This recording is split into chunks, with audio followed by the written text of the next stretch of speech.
Such an example of a slip of the tongue occurs in Wallenstein, Piccolomini, Act 1, Scene 5. In the previous scene, Max Piccolomini has most passionately sided with the Herzog, and dilated ardently on the blessings of peace which disclosed themselves to him during the trip on which he accompanied Wallenstein's daughter to the camp. He leaves his father and the courtier, Questenberg, plunged in deepest consternation. And then the fifth scene continues. Q. Alas! Alas! And stands it so? What friend? And do we let him go away? In this delusion let him go away? Not call him back immediately, not open his eyes upon the spot. Octavio. Recovering himself out of a deep study. He has now opened mine. And I see more than pleases me. Q. What is it? Octavio. A curse on this journey. Q. But why so? What is it? Octavio. Come along, friend. I must follow up the ominous track immediately. Mine eyes are opened now, and I must use them. Come. Draws Q on with him. Q. What now? Where go you then? Octavio. Hastily. To her herself. Q. 2. Octavio. Interrupting him and correcting himself. To the Duke. Come, let us go.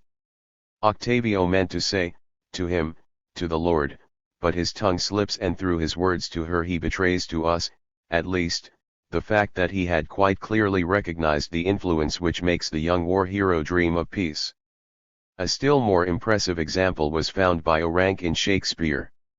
It occurs in The Merchant of Venice, in the famous scene in which the fortunate suitor makes his choice among the three caskets, and perhaps I can do no better than to read to you here Orang's short account of the incident.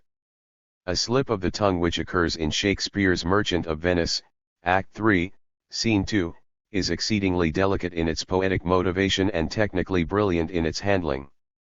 Like the slip in Wallenstein quoted by Freud, Psychopathology of Everyday Life, 2d ed., it shows that the poets well know the meaning of these errors and assume their comprehensibility to the audience. Portia, who by her father's wish has been bound to the choice of a husband by lot, has so far escaped all her unfavored suitors through the fortunes of chance. Since she has finally found in Bassanio the suitor to whom she is attached, she fears that he, too, will choose the wrong casket. She would like to tell him that even in that event he may rest assured of her love, but is prevented from so doing by her oath. In this inner conflict the poet makes her say to the welcome suitor, Portia, I pray you tarry, pause a day or two, before you hazard, for, in choosing wrong, I lose your company, therefore, forbear a while. There's something tells me, but it is not love. I would not lose you, asterisk asterisk asterisk. Asterisk asterisk asterisk I could teach you how to choose right, but then I am forsworn. So will I never be, so may you miss me. But if you do, you'll make me wish a sin, that I had been forsworn.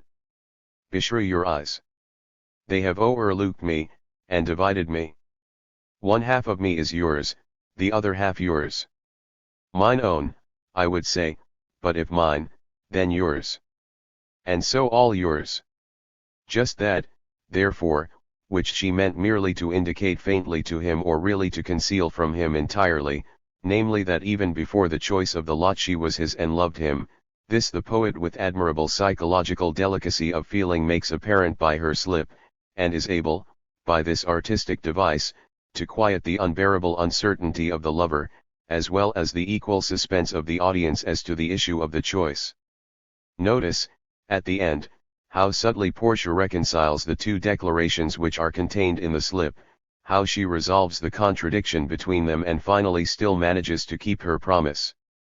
Asterisk asterisk asterisk but if mine, then yours. And so all yours.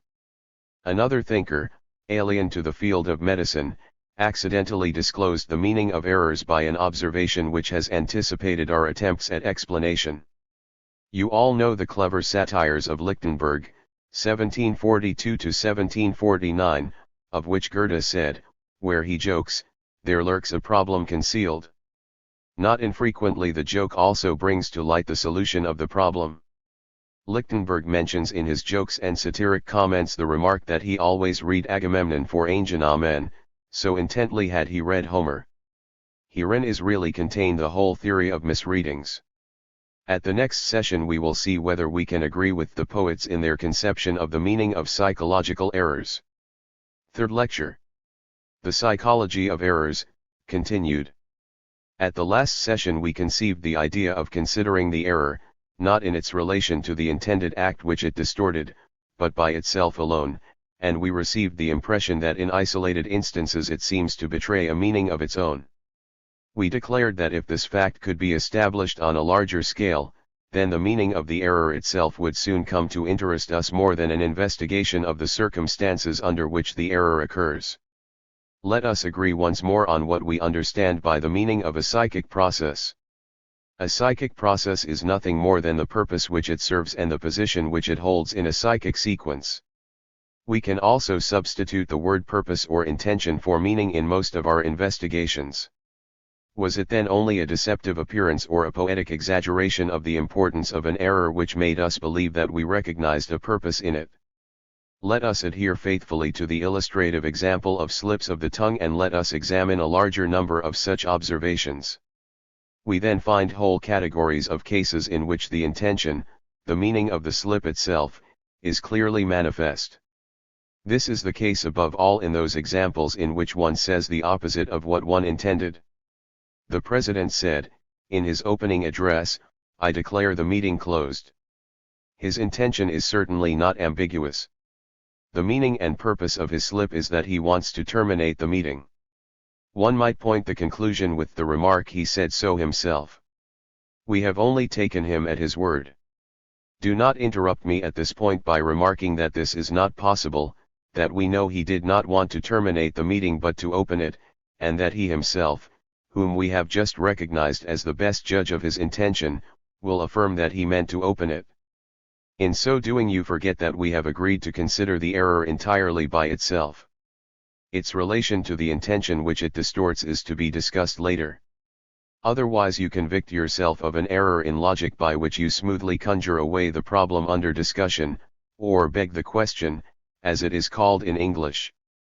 In other cases in which the speaker has not said the exact opposite of what he intended, the slip may nevertheless express an antithetical meaning. I am not inclined to appreciate the merits of my predecessor. Inclined is not the opposite of in a position to, but it is an open betrayal of intent in sharpest contradiction to the attempt to cope gracefully with the situation which the speaker is supposed to meet. In still other cases the slip simply adds a second meaning to the one intended. The sentence then sounds like a contradiction, an abbreviation, a condensation of several sentences. Thus the lady of energetic disposition, he may eat and drink whatever I please. The real meaning of this abbreviation is as though the lady had said, he may eat and drink whatever he pleases. But what does it matter what he pleases? It is I who do the pleasing. Slips of the tongue often give the impression of such an abbreviation.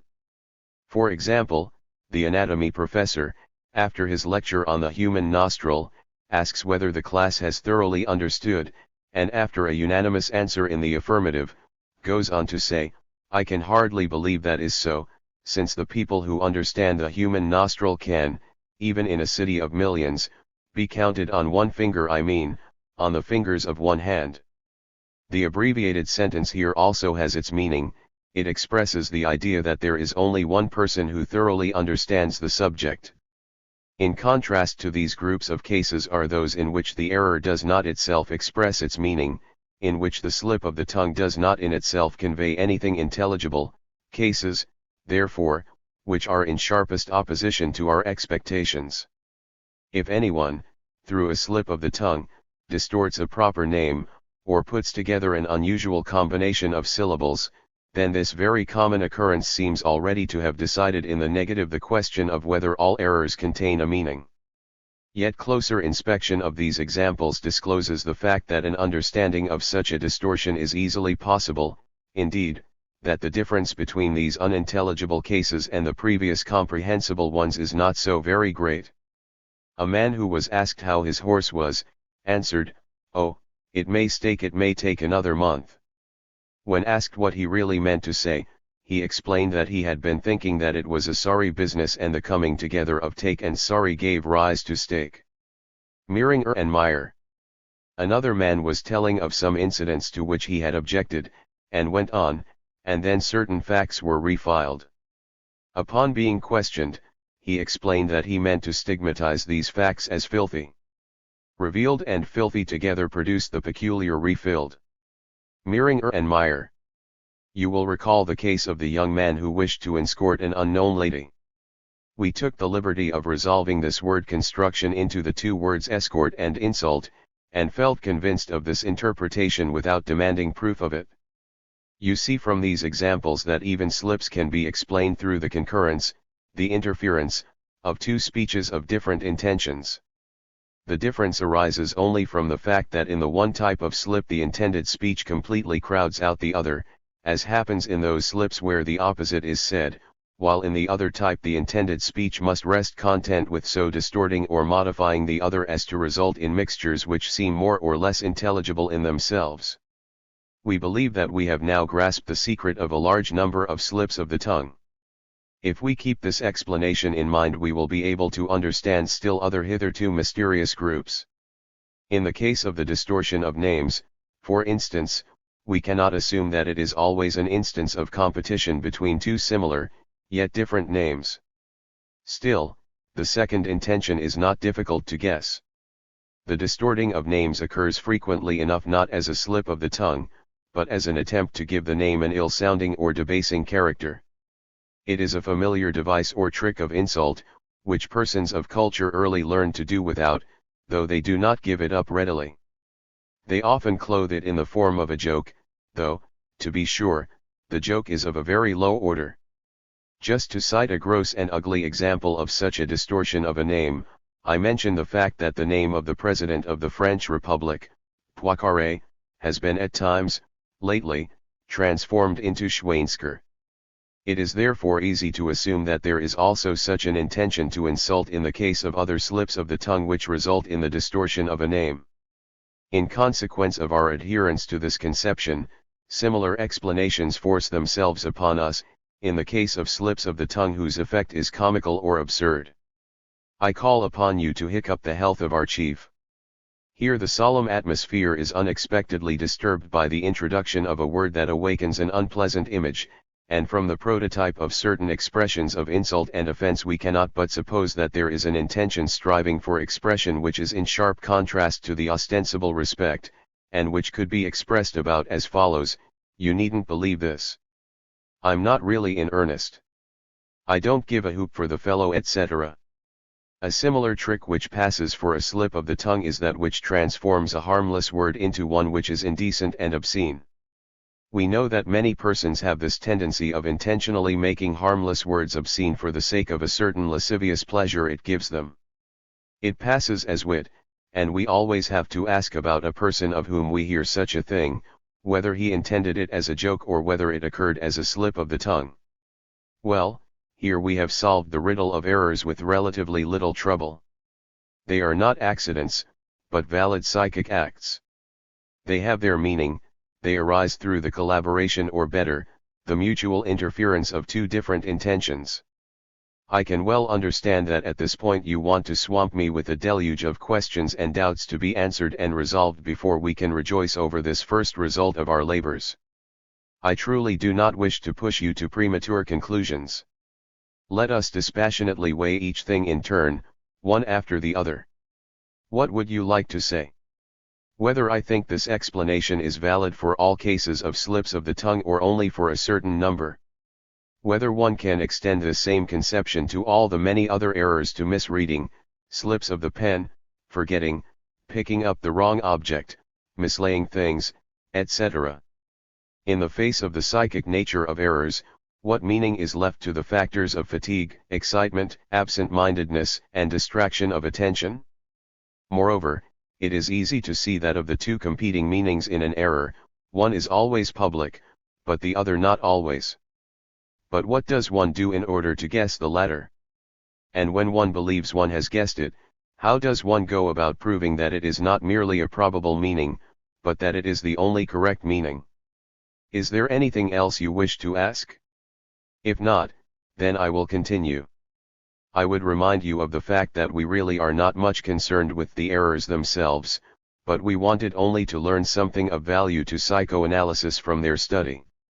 Therefore, I put the question, what are these purposes or tendencies which can thus interfere with others, and what relation is there between the interfering tendencies and those interfered with? Thus our labor really begins anew, after the explanation of the problem. Now, is this the explanation of all tongue slips?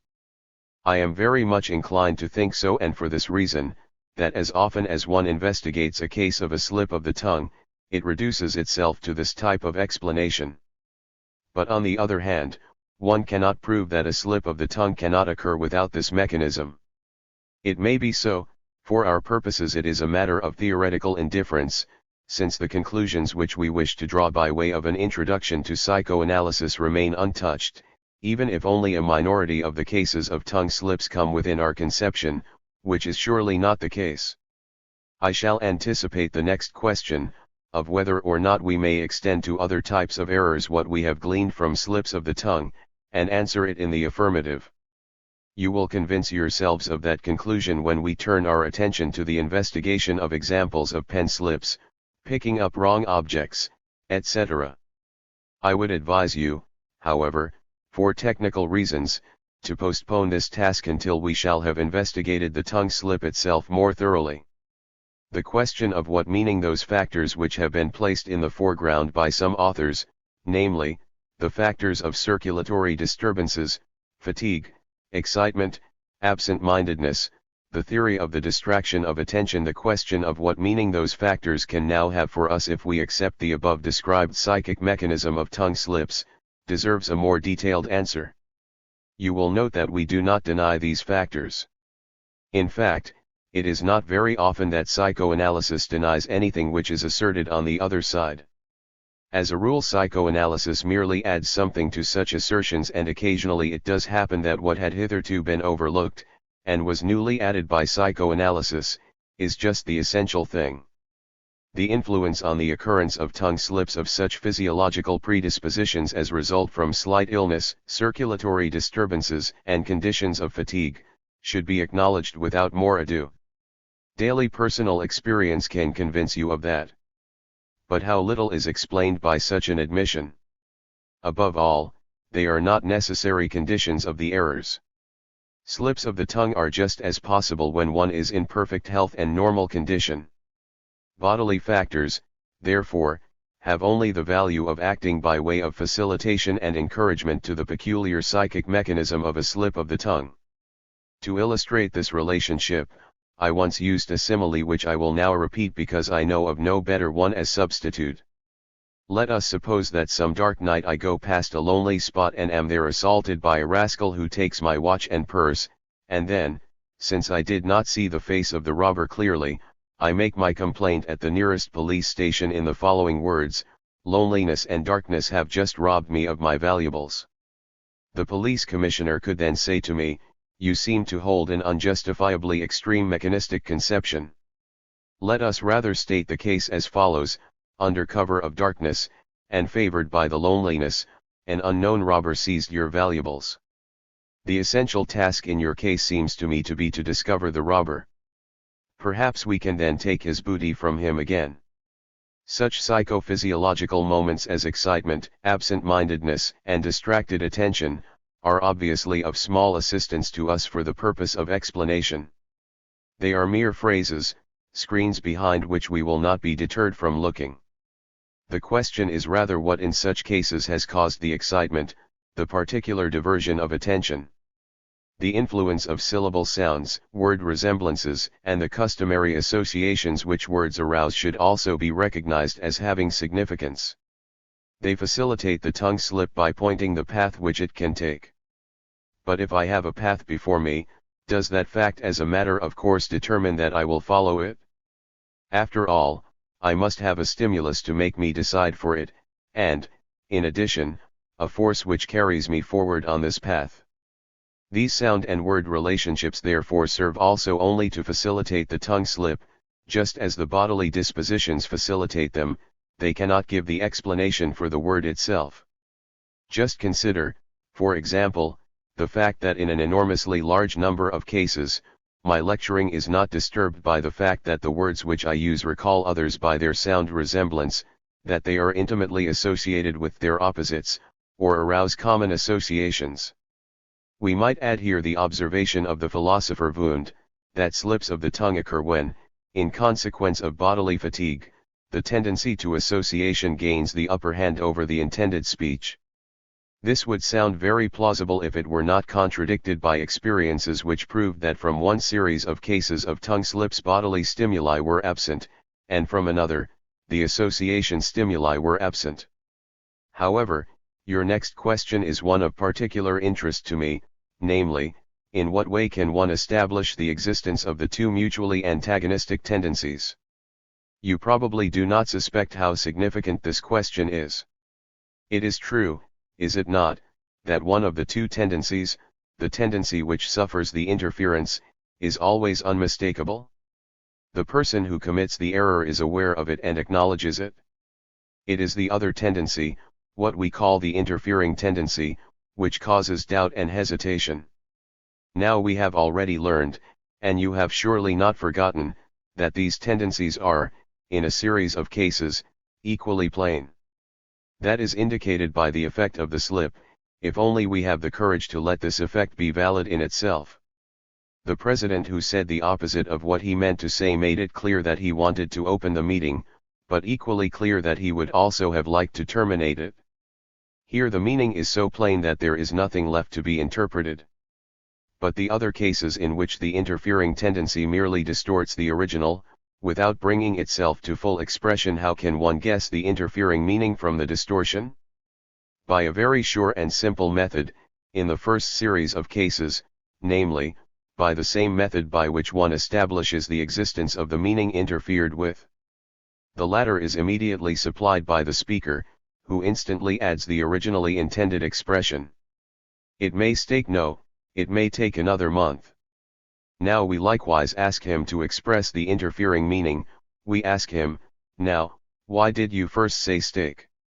He answers, I meant to say this is a sorry business. And in the other case of the tongue slip refiled, the subject also affirms that he meant to say it is a filthy business, but then moderated his expression and turned it into something else. Thus the discovery of the interfering meaning was here as successful as the discovery of the one interfered with. Nor did I unintentionally select as examples cases which were neither related nor explained by me or by a supporter of my theories. Yet a certain investigation was necessary in both cases in order to obtain the solution. One had to ask the speaker why he made the slip, what he had to say about it. Otherwise he might perhaps have passed it by without seeking to explain it. When questioned, however, he furnished the explanation by means of the first thing that came to his mind. And now you see, ladies and gentlemen, that this slight investigation and its consequence are already a psychoanalysis, and the prototype of every psychoanalytic investigation which we shall conduct more extensively at a later time. Now, am I unduly suspicious if I suspect that at the same moment in which psychoanalysis emerges before you, your resistance to psychoanalysis also raises its head? Are you not anxious to raise the objection that the information given by the subject we questioned, and who committed the slip, is not proof sufficient? He naturally has the desire, you say, to meet the challenge, to explain the slip, and hence he says the first thing he can think of if it seems relevant. But that, you say, is no proof that this is really the way the slip happened. It might be so, but it might just as well be otherwise, you say. Something else might have occurred to him which might have fitted the case just as well and better. It is remarkable how little respect, at bottom, you have for a psychic fact. Imagine that someone has decided to undertake the chemical analysis of a certain substance, and has secured a sample of the substance, of a certain weight so and so many milligrams. From this weighed sample certain definite conclusions can be drawn. Do you think it would ever occur to a chemist to discredit these conclusions by the argument that the isolated substance might have had some other weight? Everyone yields to the fact that it was just this weight and no other, and confidently builds his further conclusions upon that fact. But when you are confronted by the psychic fact that the subject, when questioned, had a certain idea, you will not accept that as valid, but say some other idea might just as easily have occurred to him. The trouble is that you believe in the illusion of psychic freedom and will not give it up. I regret that on this point I find myself in complete opposition to your views.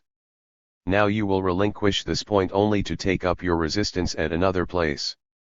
You will continue, we understand that it is the peculiar technique of psychoanalysis that the solution of its problems is discovered by the analyzed subject himself.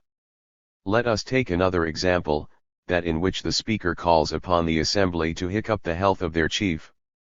The interfering idea in this case, you say, is the insult. It is that which is the antagonist of the expression of conferring an honor. But that is mere interpretation on your part, based on observations extraneous to the slip. If in this case you question the originator of the slip, he will not affirm that he intended an insult, on the contrary, he will deny it energetically. Why do you not give up your unverifiable interpretation in the face of this plain objection? Yes, this time you struck a hard problem. I can imagine the unknown speaker. He is probably an assistant to the guest of honor, perhaps already a minor official, a young man with the brightest prospects. I will press him as to whether he did not after all feel conscious of something which may have worked in opposition to the demand that he do honor to the chief. What a fine success I'll have! He becomes impatient and suddenly bursts out on me, look here, you'd better stop this cross-examination, or I'll get unpleasant. Why, you'll spoil my whole career with your suspicions. I simply said aufgestoßen instead of angestoßen, because I'd already said auf twice in the same sentence. It's the thing that Miringer calls a perservation, and there's no other meaning that you can twist out of it. Do you understand me? That's all. This is a surprising reaction, a really energetic denial. I see that there is nothing more to be obtained from the young man, but I also remark to myself that he betrays a strong personal interest in having his slip mean nothing. Perhaps you, too, agree that it is not right for him immediately to become so rude over a purely theoretical investigation, but, you will conclude, he really must know what he did and did not mean to say. Really? Perhaps that's open to question nevertheless. But now you think you have me. So that is your technique, I hear you say. When the person who has committed a slip gives an explanation which fits your theory, then you declare him the final authority on the subject. He says so himself. But if what he says does not fit into your scheme, then you suddenly assert that what he says does not count, that one need not believe him. Yet that is certainly true. I can give you a similar case in which the procedure is apparently just as monstrous. When a defendant confesses to a deed, the judge believes his confession. But if he denies it, the judge does not believe him. Were it otherwise, there would be no way to administer the law, and despite occasional miscarriages you must acknowledge the value of this system.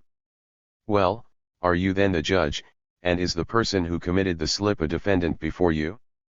Is a slip of the tongue a crime? Perhaps we need not even decline this comparison.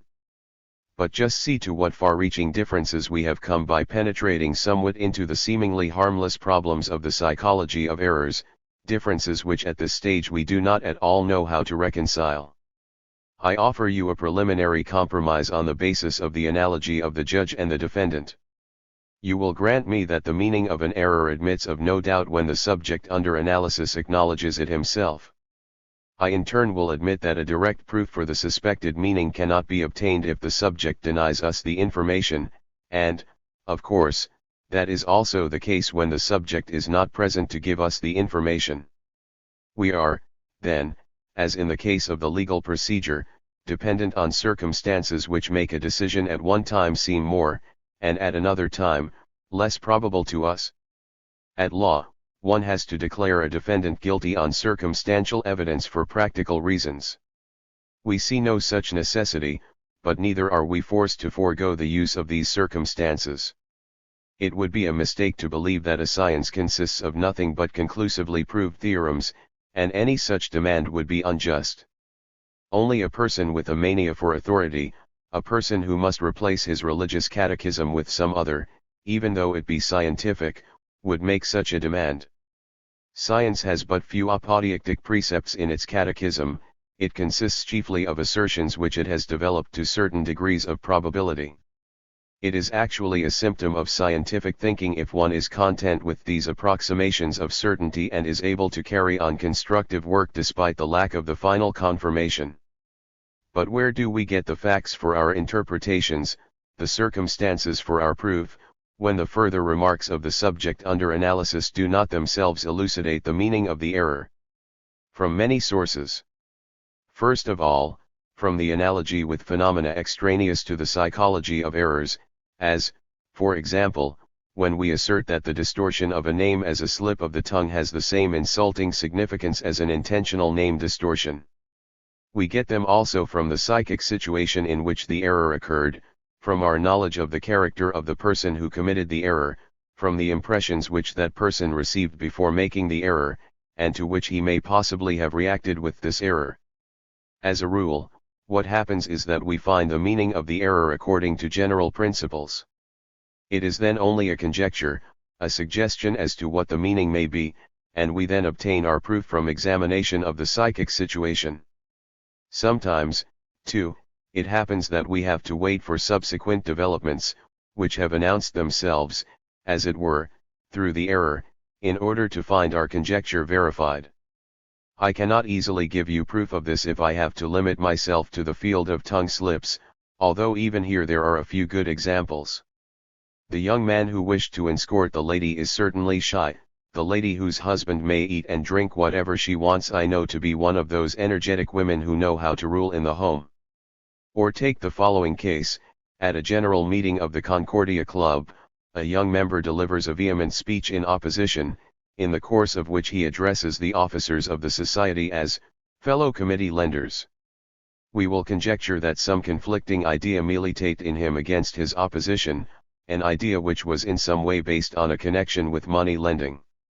As a matter of fact, we learn from our informant that the speaker was in constant money difficulties, and had attempted to raise a loan. As a conflicting idea, therefore, we may safely interpolate the idea: be more moderate in your opposition, these are the same people who are to grant you the loan. But I can give you a wide selection of such circumstantial proof if I delve into the wide field of other kinds of error. If anyone forgets an otherwise familiar proper name, or has difficulty in retaining it in his memory despite all efforts, then the conclusion lies close at hand, that he has something against the bearer of this name and does not like to think of him. Consider in this connection the following revelation of the psychic situation in which this error occurs. A Mr. Y fell in love, without reciprocation, with a lady who soon after married a Mr. X. In spite of the fact that Mr. Y has known Mr. X a long time, and even has business relations with him, he forgets his name over and over again, so that he found it necessary on several occasions to ask other people the man's name when he wanted to write to Mr. X. Mr. Y obviously does not want to have his fortunate rival in mind under any condition. Let him never be thought of. Another example: a lady makes inquiries at her doctor's concerning a mutual acquaintance, but speaks of her by her maiden name. She has forgotten her married name. She admits that she was much displeased by the marriage, and could not stand this friend's husband. Later we shall have much to say in other relations about the matter of forgetting names.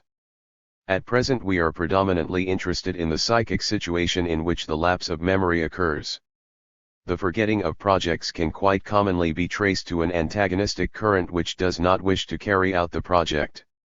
We psychoanalysts are not alone in holding this view, but this is the general conception to which all persons subscribe the daily affairs, and which they first deny in theory. The patron who makes apologies to his protégé, saying that he has forgotten his requests, has not squared himself with his protégé. The protégé immediately thinks, there's nothing to that, he did promise but he really doesn't want to do it. Hence, daily life also proscribes forgetting, in certain connections, and the difference between the popular and the psychoanalytic conception of these errors appears to be removed. Imagine a housekeeper who receives her guest with the words, "What, you come today? Why, I had totally forgotten that I had invited you for today," or the young man who might tell his sweetheart that he had forgotten to keep the rendezvous which they planned. He is sure not to admit it. It were better for him to invent the most improbable excuses on the spur of the moment, hindrances which prevented him from coming at that time, and which made it impossible for him to communicate the situation to her. We all know that in military matters the excuse of having forgotten something is useless, that it protects one from no punishment, and we must consider this attitude justified. Here we suddenly find everyone agreed that a certain error is significant, and everyone agrees what its meaning is. Why are they not consistent enough to extend this insight to the other errors, and fully to acknowledge them? Of course, there is also an answer to this. If the meaning of this forgetting of projects leaves room for so little doubt among laymen, you will be less surprised to find that poets make use of these errors in the same sense. Those of you who have seen or read Shaw's Caesar and Cleopatra will recall that Caesar, when departing in the last scene, is pursued by the idea that there was something more he intended to do, but that he had forgotten it. Finally he discovers what it is, to take leave of Cleopatra. This small device of the author is meant to ascribe to the great Caesar a superiority which he did not possess, and to which he did not at all aspire. You can learn from historical sources that Caesar had Cleopatra follow him to Rome, and that she was staying there with her little Caesarion when Caesar was murdered, whereupon she fled the city. The cases of forgetting projects are as a rule so clear that they are of little use for our purpose, i.e., discovering in the psychic situation circumstantial evidence of the meaning of the error. Let us, therefore, turn to a particularly ambiguous and untransparent error, that of losing and mislaying objects. That we ourselves should have a purpose in losing an object, an accident frequently so painful, will certainly seem incredible to you. But there are many instances similar to the following. A young man loses the pencil which he had liked very much. The day before he had received a letter from his brother-in-law, which concluded with the words, "For the present I have neither the inclination nor the time to be a party to your frivolity and your idleness." It so happened that the pencil had been a present from this brother-in-law. Without this coincidence we could not, of course, assert that the loss involved any intention to get rid of the gift. Similar cases are numerous. Persons lose objects when they have fallen out with the donors, and no longer wish to be reminded of them. Or again, objects may be lost if one no longer likes the things themselves, and wants to supply oneself with a pretext for substituting other and better things in their stead. Letting a thing fall and break naturally shows the same intention toward that object. Can one consider it accidental when a school child just before his birthday loses, ruins or breaks his belongings, for example his school bag or his watch? He who has frequently experienced the annoyance of not being able to find something which he has himself put away, will also be unwilling to believe there was any intent behind the loss. And yet the examples are not at all rare in which the attendant circumstances of the mislaying point to a tendency temporarily or permanently to get rid of the object. Perhaps the most beautiful example of this sort is the following. A young man tells me, a few years ago a misunderstanding arose in my married life. I felt my wife was too cool, and even though I willingly acknowledged her excellent qualities, we lived without any tenderness between us. One day she brought me a book which she had thought might interest me. I thanked her for this attention, promised to read the book, put it in a handy place, and couldn't find it again. Several months passed thus, during which I occasionally remembered this mislaid book and tried in vain to find it. About half a year later my beloved mother, who lived at a distance from us, fell ill. My wife left the house in order to nurse her mother-in-law. The condition of the patient became serious, and gave my wife an opportunity of showing her best side. One evening I came home filled with enthusiasm and gratitude toward my wife. I approached my writing desk, opened a certain drawer with no definite intention but as if with somnambulistic certainty, and the first thing I found is the book so long mislaid. With the cessation of the motive, the inability to find the mislaid object also came to an end. Ladies and gentlemen, I could increase this collection of examples indefinitely. But I do not wish to do so here. In my Psychopathology of Everyday Life, first published in 1901, you will find only too many instances for the study of errors. All these examples demonstrate the same thing repeatedly, namely, they make it seem probable that errors have a meaning, and show how one may guess or establish that meaning from the attendant circumstances. I limit myself today because we have confined ourselves to the purpose of profiting in the preparation for psychoanalysis from the study of these phenomena. I must, however, still go into two additional groups of observations, into the accumulated and combined errors and into the confirmation of our interpretations by means of subsequent developments. The accumulated and combined errors are surely the fine flower of their species. If we were interested only in proving that errors may have a meaning, we would limit ourselves to the accumulated and combined errors in the first place, for here the meaning is unmistakable, even to the dullest intelligence, and can force conviction upon the most critical judgment. The accumulation of manifestations betrays a stubbornness such as could never come about by accident, but which fits closely the idea of design. Finally, the interchange of certain kinds of error with each other shows us what is the important and essential element of the error, not its form or the means of which it avails itself, but the purpose which it serves and which is to be achieved by the most various paths. Thus I will give you a case of repeated forgetting. Jones recounts that he once allowed a letter to lie on his writing desk several days for reasons quite unknown. Finally he made up his mind to mail it, but it was returned from the dead letter office, for he had forgotten to address it. After he had addressed it he took it to the post office, but this time without a stamp.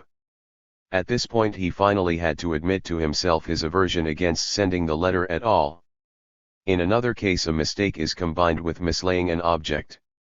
A lady is traveling to Rome with her brother-in-law, a famous artist.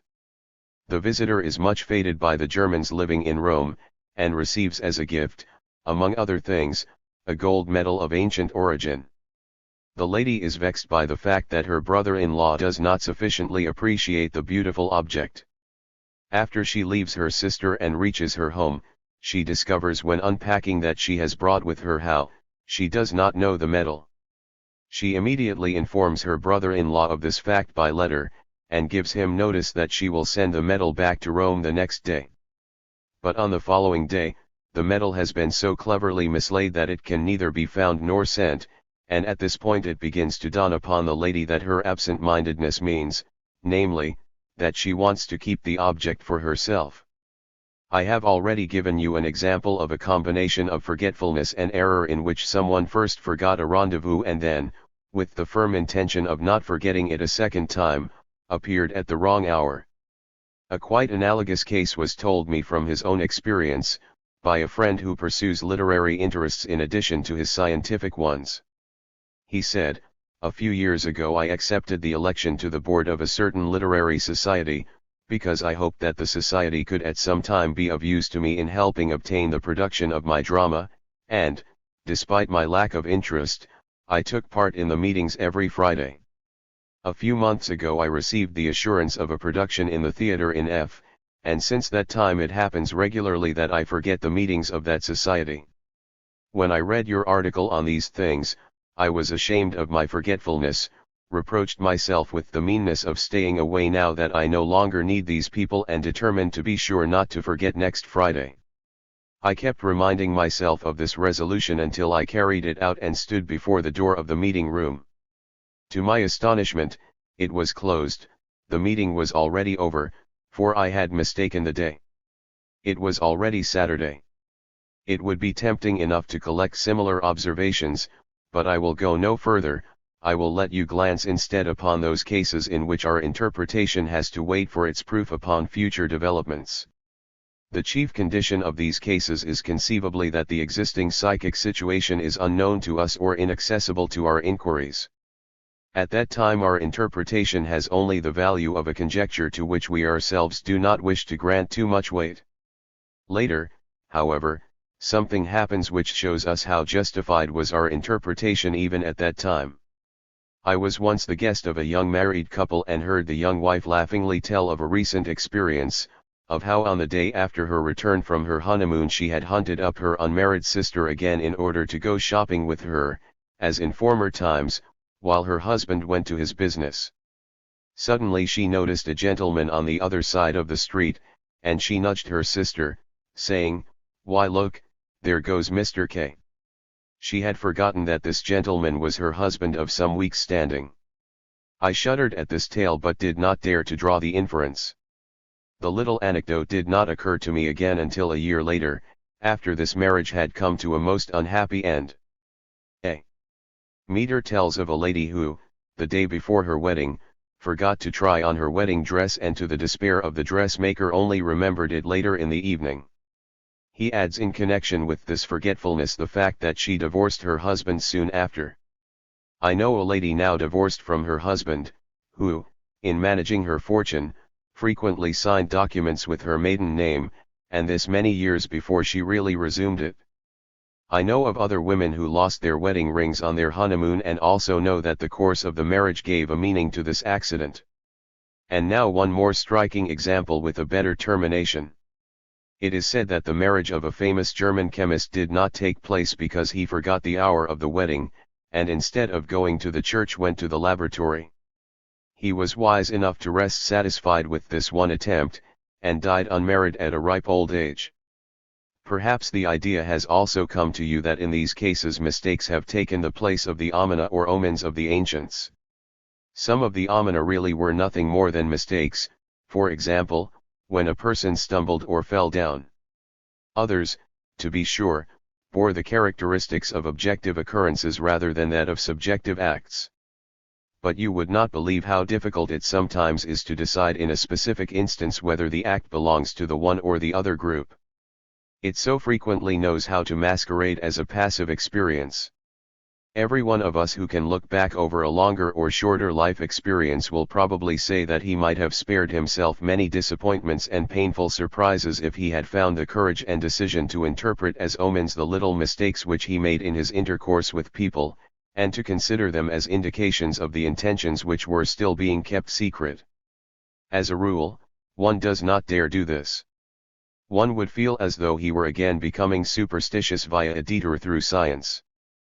But not all omens come true, and you will understand from our theories that they need not all come true. Fourth lecture. The Psychology of Errors, Conclusion.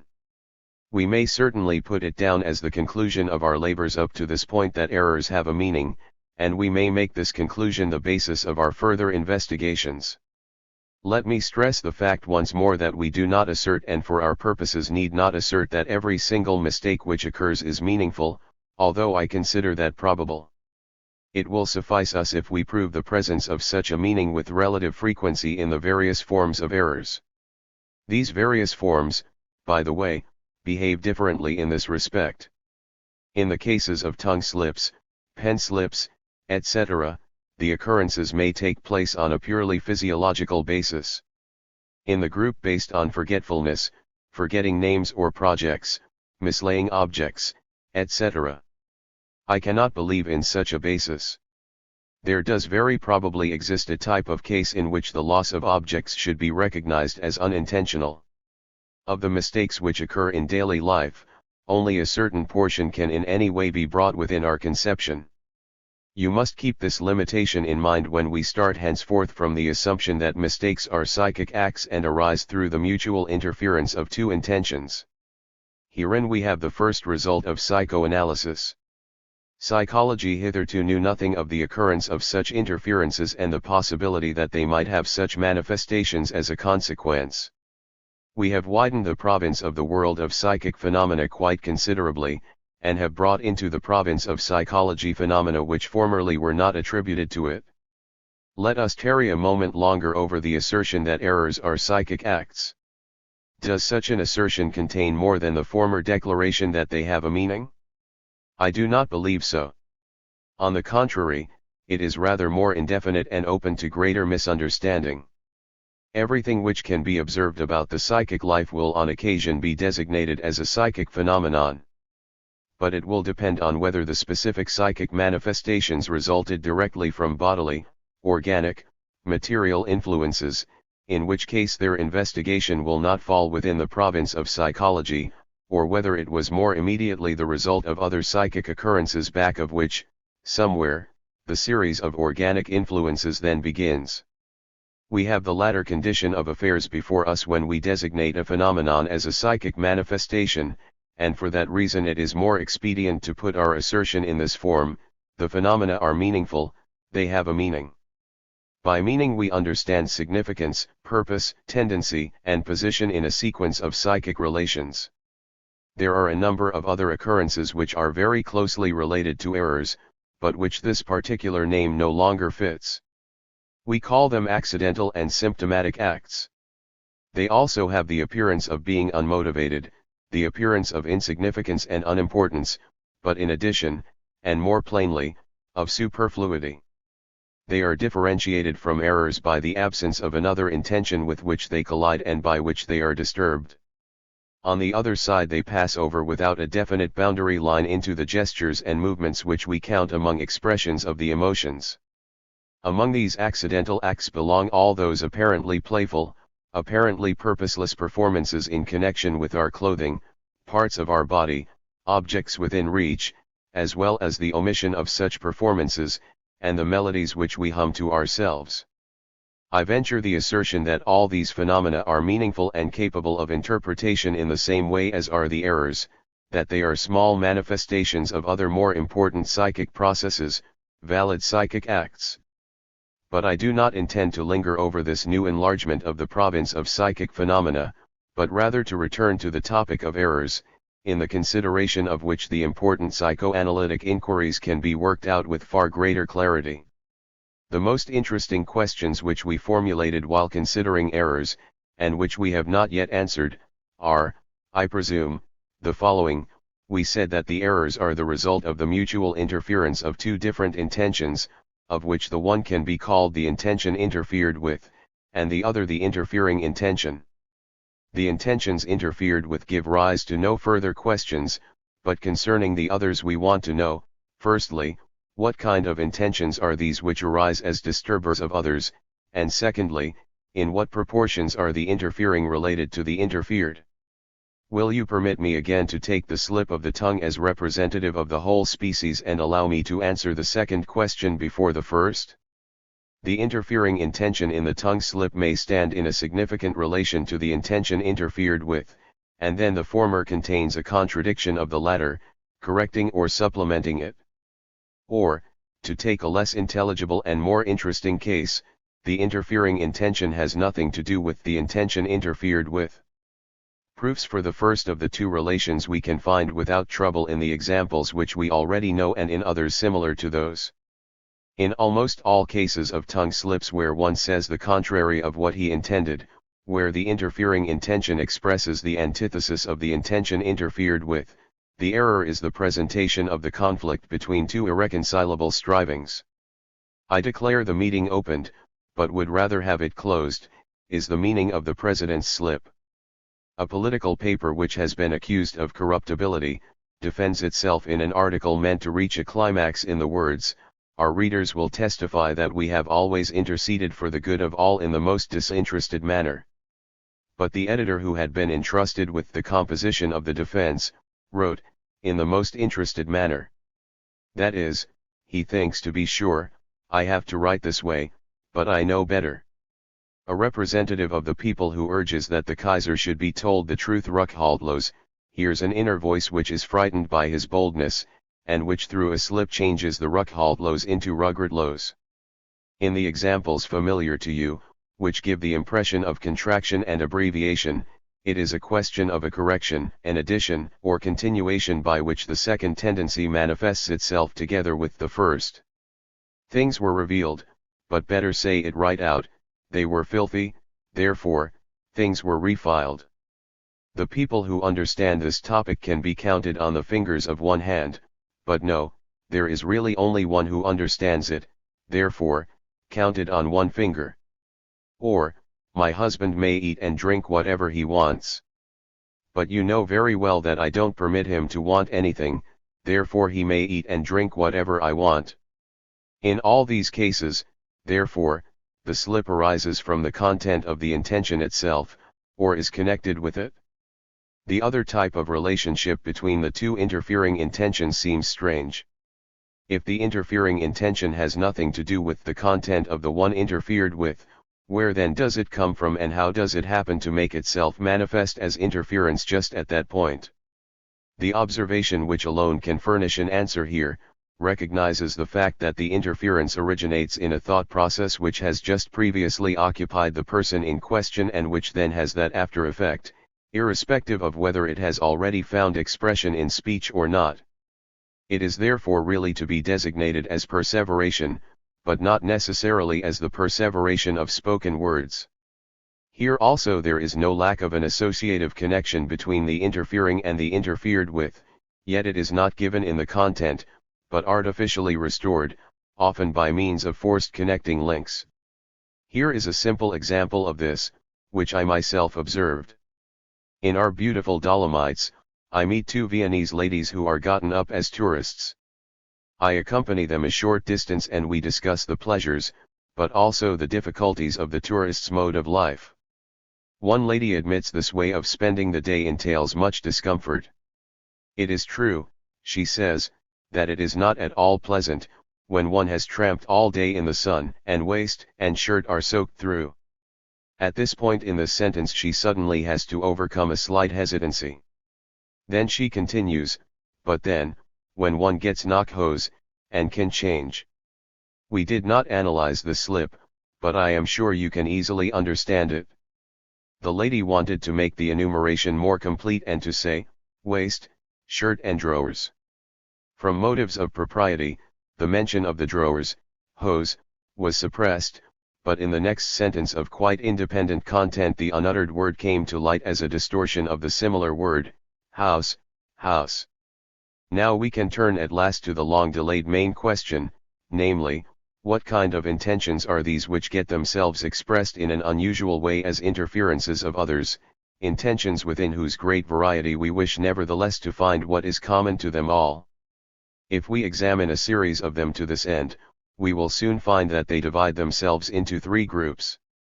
In the first group belong the cases in which the interfering tendency is known to the speaker, and which, moreover, was felt by him before the slip. Thus, in the case of the slip refilled, the speaker not only admits that he agreed with the judgment filthy, on the incidents in question, but also that he had the intention, which he later abandoned, of giving it verbal expression. A second group is made up of those cases in which the interfering tendency is immediately recognized by the subject as his own, but in which he is ignorant of the fact that the interfering tendency was active in him just before the slip. He therefore accepts our interpretation, yet remains to a certain extent surprised by it. Examples of this situation can perhaps more easily be found among errors other than slips of the tongue. In a third group the interpretation of the interfering intention is energetically denied by the speaker.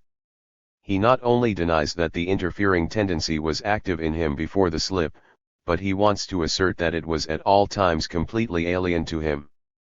Will you recall the example of hiccup, and the absolutely impolite disavowal which I received at the hands of the speaker by my disclosure of the interfering intention?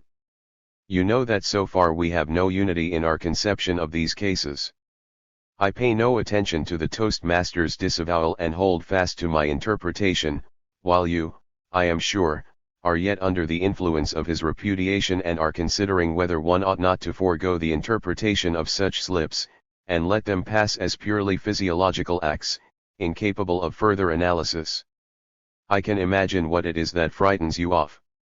My interpretation draws the conclusion that intentions of which he himself knows nothing may manifest themselves in a speaker, and that I can deduce them from the circumstances. You hesitate before so novel a conclusion and one so full of consequences. I understand that, and sympathize with you to that extent. But let us make one thing clear: if you want consistently to carry through the conception of errors which you have derived from so many examples, you must decide to accept the above conclusion, even though it be unpleasant.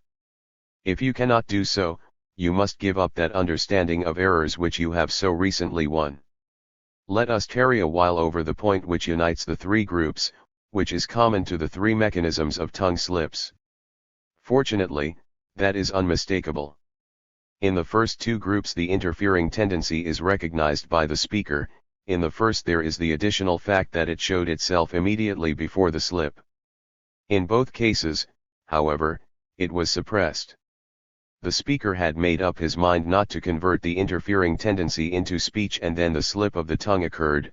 That is to say, the suppressed tendency obtains expression against the speaker's will, in that it changes the expression of the intention which he permits, mixes itself with it, or actually puts itself in its place. This is, then, the mechanism of the tongue slip. From my point of view, I can also best harmonize the processes of the third group with the mechanism here described. I need only assume that these three groups are differentiated by the different degrees of effectiveness attending the suppression of an intention. In the first group, the intention is present and makes itself perceptible before the utterance of the speaker. Not until then does it suffer the suppression for which it indemnifies itself in the slip. In the second group the suppression extends farther. The intention is no longer perceptible before the subject speaks. It is remarkable that the interfering intention is in no way deterred by this from taking part in the causation of the slip. Through this fact, however, the explanation of the procedure in the third group is simplified for us. I shall be so bold as to assume that in the error a tendency can manifest itself which has been suppressed for even a longer time, perhaps a very long time, which does not become perceptible and which, therefore, cannot be directly denied by the speaker. But leave the problem of the third group. From the observation of the other cases, you most draw the conclusion that the suppression of the existing intention to say something is the indispensable condition of the occurrence of a slip. We may now claim that we have made further progress in understanding errors. We know not only that they are psychic acts, in which we can recognize meaning and purpose, and that they arise through the mutual interference of two different intentions, but, in addition, we know that one of these intentions must have undergone a certain suppression in order to be able to manifest itself through interference with the other. The interfering intention must itself first be interfered with before it can become interfering. Naturally, a complete explanation of the phenomena which we call errors is not attained to by this. We immediately see further questions arising, and suspect in general that there will be more occasions for new questions as we progress further. We might, for example, ask why the matter does not proceed much more simply. If there is an existing purpose to suppress a certain tendency instead of giving it expression, then this suppression should be so successful that nothing at all of the latter comes to light, or it could even fail, so that the suppressed tendency attains to full expression. But errors are compromise formations. They mean some success and some failure for each of the two purposes. The endangered intention is neither completely suppressed nor does it, without regard to individual cases, come through wholly intact. We can imagine that special conditions must be existent for the occurrence of such interference or compromise formations, but then we cannot even conjecture what sort they may be. Nor do I believe that we can uncover these unknown circumstances through further penetration into the study of errors. Rather will it be necessary thoroughly to examine other obscure fields of psychic life. Only the analogies which we there encounter can give us the courage to draw those assumptions which are requisite to a more fundamental elucidation of errors. And one thing more. Even working with small signs, as we have constantly been in the habit of doing in this province, brings its dangers with it. There is a mental disease, combined paranoia, in which the utilization of such small signs is practiced without restriction, and I naturally would not wish to give it as my opinion that these conclusions, built up on this basis, are correct throughout. We can be protected from such dangers only by the broad basis of our observations, by the repetition of similar impressions from the most varied fields of psychic life. We will therefore leave the analysis of errors here. But may I remind you of one thing more: keep in mind, as a prototype, the manner in which we have treated these phenomena. You can see from these examples what the purposes of our psychology are. We do not wish merely to describe the phenomena and to classify them, but to comprehend them as signs of a play of forces in the psychic, as expressions of tendencies striving to an end, tendencies which work together or against one another. We seek a dynamic conception of psychic phenomena. The perceived phenomena must, in our conception, give way to those strivings whose existence is only assumed. Hence we will not go deeper into the problem of errors, but we can still undertake an expedition through the length of this field, in which we will re-encounter things familiar to us, and will come upon the tracks of some that are new. In so doing we will keep to the division which we made in the beginning of our study, of the three groups of tongue slips, with the related forms of pen slips, misreadings, mishearings, forgetfulness with its subdivisions according to the forgotten object, proper names, foreign words, projects, impressions, and the other faults of mistaking, mislaying and losing objects. Errors, in so far as they come into our consideration, are grouped in part with forgetfulness, in part with mistakes. We have already spoken in such detail of tongue slips, and yet there are still several points to be added. Linked with tongue slips are smaller affective phenomena which are not entirely without interest. No one likes to make a slip of the tongue, often one fails to hear his own slip, though never that of another. Tongue slips are in a certain sense infectious. It is not at all easy to discuss tongue slips without falling into slips of the tongue oneself. The most trifling forms of tongue slips are just the ones which have no particular illumination to throw on the hidden psychic processes, but are nevertheless not difficult to penetrate in their motivation. If, for example, anyone pronounces a long vowel as a short, in consequence of an interference no matter how motivated, he will for that reason soon after lengthen a short vowel and commit a new slip in compensation for the earlier one. The same thing occurs when one has pronounced a double vowel unclearly and hastily, for example, an EU or an OI as EI. The speaker tries to correct it by changing a subsequent EI or EU to OI. In this conduct the determining factor seems to be a certain consideration for the hearer, who is not to think that it is immaterial to the speaker how he treats his mother tongue.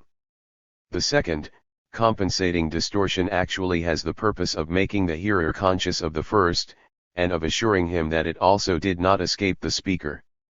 The most frequent and most trifling cases of slips consist in the contractions and foresoundings which show themselves in inconspicuous parts of speech. One's tongue slips in a longer speech to such an extent that the last word of the intended speech is said too soon. That gives the impression of a certain impatience to be finished with the sentence and gives proof in general of a certain resistance to communicating the sentence or speech as a whole. Thus we come to borderline cases in which the differences between the psychoanalytic and the common physiological conception of tongue slips are blended. We assume that in these cases there is a tendency which interferes with the intention of the speech. But it can only announce that it is present, and not what its own intention is. The interference which it occasions then follows some sound influences or associative relationship, and may be considered as a distraction of attention from the intended speech. But neither this disturbance of attention nor the associative tendency which has been activated, strikes the essence of the process. This hints, however, at the existence of an intention which interferes with the purposed speech, an intention whose nature cannot, as is possible in all the more pronounced cases of tongue slips, this time be guessed from its effects. Slips of the pen, to which I now turn, are in agreement with those of the tongue to the extent that we need expect to gain no new points of view from them. Perhaps we will be content with a small gleaning. Those very common little slips of the pen contractions, anticipations of later words, particularly of the last words again point to a general distaste for writing, and to an impatience to be done. The pronounced effects of pen slips permit the nature and purpose of the interfering tendency to be recognized. One knows in general that if one finds a slip of the pen in a letter everything was not as usual with the writer. What was the matter one cannot always establish. The pen slip is frequently as little noticed by the person who makes it as the tongue slip. The following observation is striking: there are some persons who have the habit of always rereading a letter they have written before sending it. Others do not do so. But if the latter make an exception and reread the letter, they always have the opportunity of finding and correcting a conspicuous pen slip. How can that be explained? This looks as if these persons knew that they had made a slip of the pen while writing the letter. Shall we really believe that such is the case? There is an interesting problem linked with the practical significance of the pen slip. You may recall the case of the murderer H, who made a practice of obtaining cultures of the most dangerous disease germs from scientific institutions, by pretending to be a bacteriologist, and who used these cultures to get his close relatives out of the way in this most modern fashion. This man once complained to the authorities of such an institution about the ineffectiveness of the culture which had been sent to him, but committed a pen slip, and instead of the words, "in my attempts on mice and guinea pigs," was plainly written, "in my attempts on people." This slip even attracted the attention of the doctors at the institution, but so far as I know, they drew no conclusion from it. Now what do you think? Might not the doctors better have accepted the slip as a confession and instituted an investigation through which the murderer's handiwork would have been blocked in time? In this case, was not ignorance of our conception of errors to blame for an omission of practical importance? Well, I am inclined to think that such a slip would surely seem very suspicious to me, but a fact of great importance stands in the way of its utilization as a confession. The thing is not so simple. The pen slip is surely an indication, but by itself it would not have been sufficient to instigate an investigation. That the man is preoccupied with the thought of infecting human beings, the slip certainly does betray, but it does not make it possible to decide whether this thought has the value of a clear plan of injury or merely of a fantasy having no practical consequence. It is even possible that the person who made such a slip will deny this fantasy with the best subjective justification and will reject it as something entirely alien to him. Later, when we give our attention to the difference between psychic and material reality, you will understand these possibilities even better. Yet this is again a case in which an error later attained unsuspected significance. In misreading, we encounter a psychic situation which is clearly differentiated from that of the tongue slips or pen slips. The one of the two rival tendencies is here replaced by a sensory stimulus, and perhaps for that reason is less resistant. What one is reading is not a production of one's own psychic activity, as is something which one intends to write. In a large majority of cases, therefore, the misreading consists in a complete substitution. One substitutes another word for the word to be read, and there need be no connection in meaning between the text and the product of the misreading. In general, the slip is based upon a word resemblance. Lichtenberg's example of reading Agamemnon for Ancient Amen is the best of this group.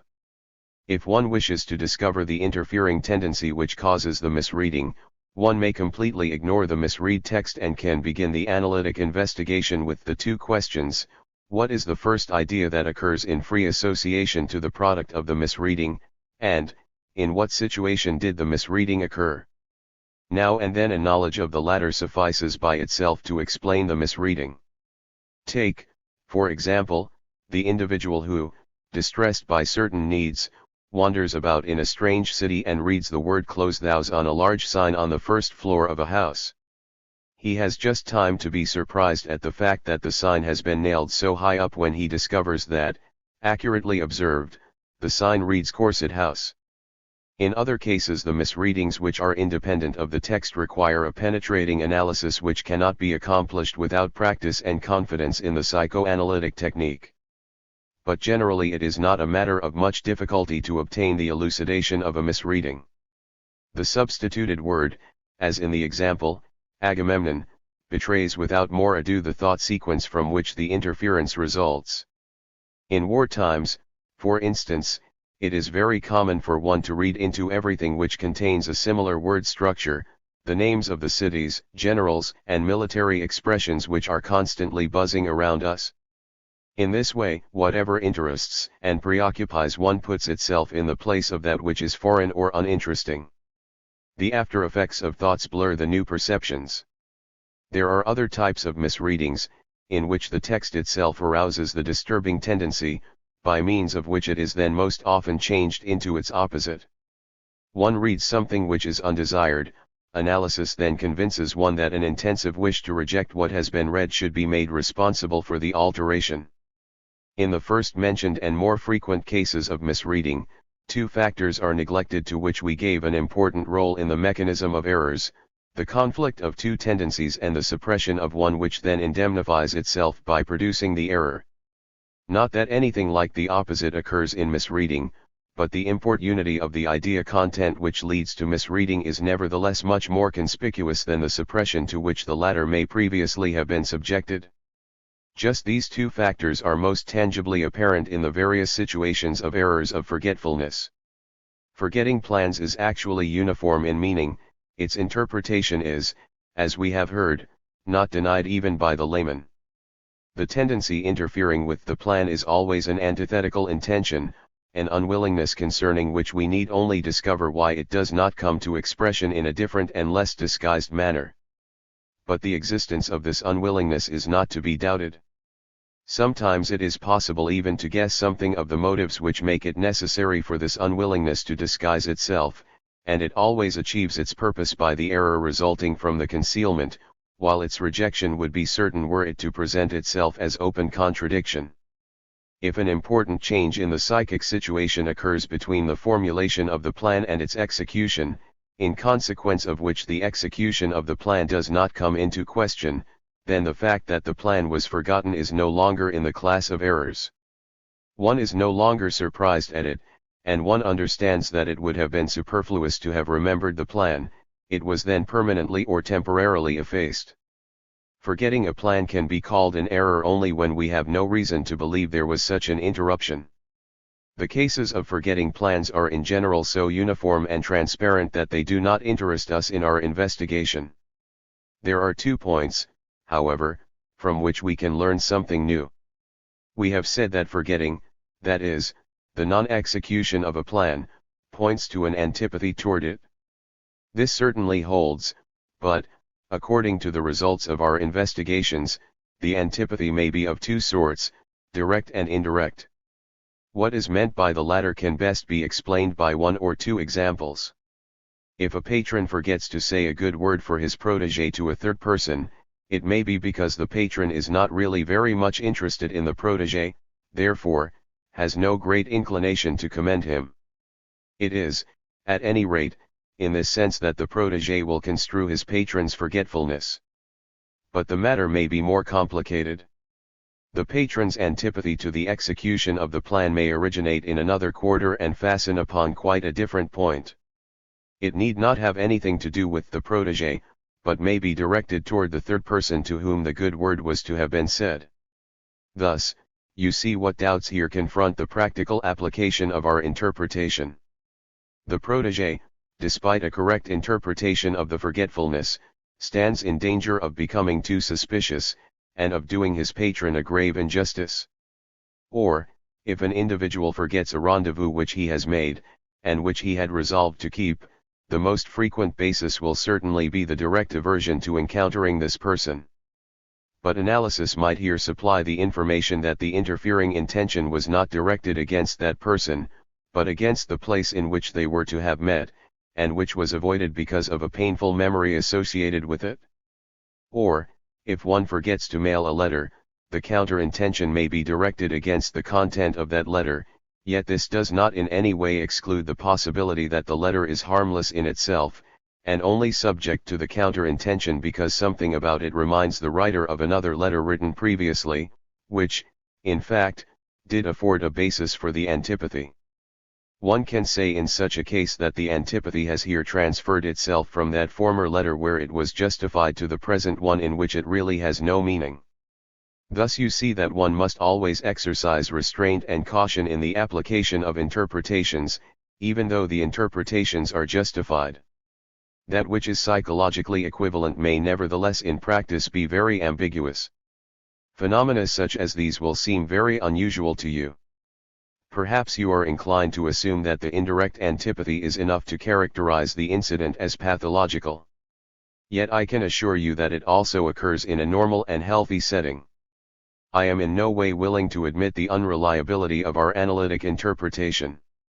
After all, the above discussed ambiguity of plan forgetting exists only so long as we have not attempted an analysis of the case, and are interpreting it only on the basis of our general suppositions. When we analyze the person in question, we discover with sufficient certainty in each case whether or not it is a direct antipathy, or what its origin is otherwise. A second point is the following: when we find in a large majority of cases that the forgetting of a plan goes back to an antipathy, we gain courage to extend this solution to another series of cases in which the analyzed person does not confirm, but denies, the antipathy which we inferred. Take as an example the exceedingly frequent incidents of forgetting to return books which one has borrowed, or forgetting to pay one's bills or debts. We will be so bold as to accuse the individual in question of intending to keep the books and not to pay the debts, while he will deny such an intention but will not be in a position to give us any other explanation of his conduct. Thereupon we insist that he has the intention, only he knows nothing about it. All we need for our inference is to have the intention betray itself through the effect of the forgetfulness. The subject may then repeat that he had merely forgotten it. You now recognize the situation as one in which we once before found ourselves. If we wish to be consistent in our interpretation, an interpretation which has been proved as manifold as it is justified, we will be unavoidably forced to the conclusion that there are tendencies in a human being which can become effective without his being conscious of them. By so doing, however, we place ourselves in opposition to all the views which prevail in daily life and in psychology. Forgetting proper names and foreign names as well as foreign words can be traced in the same manner to a counter-intention which aims either directly or indirectly at the name in question. I have already given you an example of such direct antipathy. The indirect causation, however, is particularly frequent and generally necessitates careful analysis for its determination. Thus, for example, in war times which force us to sacrifice so many of our former inclinations, the ability to recall proper names also suffers severely in consequence of the most peculiar connections. A short time ago it happened that I could not reproduce the name of that harmless Moravian city of bisons, and analysis showed that no direct dislike was to blame, but rather the sound resemblance to the name of the bisons a palace in Orieto, in which I used to wish I might live. As a motive for the antagonism to remembering the name, we here encounter for the first time a principle which will later disclose to us its whole tremendous significance in the causation of neurotic symptoms, viz., the aversion on the part of the memory to remembering anything which is connected with unpleasant experience and which would revive this unpleasantness by reproduction.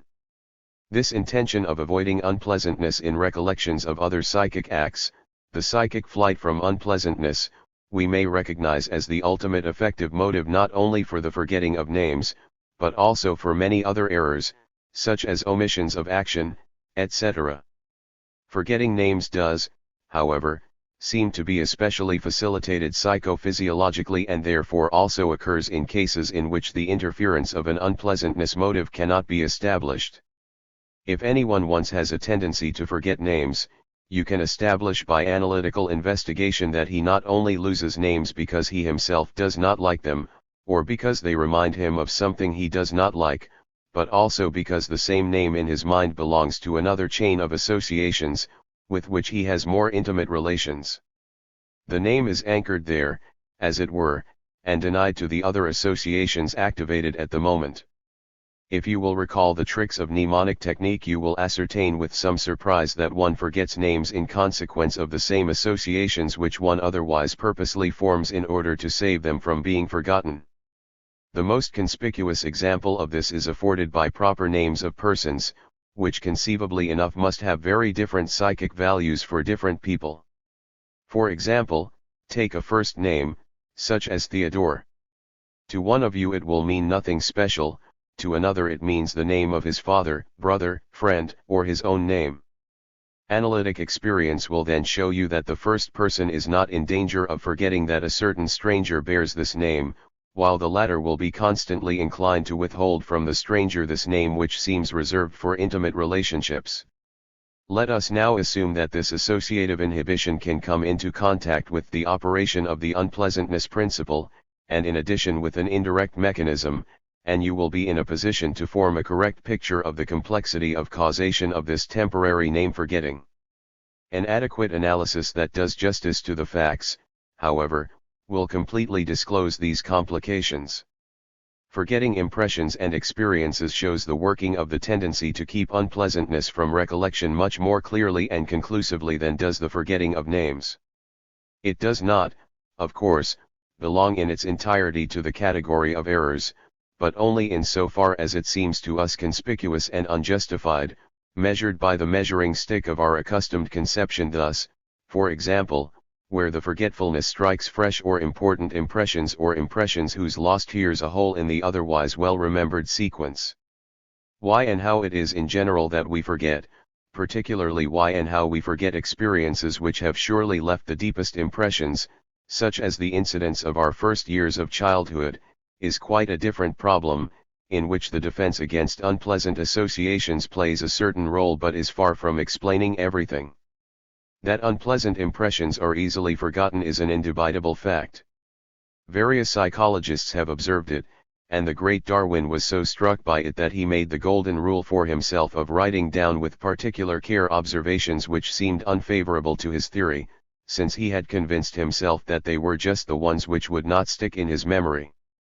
Those who hear for the first time of this principle of defense against unpleasant recollections by means of forgetting, seldom fail to raise the objection that they, on the contrary, have had the experience that just the painful is hard to forget, inasmuch as it always comes back to mind to torture the person against his will, as, for example, the recollection of an insult or humiliation. This fact is also correct, but the objection is not valid. It is important that one begin betimes to reckon with the fact that the psychic life is the arena of the struggles and exercises of antagonistic tendencies, or, to express it in non-dynamic terminology, that it consists of contradictions and paired antagonisms. Information concerning one specific tendency is of no avail for the exclusion of its opposite, there is room for both of them. It depends only on how the opposites react upon each other, what effects will proceed from the one and what from the other. Losing and mislaying objects is of especial interest to us because of the ambiguity and the multiplicity of tendencies in whose services the errors may act. The common element in all cases is this, that one wished to lose something. The reasons and purposes thereof vary. One loses an object when it has become damaged, when one intends to replace it with a better one, when one has ceased to like it, when it came from a person whose relations to one have become strained, or when it was obtained under circumstances of which one no longer wishes to think. The same purpose may be served by letting the object fall, be damaged, or broken. In the life of society it is said to have been found that unwelcome and illegitimate children are much more often frail than those born in wedlock. To reach this result we do not need the coarse technique of the so-called angel maker. A certain remissness in the care of the child is said to suffice amply. In the preservation of objects, the case might easily be the same as with the children. But things may be singled out for loss without their having forfeited any of their value, namely, when there exists the intention to sacrifice something to fate in order to ward off some other dreaded loss. Such exorcisings of fate are, according to the findings of analysis, still very frequent among us, therefore, the loss of things is often a voluntary sacrifice. In the same way losing may serve the purposes of obstinacy or self-punishment. In short, the more distant motivation of the tendency to get rid of a thing oneself by means of losing it is not overlooked. Mistakes, like other errors, are often used to fulfill wishes which one ought to deny oneself. The purpose is thus masked as fortunate accident. For instance, one of our friends once took the train to make a call in the suburbs, despite the clearest antipathy to so doing, and then, in changing cars, made the mistake of getting into the train which took him back to the city. Or, if on a trip one absolutely wants to make a longer stay at a halfway station, one is apt to overlook or miss certain connections, so that he is forced to make the desired interruption to the trip. Or, as once happened to a patient of mine whom I had forbidden to call up his fiancée on the telephone, by mistake and absent-mindedly he asked for a wrong number when he wanted to telephone to me, so that he was suddenly connected with the lady. A pretty example and one of practical significance in making a direct mistake is the observation of an engineer at a preliminary hearing in a damage suit. Some time ago I worked with several colleagues in the laboratory of a high school on a series of complicated elasticity experiments, a piece of work which we had undertaken voluntarily but which began to take more time than we had expected. One day as I went into the laboratory with my colleague F, the latter remarked how unpleasant it was to him to lose so much time that day, since he had so much to do at home. I could not help agreeing with him, and remarked half-jokingly, alluding to an incident of the previous week, "Let's hope that the machine gives out again so that we can stop work and go home early." In the division of labor it happened that F was given the regulation of the valve of the press, that is to say, he was, by means of a cautious opening of the valve, to let the liquid pressure from the accumulator flow slowly into the cylinder of the hydraulic press. The man who was directing the job stood by the manometer, pressure gauge, and when the right pressure had been reached called out in a loud voice, "Stop." At this command F seized the valve and turned with all his might to the left. All valves, without exception, closed to the right. Thereby the whole pressure of the accumulator suddenly became effective in the press, a strain for which the connecting pipes are not designed, so that a connecting pipe immediately burst, quite a harmless defect, but one which nevertheless forced us to drop work for the day and go home. It is characteristic, by the way, that some time afterward when we were discussing this occurrence, my friend F had no recollection whatever of my remark, which I could recall with certainty. From this point you may reach the conjecture that it is not harmless accident which makes the hands of your domestics such dangerous enemies to your household property. But you can also raise the question whether it is always an accident when one damages himself and exposes his own person to danger. There are interests the value of which you will presently be able to test by means of the analysis of observations. Ladies and gentlemen, this is far from being all that might be said about errors. There is indeed much left to investigate and to discuss. But I am satisfied if, from our investigations to date, your previous views are somewhat shaken and if you have acquired a certain degree of liberality in the acceptance of new ones. For the rest, I must content myself with leaving you face to face with an unclear condition of affairs. We cannot prove all our axioms by the study of errors and, indeed, are by no means solely dependent on this material. The great value of errors for our purpose lies in the fact that they are very frequent phenomena that can easily be observed on oneself and the occurrence of which do not require a pathological condition. I should like to mention just one more of your unanswered questions before concluding.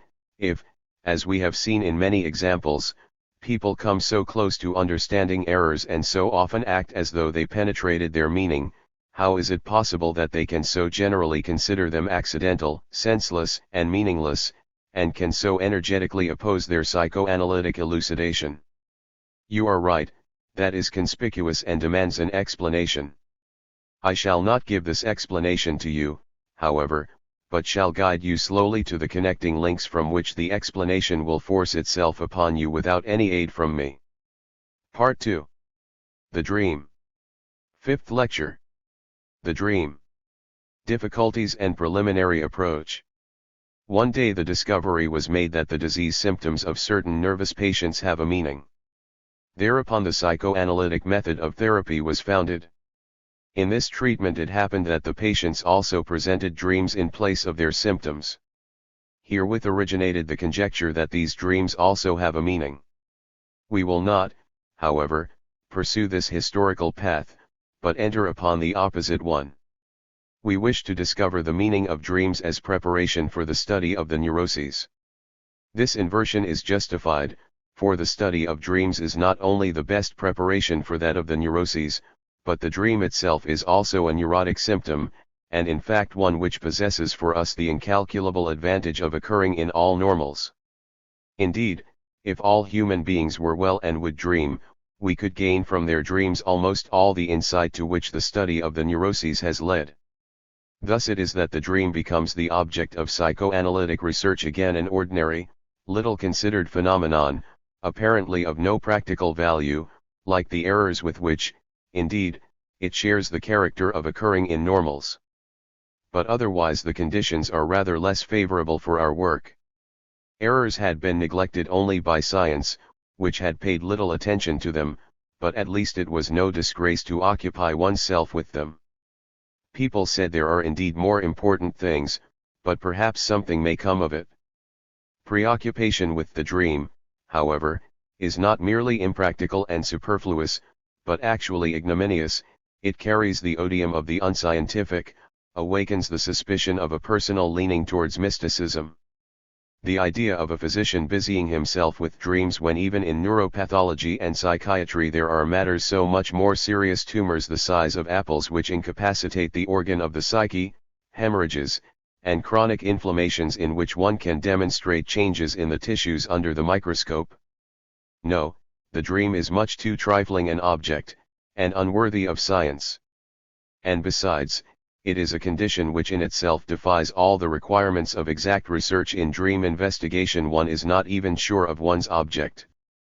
A delusion, for example, presents itself in clear and definite outlines. "I am the Emperor of China," says the patient aloud. But the dream?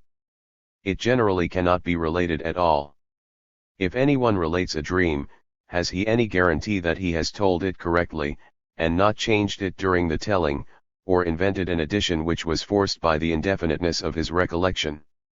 Most dreams cannot be remembered at all, are forgotten except for small fragments. And upon the interpretation of such material shall a scientific psychology or method of treatment for patients be based.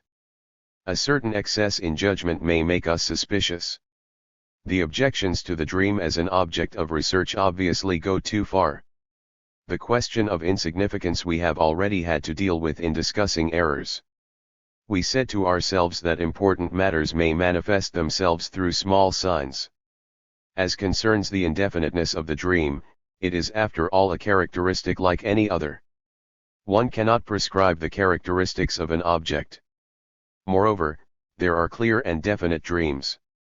And there are other objects of psychiatric research which suffer from the same trait of indefiniteness, example many compulsion ideas, with which even respectable and esteemed psychiatrists have occupied themselves. I might recall the last case which occurred in my practice. The patient introduced himself to me with the words, "I have a certain feeling as though I had harmed or had wished to harm some living thing, a child. No, more probably a dog perhaps pushed it off a bridge or something else." We can overcome to some degree the difficulty of uncertain recollection in the dream if we determine that exactly what the dreamer tells us is to be taken as his dream, without regard to anything which he has forgotten or may have changed in recollection. And finally, one cannot make so general an assertion as that the dream is an unimportant thing. We know from our own experience that the mood in which one wakes up after a dream may continue throughout the whole day. Cases have been observed by physicians in which a psychosis begins with a dream and holds to a delusion which originated in it. It is related of historical personages that they drew their inspiration for important deeds from dreams. So we may ask, whence comes the contempt of scientific circles for the dream? I think it is the reaction to their overestimation in former times. Reconstruction of the past is notoriously difficult, but this much we may assume with certainty, if you will permit me the jest, that our ancestors of 3,000 years ago and more, dreamed much in the way we do.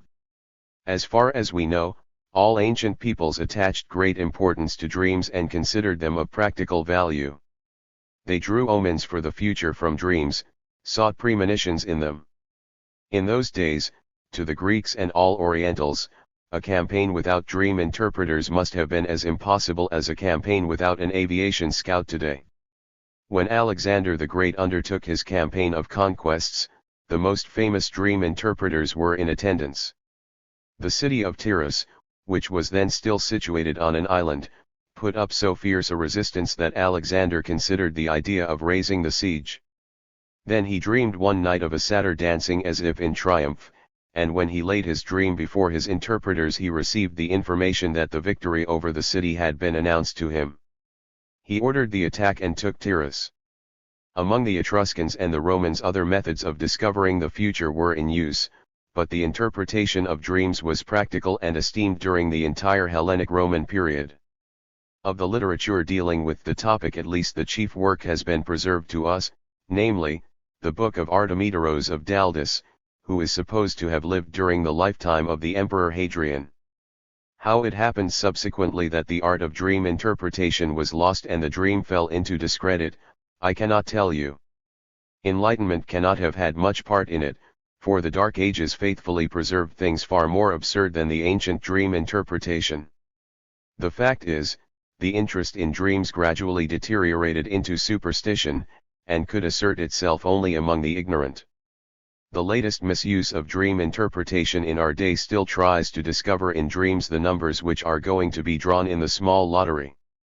On the other hand, the exact science of today has repeatedly dealt with dreams, but always only with the purpose of applying its physiological theories to the dream.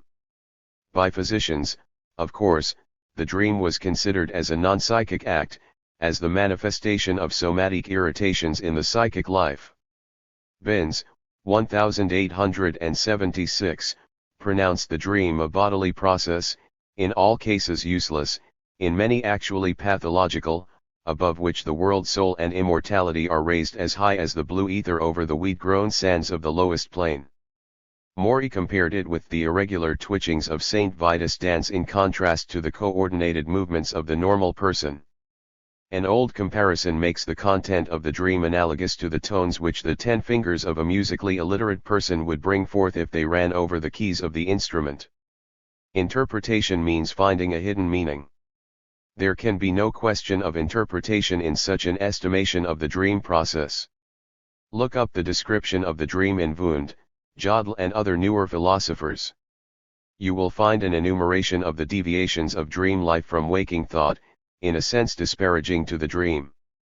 The description points out the disintegration of association, the suspension of the critical faculty, the elimination of all knowledge, and other signs of diminished activity. The only valuable contribution to the knowledge of the dream which we owe to exact science pertains to the influence of bodily stimuli, operative during sleep, on the content of the dream. There are 2 thick volumes of experimental researches on dreams by the recently deceased Norwegian author, J. Morley Vold, translated into German in 1910 and 1912, which deal almost solely with the consequences of changes in the position of the limbs. They are recommended as the prototype of exact dream research. Now can you imagine what exact science would say if it discovered that we wish to attempt to find the meaning of dreams? It may be it has already said it, but we will not allow ourselves to be frightened off. If errors can have a meaning, the dream can, too, and errors in many cases have a meaning which has escaped exact science. Let us confess to sharing the prejudice of the ancients and the common people, and let us follow in the footsteps of the ancient dream interpreters. First of all, we must orient ourselves in our task, and take a bird's-eye view of our field. What is a dream? It is difficult to say in one sentence. But we do not want to attempt any definition where a reference to the material with which everyone is familiar suffices. Yet we ought to select the essential element of the dream. How can that be found? There are such monstrous differences within the boundary which encloses our province, differences in every direction. The essential thing will very probably be that which we can show to be common to all dreams. Well, the first thing which is common to all dreams is that we are asleep during their occurrence. The dream is apparently the psychic life during sleep, which has certain resemblances to that of the waking condition, and on the other hand is distinguished from it by important differences. That was noted even in Aristotle's definition.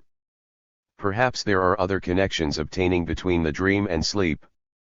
One can be awakened by a dream. One frequently has a dream when he wakes spontaneously or is forcibly awakened from sleep. The dream then seems to be an intermediate condition between sleeping and waking. Thus we are referred to the problem of sleep. What, then, is sleep? That is a physiological or biological problem concerning which there is still much controversy. We can form no decision on the point, but I think we may attempt a psychological characterization of sleep.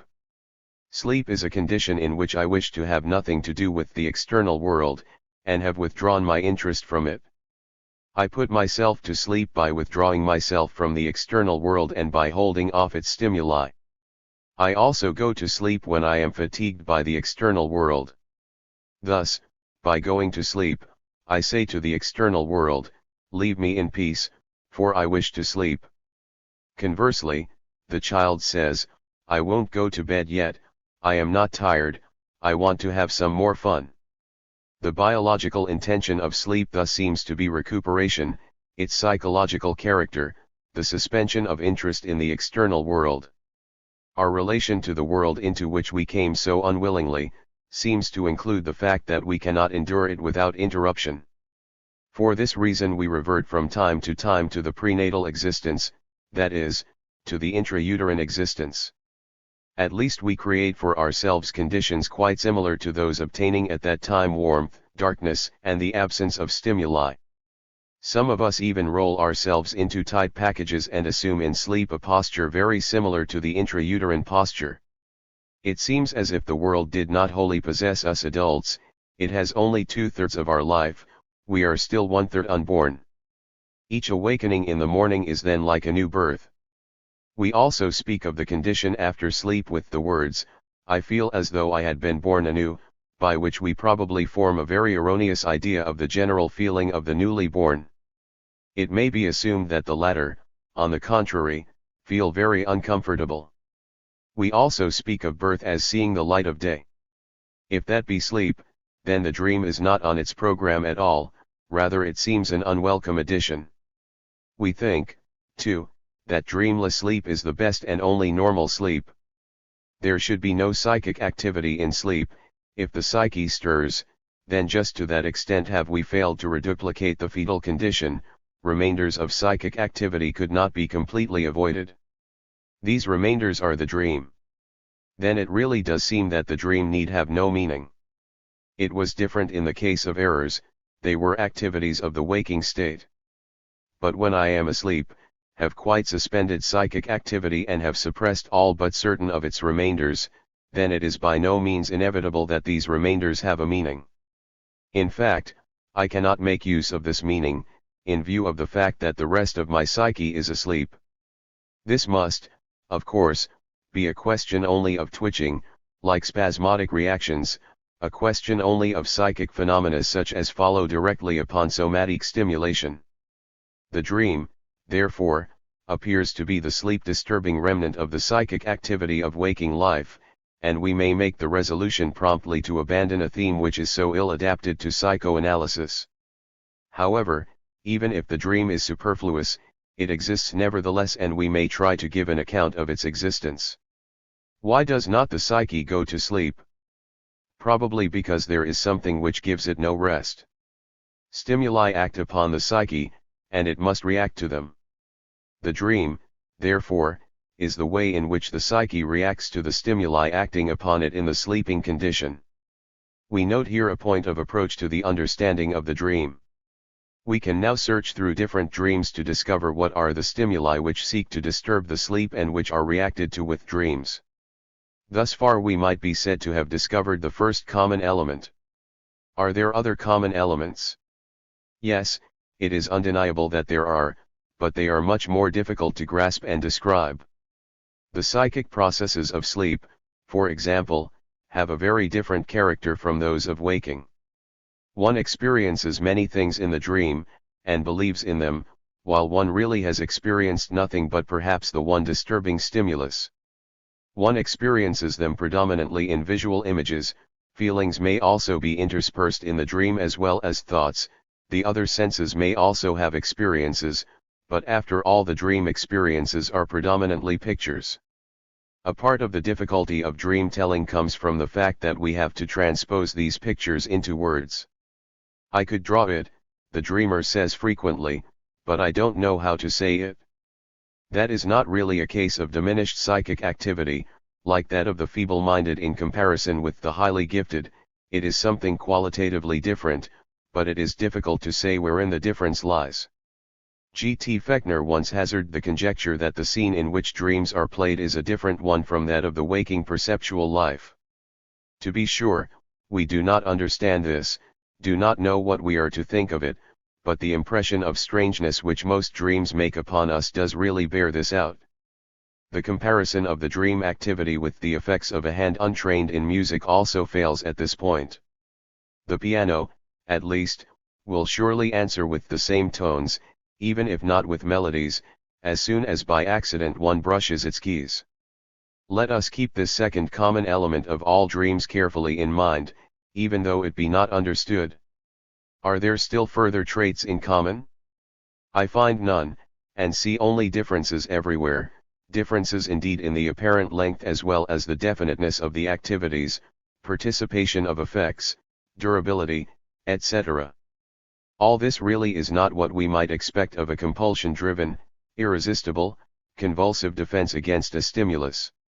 As concerns the dimensions of dreams, there are very short ones which contain only one picture or a few, one thought, yes, even one word only, others which are uncommonly rich in content, seem to dramatize whole novels and to last very long.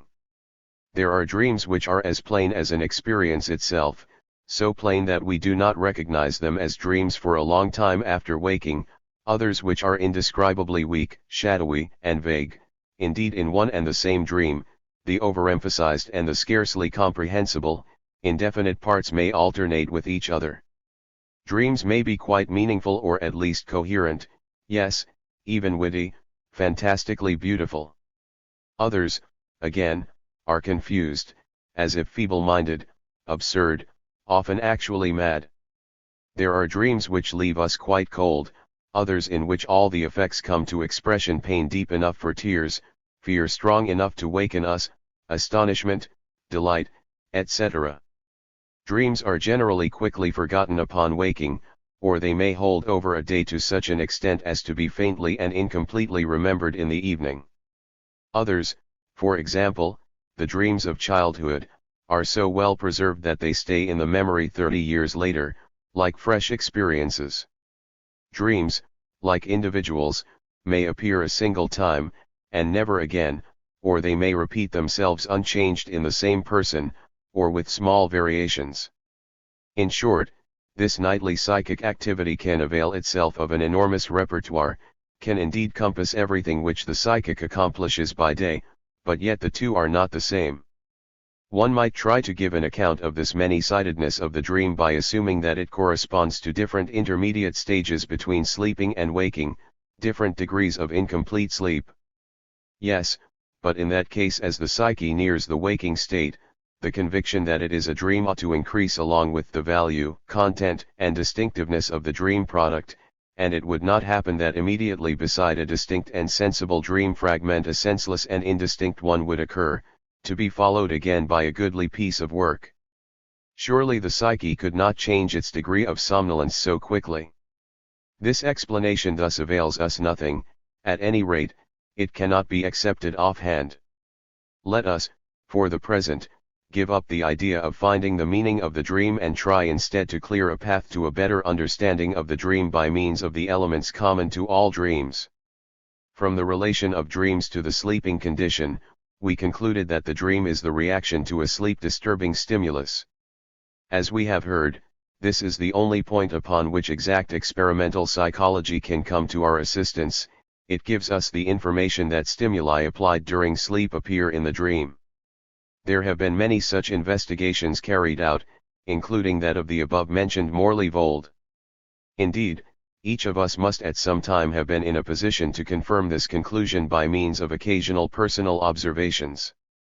I shall choose certain older experiments for presentation. Morey had such experiments made on his own person. He was allowed to smell cologne while dreaming.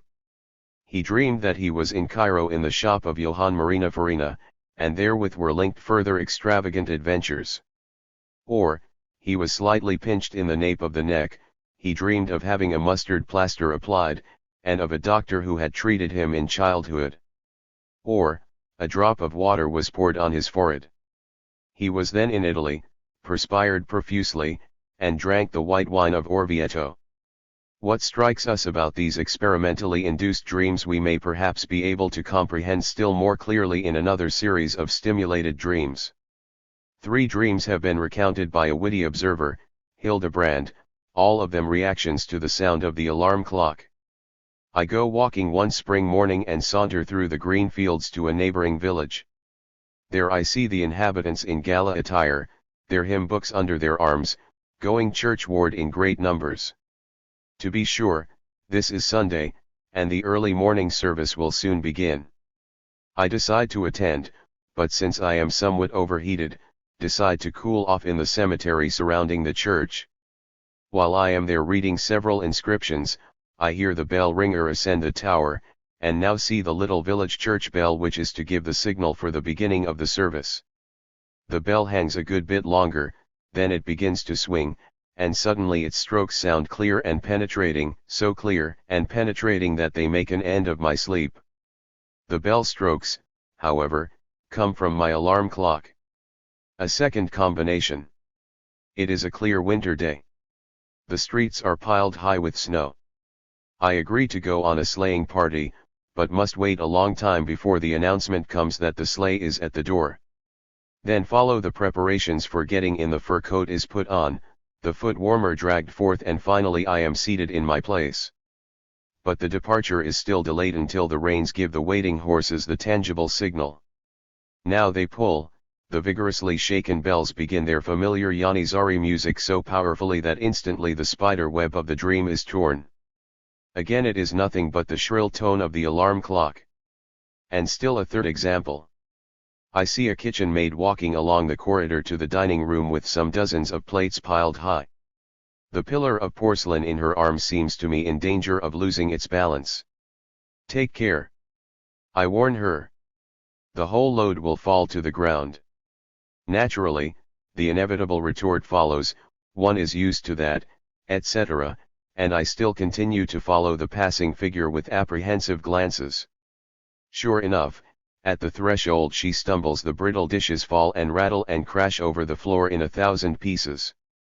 But the endless racket is not, as I soon notice, a real rattling, but really a ringing, and with this ringing, as the awakened subject now realizes, the alarm has performed its duty.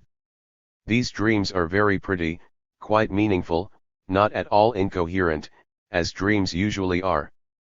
We will not object to them on that score. That which is common to them all is that the situation terminates each time in a noise, which one recognizes upon waking up as the sound of the alarm.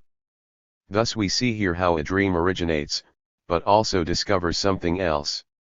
The dream does not recognize the alarm, indeed the alarm does not appear in the dream replaces the alarm sound with another. It interprets the stimulus which interrupts the sleep, but interprets it each time in a different way. Why? There is no answer to this question, it seems to be something arbitrary. But to understand the dream means to be able to say why it has chosen just this sound and no other for the interpretation of the alarm clock stimulus. In quite analogous fashion, we must raise the objection to the Maury experiment that we see well enough that the stimulus appears in the dream, but that we do not discover why it appears in just this form, and that the form taken by the dream does not seem to follow from the nature of the sleep-disturbing stimulus. Moreover, in the Maury experiments a mass of other dream material links itself to the direct stimulus product, as, for example, the extravagant adventures in the Cologne dream, for which one can give no account. Now I shall ask you to consider the fact that the waking dreams offer by far the best chances for determining the influence of external sleep-disturbing stimuli. In most of the other cases it will be more difficult. One does not wake up in all dreams, and in the morning, when one remembers the dream of the night, how can one discover the disturbing stimulus which was perhaps in operation at night? I did succeed once in subsequently establishing such a sound stimulus, though naturally only in consequence of special circumstances. I woke up one morning in a place in the Tyrolese mountains, with the certainty that I had dreamt the Pope had died. I could not explain the dream, but then my wife asked me, "Did you hear the terrible bell ringing that broke out early this morning from all the churches and chapels?"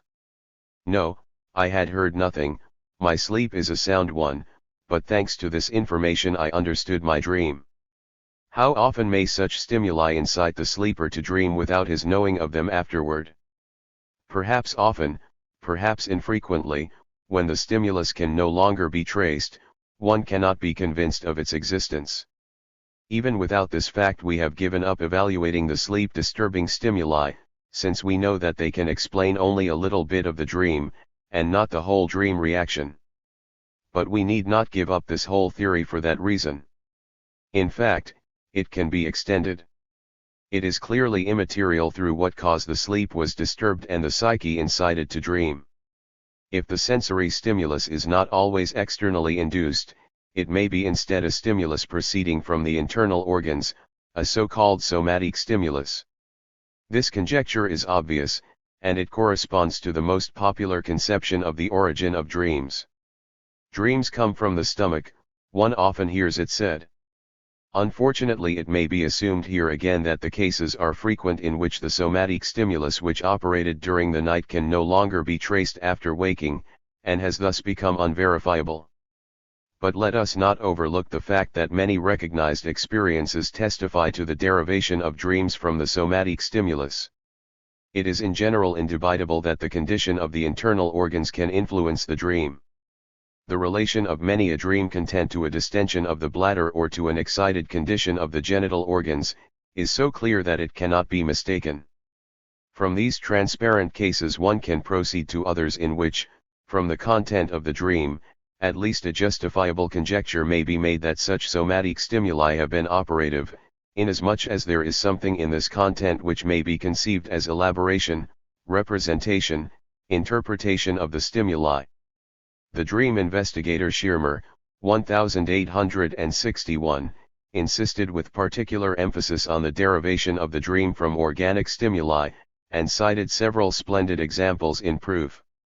For example, in a dream he sees two rows of beautiful boys with blonde hair and delicate complexions stand opposite each other in preparation for a fight, fall upon each other, seize each other, take up the old position again, and repeat the whole performance. Here the interpretation of these rows of boys as teeth is plausible in itself, and it seems to become convincing when after the scene the dreamer pulls a long tooth out of his jaws. The interpretation of long, narrow, winding corridors as intestinal stimuli, seems sound and confirms Schirmer's assertion that the dream above all seeks to represent the stimulus-producing organ by means of objects resembling it. Thus we must be prepared to admit that the internal stimuli may play the same role in the dream as the external. Unfortunately, their evaluation is subject to the same difficulties as those we have already encountered. In a large number of cases the interpretation of the stimuli as somatic remains uncertain and undemonstrable. Not all dreams, but only a certain portion of them, arouse the suspicion that an internal organic stimulus was concerned in their causation.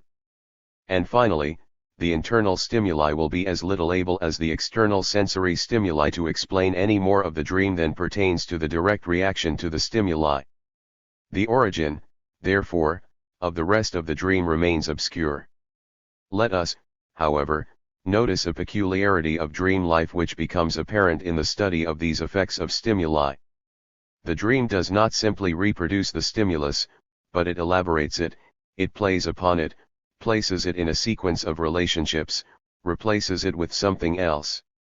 That is a side of dream activity which must interest us because it may lead us closer to the nature of the dream.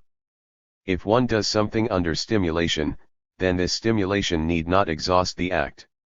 Shakespeare's Macbeth, for example, is a drama created on the occasion of the coronation of the king who for the first time wore upon his head the crown symbolizing the union of three countries. But does this historical occasion cover the content of the drama? Does it explain its greatness and its riddle? Perhaps the external and internal stimuli, acting upon the sleeper, are only the inciters of the dream, of whose nature nothing is betrayed to us from our knowledge of that fact. The other element common to dreams, their psychic peculiarity, is on the one hand hard to comprehend, and on the other hand offers no point for further investigation. In dreams we perceive a thing for the most part in visual forms. Can the stimuli furnish a solution for this fact? Is it actually the stimulus which we experience? Why, then, is the experience visual when optic stimulation incited the dream only in the rarest cases? Or can it be proved, when we dream speeches, that during sleep a conversation or sounds resembling it reached our ear. This possibility I venture decisively to reject. If, from the common elements of dreams, we get no further, then let us see what we can do with their differences.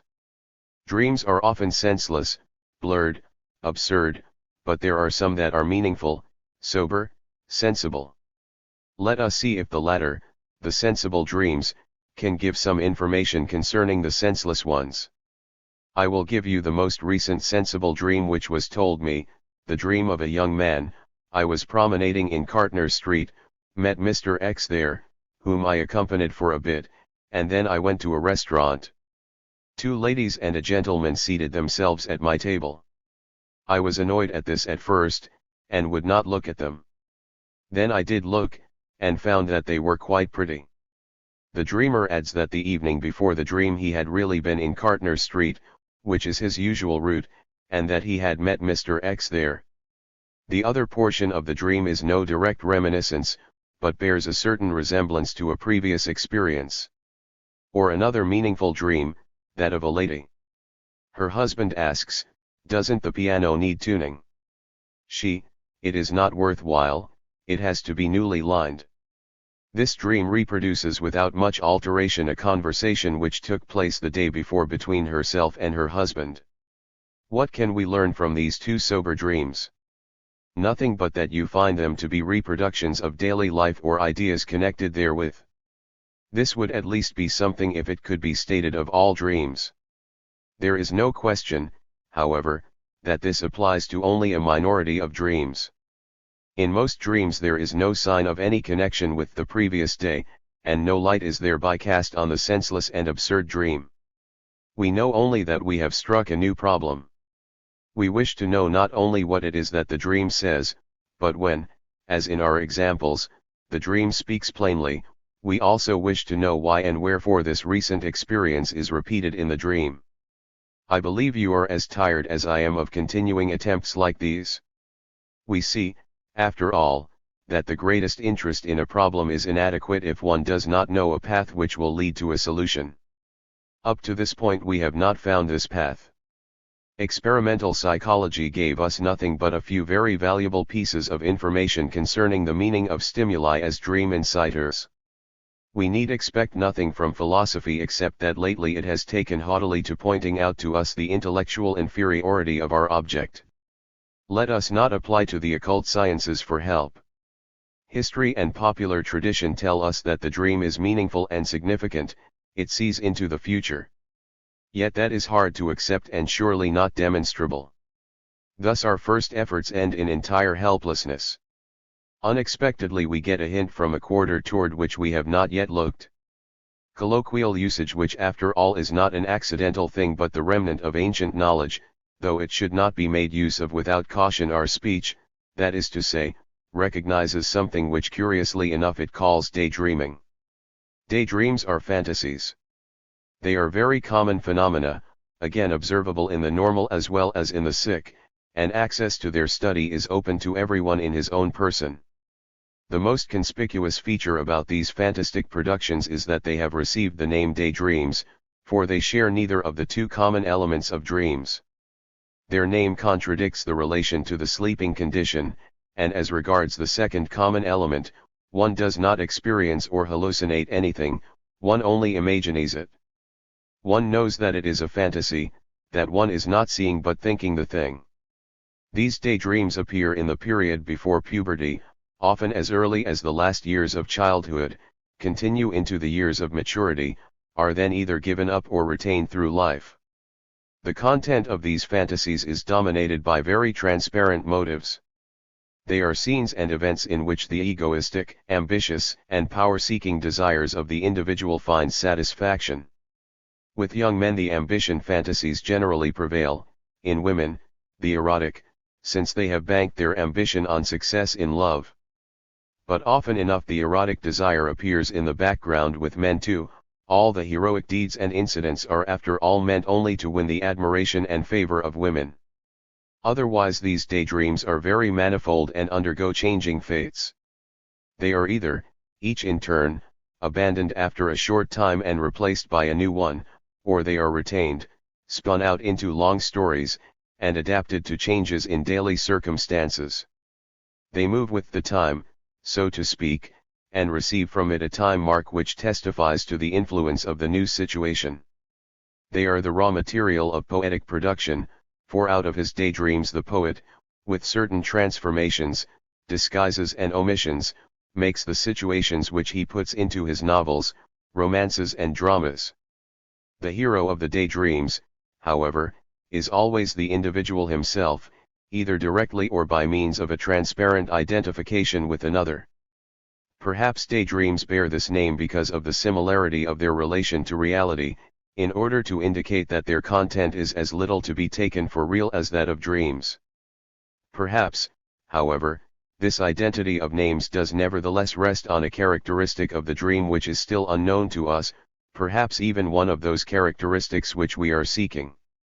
It is possible, on the other hand, that we are wrong in trying to read a meaning into the similarity of designation. Yet that can only be cleared up later. Sixth lecture. The dream. Hypothesis and technique of interpretation. We must find a new path, a new method, in order to proceed with the investigation of the dream. I shall now make an obvious suggestion. Let us assume as a hypothesis for everything which follows, that the dream is not a somatic but a psychic phenomenon. You appreciate the significance of that statement, but what justification have we for making it? None, but that alone need not deter us from making it.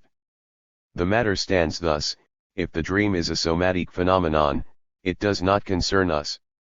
It can be of interest to us only on the supposition that it is a psychic phenomenon. Let us therefore work upon that assumption in order to see what comes of it. The result of our labor will determine whether we are to hold to this assumption and whether we may, in fact, consider it in turn a result. What is it that we really wish to achieve? To what end are we working? It is what one usually seeks to attain in the sciences: an understanding of phenomena, the creation of relationships between them, and ultimately, if possible, the extension of our control over them. Let us then proceed with the work on the assumption that the dream is a psychic phenomenon.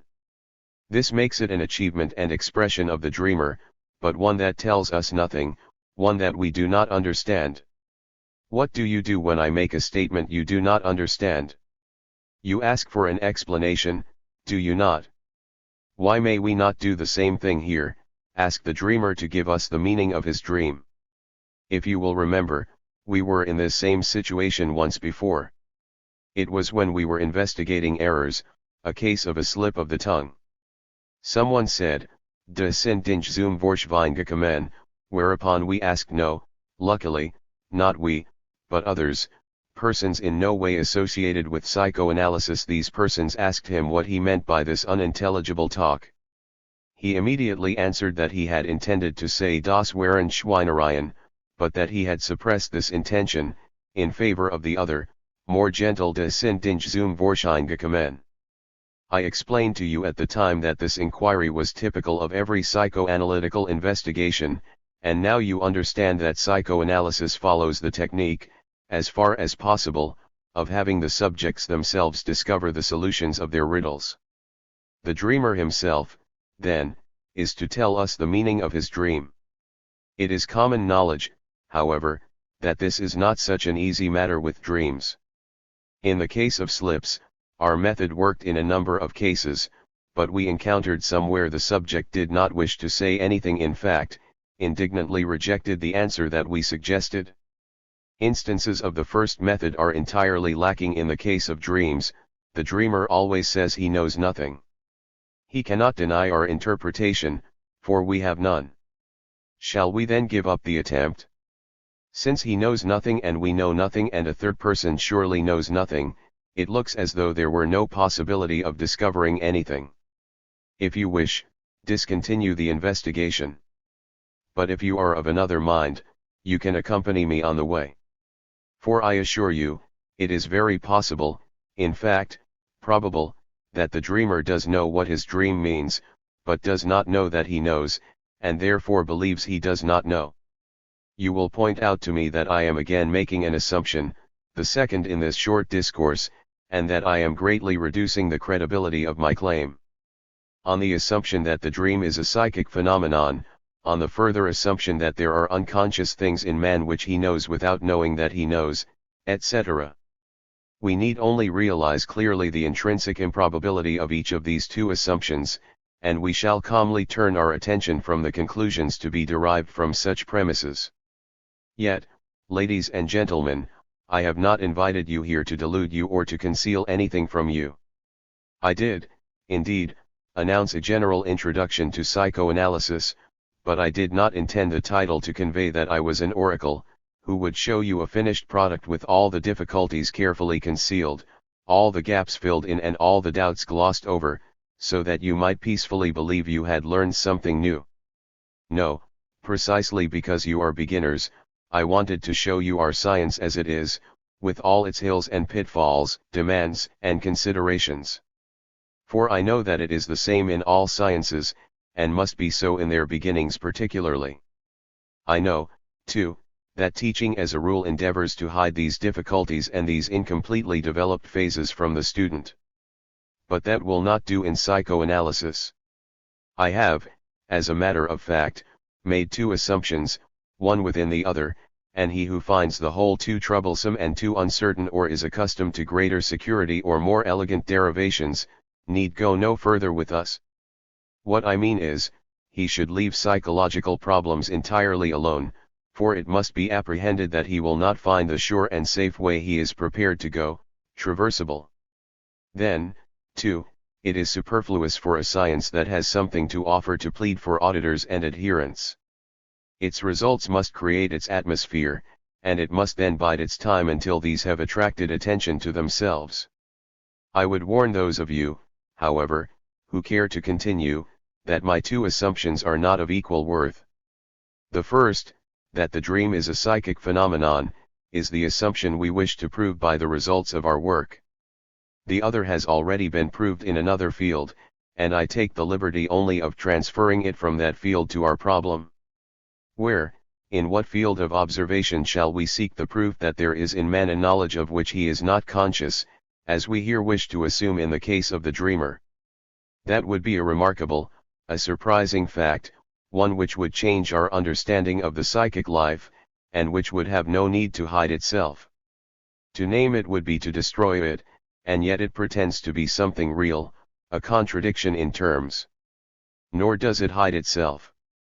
It is no result of the fact itself that we are ignorant of its existence and have not troubled sufficiently about it. That is just as little our fault as the fact that all these psychological problems are condemned by persons who have kept away from all observations and experiments which are decisive in this respect. The proof appeared in the field of hypnotic phenomena. When, in the year 1889, I was a witness to the extraordinarily enlightening demonstrations of Siebold and Bernheim in Nancy, I witnessed also the following experiment: if one placed a man in the somnambulistic state, allowed him to have all manner of hallucinatory experience, and then woke him up, it appeared in the first instance that he knew nothing about what had happened during his hypnotic sleep. Bernheim then directly invited him to relate what had happened to him during the hypnosis. He maintained he was unable to recall anything. But Bernheim insisted, he persisted, he assured him he did know, that he must recall, and, incredible though it may seem, the man wavered, began to rack his memory, recalled in a shadowy way first one of the suggested experiences, then another, the recollection became more and more complete and finally was brought forth without a gap. The fact that he had this knowledge finally, and that he had had no experiences from any other source in the meantime, permits the conclusion that he knew of these recollections in the beginning. They were merely inaccessible, he did not know that he knew them, he believed he did not know them. This is exactly what we suspect in the dreamer. I trust you are taken by surprise by the establishment of this fact, and that you will ask me why I did not refer to this proof before in the case of the slips, where we credited the man who made a mistake in speech with intentions he knew nothing about and which he denied. If a person believes he knows nothing concerning experiences, the memory of which, however, he retains, you might say, it is no longer so improbable that there are also other psychic experiences within him of whose existence he is ignorant. This argument would have impressed us and advanced us in the understanding of errors. To be sure, I might then have referred to this, but I reserved it for another place, where it was more necessary. Errors have in a measure explained themselves, have, in part, furnished us with the warning that we must assume the existence of psychic processes of which we know nothing, for the sake of the connection of the phenomena. In dreams we are compelled to look to other sources for explanations, and besides, I count on the fact that you will permit the inference I draw from hypnotism more readily in this instance. The condition in which we make mistakes most seem to you to be the normal one. It has no similarity to the hypnotic. On the other hand, there is a clear relationship between the hypnotic state and sleep, which is the essential condition of dreams. Hypnotism is known as artificial sleep. We say to the person whom we hypnotize, sleep, and the suggestions which we throw out are comparable to the dreams of natural sleep. The psychical conditions are in both cases really analogous.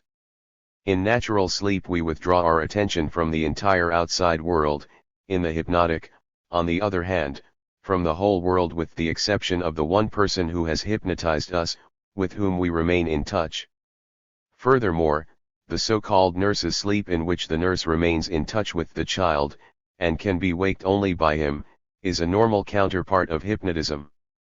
The transference of one of the conditions of hypnotism to natural sleep does not appear to be such a daring proceeding.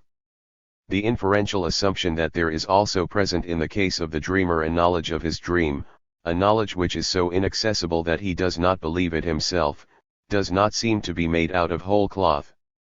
Let us note that at this point there appears a third approach to the study of the dream, from the sleep-disturbing stimuli, from the daydreams, and now in addition, from the suggested dreams of the hypnotic state. Now we return, perhaps with increased faith, to our problem. Apparently it is very probable that the dreamer knows of his dream. The question is, how to make it possible for him to discover this knowledge, and to impart it to us? We do not demand that he give us the meaning of his dream at once, but he will be able to discover its origin, the thought and sphere of interest from which it springs. In the case of the errors, you will remember, the man was asked how he happened to use the wrong word, Vorschwein, and his next idea gave us the explanation. Our dream technique is very simple, an imitation of this example. We again ask how the subject happened to have the dream, and his next statement is again to be taken as an explanation. We disregard the distinction whether the dreamer believes or does not believe he knows, and treat both cases in the same way. This technique is very simple indeed, but I am afraid it will arouse your sharpest opposition. You will say, a new assumption. The third, and the most improbable of all. If I ask the dreamer what he considers the explanation of his dream to be, his very next association is to be the desired explanation? But it may be he thinks of nothing at all, or his next thought may be anything at all. We cannot understand upon what we can base such anticipation. This, really, is putting too much faith in a situation where a slightly more critical attitude would be more suitable. Furthermore, a dream is not an isolated error, but consists of many elements. To which idea should we pin our faith? You are right in all the non-essentials. A dream must indeed be distinguished from a word slip, even in the number of its elements. The technique is compelled to consider this very carefully. Let me suggest that we separate the dream into its elements, and carry on the investigation of each element separately, then the analogy to the word slip is again set up. You are also correct when you say that in answer to the separate dream elements no association may occur to the dreamer.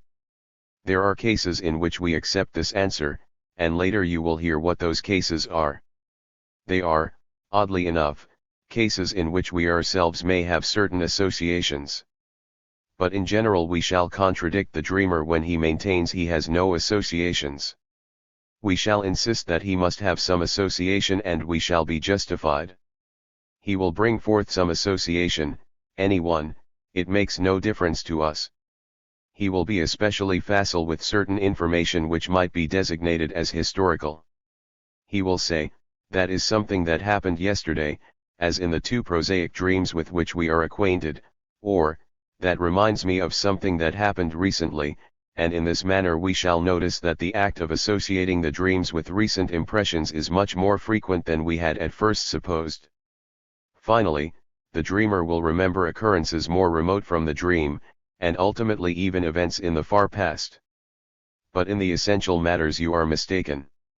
If you believe that we assume arbitrarily that the dreamer's next association will disclose just what we are seeking, or must lead to it, that on the contrary the association is just as likely to be entirely inconsequential, and without any connection with what we are seeking, and that it is an example of my unbounded optimism to expect anything else, then you are greatly mistaken. I have already taken the liberty of pointing out that in each one of you there is a deep-rooted belief in psychic freedom and volition, a belief which is absolutely unscientific, and which must capitulate before the claims of a determinism that controls even the psychic life. I beg of you to accept it as a fact that only this one association will occur to the person questioned. But I do not put one belief in opposition to another. It can be proved that the association, which the subject produces, is not voluntary, is not interminable, not unconnected with what we seek. Indeed, I discovered long ago without, however, laying too much stress on the discovery that even experimental psychology has brought forth this evidence. I ask you to give your particular attention to the significance of this subject. If I invite a person to tell me what occurs to him in relation to some certain element of his dream, I am asking him to abandon himself to free association, controlled by a given premise. This demands a special delimitation of the attention, quite different from cogitation, in fact, exclusive of cogitation. Many persons put themselves into such a state easily, others show an extraordinarily high degree of clumsiness. There is a higher level of free association again, where I omit this original premise and designate only the manner of the association, example rule that the subject freely give a proper name or a number. Such an association would be more voluntary, more interminable, than the one called forth by our technique. But it can be shown that it is strongly determined each time by an important inner mental set which, at the moment at which it is active, is unknown to us, just as unknown as the disturbing tendencies in the case of errors and the provocative tendencies in the case of accidental occurrences. I, and many others after me, have again and again instigated such investigations for names and numbers which occur to the subject without any restraint, and have published some results. The method is the following: proceeding from the disclosed names, we awaken continuous associations which then are no longer entirely free, but rather are limited as are the associations to the dream elements, and this is true until the impulse is exhausted. By that time, however, the motivation and significance of the free name associations is explained. The investigations always yield the same results, the information often covers a wealth of material and necessitates lengthy elaboration. The associations to freely appearing numbers are perhaps the most significant.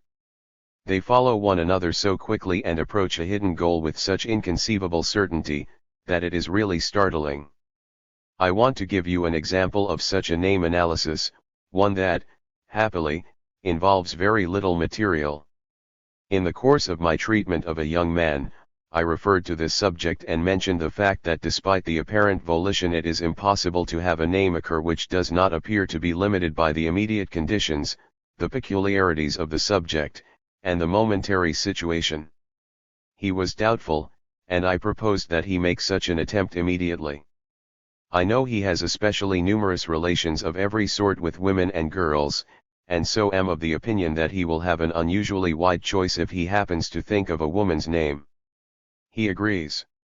To my astonishment, and perhaps even more to his, no avalanche of women's names descends upon my head, but he is silent for a time, and then admits that a single name has occurred to him and no other, albino.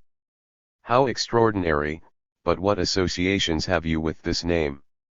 How many albinos do you know? Strangely enough, he knew no albinos, and there were no further associations with the name. One might conclude the analysis had proved a failure, but no, it was already complete, No further association was necessary. The man himself had unusually light coloring. In our talks during the cure I had frequently called him an albino in fun. We were at the time occupied in determining the feminine characteristics of his nature. He himself was the albino, who at that moment was to him the most interesting feminine person. In like manner, melodies, which come for no reason, show themselves conditioned by and associated with a train of thought which has a right to occupy one, yet of whose activity one is unconscious. It is easily demonstrable that the attraction to the melody is associated with the text, or its origin. But I must take the precaution not to include in this assertion really musical people, with whom, as it happens, I have had no experience. In their cases the musical meaning of the melody may have occasioned its occurrence. More often the first reason holds. I know of a young man who for a time was actually haunted by the really charming melody of the Song of Paris, from the beautiful Helen, until the analysis brought to his attention the fact that at that time his interest was divided between an Ida and a Helen. If then the entirely unrestrained associations are conditioned in such a manner and are arranged in a distinct order, we are justified in concluding that associations with a single condition, that of an original premise, or starting point, may be conditioned to no less degree. The investigation does in fact show that aside from the conditioning which we have established by the premise, a second farther dependence is recognizable upon powerful affective thoughts, upon cycles of interest and complexes of whose influence we are ignorant, therefore unconscious at the time. Associations of this character have been the subject matter of very enlightening experimental investigations, which have played a noteworthy role in the history of psychoanalysis. The Wundt school proposed the so-called association experiment, wherein the subject is given the task of answering in the quickest possible time, with any desired reaction, to a given stimulus word. It is then possible to study the interval of time that elapses between the stimulus and the reaction, the nature of the answer given as reaction, the possible mistake in a subsequent repetition of the same attempt, and similar matters. The Zurich school under the leadership of Bleuler and Jung, gave the explanation of the reactions following the association experiment, by asking the subject to explain a given reaction by means of further associations, in the cases where there was anything extraordinary in the reaction. It then became apparent that these extraordinary reactions were most sharply determined by the complexes of the subject. In this matter Bleuler and Jung built the first bridge from experimental psychology to psychoanalysis. Thus instructed, you will be able to say, we recognize now that free associations are predetermined, not voluntary, as we had believed. We admit this also as regards the associations connected with the elements of the dream, but that is not what we are concerned with. You maintain that the associations to the dream element are determined by the unknown psychic background of this very element. We do not think that this is a proven fact. We expect, to be sure, that the association to the dream element will clearly show itself through one of the complexes of the dreamer, but what good is that to us? That does not lead us to understand the dream, but rather, as in the case of the association experiment, to a knowledge of the so-called complexes. What have these to do with the dream? You are right, but you overlook one point, in fact, the very point because of which I did not choose the association experiment as the starting point for this exposition. In this experiment the one determinate of the reaction, viz., the stimulus word, is voluntarily chosen. The reaction is then an intermediary between the stimulus word and the recently aroused complex of the subject. In the dream the stimulus word is replaced by something that itself has its origin in the psychic life of the dreamer, in sources unknown to him, hence very likely itself a product of the complex. It is not an altogether fantastic hypothesis, then, that the more remote associations, even those that are connected with the dream element, are determined by no other complex than the one which determines the dream element itself, and will lead to the disclosure of the complex. Let me show you by another case that the situation is really as we expect it to be. Forgetting proper names is really a splendid example for the case of dream analysis, only here there is present in one person what in the dream interpretation is divided between two persons. Though I have forgotten a name temporarily, I still retain the certainty that I know the name, that certainty which we could acquire for the dreamer only by way of the Bernheim experiment. The forgotten name, however, is not accessible. Cogitation, no matter how strenuous, does not help. Experience soon tells me that.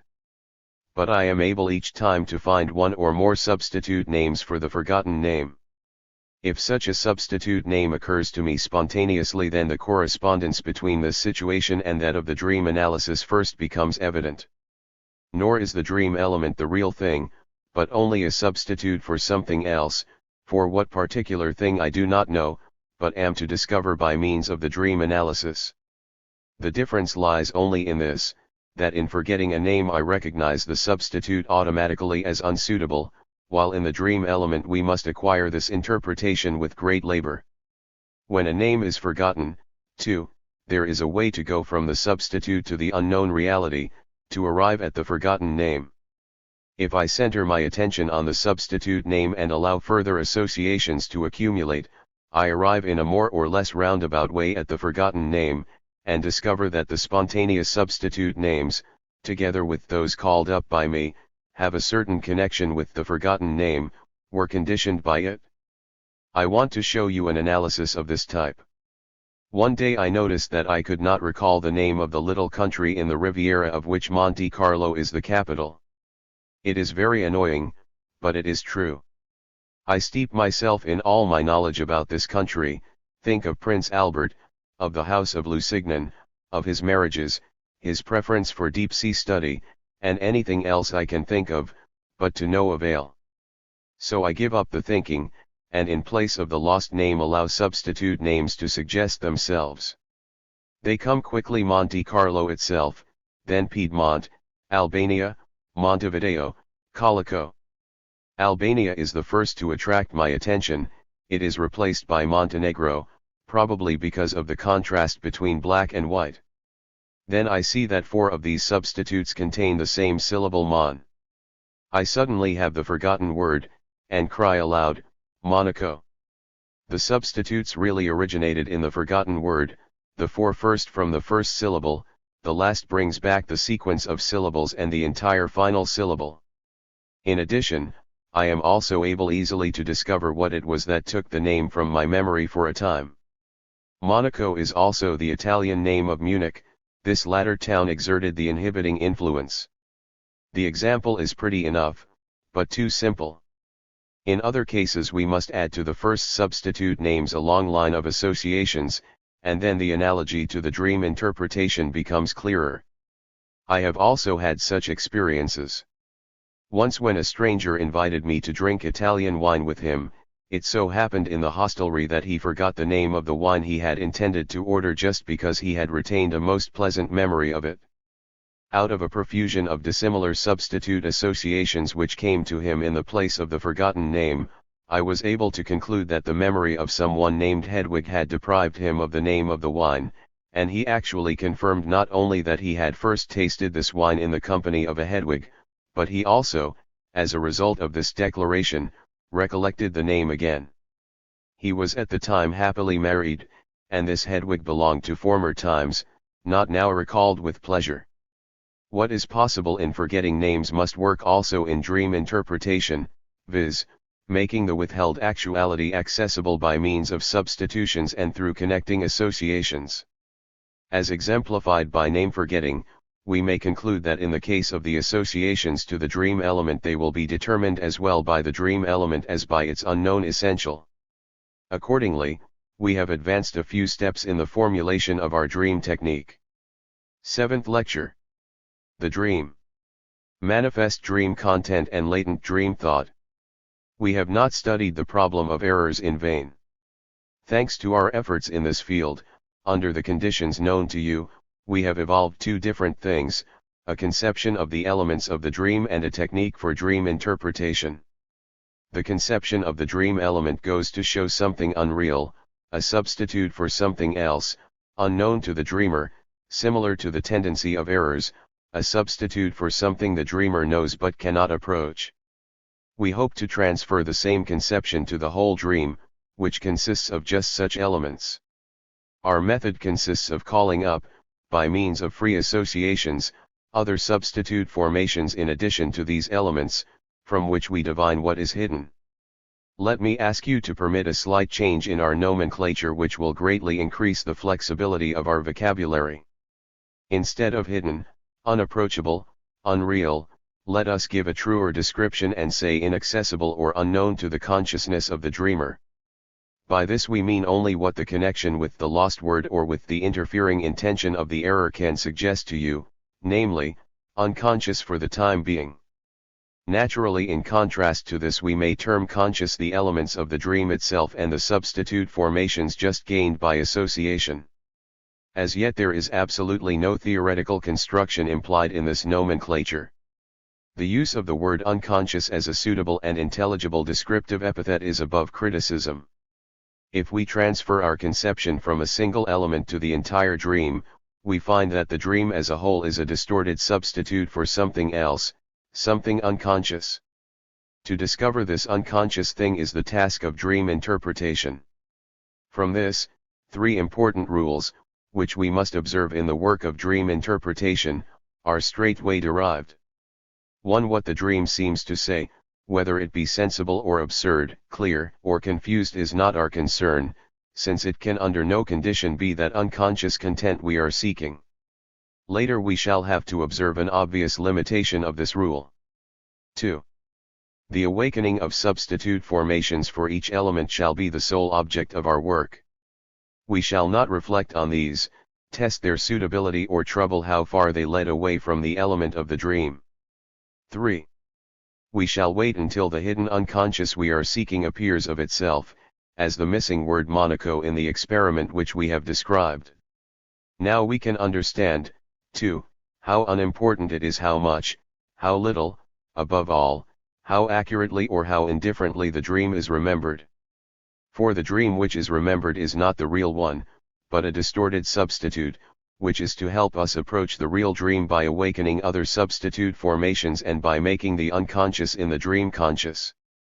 Therefore, if our recollection of the dream was faulty, it has simply brought about a further distortion of this substitute, a distortion which cannot, however, be unmotivated. One can interpret one's own dreams as well as those of others. One learns even more from these, for the process yields more proof. If we try this, we observe that something impedes the work. Haphazard ideas arise, but we do not let them have their way. Tendencies to test and to choose make themselves felt. As an idea occurs, we say to ourselves, no, that does not fit, that does not belong here. Of a second, that is too senseless. Of a third, this is entirely beside the point, and one can easily observe how the ideas are stifled and suppressed by these objections, even before they have become entirely clear. On the one hand, therefore, too much importance is attached to the dream elements themselves. On the other, the result of free association is vitiated by the process of selection. If you are not interpreting the dream alone, if you allow someone else to interpret it for you, you will soon discover another motive which induces you to make this forbidden choice. At times you say to yourself, no, this idea is too unpleasant, I either will not or cannot divulge this. Clearly these objections are a menace to the success of our work. We must guard against them, in our own case by the firm resolve not to give way to them, and in the interpretation of the dreams of others by making the hard and fast rule for them, never to omit any idea from their account, even if one of the following 4 objections should arise, that is, if it should seem too unimportant, absurd, too irrelevant, or too embarrassing to relate. The dreamer promises to obey this rule, but it is annoying to see how poorly he keeps his promise at times. At first we account for this by supposing that in spite of the authoritative assurance which has been given to the dreamer, he is not impressed with the importance of free association, and plan perhaps to win his theoretic approval by giving him papers to read or by sending him to lectures which are to make him a disciple of our views concerning free association. But we are deterred from such blunders by the observation that, in one's own case, where convictions may certainly be trusted, the same critical objections arise against certain ideas, and can only be suppressed subsequently, upon second thought, as it were. Instead of becoming vexed at the disobedience of the dreamer, these experiences can be turned to account in teaching something new, something which is the more important the less we are prepared for it. We understand that the task of interpreting dreams is carried on against a certain resistance which manifests itself by these critical objections. This resistance is independent of the theoretical conviction of the dreamer. Even more is apparent. We discover that such a critical objection is never justified. On the contrary, those ideas which we are so anxious to suppress, prove without exception to be the most important, the most decisive, in the search for the unconscious. It is even a mark of distinction if an idea is accompanied by such an objection. This resistance is something entirely new, a phenomenon which we have found as a result of our hypotheses, although it was not originally included in them. We are not too pleasantly surprised by this new factor in our problem. We suspect that it will not make our work any easier. It might even tempt us to abandon our entire work in connection with the dream. Such an unimportant thing as the dream, and in addition such difficulties instead of a smooth technique. But from another point of view, these same difficulties may prove fascinating, and suggest that the work is worth the trouble.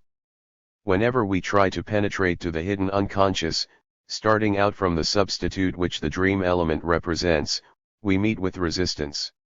Hence, we are justified in supposing that something of weight must be hidden behind the substitute. What other reason could there be for the difficulties which are maintained for purposes of concealment? If a child does not want to open his clenched fist, he is certainly hiding something he ought not to have. Just as soon as we bring the dynamic representation of resistance into our consideration of the case, we must realize that this factor is something quantitatively variable. There may be greater or lesser resistances, and we are prepared to see these differences in the course of our work. We may perhaps connect this with another experience found in the work of dream interpretation. For sometimes only one or two ideas serve to carry us from the dream element to its unconscious aspect, while at other times long chains of associations and the suppression of many critical objections are necessary. We shall note that these variations are connected with the variable force of resistance. This observation is probably correct. If resistance is slight, then the substitute is not far removed from the unconscious, but strong resistance carries with it a great distortion of the unconscious and in addition a long journey back to it. Perhaps the time has come to take a dream and try out our method to see if our faith in it shall be confirmed. But which dream shall we choose? You cannot imagine how hard it is for me to decide, and at this point I cannot explain the source of the difficulty. Of course, there must be dreams which, as a whole, have suffered slight distortion, and it would be best to start with one of these. But which dreams are the least distorted? Those which are sensible and not confused, of which I have already given you two examples. This would be a gross misunderstanding. Testing shows that these dreams have suffered by distortion to an exceptionally high degree.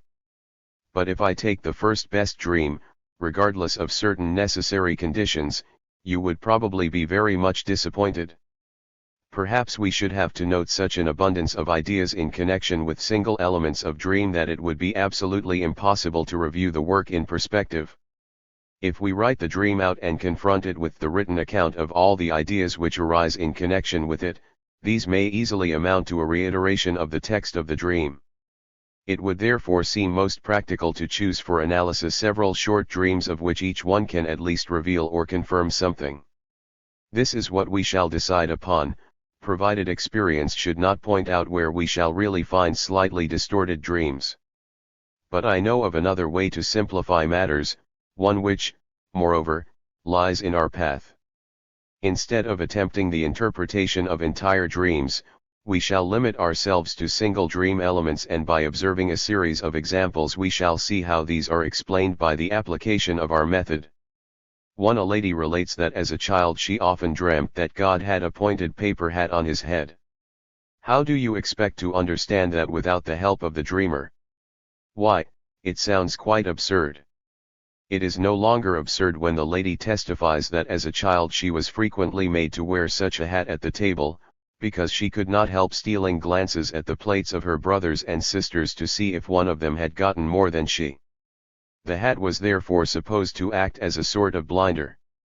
This explanation was moreover historic, and given without the least difficulty. The meaning of this fragment and of the whole brief dream, is clear with the help of a further idea of the dreamer. Since I had heard that God was all-knowing and all-seeing, she said, the dream can only mean that I know everything and see everything just as God does, even when they try to prevent me. This example is perhaps too simple. A skeptical patient has a longer dream, in which certain people happen to tell her about my book concerning laughter and praise it highly. Then something is mentioned about a certain canal, perhaps another book in which canal occurs, or something else with the word canal, she doesn't know, it is all confused.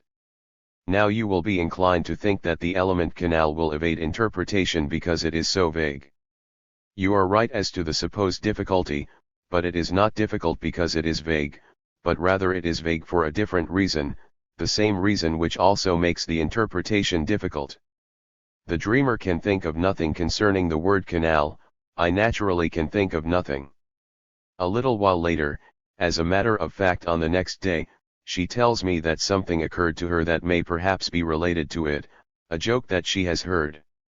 On a ship between Dover and Calais a well-known author is conversing with an Englishman, who quoted the following proverb in a certain connection, du sublime au ridicule, ilny echu un pas. The author answers, oui, le pas de Calais, with which he wishes to say that he finds France sublime and England ridiculous. But the pas de Calais is really a canal, namely, the English Channel. Do I think that this idea has anything to do with the dream? Certainly, I believe that it really gives the solution to the puzzling dream fragments. Or can you doubt that this joke was already present in the dream, as the unconscious factor of the element, canal? Can you take it for granted that it was subsequently added to it? The idea testifies to the skepticism which is concealed behind her obtrusive admiration, and the resistance is probably the common reason for both phenomena, for the fact that the idea came so hesitatingly and that the decisive element of the dream turned out to be so vague. Kindly observe at this point the relation of the dream element to its unconscious factor. It is like a small part of the unconscious, like an allusion to it, through its isolation it became quite unintelligible. A patient dreams, in the course of a longer dream, around a table of peculiar shape several members of his family are sitting, etc. In connection with this table, it occurs to him that he saw such a piece of furniture during a visit to a certain family. Then his thoughts continue, in this family a peculiar relation had existed between father and son, and soon he adds to this that as a matter of fact the same relation exists between himself and his father. The table is therefore taken up into the dream to designate this parallel. This dreamer had for a long time been familiar with the claims of dream interpretation. Otherwise he might have taken exception to the fact that so trivial a detail as the shape of a table should be taken as the basis of the investigation. As a matter of fact we judge nothing in the dream as accidental or indifferent, and we expect to reach our conclusion by the explanation of just such trivial and unmotivated details. Perhaps you will be surprised that the dream work should arouse the thought we are in exactly the same position as they are, just by the choice of the table. But even this becomes clear when you learn that the name of the family in question is titular. By permitting his own family to sit at such a table, he intends to express that they too are titular. Please note how, in relating such a dream interpretation, one must of necessity become indiscreet. Here you have arrived at one of the difficulties in the choice of examples that I indicated before. I could easily have substituted another example for this one, but would probably have avoided this indiscretion at the cost of committing another one in its place. The time has come to introduce two new terms, which we could have used long ago. We shall call that which the dream relates, the manifest content of the dream, that which is hidden, which we can only reach by the analysis of ideas we shall call latent dream thoughts. We may now consider the connection between the manifest dream content and the latent dream thoughts as they are revealed in these examples. Many different connections can exist. In examples 1 and 2, the manifest content is also a constituent part of the latent thought, but only a very small part of it. A small piece of a great composite psychic structure in the unconscious dream thought has penetrated into the manifest dream, like a fragment of it, or in other cases, like an allusion to it, like a catchword or an abbreviation in the telegraphic code. The interpretation must mold this fragment, or indication, into a whole, as was done most successfully in example 2. One sort of distortion of which the dream mechanism consists is therefore substitution by means of a fragment or an allusion. In the third, moreover, we must recognize another relation which we shall see more clearly and distinctly expressed in the following examples. For the dreamer pulls a certain woman of his acquaintance from behind a bed. He finds the meaning of this dream element himself by his first association. It means, this woman has a pull with him. 5. Another man dreams that his brother is in a closet. The first association substitutes clothes press for closet, and the second gives the meaning, his brother is clothes pressed for money. 6. The dreamer climbs a mountain from the top of which he has an extraordinarily distant view. This sounds quite sensible, perhaps there is nothing about it that needs interpretation, and it is simply necessary to find out which reminiscence this dream touches upon and why it was recalled. But you are mistaken, it is evident that this dream requires interpretation as well as any other which is confused. For no previous mountain climbing of his own occurs to the dreamer, but he remembers that an acquaintance of his is publishing a Rundschau, which deals with our relation to the furthermost parts of the earth. The latent dream thought is therefore in this case an identification of the dreamer with the Rundschauer. Here you find a new type of connection between the manifest content and the latent dream element. The former is not so much a distortion of the latter as a representation of it, a plastic concrete perversion that is based on the sound of the word. However, it is for this very reason again a distortion, for we have long ago forgotten from which concrete picture the word has arisen, and therefore do not recognize it by the image which is substituted for it. If you consider that the manifest dream consists most often of visual images, and less frequently of thoughts and words, you can imagine that a very particular significance in dream formation is attached to this sort of relation. You can also see that in this manner it becomes possible to create substitute formations for a great number of abstract thoughts in the manifest dream, substitutions that serve the purpose of further concealment all the same. This is the technique of our picture puzzle. What the origin is of the semblance of wit which accompanies such representations is a particular question which we need not touch upon at this time. A fourth type of relation between the manifest and the latent dream cannot be dealt with until its cue in the technique has been given. Even then I shall not have given you a complete enumeration, but it will be sufficient for our purpose.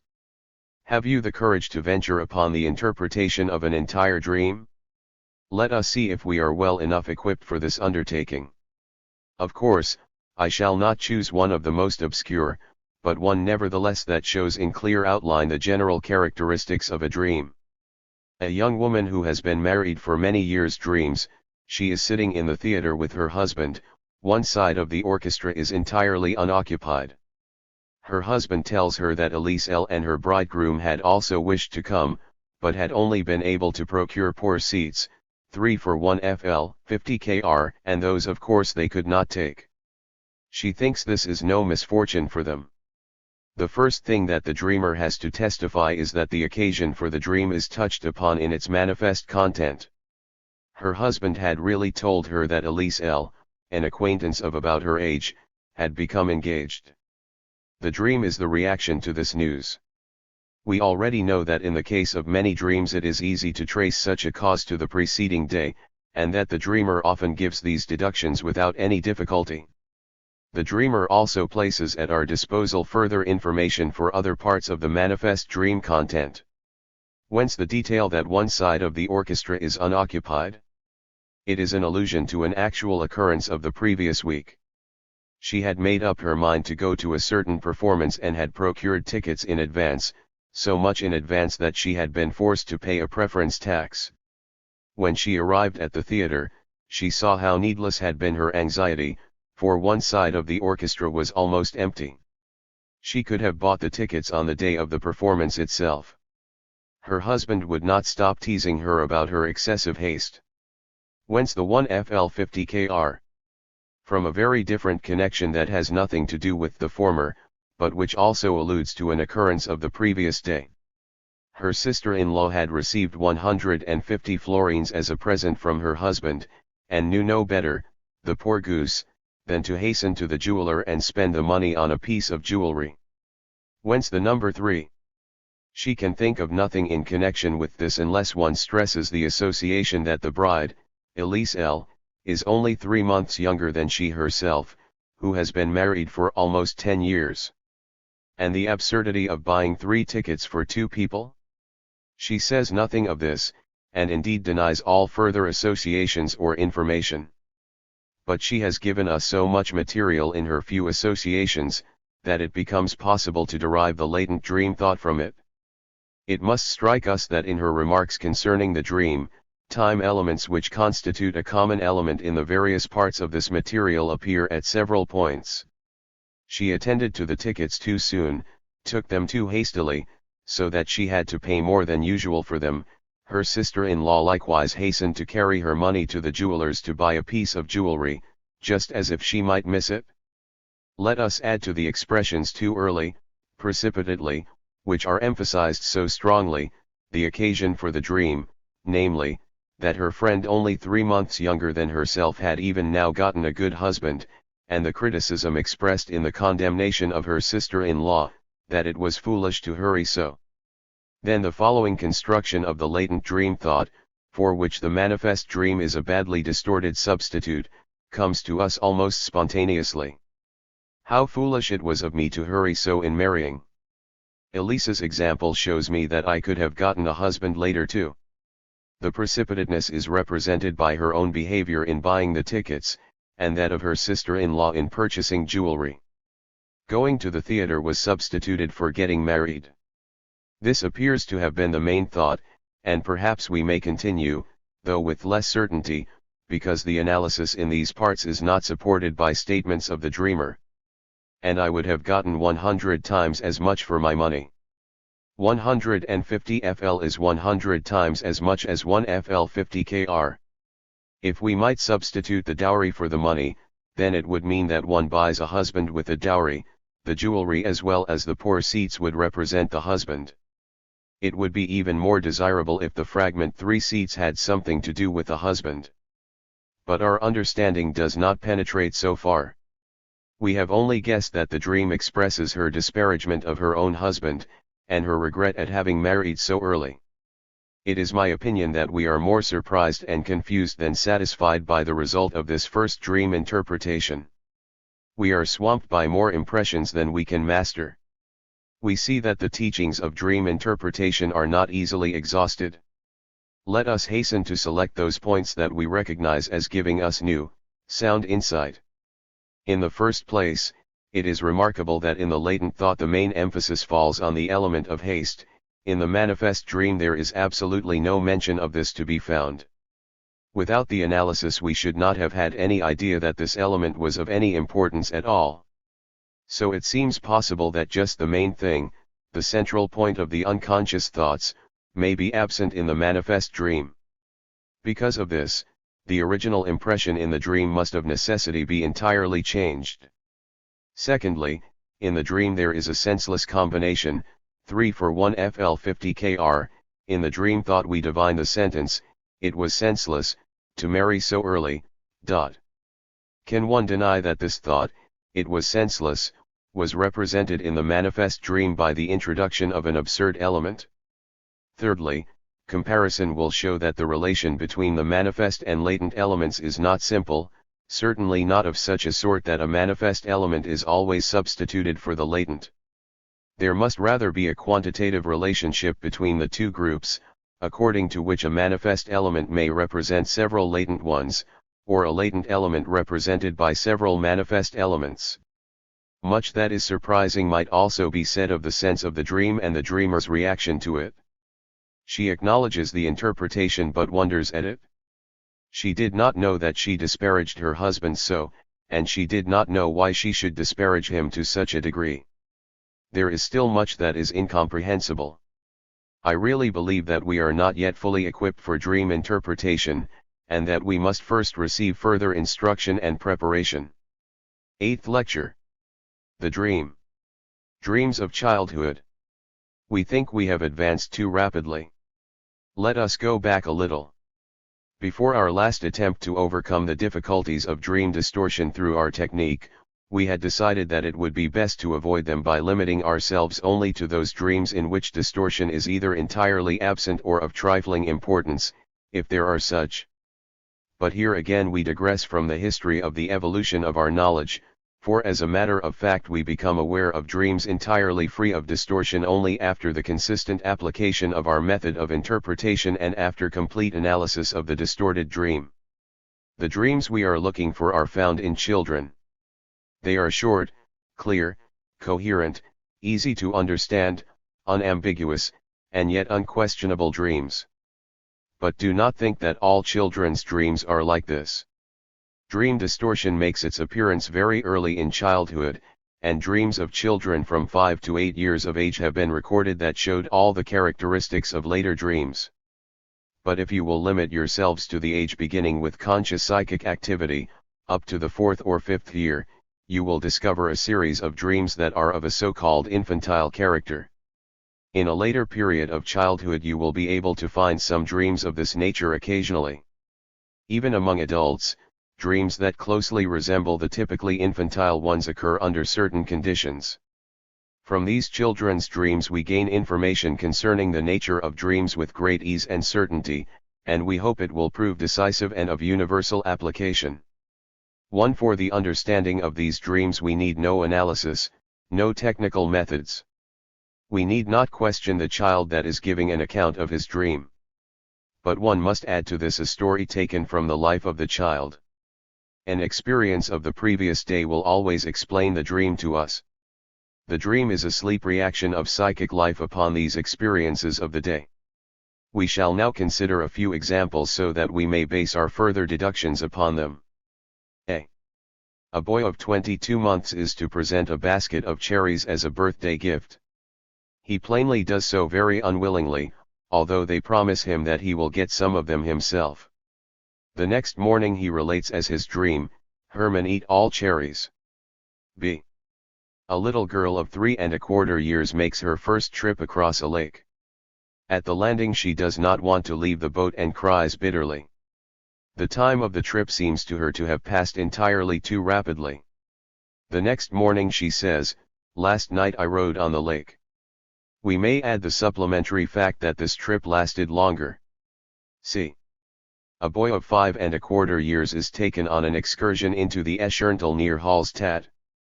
He had heard that Hallstatt lay at the foot of the Dachstein, and had shown great interest in this mountain. From his home in Aussee there was a beautiful view of the Dachstein, and with a telescope one could discern the simony hut upon it.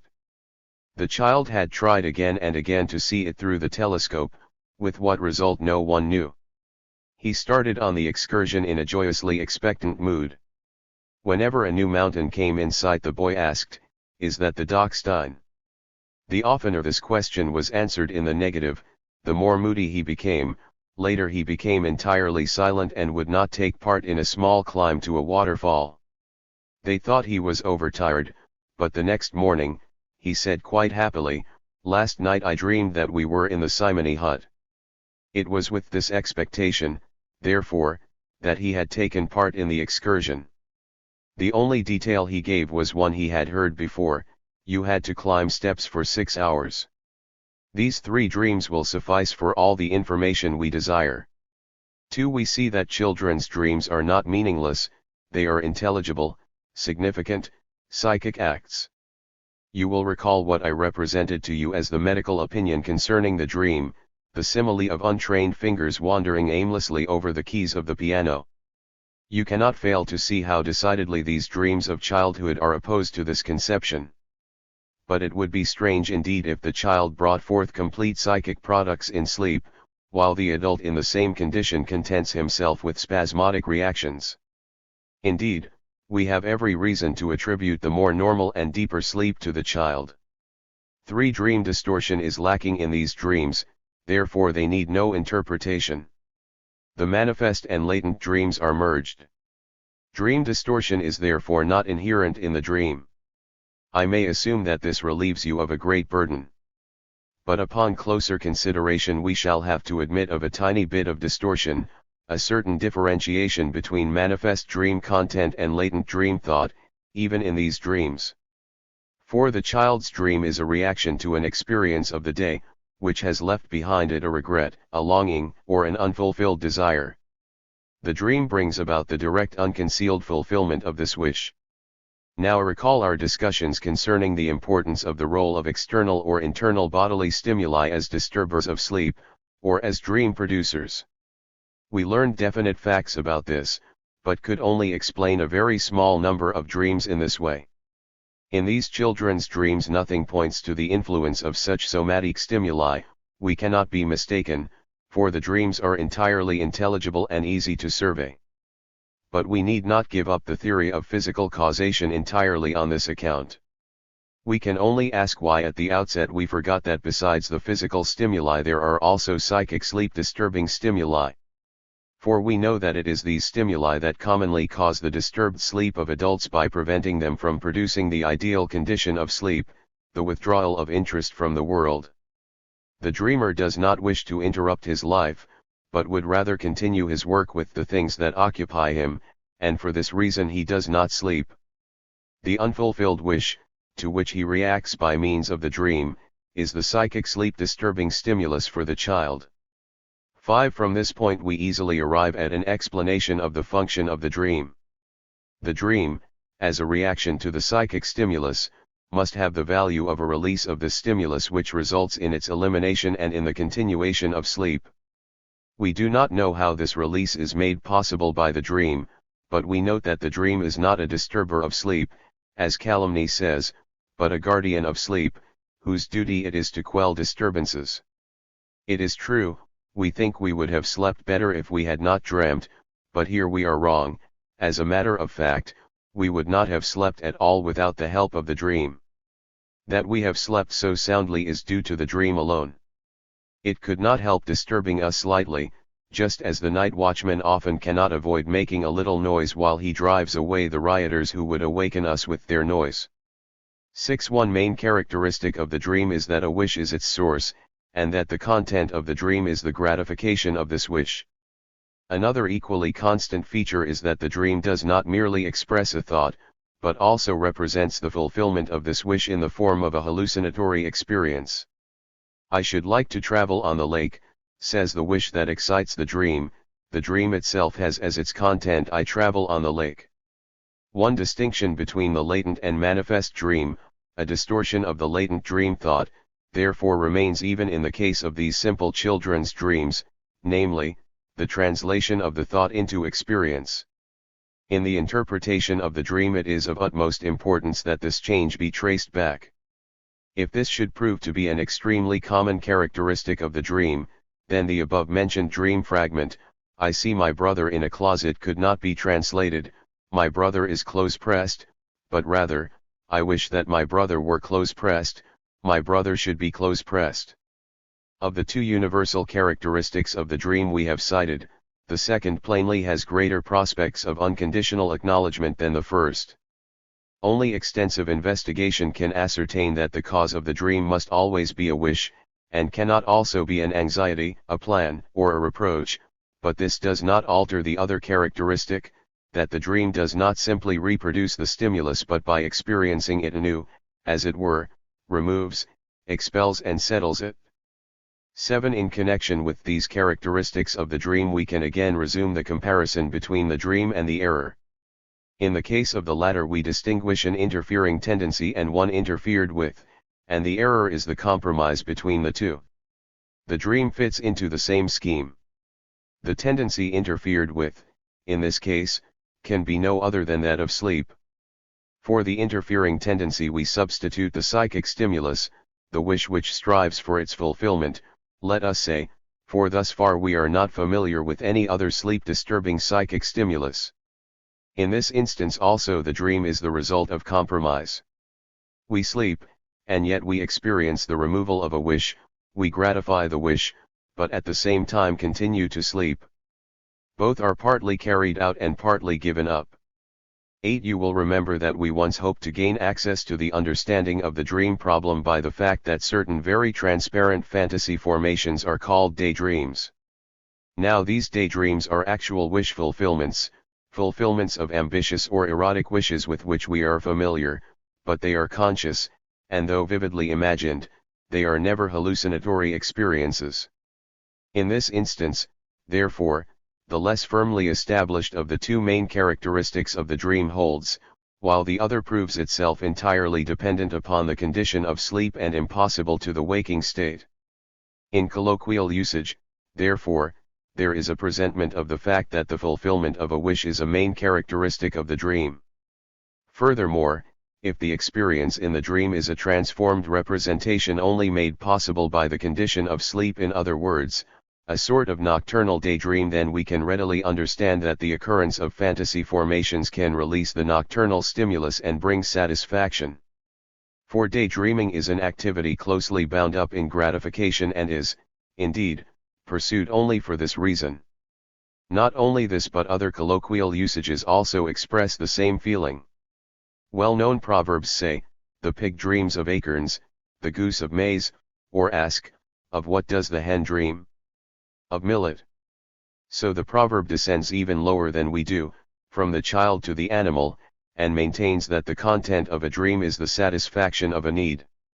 Many turns of speech seem to point to the same thing: dreamlike beauty, I should never have dreamed of that, in my wildest dreams I hadn't imagined that. This is open partisanship on the part of colloquial usage. For there are also dreams of fear and dreams of embarrassing or indifferent content, but they have not been drawn into common usage. It is true that common usage recognizes bad dreams, but still the dream plainly connotates to it only the beautiful wish fulfillment. There is indeed no proverb that tells us that the pig or the goose dreams of being slaughtered. Of course, it is unbelievable that the wish fulfillment characteristic has not been noted by writers on the dream. Indeed, this was very often the case, but none of them thought of acknowledging this characteristic as universal and of making it the basis of an explanation of the dream. We can easily imagine what may have deterred them and shall discuss it subsequently. See what an abundance of information we have gained, with almost no effort, from the consideration of children's dreams: the function of the dream as a guardian of sleep, its origin from two rival tendencies, of which the one, the longing for sleep, remains constant, while the other tries to satisfy a psychic stimulus, the proof that the dream is a significant psychic act, its two main characteristics, wish fulfillment and hallucinatory experience. And we were almost able to forget that we are engaged in psychoanalysis. Aside from its connection with errors, our work has no specific connotation. Any psychologist, who is entirely ignorant of the claims of psychoanalysis, could have given this explanation of children's dreams. Why has no one done so? If there were only infantile dreams, our problem would be solved, our task accomplished, and that without questioning the dreamer, or approaching the unconscious, and without taking free association into consideration. The continuation of our task plainly lies in this direction. We have already repeatedly had the experience that characteristics that at first seemed universally true, have subsequently held good only for a certain kind and for a certain number of dreams. It is therefore for us to decide whether the common characteristics which we have gathered from children's dreams can be applied universally, whether they also hold for those dreams that are not transparent, whose manifest content shows no connection with wishes left over from the previous day. We think that these dreams have undergone considerable distortion and for this reason are not to be judged superficially. We also suspect that for the explanation of this distortion we shall need the psychoanalytic method, which we could dispense with in the understanding of children's dreams. There is at any rate a class of dreams that are undistorted, and, just like children's dreams, are easily recognizable as wish fulfillments. It is those that are called up throughout life by the imperative needs of the body: hunger, thirst, sexual desire, hence wish fulfillments in reaction to internal physical stimuli.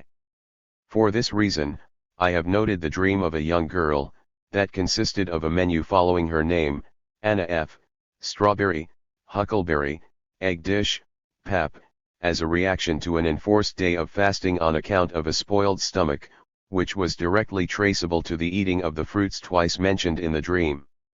At the same time, the grandmother, whose age added to that of her grandchild would make a full 70, had to go without food for a day on account of kidney trouble, and dreamed the same night that she had been invited out and that the finest TID bits had been set before her.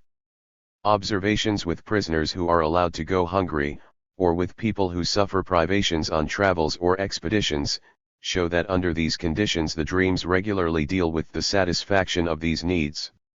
Otto Nordenskjöld, in his book Antarctic, 1904, testifies to the same thing concerning his crew, who were icebound with him during the winter, Volume 1, page 336.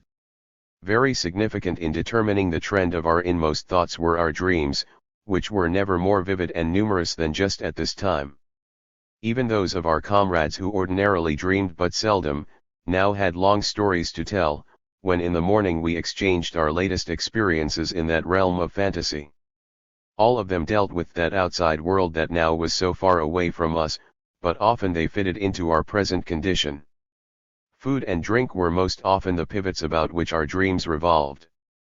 One of us, who excelled in going to great dinners in his sleep, was most happy whenever he could tell us in the morning that he attended a dinner of 3 courses, another one dreamed of tobacco, whole mountains of tobacco, still another dreamed of a ship that came along on the open sea, under full sail.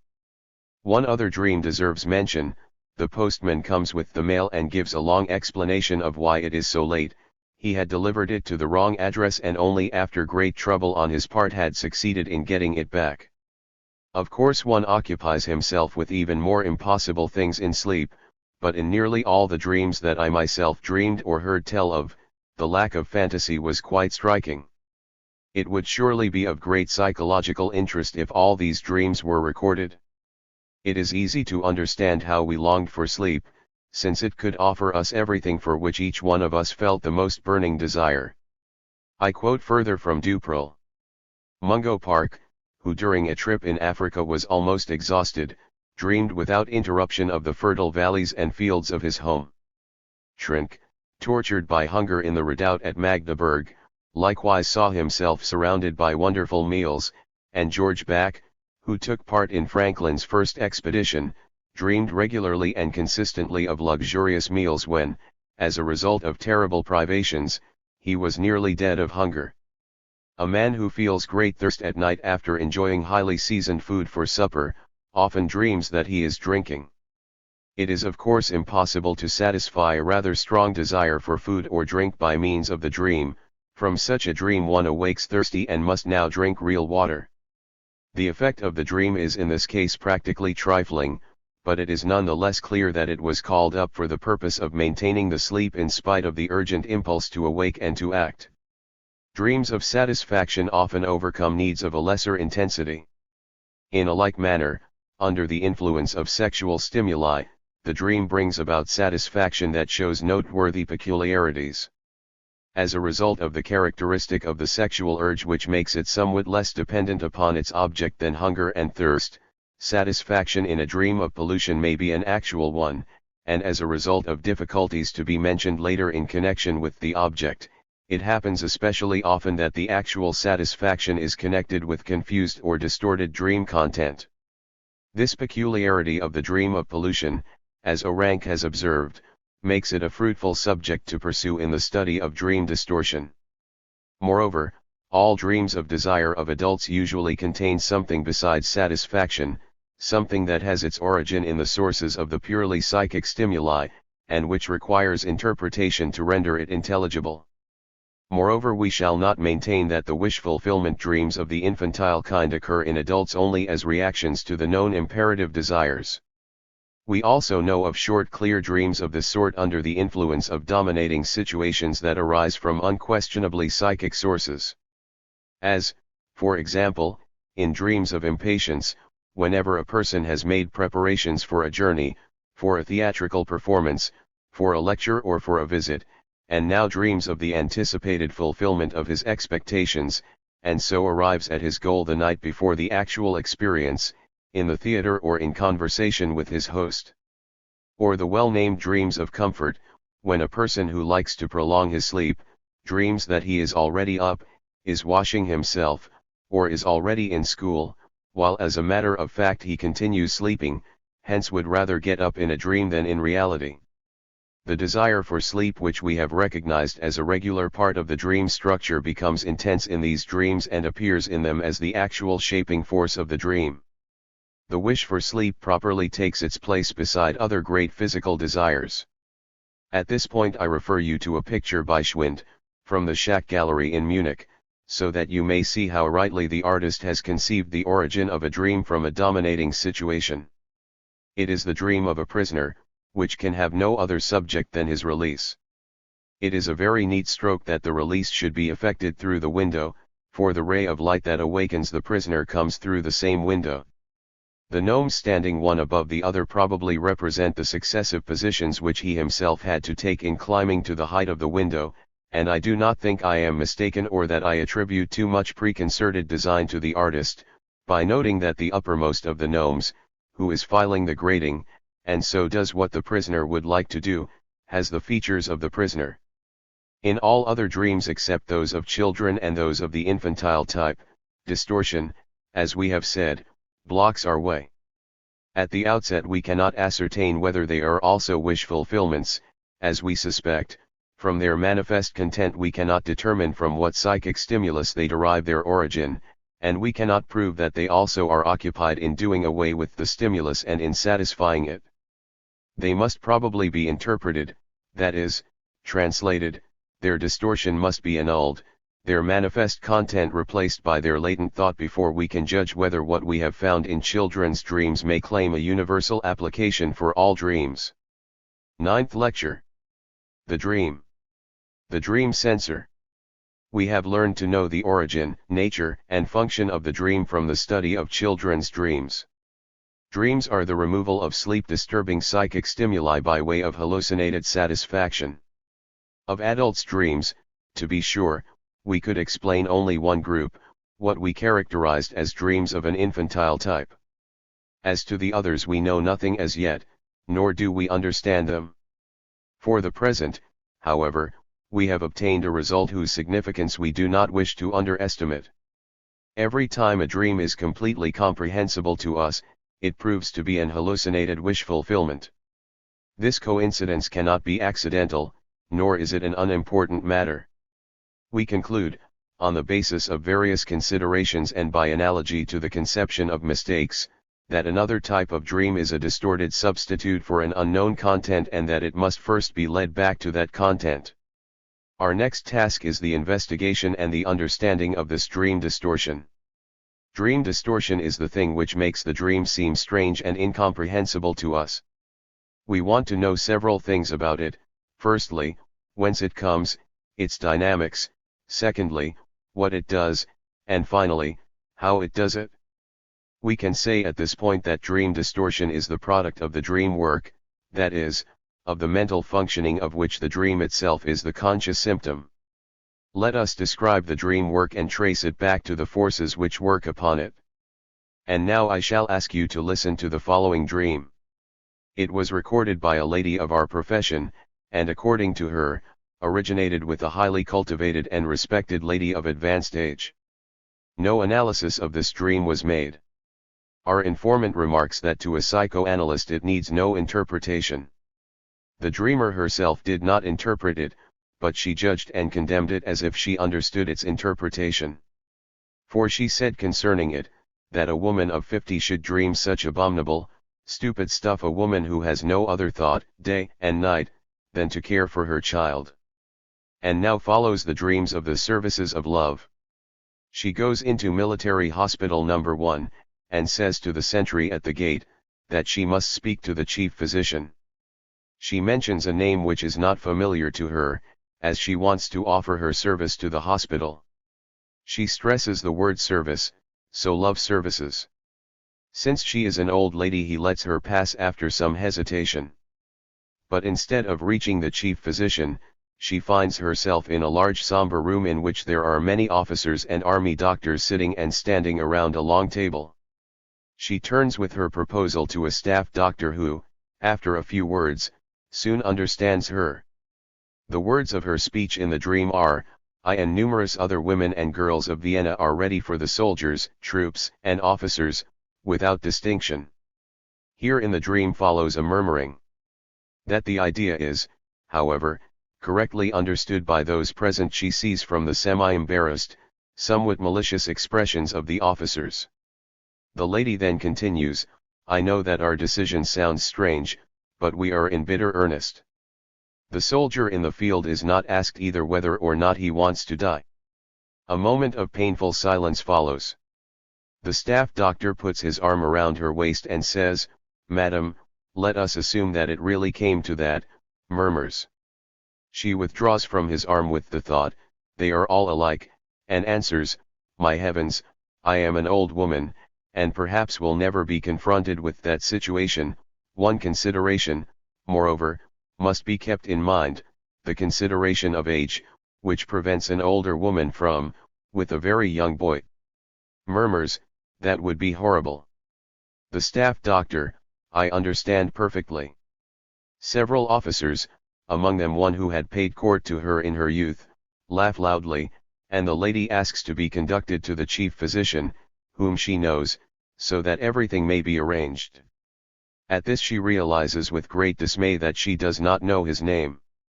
The staff officer, nevertheless, very politely and respectfully shows her the way to the second story, up a very narrow winding iron stairway which leads to the upper story directly from the door of the room. In going up she hears an officer say, "That is a tremendous decision irrespective of whether a woman is young or old, all honor to her." With the feeling that she is merely doing her duty, she goes up an endless staircase. This dream she repeats twice in the course of a few weeks, with, as the lady notices, quite insignificant and very senseless changes. This dream corresponds in its structure to a daydream.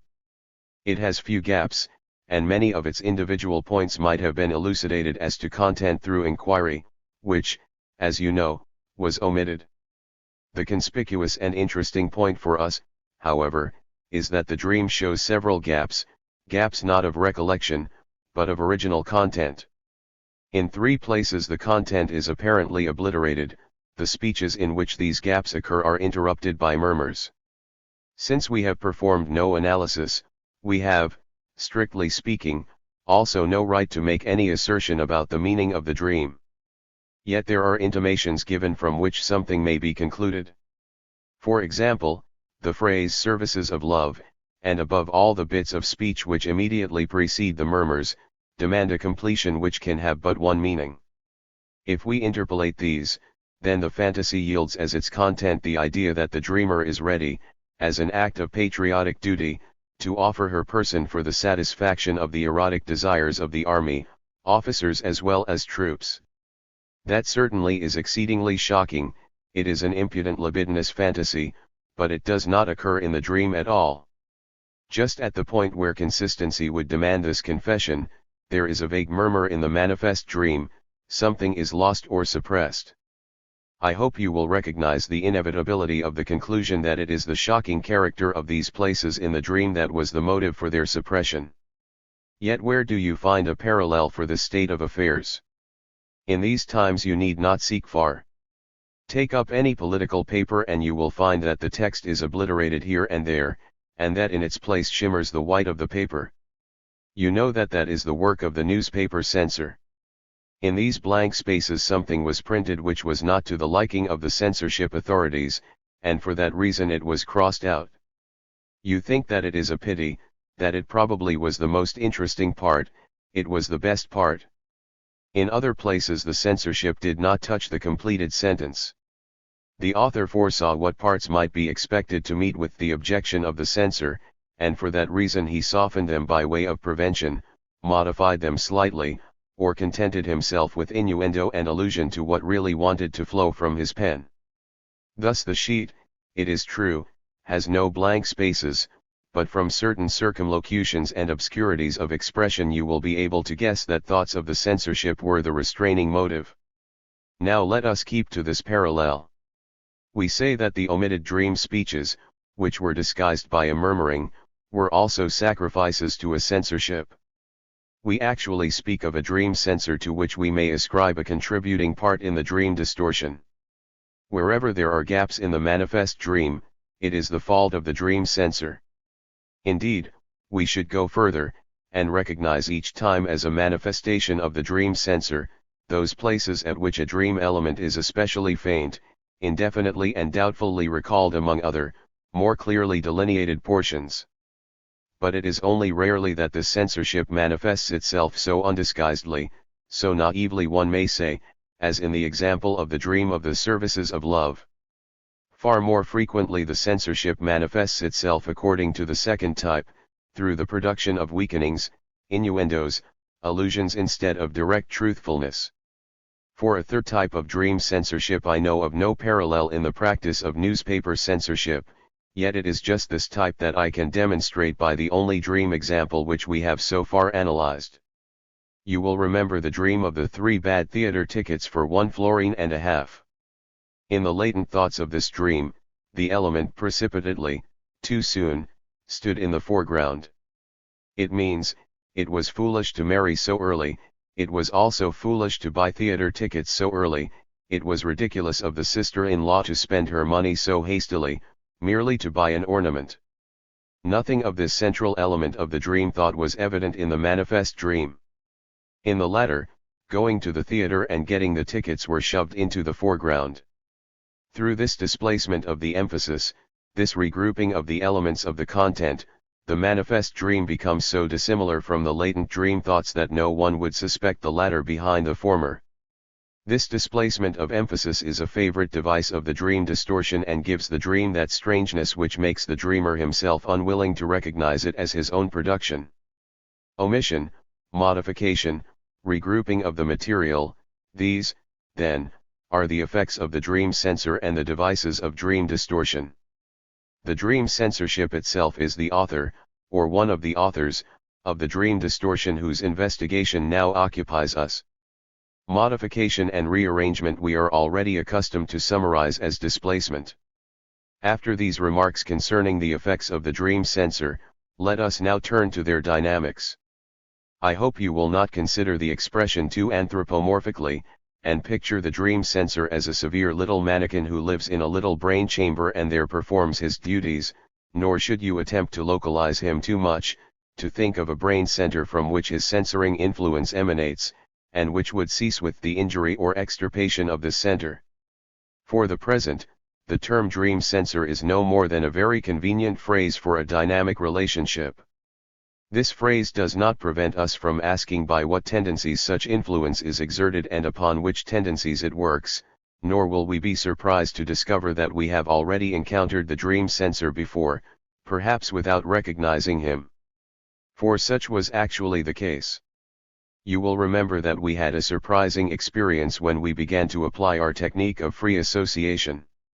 We then began to feel that some sort of a resistance blocked our efforts to proceed from the dream element to the unconscious element for which the former is the substitute.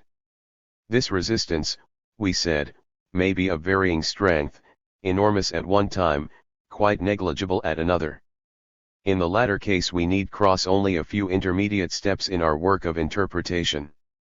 But when the resistance is strong, then we must go through a long chain of associations, are taken far afield and must overcome all the difficulties which present themselves as critical objections to the association technique.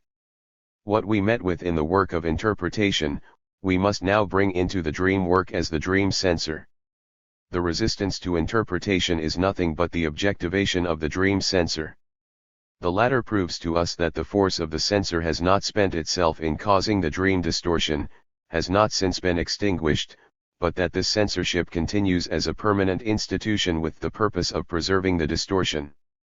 Moreover, just as in the interpretation the strength of the resistance varied with each element, so also the distortion produced by the censor in the same dream is of varying magnitude for each element.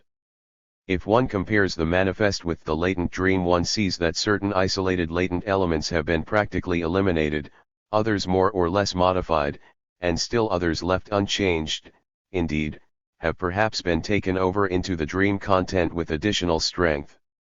but we wanted to discover what purposes the censorship serves and against which tendencies it acts.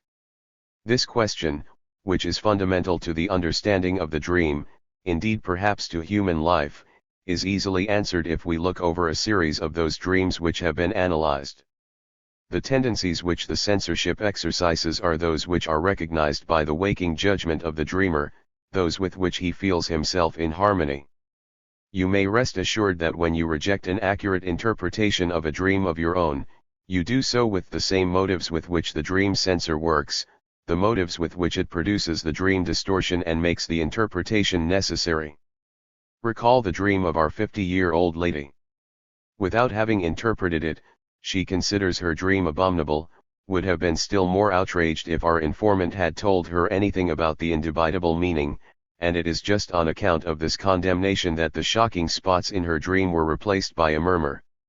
The tendencies, however, against which the dream censor directs itself, must now be described from the standpoint of this instance. One can say only that these tendencies are of an objectionable nature throughout, that they are shocking from an ethical, aesthetic, and social point of view, that they are things one does not dare even to think, or thinks of only with abhorrence. These censored wishes which have attained to a distorted expression in the dream, are above all expressions of a boundless, reckless egoism. And indeed, the personal ego occurs in every dream to play the major part in each of them, even if it can successfully disguise itself in the manifest content. This sacro-egoismo of the dream is surely not unconnected with the sleep-inducing cessation of psychic activity which consists, it should be noted, in the withdrawal of interest from the entire external world. The ego which has been freed of all ethical restraints feels itself in accord with all the demands of the sexual striving, with those demands which have long since been condemned by our aesthetic rearing, demands of such a character that they resist all our moral demands for restraint. The pleasure-striving, the libido, as we term it, chooses its objects without inhibitions, and indeed, prefers those that are forbidden. It chooses not only the wife of another, but, above all, those incestuous objects declared sacred by the agreement of mankind, the mother and sister in the man's case, the father and brother in the woman's. Even the dream of our 50-year-old lady is an incestuous one, its libido unmistakably directed toward her son. Desires which we believe to be far from human nature show themselves strong enough to arouse dreams. Hate, too, expends itself without restraint. Revenge and murderous wishes toward those standing closest to the dreamer are not unusual, toward those best beloved in daily life, toward parents, brothers, and sisters, toward one's spouse and one's own children. These censored wishes seem to arise from a veritable hell. No censorship seems too harsh to be applied against their waking interpretation. But do not reproach the dream itself for this evil content. You will not, I am sure, forget that the dream is charged with the harmless, indeed the useful function of guarding sleep from disturbance. This evil content, then, does not lie in the nature of the dream. You know also that there are dreams which can be recognized as the satisfaction of justified wishes and urgent bodily needs. These, to be sure, undergo no dream distortion. They need none. They can satisfy their function without offending the ethical and aesthetic tendencies of the ego.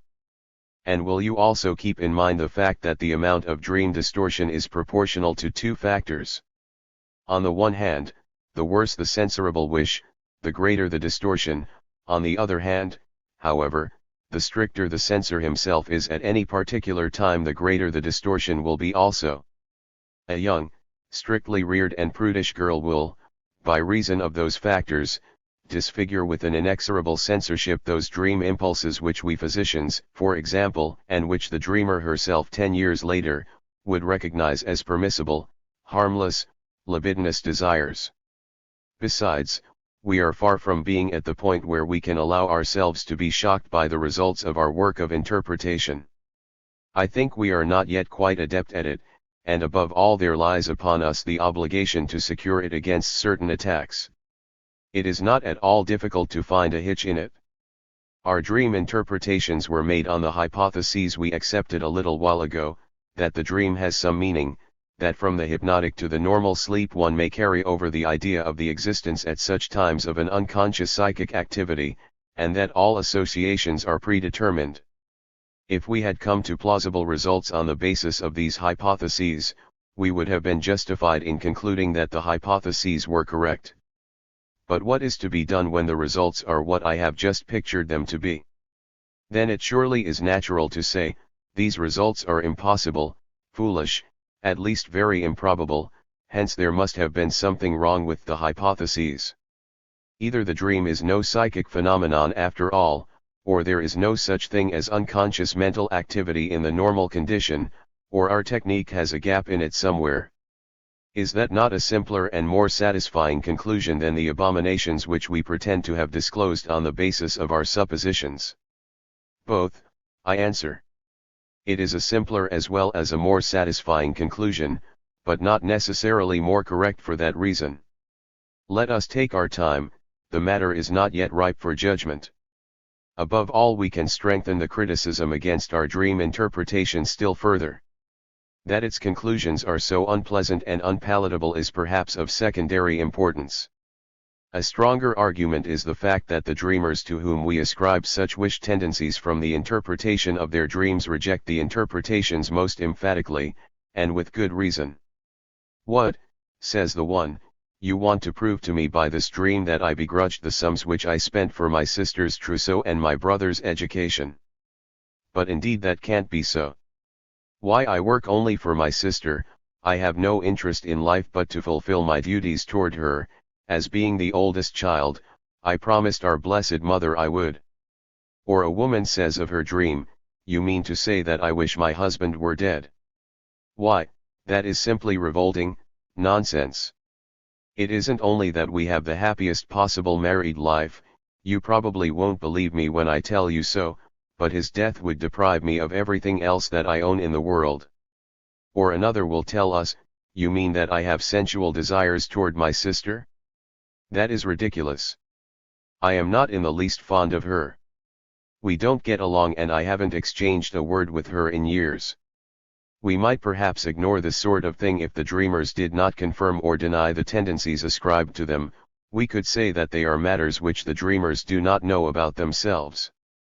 But that the dreamers should feel the exact opposite of the ascribed wish, and should be able to prove to us the dominance of the opposite tendency, this fact must finally disconcert us.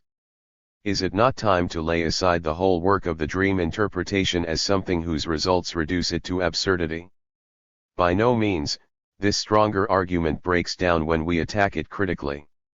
Assuming that there are unconscious tendencies in the psychic life, nothing is proved by the ability of the subject to show that their opposites dominate his conscious life. Perhaps there is room in the psychic life even for antithetical tendencies, for contradictions which exist side by side. Yes, possibly it is just the dominance of the one impulse which is the necessary condition for the unconsciousness of its opposite. The first two objections raised against our work hold merely that the results of dream interpretation are not simple, and very unpleasant. In answer to the first of these, one may say that for all your enthusiasm for the simple solution, you cannot thereby solve a single dream problem.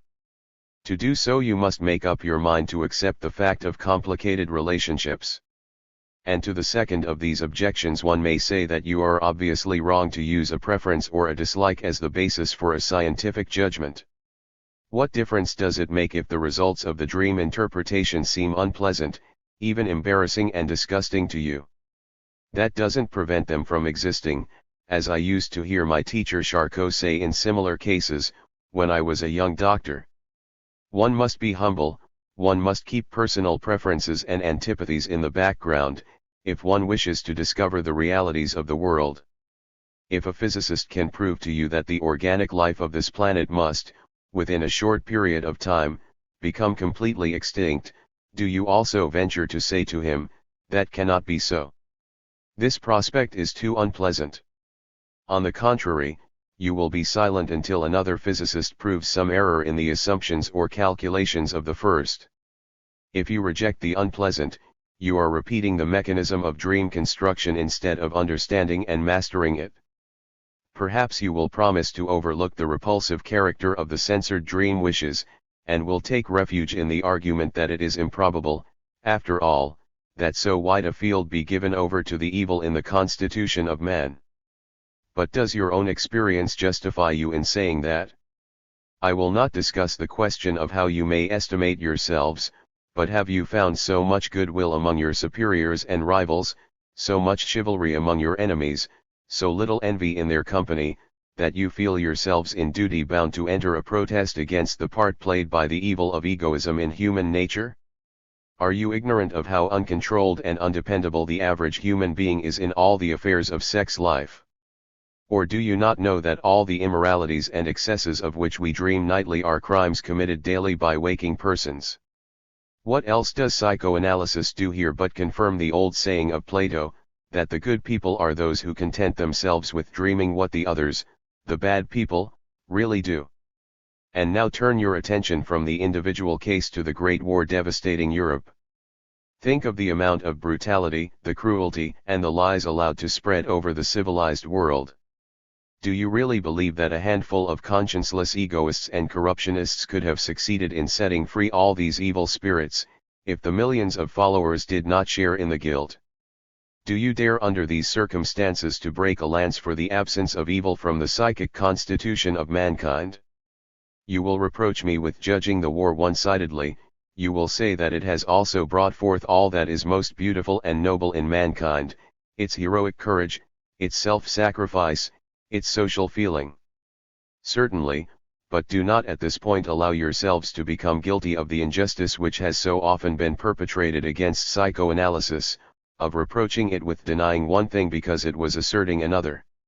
It is not our intention to deny the noble strivings of human nature, nor have we ever done anything to deprecate their value.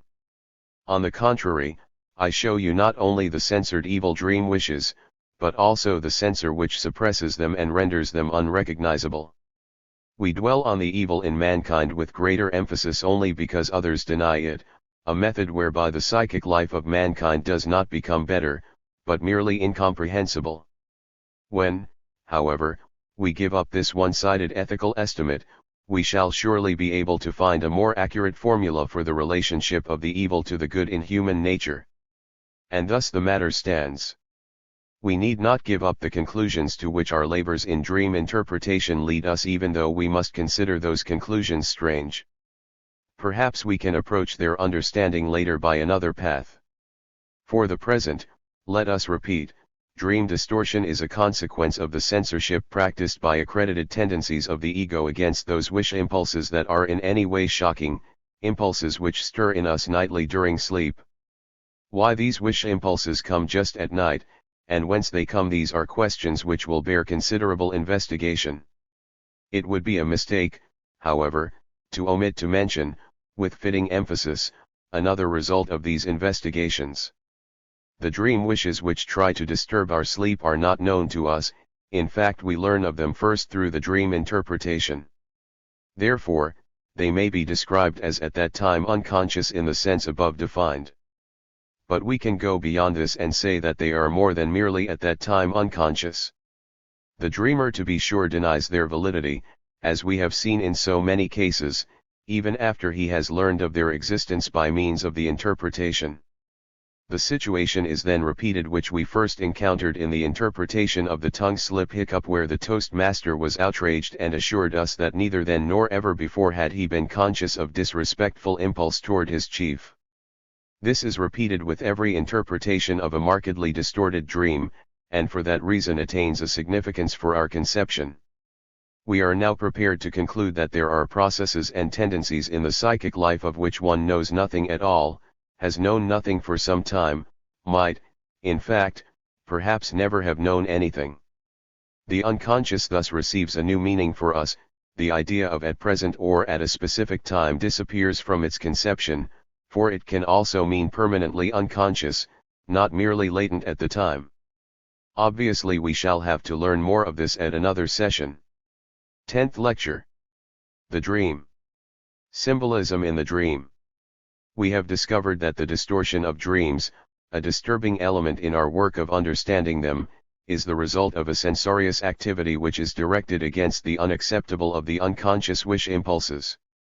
But, Of course, we have not maintained that censorship is the only factor which is to blame for the dream distortion, and we may actually make the discovery in a further study of the dream that other items play a part in this result. That is, even if the dream censorship were eliminated, we might not be in a position to understand the dreams. The actual dream still might not be identical with the latent dream thought. This other item which makes the dream unintelligible, this new addition to dream distortion, we discover by considering a gap in our technique. I have already admitted that for certain elements of the dream, no associations really occur to the person being analyzed. This does not happen so often as the dreamers maintain.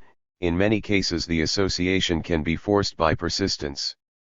But still there are certain instances in which no association is forthcoming, or if forced does not furnish what we expected. When this happens in the course of a psychoanalytic treatment, then a particular meaning may be attached thereto, with which we have nothing to do here. It also occurs, however, in the interpretation of the dreams of a normal person or in interpreting one's own dreams. Once a person is convinced that in these cases no amount of forcing of associations will avail, he will finally make the discovery that the unwished-for contingency occurs regularly in certain dream elements, and he will begin to recognize a new order of things there, where at first he believed he had come across a peculiar exception to our technique. In this way we are tempted to interpret these silent dream elements ourselves, to undertake their translation by the means at hand. The fact that every time we trust to the substitution we obtain a satisfactory meaning is forced upon us. Until we resolve upon this decision the dream remains meaningless, its continuity is broken. The accumulation of many similar cases tends to give the necessary certainty to our first timid attempts. I am expounding all this in rather a schematic manner, but this is permissible for purposes of instruction, and I am not trying to misstate, but only to simplify matters. In this manner we derive constant translations for a whole series of dream elements, just as constant translations are found in our popular dream books for all the things we dream. But do not forget that in our association technique we never discover constant substitutes for the dream elements. You will say at once that this road to interpretation appears far more uncertain and open to objection than the former methods of free association. But a further fact is to be taken into consideration. After one has gathered a sufficient number of such constant substitutes empirically, he will say that of his own knowledge he should actually have denied that these items of dream interpretation could really be understood without the associations of the dreamer. The facts that force us to recognize their meaning will appear in the second half of our analysis. We call such a constant relationship between a dream element and its interpretation symbolic. The dream element is itself a symbol of the unconscious dream thought. You will remember that previously, when we were investigating the relationship between dream elements and their actuality, I drew three distinctions, viz., that of the part of the whole, that of the illusion, and that of the imagery. I then announced that there was a fourth, but did not name it. This fourth is the symbolic relationship here introduced. Very interesting discussions center about this, and we will now consider them before we express our own particular observations on symbolism. Symbolism is perhaps the most noteworthy chapter of dream study. In the first place, since symbols are permanent or constant translations, they realize, in a certain measure, the ideal of ancient as well as popular dream interpretation, an ideal which by means of our technique we had left behind. They permit us in certain cases to interpret a dream without questioning the dreamer who, aside from this, has no explanation for the symbol. If the interpreter is acquainted with the customary dream symbols and, in addition, with the dreamer himself, the conditions under which the latter lives and the impressions he received before having the dream, it is often possible to interpret a dream without further information to translate it right off the bat. Such a trick flatters the interpreter and impresses the dreamer. It stands out as a pleasurable incident in the usual arduous course of cross-examining the dreamer. But do not be misled. It is not our function to perform tricks. Interpretation based on a knowledge of symbols is not a technique that can replace the associative technique, or even compare with it. It is a supplement to the associative technique, and furnishes the latter merely with transplanted, usable results. But as regards familiarity with the dream or psychic situation, you must consider the fact that you are not limited to interpreting the dreams of acquaintances, that as a rule you are not acquainted with the daily occurrences which act as the stimuli for the dreams, and that the associations of the subject furnish you with a knowledge of that very thing we call the psychic situation. Furthermore, it is very extraordinary, particularly in view of circumstances to be mentioned later, that the most vehement opposition has been voiced against the existence of the symbolic relationship between the dream and the unconscious. Even persons of judgment and position, who have otherwise made great progress in psychoanalysis, have discontinued their support at this point. This is the more remarkable since, in the first place, symbolism is neither peculiar to the dream nor characteristic of it, and since in the second place, symbolism in the dream was not discovered through psychoanalysis, although the latter is not poor otherwise in making startling discoveries. The discoverer of dream symbolism, if we insist on a discovery in modern times, was the philosopher K. A. Skerner, 1861. Psychoanalysis affirmed Skerner's discovery and modified it considerably. Now you will want to know something of the nature of dream symbolism, and to hear some examples. I shall gladly impart to you what I know, but I admit that our knowledge is not so complete as we could desire it to be. The nature of the symbol relationship is a comparison, but not any desired comparison. One suspects a special prerequisite for this comparison, but is unable to say what it is. Not everything to which we are able to compare an object or an occurrence occurs in the dream as its symbol.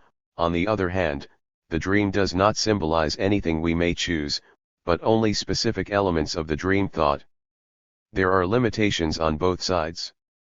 It must be admitted that the idea of the symbol cannot be sharply delimited at all times. It mingles with the substitution, dramatization, etc., even approaches the illusion. In one series of symbols the basic comparison is apparent to the senses. On the other hand, there are other symbols which raise the question of where the similarity, the something intermediate of this suspected comparison is to be sought. We may discover it by more careful consideration, or it may remain hidden to us. Furthermore, it is extraordinary, if the symbol is a comparison, that this comparison is not revealed by the association, that the dreamer is not acquainted with the comparison, that he makes use of it without knowing of its existence. Indeed, the dreamer does not even care to admit the validity of this comparison when it is pointed out to him. So you see, a symbolic relationship is a comparison of a very special kind, the origin of which is not yet clearly understood by us. Perhaps later we may find references to this unknown factor. The number of things that find symbolic representation in the dream is not great. The human body as a whole, parents, children, brothers and sisters, birth, death, nakedness and a few others. The only typical, that is, regular representation of the human person as a whole is in the form of a house, as was recognized by Skerner, who, indeed, wished to credit the symbol with an overwhelming significance which it does not deserve. It occurs in dreams that a person, now lustful, now frightened, climbs down the fronts of houses. Those with entirely smooth walls are men, but those which are provided with projections and balconies to which one can hold on, are women. Parents appear in the dream as king and queen, or other persons highly respected. The dream in this instance is very pious. It treats children and brothers and sisters less tenderly. They are symbolized as little animals or vermin. Birth is almost regularly represented by some reference to water, either one plunges into the water or climbs out of it, or rescues someone from the water, or is himself rescued from it, i.e., there is a mother relation to the person. Death is replaced in the dream by taking a journey, riding in a train, being dead, by various darksome, timid suggestions, nakedness, by clothes and uniforms. You see here how the lines between symbolic and suggestive representation merge one into another.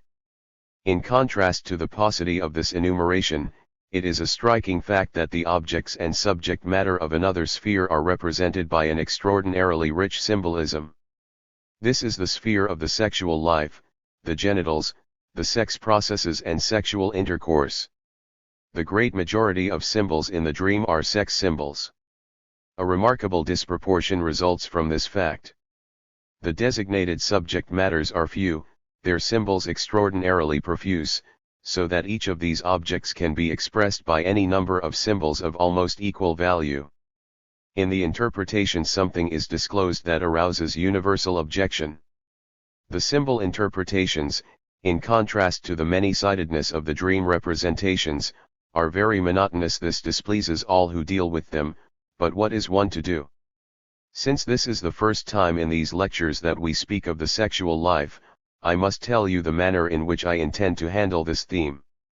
Psychoanalysis sees no reason for hiding matters or treating them by innuendo, finds no necessity of being ashamed of dealing with this important subject, believes it is proper and decent to call everything by its correct name, and hopes most effectively in this manner to ward off disturbing or salacious thoughts.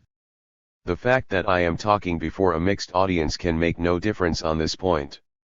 Just as there is no special knowledge either for the Delphic oracle or for flappers, so the ladies present among you have, by their appearance in this lecture hall, made it clear that they wish to be considered on the same basis as the men. The dream has a number of representations for the male genital that may be called symbolic, and in which the similarity of the comparison is, for the most part, very enlightening.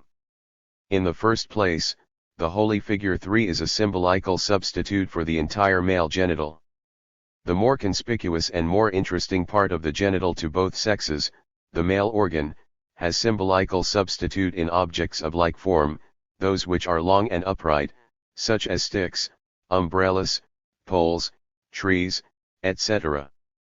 It is also symbolized by objects that have the characteristic, in common with it, of penetration into the body and consequent injury, hence pointed weapons of every type, knives, daggers, lances, swords, and in the same manner firearms, guns, pistols, and the revolver, which is so suitable because of its shape. In the troubled dream of the young girl, pursued by a man with a knife or a firearm plays a big role. This, probably the most frequent dream symbolism, is easily translatable. Easily comprehensible, too, is the substitution for the male member of objects out of which water flows, faucets, water cans, fountains, as well as its representation by other objects that have the power of elongation, such as hanging lamps, collapsible pencils, etc. That pencils, quills, nail files, hammers and other instruments are undoubtedly male symbols is a fact connected with the conception of the organ, which likewise is not far to seek. The extraordinary characteristic of the member of being able to raise itself against the force of gravity, one of the phenomena of erection, leads to symbolic representations by balloons, aeroplanes, and more recently, zeppelins. The dream has another far more expressive way of symbolizing erection. It makes the sex organ the essential part of the whole person and pictures the person himself as flying. Do not feel disturbed because the dreams of flying, often so beautiful, and which we all have had, must be interpreted as dreams of general sexual excitement, as erection dreams.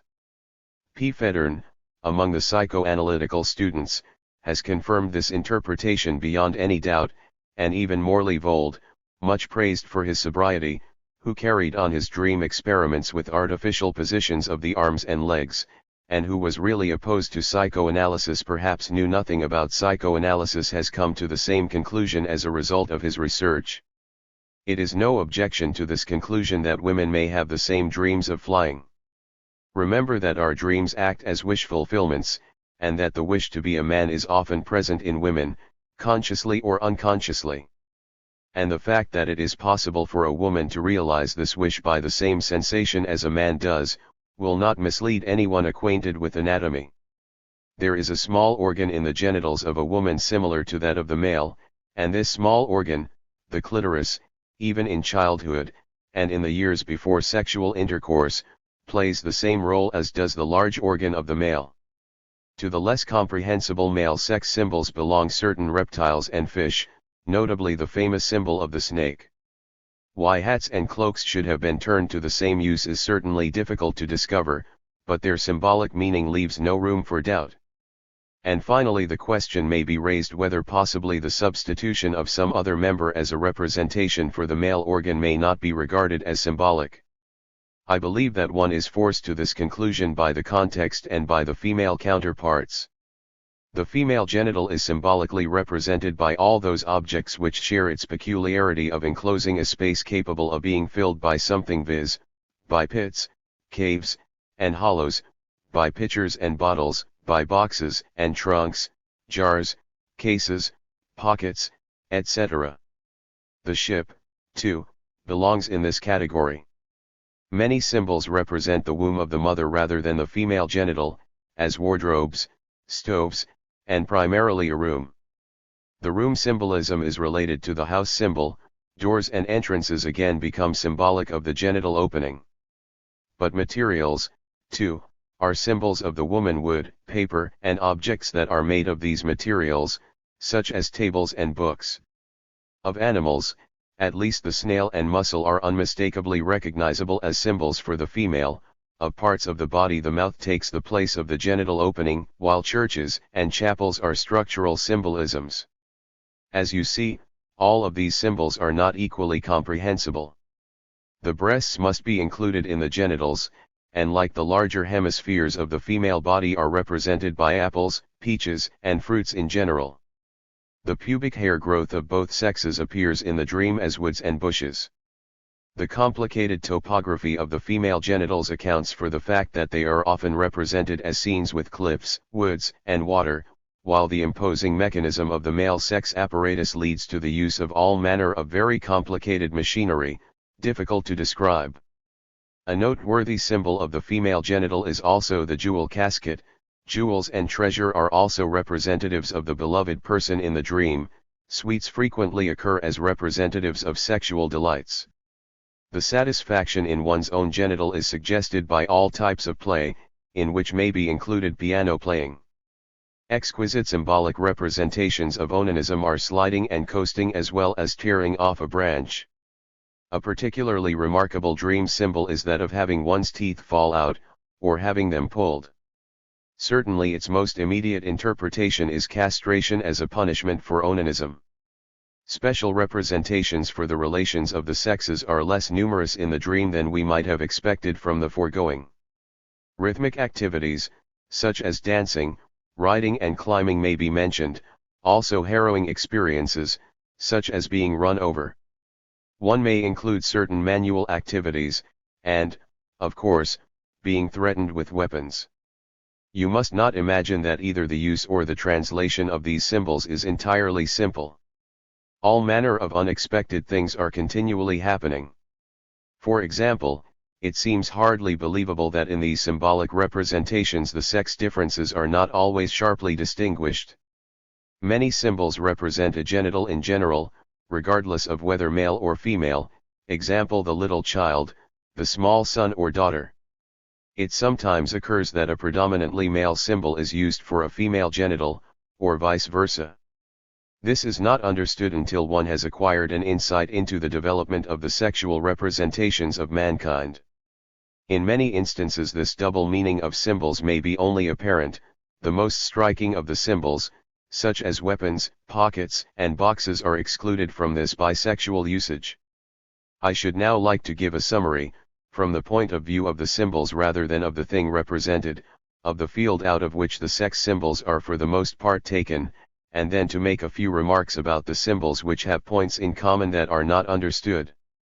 An obscure symbol of this type is the hat, perhaps headdress on the whole, and is usually employed as a male representation, though at times as a female.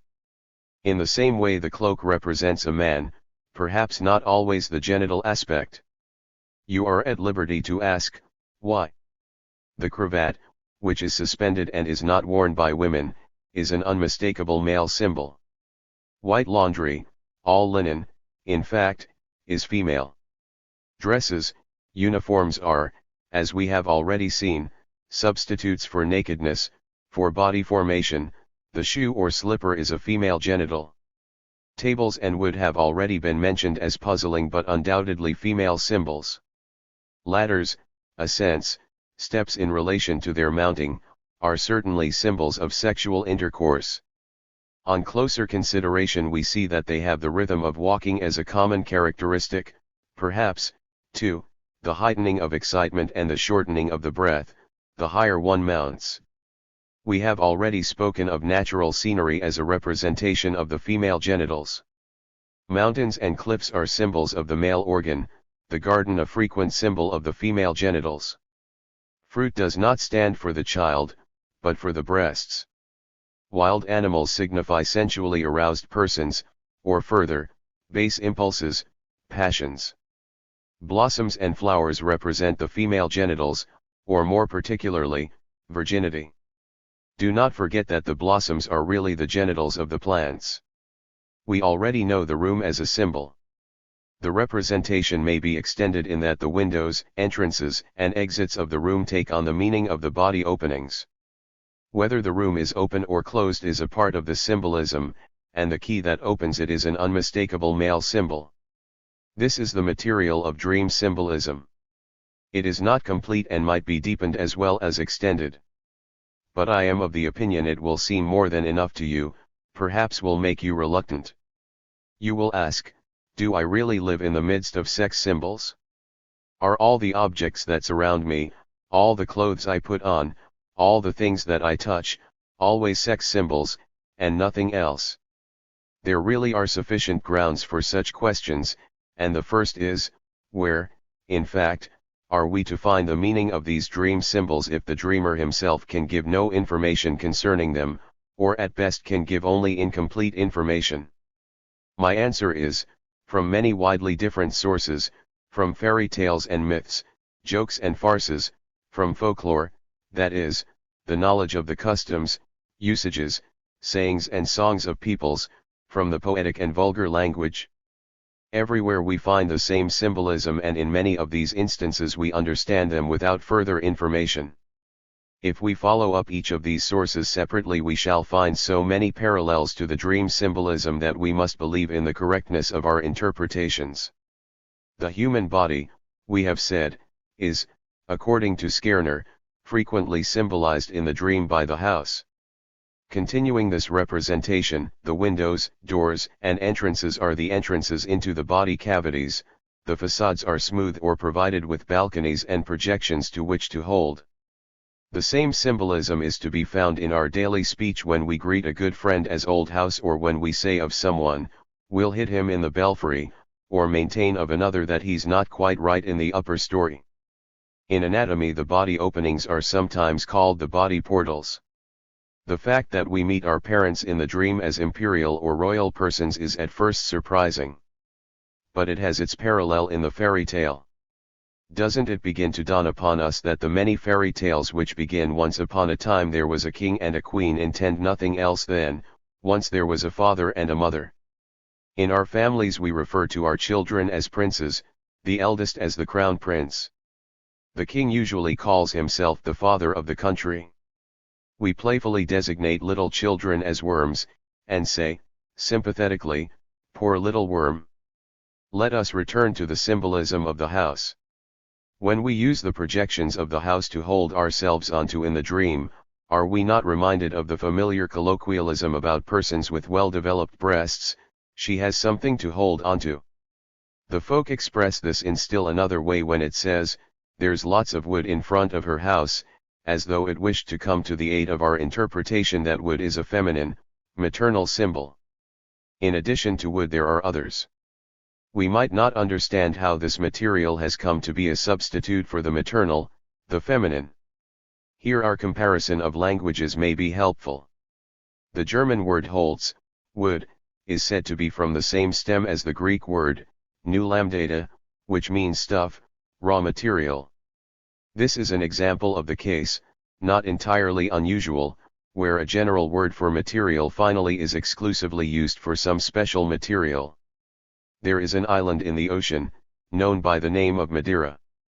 The Portuguese gave it this name at the time of its discovery because it was at that time entirely covered with forests, for in the language of the Portuguese, Madeira means wood.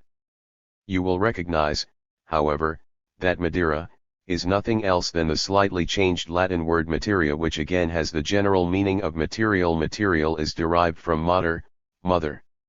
The material out of which something is made, is at the same time its mother part. In the symbolic use of wood for woman, mother, this ancient conception still lives.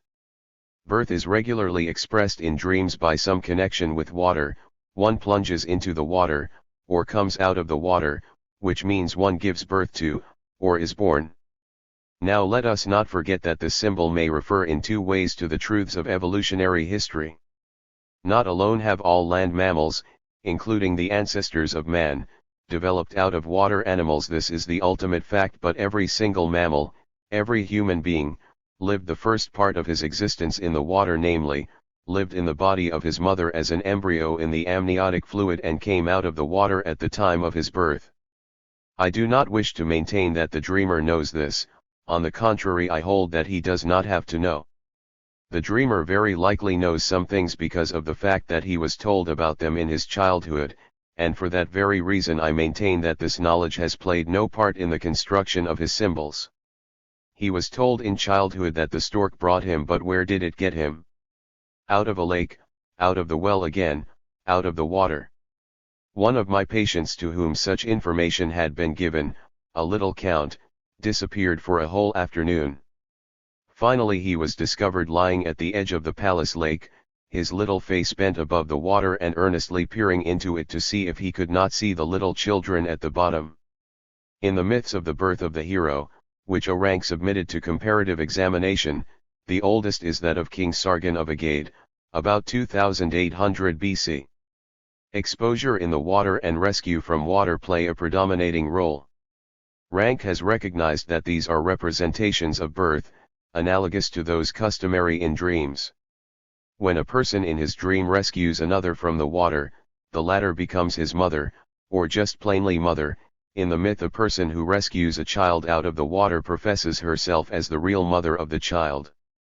In a well-known joke, the intelligent Jewish boy is asked who was the mother of Moses. He answered without hesitation, the princess. But no, he is told, she only took him out of the water. That's what she says, is his reply, and thereby he shows that he has found the correct interpretation of the myth. Leaving on a trip represents death in the dream. Likewise it is the custom in the nursery when a child asks where someone who has died, and whom he misses, may be, to say to him that the absent one has taken a trip. Again, I should like to deny the truth of the belief that the dream symbol originates in this evasion used for the benefit of children. The poet makes use of the same symbol when he speaks of the hereafter as that undiscovered bourne from which no traveler returns. Even in everyday speech it is customary to refer to the last journey. Every person acquainted with ancient rite knows how seriously, for example, the Egyptians considered the portrayal of a journey to the land of the dead. There still exist many copies of the death book which was given to the mummy for this journey as a sort of Baedeker. Since the burial places have been separated from the living quarters, the last journey of the dead person has become a reality. In the same manner, the genital symbolism is just as little peculiar to the dream alone. Every one of you has perhaps at some time or other been so unkind as to call some woman an old casket without perhaps being aware that he was using a genital symbol. In the New Testament one may read, "Woman is a weak vessel." The Holy Scriptures of the Jews, so nearly poetic in their style, are filled with sex-symbolic expressions which have not always been correctly understood, and the true construction of which, in the Song of Songs, for example, has led to many misunderstandings. In the later Hebraic literature, the representation of woman as a house, the door taking the place of the sex opening, is very widespread. The man complains, for instance, when he discovers a lack of virginity, that he has found the door open. The symbol of the table for woman is also known to this literature. The woman says of her husband, "I set the table for him, but he upset it." Lame children are supposed to result from the fact that the man has overturned the table. I take these examples from a work by L. Levy of Brunn, The Sexual Symbolism of the Bible and the Talmud. That ships, too, represent women in dreams is a belief derived from the etymologists, who maintain ship was originally the name of an earthen vessel and is the same word as shaph, to create. The Greek myth of Periander of Corinth and his wife Melissa is proof that the stove or oven is a woman, and a womb. When, according to Herodotus, the tyrant entreated the shade of his beloved wife, whom, however, he had murdered in a fit of jealousy, for some sign of its identity, the deceased identified herself by the reminder that he, Periander, had thrust his bread into a cold oven, as a disguise for an occurrence that could have been known to no other person. In the Anthropophyteia published by F.S. Krauss, an indispensable source book for everything that has to do with the sex life of nations, we read that in a certain German region it is commonly said of a woman who has just been delivered of a child, her oven has caved in. The making of a fire and everything connected therewith is filled through and through with sex symbolism. The flame is always the male genital, the fireplace, the hearth, is the womb of the woman. If you have often wondered why it is that landscapes are so often used to represent the female genitals in the dream, then let the mythologist teach you the role Mother Earth has played in the symbolisms and cults of ancient times. You may be tempted to say that a room represents a woman in the dream because of the German colloquialism which uses the term Frauenzimmer instead of Frau, in other words, it substitutes for the human person the idea of that room that is set aside for her exclusive use. In like manner we speak of the Sublime Porte, and mean the Sultan and his government. Furthermore, the name of the ancient Egyptian ruler, Pharaoh, means nothing other than great courtroom. In the ancient Orient the courtyards between the double gates of the town were the gathering places of the people, in the same manner as the marketplace was in the classical world. What I mean is, this derivation is far too superficial. It seems more probable to me that the room, as the space surrounding man, came to be the symbol of woman. We have seen that the house is used in such a representation. From mythology and poetry we may take the city, fortress, palace, citadel, as further symbols of woman. The question may easily be decided by the dreams of those persons who do not speak German and do not understand it. In the last few years my patients have been predominantly foreign language speaking, and I think I can recall that in their dreams as well the room represents woman, even where they had no analogous usages in their languages. There are still other signs which show that the symbolization is not limited by the bounds of language, a fact that even the old dream investigator, Schubert, 1862, maintained.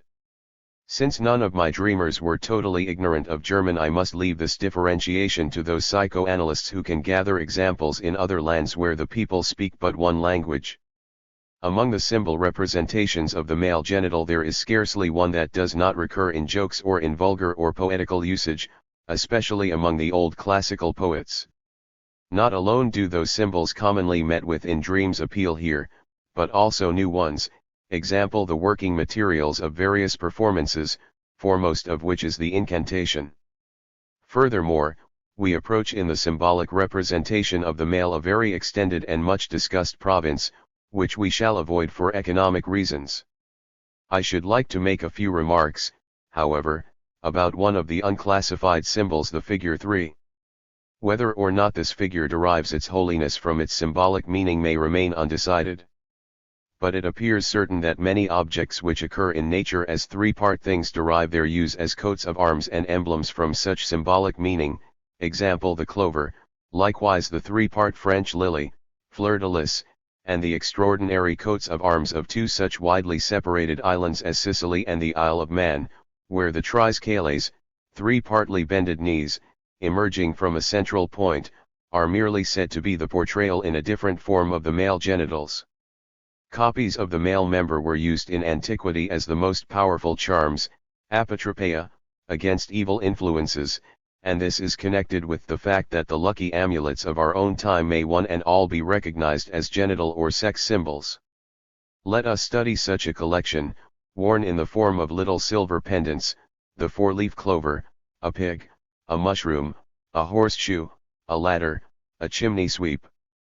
The four-leaf clover, it seems, has usurped the place of the three-leaf clover, which is really more suitable as a symbol, the pig is an ancient symbol of fertility, the mushroom is an unquestionable penis symbol. There are mushrooms that derive their systematic names from their unmistakable similarity to the male member, Phallus imputicus, the horseshoe recalls the contour of the female genital opening, and the chimney sweep who carries a ladder belongs in this company because he carries on that trade with which the sex intercourse is vulgarly compared, cf. the Anthropophyteia. We have already become acquainted with his ladder as a sex symbol in the dream. The German usage is helpful here, it shows us how the verb to mount is made use of in an exquisite sexual sense.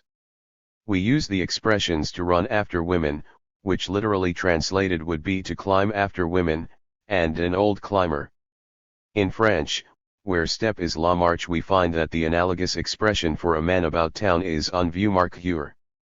It is apparently not unknown in this connection that the sexual intercourse of many of the larger animals requires a mounting, a climbing upon the female. The tearing off of a branch as the symbolic representation of onanism is not alone in keeping with the vulgar representation of the fact of onanism, but has far-reaching mythological parallels. Especially noteworthy, however, is the representation of onanism, or rather the punishment therefor, castration, by the falling out or pulling out of teeth, because there is a parallel in folklore which is probably known to the fewest dreamers. It does not seem at all questionable to me that the practice of circumcision common among so many peoples is an equivalent and a substitute for castration. And now we are informed that in Australia certain primitive tribes practice circumcision as a rite of puberty, the ceremony in honor of the boy's coming of age, while others, living quite near, have substituted for this act the striking out of a tooth. I end my exposition with these examples. They are only examples. We know more about these matters, and you may well imagine how much richer and how much more interesting such a collection would appear if made, not by amateurs like ourselves, but by real experts in mythology, anthropology, philology, and folklore. We are compelled to draw a few conclusions which cannot be exhaustive, but which give us much food for thought. In the first place, we are faced by the fact that the dreamer has at his disposal a symbolic means of expression of which he is unconscious while awake, and does not recognize when he sees. That is as remarkable as if you should make the discovery that your chambermaid understands Sanskrit, although you know she was born in a Bohemian village and never learned the language. It is not easy to harmonize this fact with our psychological views. We can only say that the dreamer's knowledge of symbolism is unconscious, that it is a part of his unconscious mental life. We make no progress with this assumption. Until now it was only necessary to admit of unconscious impulses, those about which one knew nothing, either for a period of time or at all times. But now we deal with something more, indeed, with unknown knowledge, with thought relationships, comparisons between unlike objects which lead to this, that one constant may be substituted for another. These comparisons are not made anew each time, but they lie ready, they are complete for all time. That is to be concluded from the fact of their agreement in different persons, agreement despite differences in language. But whence comes the knowledge of these symbol relationships? The usages of language cover only a small part of them. The dreamer is for the most part unacquainted with the numerous parallels from other sources, we ourselves must first laboriously gather them together. Secondly, these symbolic representations are peculiar neither to the dreamer nor to the dream work by means of which they become expressed. We have learned that mythology and fairy tales make use of the same symbolism, as well as do the people in their sayings and songs, the ordinary language of everyday, and poetic fantasy. The field of symbolism is an extraordinarily large one, and dream symbolism is but a small part thereof. It is not even expedient to approach the whole problem from the dream side. Many of the symbols that are used in other places do not occur in the dream at all, or at best only very seldom. Many of the dream symbols are to be found in other fields only very rarely, as you have seen. One gets the impression that he is here confronted with an ancient but no longer existent method of expression, of which various phases, however, continue in different fields, one here, one there, a third, perhaps in a slightly altered form, in several fields. I am reminded of the fantasy of an interesting mental defective, who had imagined a fundamental language, of which all these symbolic representations were the remains. Thirdly, you must have noticed that symbolism in these other fields is by no means sex symbolism solely, while in the dream the symbols are used almost entirely to express sexual objects and processes. Nor is this easily explained. Is it possible that symbols originally sexual in their meaning later came to have other uses, and that this was the reason perhaps for the weakening of the symbolic representation to one of another nature? These questions are admittedly unanswerable if one has dealt only with dream symbolism. One can only adhere to the supposition that there is an especially intimate connection between true symbols and things sexual. An important indication of this has been given us recently. A philologist, H. Sperber, UPS, who works independently of psychoanalysis, advanced the theory that sexual needs have played the largest part in the origin and development of languages. The first sounds served as means of communication, and called the sexual partner. The further development of the roots of speech accompanied the performance of the primitive man's work. This work was communal and progressed to the accompaniment of rhythmically repeated word sounds. In that way a sexual interest was transferred to the work. The primitive man made work acceptable at the same time that he used it as an equivalent and substitute for sex activity. The word thus called forth by the common labor had two meanings, designating the sex act as well as the equivalent labor activity. In time the word became disassociated from its sexual significance and became fixed on this work. Generations later the same thing happened to a new word that once had sexual significance and came to be used for a new type of work. In this manner a number of word roots were formed, all of sexual origin, and all of which had lost their sexual significance. If the description sketched here approximates the truth, it opens up the possibility for an understanding of the dream symbolism. We can understand how it is that in the dream, which preserves something of these most ancient conditions, there are so extraordinarily many symbols for the sexual, and why, in general, weapons and implements always stand for the male, materials and things manufactured, for the female. Symbolic relationships would be the remnants of the old word identity. Things which once were called by the same names as the genitals can now appear in the dream as symbols for them. From our parallels to dream symbolization you may also learn to appreciate what is the character of psychoanalysis which makes it a subject of general interest, which is true of neither psychology nor psychiatry. Psychoanalytic work connects with so many other scientific subjects, the investigation of which promises the most pertinent discoveries, with mythology, with folklore, with racial psychology and with religion. You will understand how a journal can have grown on psychoanalytic soil, the sole purpose of which is the furtherance of these relationships. This is the Imago, founded in 1912 and edited by Hans Sachs and Otto Rank. In all of these relations, psychoanalysis is first and foremost the giving, less often the receiving, part. Indeed, it derives benefit from the fact that its unusual teachings are substantiated by their recurrence in other fields, but on the whole it is psychoanalysis that provides the technical procedure and the point of view, the use of which will prove fruitful in those other fields. The psychic life of the human individual provides us, upon psychoanalytic investigation, with explanations with which we are able to solve many riddles in the life of humanity, or at least show these riddles in their proper light. Furthermore, I have not even told you under what conditions we are able to get the deepest insight into that supposititious fundamental language, or from which field we gain the most information. So long as you do not know this, you cannot appreciate the entire significance of the subject. This field is the neurotic, its materials, the symptoms and other expressions of the nervous patient, for the explanation and treatment of which psychoanalysis was devised. My fourth point of view returns to our premise and connects up with our prescribed course. We said, even if there were no such thing as dream censorship, the dream would still be hard to understand, for we would then be confronted with the task of translating the symbol language of the dream into the thought of our waking hours. Symbolism is a second and independent item of dream distortion, in addition to dream censorship. It is not a far cry to suppose that it is convenient for the dream censorship to make use of symbolism, since both lead to the same end, to making the dream strange and incomprehensible. Whether or not in the further study of the dream we shall hit upon a new item that influences dream distortion, remains to be seen. I should not like to leave the subject of dream symbolism without once more touching upon the curious fact that it arouses such strong opposition in the case of educated persons, in spite of the fact that symbolism in myth, religion, art, and speech is undoubtedly so prevalent.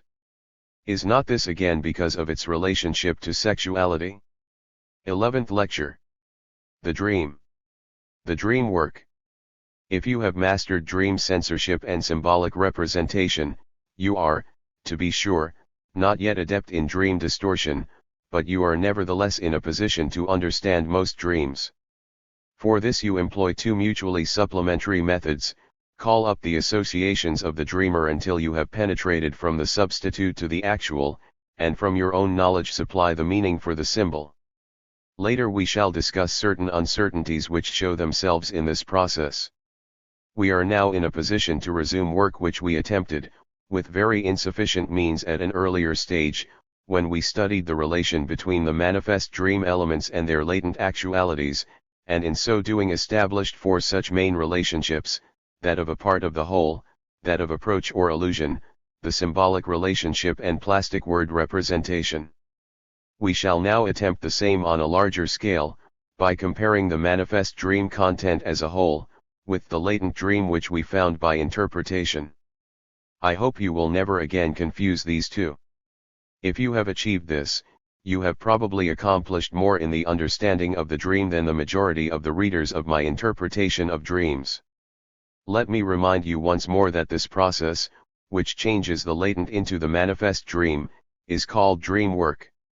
Work which proceeds in the opposite direction, from the manifest dream to the latent, is our work of interpretation. The work of interpretation attempts to undo the dream work. Infantile dreams that are recognized as evident wish fulfillments nevertheless have undergone some dream work, namely, the transformation of the wish into reality, and generally, too, of thoughts into visual pictures.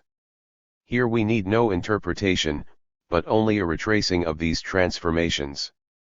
Whatever dream work has been added to other dreams, we call dream distortion, and this can be annulled by our work of interpretation. The comparison of many dream interpretations has rendered it possible for me to give you a coherent representation of what the dream work does with the material of the latent dream. I beg of you, however, not to expect to understand too much of this.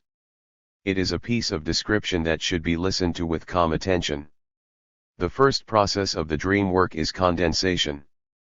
By this we understand that the manifest dream has a smaller content than the latent one, that is, it is a sort of abbreviated translation of the latter. Condensation may occasionally be absent, but as a rule it is present, often to a very high degree. The opposite is never true, that is, it never occurs that the manifest dream is more extensive in scope and content than the latent. Condensation occurs in the following ways: 1. Certain latent elements are entirely omitted. 2. Only a fragment of the many complexes of the latent dream is carried over into the manifest dream. 3.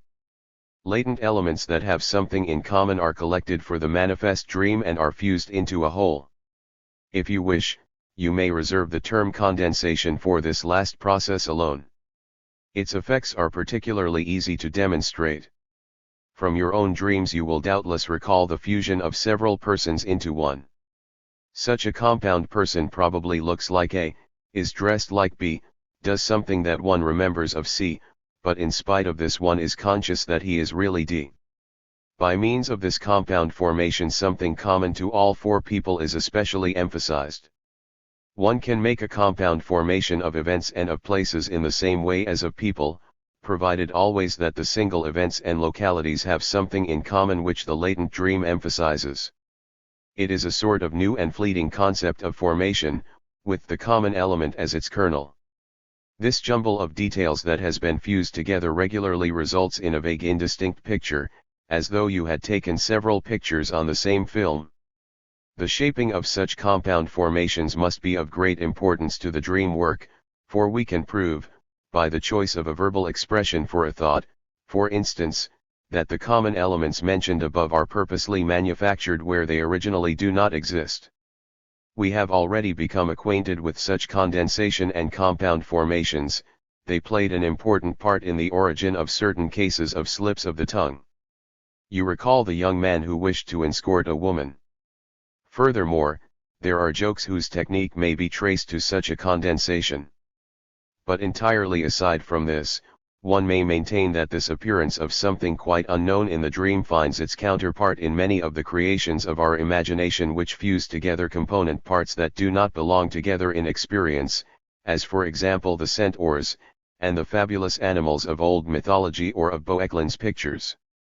For creative imagination can invent nothing new whatsoever, it can only put together certain details normally alien to one another.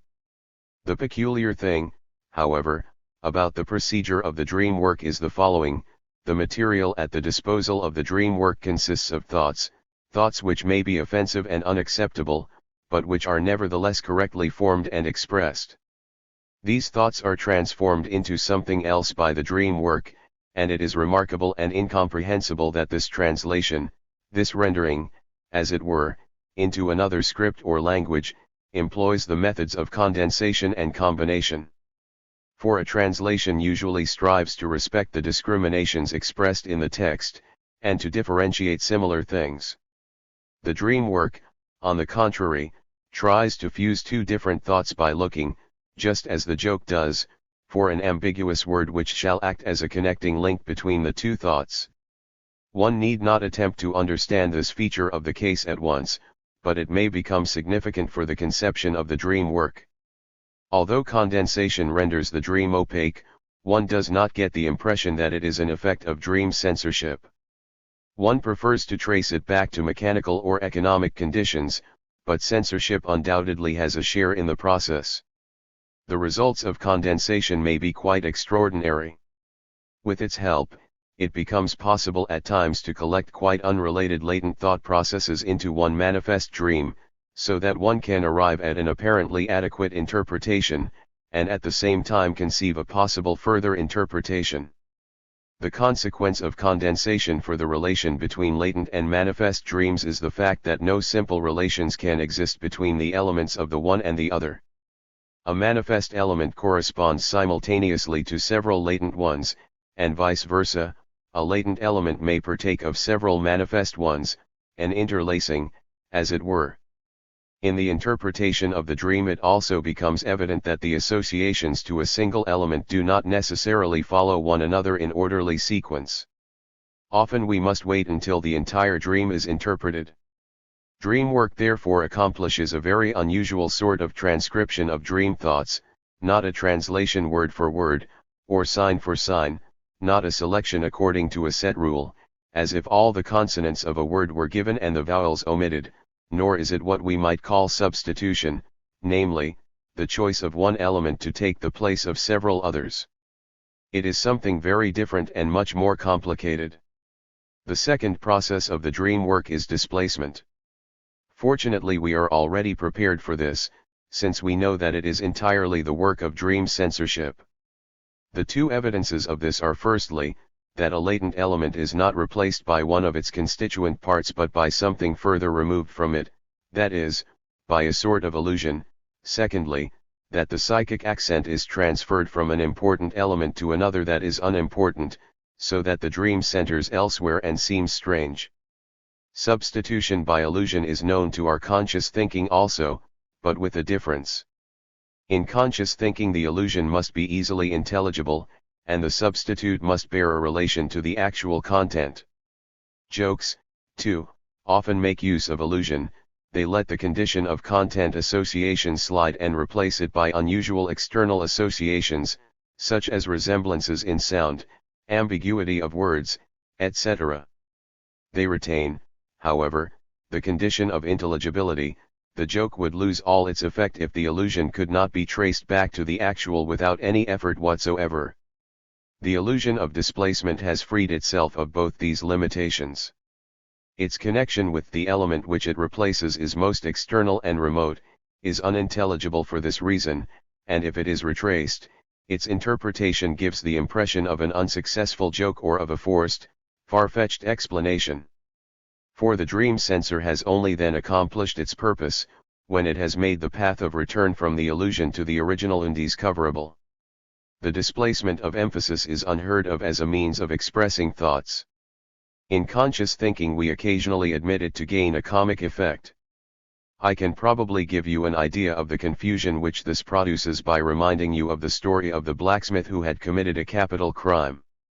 The court decided that the penalty for the crime must be paid, but since he was the only blacksmith in the village and therefore indispensable, while there were 3 tailors, one of the latter was hung in his stead.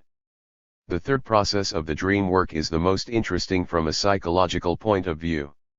It consists of the translation of thoughts into visual images. Let us bear in mind that by no means all dream thoughts undergo this translation, many of them retain their form and appear in the manifest dream also as thought or consciousness. Moreover, visual images are not the only form into which thoughts are translated. They are, however, the foundation of the dream fabric. This part of the dream work is, as we already know, the second most constant, and for single dream elements we have already learned to know plastic word representation. It is evident that this process is not simple. In order to get an idea of its difficulties you must pretend that you have undertaken the task of replacing a political editorial in a newspaper by a series of illustrations, that you have suffered an atavistic return from the use of the alphabet to ideographic writing. Whatever persons or concrete events occur in this article you will be able to replace easily by pictures, perhaps to your advantage, but you will meet with difficulties in the representation of all abstract words and all parts of speech denoting thought relationships, such as particles, conjunctions, etc. With the abstract words you could use all sorts of artifices. You will, for instance, try to change the text of the article into different words which may sound unusual, but whose components will be more concrete and more adapted to representation. You will then recall that most abstract words were concrete before their meaning paled, and will therefore go back to the original concrete significance of these words as often as possible, and so you will be glad to learn that you can represent the possession of an object by the actual physical straddling of it. The dream work does the same thing. Under such circumstances you can hardly demand accuracy of representation. You will also have to allow the dream work to replace an element that is as hard to depict as, for instance, broken faith, by another kind of rupture, a broken leg. In this way you will be able to smooth away to some extent the crudity of imagery when the latter is endeavoring to replace word expression. In the representation of parts of speech that denote thought relations, such as because, therefore, but, etc., you have no such aids. These constituent parts of the text will therefore be lost in your translation into images. In the same way, the dream work resolves the content of the dream thought into its raw material of objects and activities. You may be satisfied if the possibility is vouchsafed you to suggest certain relations, not representable in themselves, in a more detailed elaboration of the image. In quite the same way the dream work succeeds in expressing much of the content of the latent dream thought in the formal peculiarities of the manifest dream, in its clearness or vagueness, in its division into several parts, etc. The number of fragmentary dreams into which the dream is divided corresponds as a rule to the number of main themes, of thought sequences in the latent dream. A short preliminary dream often stands as an introduction or a motivation to the complementary dream which follows. A subordinate clause in dream thought is represented in the manifest dream as an interpolated change of scene, etc. The form of the dream is itself, therefore, by no means without significance and challenges interpretation. Different dreams of the same night often have the same meaning, and testify to an increasing effort to control a stimulus of growing urgency. In a single dream a particularly troublesome element may be represented by duplicates, that is, by numerous symbols. By continually comparing dream thought with the manifest dream that replaces it, we learn all sorts of things for which we were not prepared, as for instance, the fact that even the nonsense and absurdity of the dream have meaning. Yes, on this point the opposition between the medical and psychoanalytic conception of the dream reaches a climax not previously achieved. According to the former, the dream is senseless because the dreaming psychic activity has lost all power of critical judgment.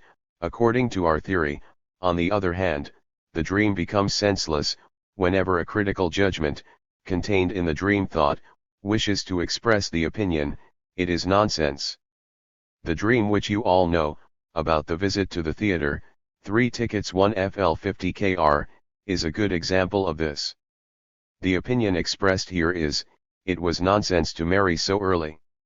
In the same way, we discover in interpretation what is the significance of the doubts and uncertainties so often expressed by the dreamer as to whether a certain element really occurred in the dream, whether it was this or something else.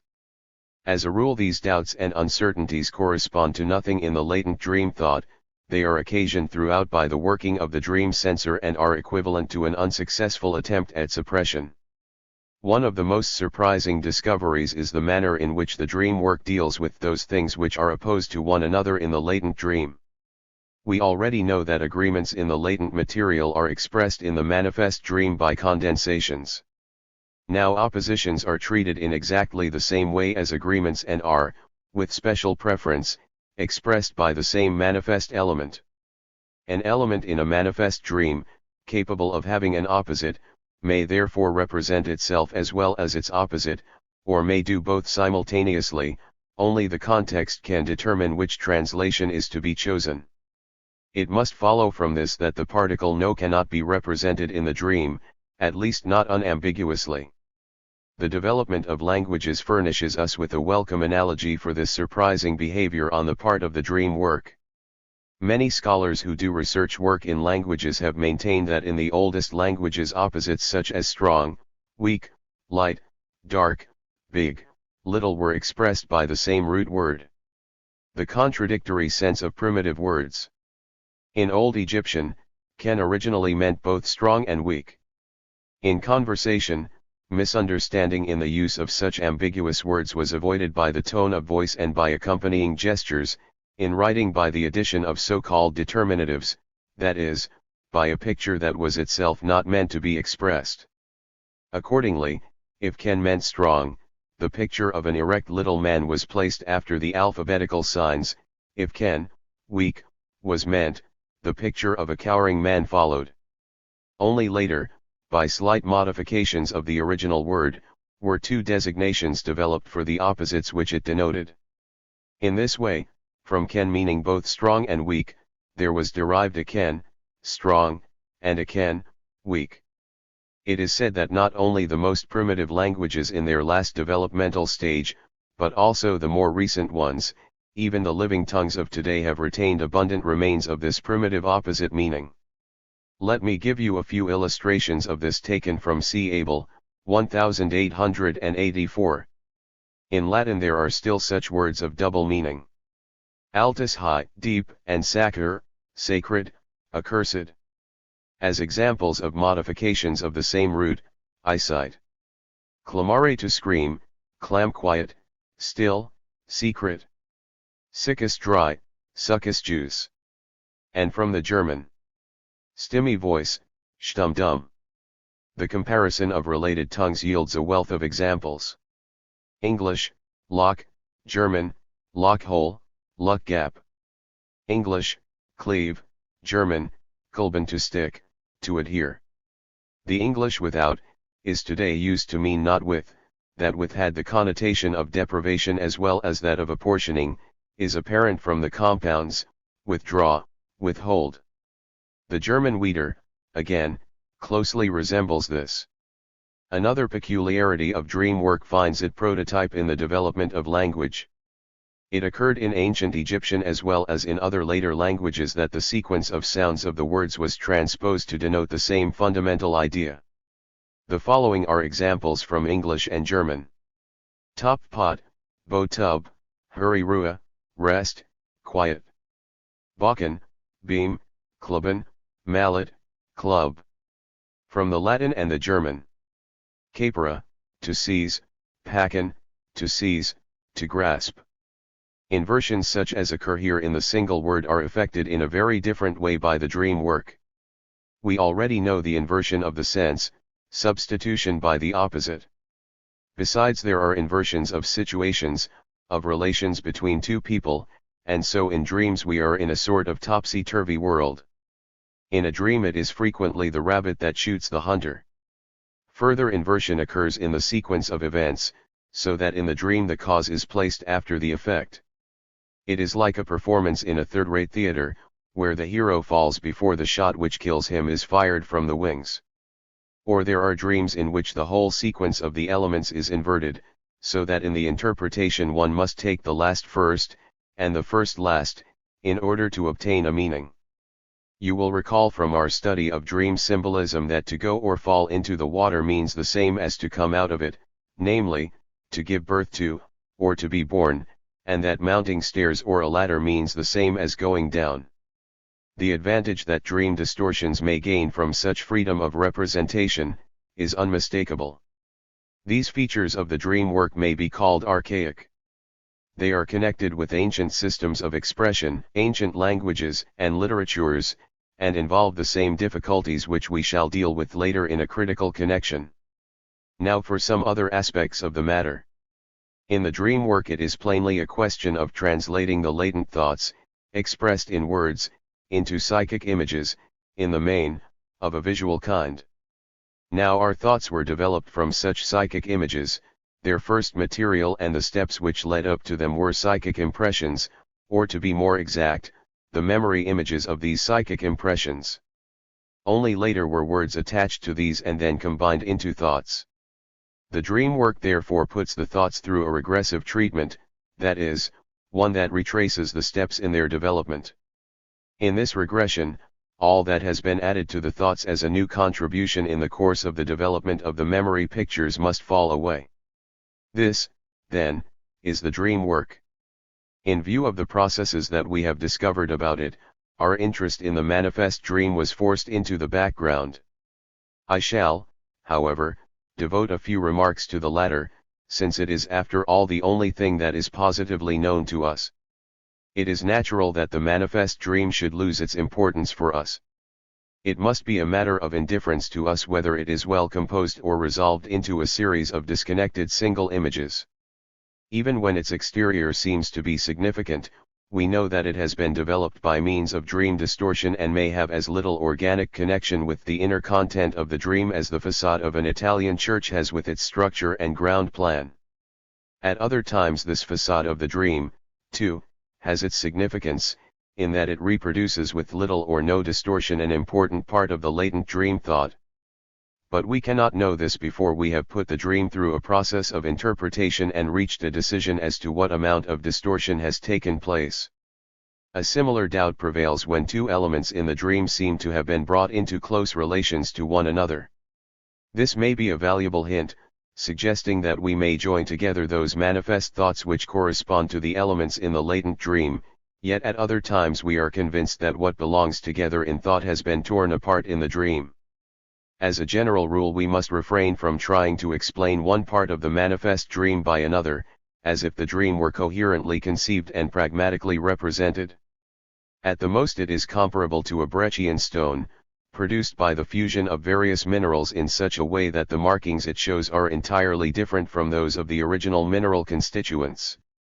There is actually a part of the dream work, the so-called secondary treatment, whose function it is to develop something unified, something approximately coherent from the final products of the dream work. In so doing the material is often arranged in an entirely misleading sense and insertions are made wherever it seems necessary. On the other hand, we must not overestimate the dream work, nor attribute too much to it. The processes which we have enumerated tell the full tale of its functioning, beyond condensing, displacing, representing plastically, and then subjecting the whole to a secondary treatment, it can do nothing. Whatever of judgment, of criticism, of surprise, and of deduction are to be found in the dream are not products of the dream work and are only very seldom signs of afterthoughts about the dream, but are generally parts of the latent dream thought, which have passed over into the manifest dream, more or less modified and adapted to the context. In the matter of composing speeches, the dream work can also do nothing. Except for a few examples, the speeches in the dream are imitations and combinations of speeches heard or made by oneself during the day, and which have been introduced into the latent thought, either as material or as stimuli for the dream. Neither can the dream pose problems. When these are found in the dream, they are in the main combinations of numbers, semblances of examples that are quite absurd or merely copies of problems in the latent dream thought. Under these conditions, it is not surprising that the interest which has attached itself to the dream work is soon deflected from it to the latent dream thoughts, which are revealed in more or less distorted form in the manifest dream. It is not justifiable, however, to have this change go so far that in a theoretical consideration one regularly substitutes the latent dream thought for the dream itself, and maintains of the latter what can hold only for the former. It is odd that the results of psychoanalysis should be misused for such an exchange. Dream can mean nothing but the result of the dream work, that is, the form into which the latent dream thoughts have been translated by the dream work. Dream work is a process of a very peculiar sort, the like of which has hitherto not been discovered in psychic life. These condensations, displacements, regressive translations of thoughts into pictures, are new discoveries which richly repay our efforts in the field of psychoanalysis. You will realize from the parallel to the dream work, what connection psychoanalytic studies will reveal with other fields, especially with the development of speech and thought.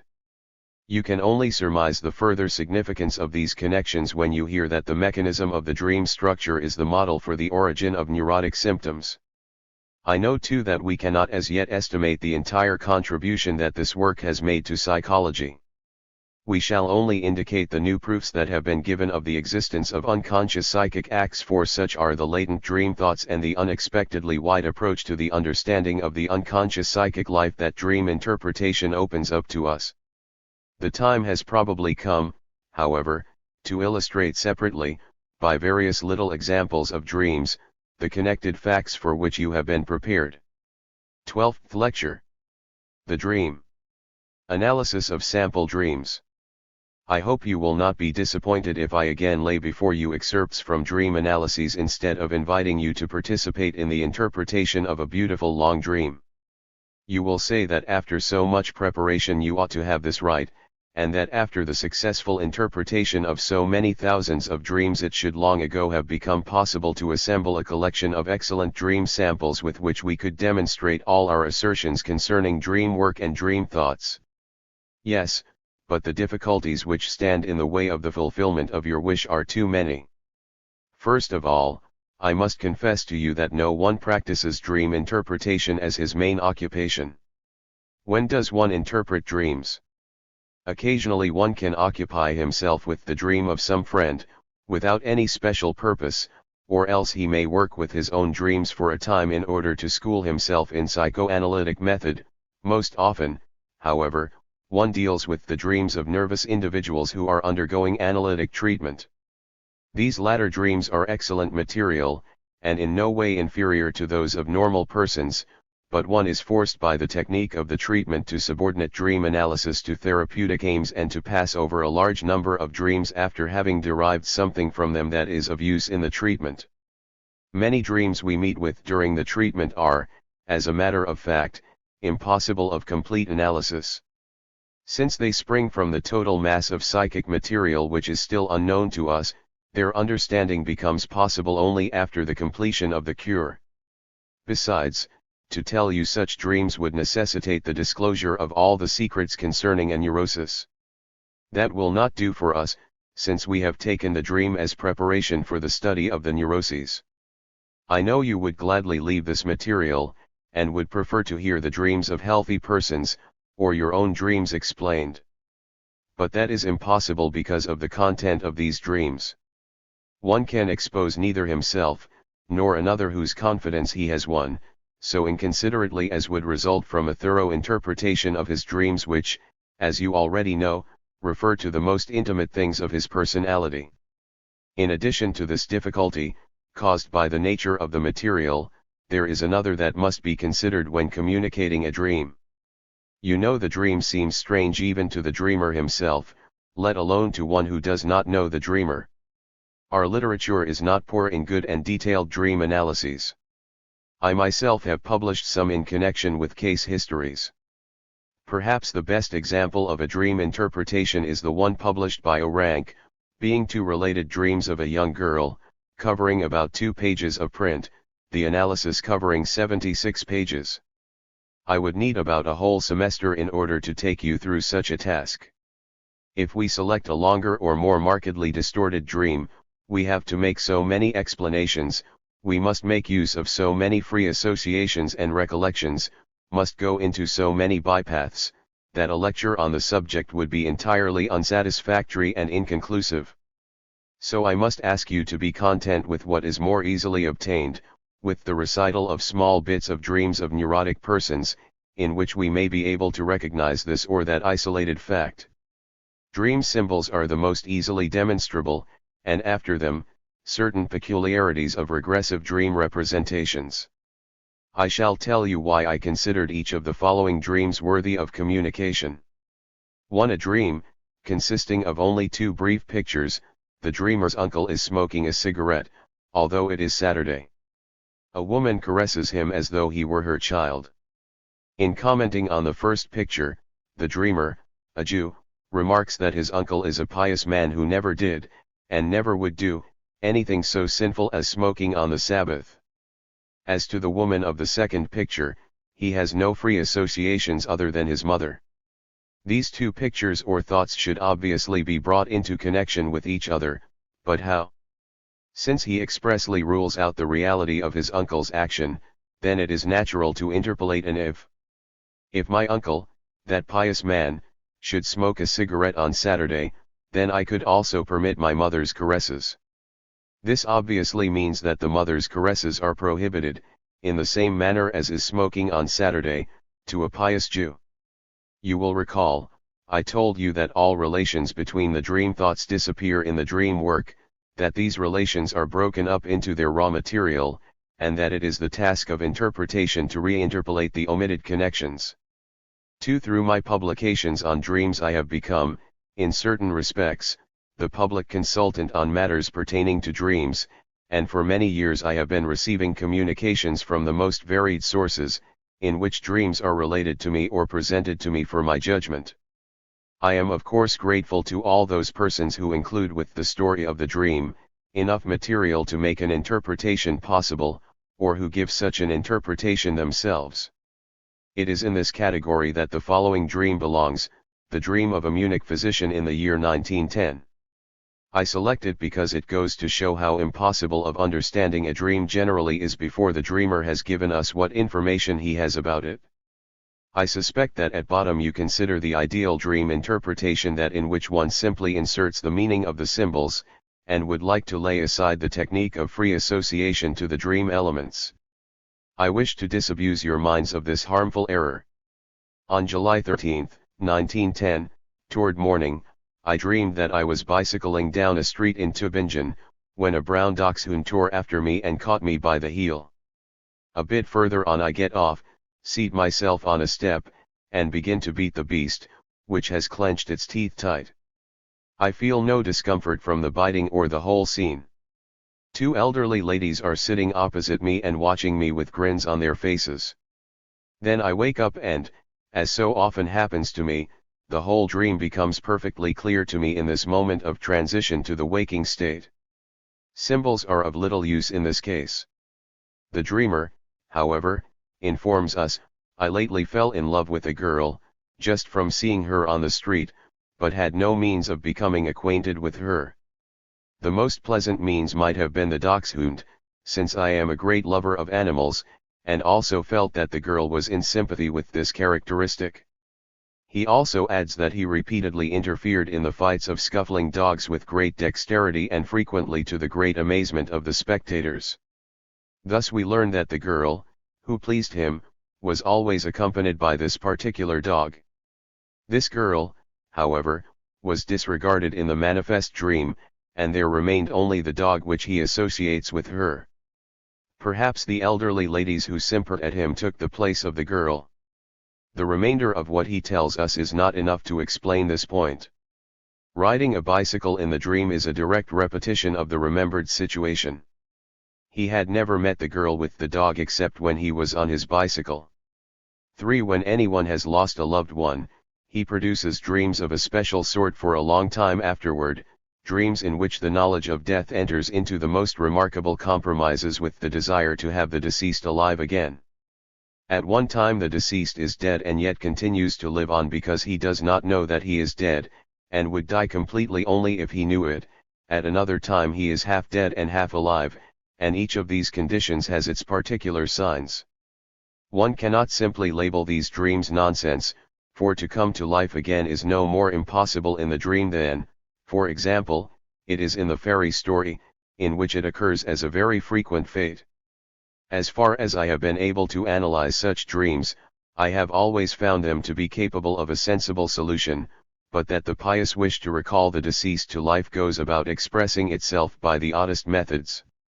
Let me tell you such a dream, which seems queer and senseless enough, and analysis of which will show you many of the points for which you have been prepared by our theoretical discussions.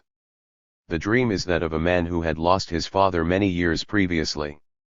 Father is dead, but has been exhumed and looks badly. He goes on living, and the dreamer does everything to prevent him from noticing that fact. Then the dream goes on to other things, apparently irrelevant. The father is dead, that we know. That he was exhumed is not really true, nor is the truth of the rest of the dream important. But the dreamer tells us that when he came back from his father's funeral, one of his teeth began to ache. He wanted to treat this tooth according to the Jewish precept, if thy tooth offend thee, pluck it out, and betook himself to the dentist. But the latter said, one does not simply pull a tooth out, one must have patience with it. I shall inject something to kill the nerve. Come again in 3 days and then I will take it out. This taking it out, says the dreamer suddenly, is the exhuming. Is the dreamer right? It does not correspond exactly, only approximately, for the tooth is not taken out, but something that has died off is taken out of it.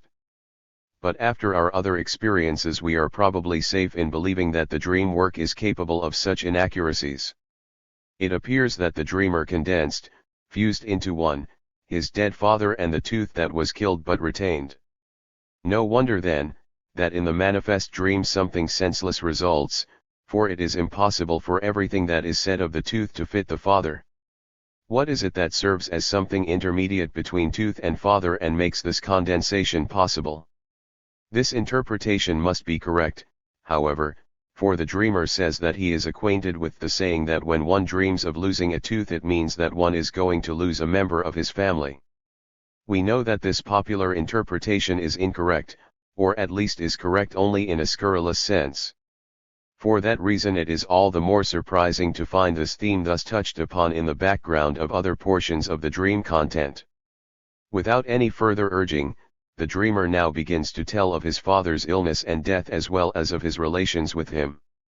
The father was sick a long time, and his care and treatment cost him, the son, much money. And yet it was never too much for him, he never grew impatient, never wished it might end soon. He boasts of his true Jewish piety toward his father, of rigid adherence to the Jewish precepts. But are you not struck by a contradiction in the thoughts of the dream? He had identified tooth with father. As to the tooth he wanted to follow the Jewish precept that carries out its own judgment, pull it out if it causes pain and annoyance. He had also been anxious to follow the precept of the law with regard to his father, which in this case, however, tells him to disregard trouble and expense, to take all the burdens upon himself and to let no hostile intent arise toward the object which causes the pain. Would not the agreement be far more compelling if he had really developed feelings toward his father similar to those about his sick tooth, that is, had he wished that a speedy death should put an end to that superfluous, painful, and expensive existence? I do not doubt that this was really his attitude toward his father during the latter's extended illness, and that his boastful assurances of filial piety were intended to distract his attention from these recollections. Under such circumstances, the death wish directed toward the parent generally becomes active, and disguises itself in phrases of sympathetic consideration such as, "It would really be a blessed release for him." But note well that we have here overcome an obstacle in the latent dream thoughts themselves. The first part of these thoughts was surely unconscious only temporarily, that is to say, during the dream work, while the inimical feelings toward the father might have been permanently unconscious, dating perhaps from childhood, occasionally slipping into consciousness, shyly and in disguise, during his father's illness. We can assert this with even greater certainty of other latent thoughts which have made unmistakable contributions to the dream content. To be sure, none of these inimical feelings toward the father can be discovered in the dream. But when we search a childhood history for the root of such enmity toward the father, we recollect that fear of the father arises because the latter, even in the earliest years, opposes the boy's sex activities, just as he is ordinarily forced to oppose them again, after puberty, for social motives. This relation to the father applies also to our dreamer. There had been mixed with his love for him much respect and fear, having its source in early sex intimidation. From the onanism complex we can now explain the other parts of the manifest dream. He looks badly does, to be sure, allude to another remark of the dentist, that it looks badly to have a tooth missing in that place, but at the same time it refers to the looking badly by which the young man betrayed, or feared to betray, his excessive sexual activity during puberty. It was not without lightening his own heart that the dreamer transposed the bad looks from himself to his father in the manifest content, an inversion of the dream work with which you are familiar. He goes on living since then, disguises itself with the wish to have him alive again as well as with the promise of the dentist that the tooth will be preserved. A very subtle phrase, however, is the following: the dreamer does everything to prevent him, the father, from noticing the fact, a phrase calculated to lead us to conclude that he is dead. Yet the only meaningful conclusion is again drawn from the onanism complex, where it is a matter of course for the young man to do everything in order to hide his sex life from his father. Remember, in conclusion, that we were constantly forced to interpret the so-called toothache dreams as dreams dealing with the subject of onanism and the punishment that is feared. You now see how this incomprehensible dream came into being, by the creation of a remarkable and misleading condensation, by the fact that all the ideas emerge from the midst of the latent thought process, and by the creation of ambiguous substitute formations for the most hidden and, at the time, most remote of these thoughts. For we have tried repeatedly to understand those prosaic and banal dreams which have nothing foolish or repulsive about them, but which cause us to ask, why do we dream such unimportant stuff?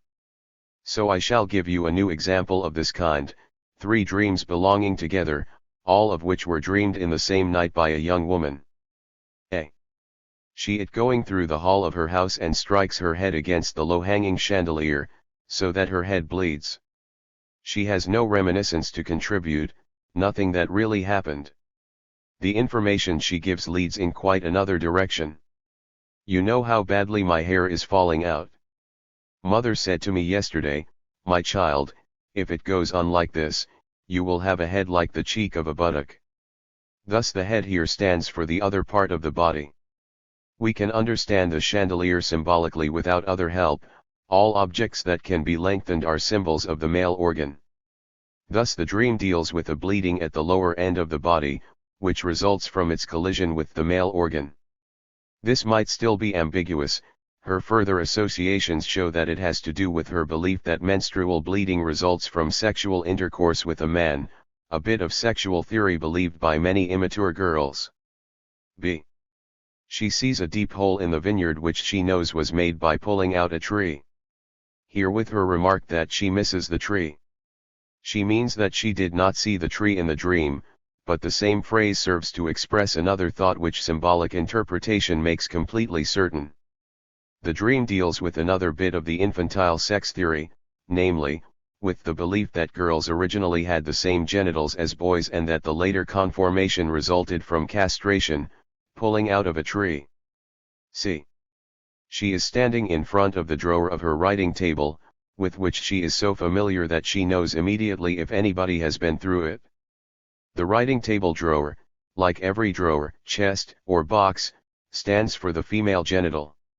She knows that one can recognize from the genital the signs of sexual intercourse, and, as she thinks, even of any contact at all, and she has long been afraid of such a conviction. I believe that the accent in all these dreams is to be laid upon the idea of knowing. She is reminded of the time of her childish sexual investigations, the results of which made her quite proud at the time.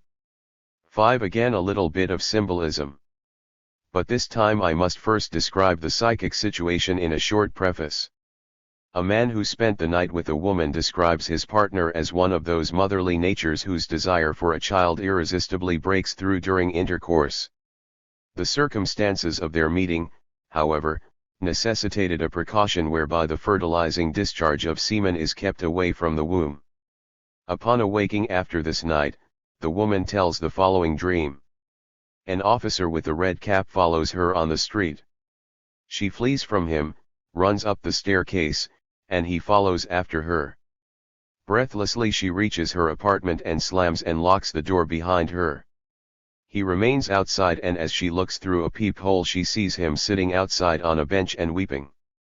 You undoubtedly recognize in the pursuit by an officer with a red cap, and the breathless stair climbing, the representation of the sexual act. The fact that the dreamer locks herself in against the pursuer may serve as an example of that inversion which is so frequently used in dreams, for in reality it was the man who withdrew before the completion of the act. In the same way her grief has been transposed to the partner, it is he who weeps in the dream, whereby the discharge of the semen is also indicated. You must surely have heard that in psychoanalysis it is always maintained that all dreams have a sexual meaning. Now you yourselves are in a position to form a judgment as to the incorrectness of this reproach. You have become acquainted with the wish-fulfillment dreams, which deal with the satisfying of the plainest needs, of hunger, of thirst, of longing for freedom, the dreams of convenience and of impatience, and likewise the purely covetous and egoistic dreams. But that the markedly distorted dreams preponderantly, though again not exclusively, give expression to sex wishes, is a fact you may certainly keep in mind as one of the results of psychoanalytical research. 6. I have a special motive for piling up examples of the use of symbols in dreams. At our first meeting I complained of how hard it is, when lecturing on psychoanalysis, to demonstrate the facts in order to awaken conviction, and you very probably have come to agree with me since then.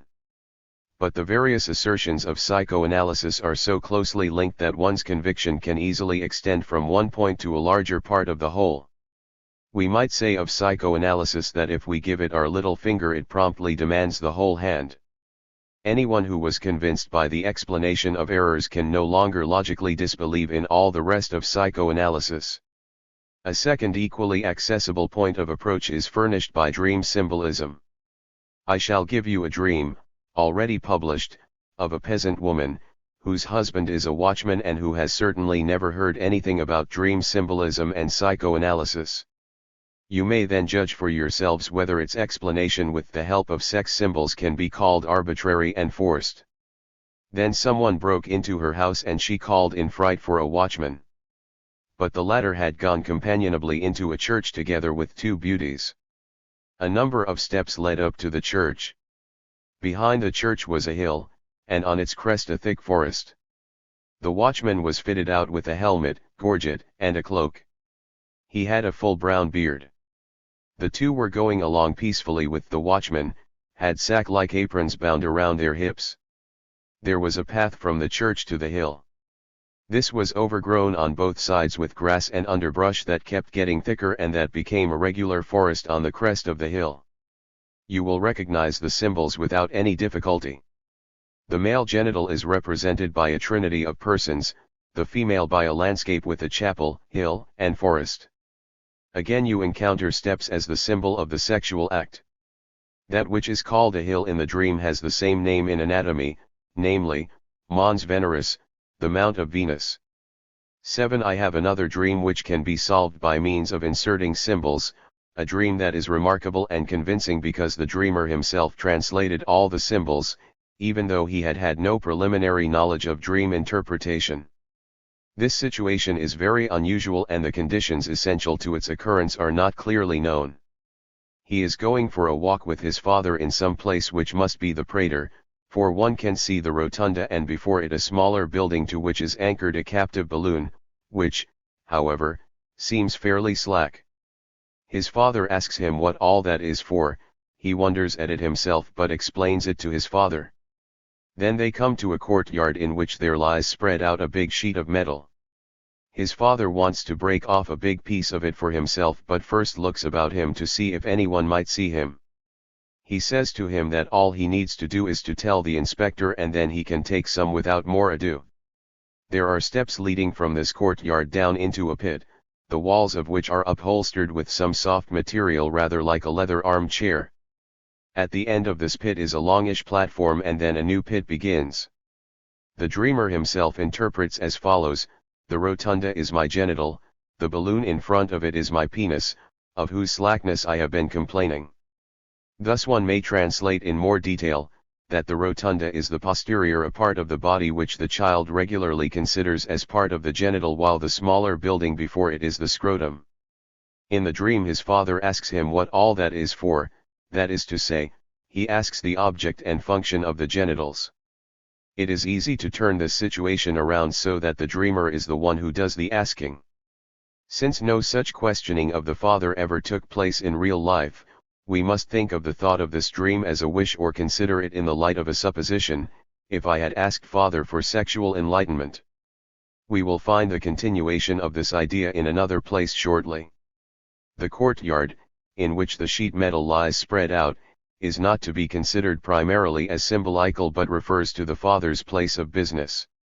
For reasons of discretion I have substituted the sheet metal for another material with which the father deals, without changing anything in the literal wording of the dream. The dreamer entered his father's business and took great offense at the rather dubious practices upon which the profits depended to a large extent. For this reason the continuation of the above idea of the dream might be expressed as if I had asked him, he would only have deceived me as he deceives his customers. The dreamer himself gives us the second meaning of breaking off the metal, which serves to represent the commercial dishonesty. He says it means masturbation. Not only have we long since become familiar with this symbol, but the fact also is in agreement. The secrecy of masturbation is expressed by means of its opposite. It can be safely done openly. Again our expectations are fulfilled by the fact that masturbatory activity is referred to as the father's, just as the questioning was in the first scene of the dream. Upon being questioned he immediately gives the interpretation of the pit as the vagina on account of the soft upholstering of its walls. I will add arbitrarily that the going down like the more usual going up is meant to describe the sexual intercourse in the vagina. Such details as the fact that the first pit ends in a platform and then a new one begins, he explains himself as having been taken from his own history. He practiced intercourse for a while, then gave it up on account of inhibitions, and now hopes to be able to resume it as a result of the treatment. 8. The two following dreams are those of a foreigner, of very polygamous tendencies, and I give them to you as proof for the claim that one's ego appears in every dream, even in those in which it is disguised in the manifest content. The trunks in the dream are a symbol for woman. A. He is to take a trip, his luggage is placed on a carriage to be taken to the station, and there are many trunks piled up, among which are two big black ones like sample trunks.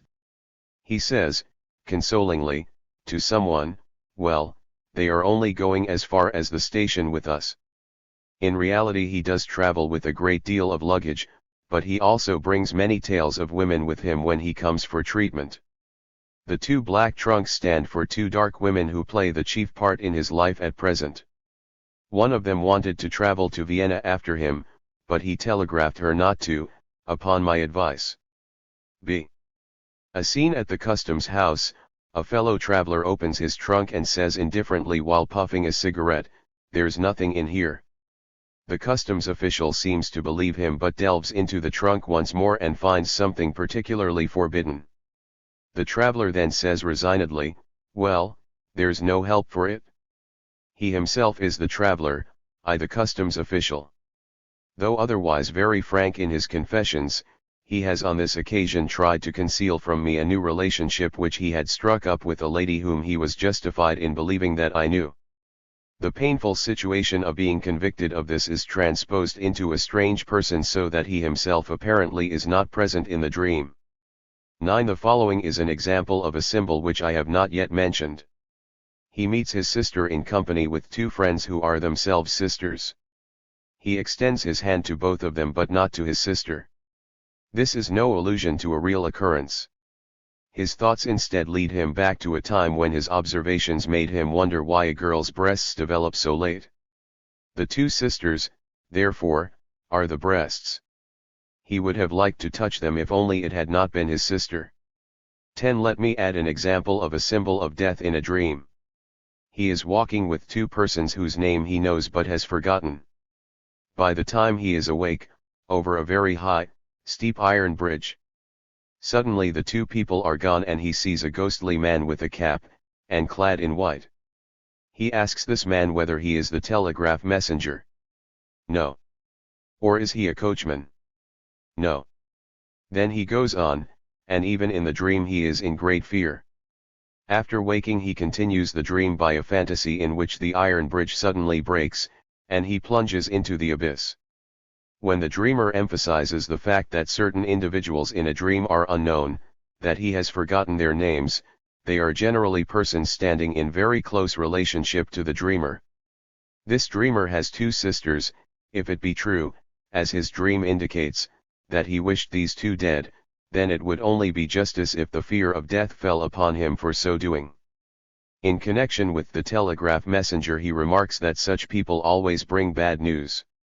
Judged by his uniform he might also have been the lamplighter, who, however, also extinguishes the lamps, in other words, as the spirit of death extinguishes the flame of life.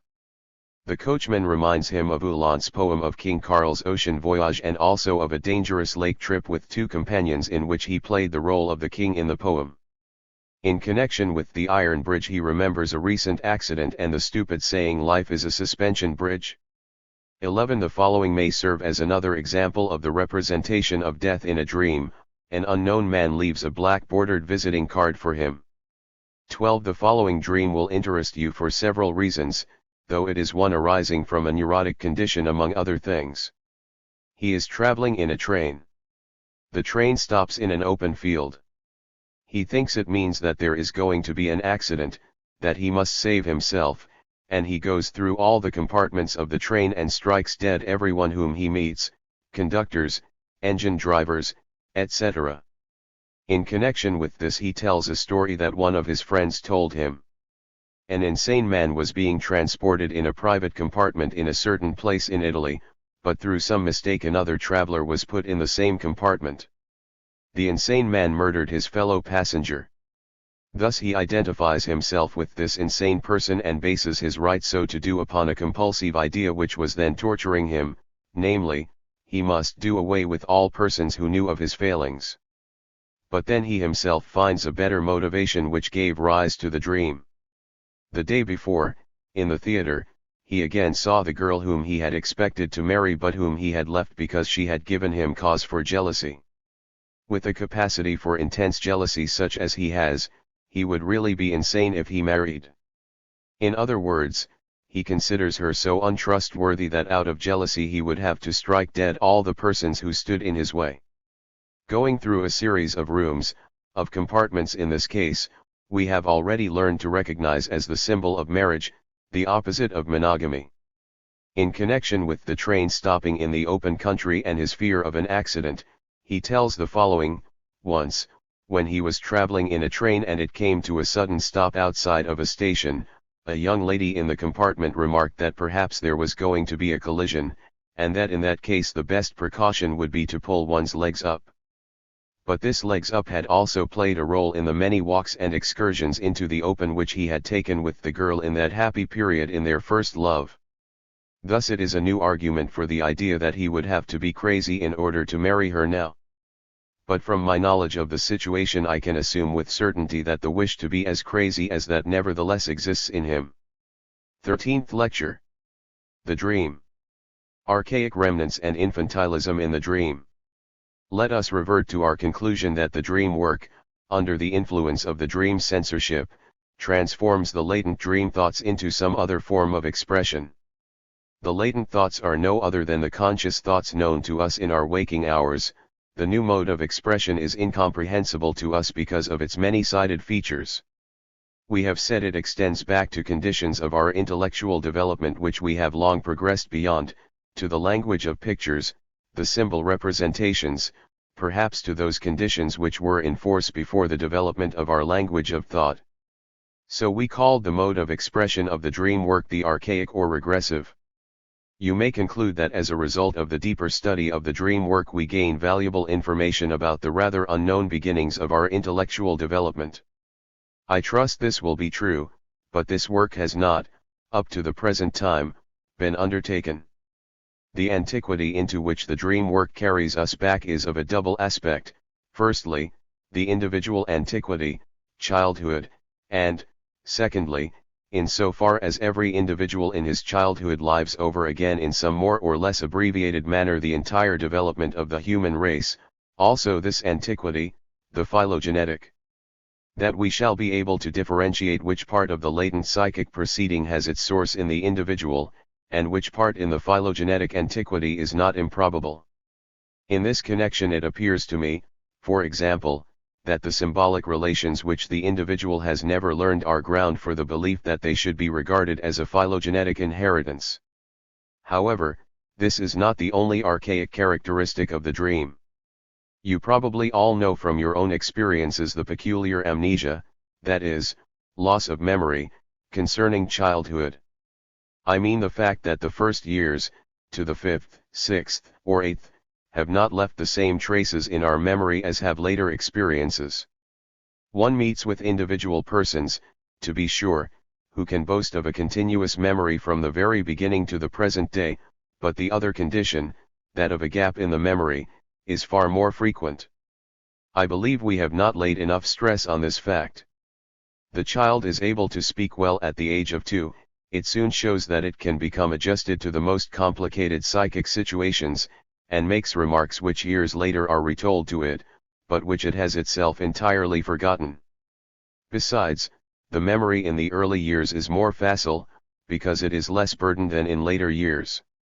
Nor is there any reason for considering the memory function as a particularly high or difficult psychic performance. In fact, the contrary is true, and you can find a good memory in persons who stand very low intellectually. As a second peculiarity closely related to the first, I must point out that certain well-preserved memories, for the most part formatively experienced, stand forth in this memory void which surrounds the first years of childhood and do not justify this hypothesis. Our memory deals selectively with its later materials, with impressions which come to us in later life. It retains the important and discards the unimportant. This is not true of the retained childhood memories. They do not bespeak necessarily important experiences of childhood, not even such as from the viewpoint of the child need appear of importance. They are often so banal and intrinsically so meaningless that we ask ourselves in wonder why just these details have escaped being forgotten.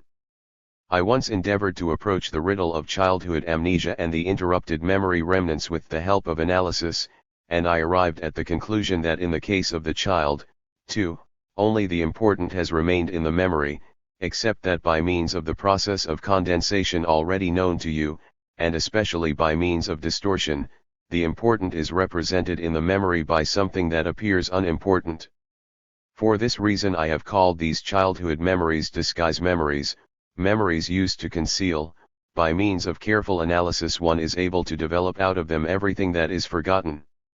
In psychoanalytic treatment we are regularly called upon to fill out the infantile memory gaps, and insofar as the cure is to any degree successful, we are able again to bring to light the content of the childhood years thus clouded in forgetfulness. These impressions have never really been forgotten, they have only been inaccessible, latent, have belonged to the unconscious. But sometimes they bob up out of the unconscious spontaneously, and, as a matter of fact, this is what happens in dreams. It is apparent that the dream life knows how to find the entrance to these latent, infantile experiences. Beautiful examples of this occur in literature, and I myself can present such an example. I once dreamed in a certain connection of a person who must have performed some service for me, and whom I clearly saw. He was a one-eyed man, short in stature, stout, his head deeply sunk into his neck. I concluded from the content that he was a physician. Luckily I was able to ask my mother, who was still living, how the physician in my birthplace, which I left when I was 3 years old, looked, and I learned from her that he had one eye, was short and stout, with his head sunk into his neck, and also learned at what forgotten mishap he had been of service to me. This control over the forgotten material of childhood years is, then, a further archaic tendency of the dream. The same information may be made use of in another of the puzzles that have presented themselves to us. You will recall how astonished people were when we came to the conclusion that the stimuli which gave rise to dreams were extremely bad and licentious sexual desires which have made dream censorship and dream distortion necessary. After we have interpreted such a dream for the dreamer and he, in the most favorable circumstances, does not attack the interpretation itself, he almost always asks the question when such a wish comes, since it seems foreign to him and he feels conscious of just the opposite sensations. We need not hesitate to point out this origin. These evil wish impulses have their origin in the past, often in a past which is not too far away. It can be shown that at one time they were known and conscious, even if they no longer are so. The woman, whose dream is interpreted to mean that she would like to see her 17-year-old daughter dead, discovers under our guidance that she in fact at one time entertained this wish. The child is the fruit of an unhappy marriage, which early ended in a separation. Once, while the child was still in the womb, and after a tense scene with her husband, she beat her body with her fists in a fit of anger, in order to kill the child. How many mothers who today love their children tenderly, perhaps too tenderly, received them unwillingly, and at the time wished that the life within them would not develop further, indeed, translated this wish into various actions, happily harmless. The later death wish against some loved one, which seems so strange, also has its origin in early phases of the relationship to that person. The father, the interpretation of whose dream shows that he wishes for the death of his eldest and favorite child, must be reminded of the fact that at one time this wish was no stranger to him. While the child was still a suckling, this man, who was unhappy in his choice of a wife, often thought that if the little being that meant nothing to him would die, he would again be free, and would make better use of his freedom. A like origin may be found for a large number of similar hate impulses. They are recollections of something that belonged to the past, were once conscious and played their parts in the psychic life. You will wish to conclude therefrom that such wishes and such dreams cannot occur if such changes in the relationship to a person have not taken place, if such relationship was always of the same character. I am ready to admit this, only wish to warn you that you are to take into consideration not the exact terms of the dream, but the meaning thereof according to its interpretation. It may happen that the manifest dream of the death of some loved person has only made use of some frightful mask, that it really means something entirely different, or that the loved person serves as a concealing substitute for some other. But the same circumstances will call forth another, more difficult question. You say, granted this death wish was present at some time or other, and is substantiated by memory, yet this is no explanation. It is long outlived. Today it can be present only in the unconscious and as an empty, emotionless memory, but not as a strong impulse. Why should it be recalled by the dream at all? This question is justified. The attempt to answer it would lead us far afield and necessitate taking up a position in one of the most important points of dream study. But I must remain within the bounds of our discussion and practice restraint. Prepare yourselves for the temporary abstention. Let us be satisfied with the circumstantial proof that this outlived wish can be shown to act as a dream stimulator, and let us continue the investigation to see whether or not other evil wishes admit of the same derivation out of the past. Let us continue with the removal or death wish, which most frequently can be traced back to the unbounded egoism of the dreamer. Such a wish can very often be shown to be the inciting cause of the dream. As often as someone has been in our way in life, and how often must this happen in the complicated relationships of life, the dream is ready to do away with him, be he father, mother, brother, sister, spouse, etc. We have wondered sufficiently over this evil tendency of human nature, and certainly were not predisposed to accept the authenticity of this result of dream interpretation without question. After it has once been suggested to us to seek the origin of such wishes in the past, we disclose immediately the period of the individual past in which such egoism and such wish impulses, even as directed against those closest to the dreamer, are no longer strangers. It is just in these first years of childhood, which later are hidden by amnesia, that this egoism frequently shows itself in most extreme form, and from which regular but clear tendencies thereto, or real remnants thereof, show themselves. For the child loves itself first, and later learns to love others, to sacrifice something of its ego for another. Even those persons whom the child seems to love from the very beginning, it loves at the outset because it has need of them, cannot do without them, in others' words, out of egoistical motives. Not until later does the love impulse become independent of egoism. In brief, egoism has taught the child to love. In this connection it is instructive to compare the child's regard for his brothers and sisters with that which he has for his parents. The little child does not necessarily love his brothers and sisters, often, obviously, he does not love them at all. There is no doubt that in them he hates his rivals, and it is known how frequently this attitude continues for many years until maturity, and even beyond, without interruption. Often enough this attitude is superseded by a more tender feeling, or rather let us say glossed over, but the hostile feeling appears regularly to have been the earlier. It is most noticeable in children of from 2½ to 4 or 5 years of age, when a new little brother or sister arrives. The latter is usually received in a far from friendly manner.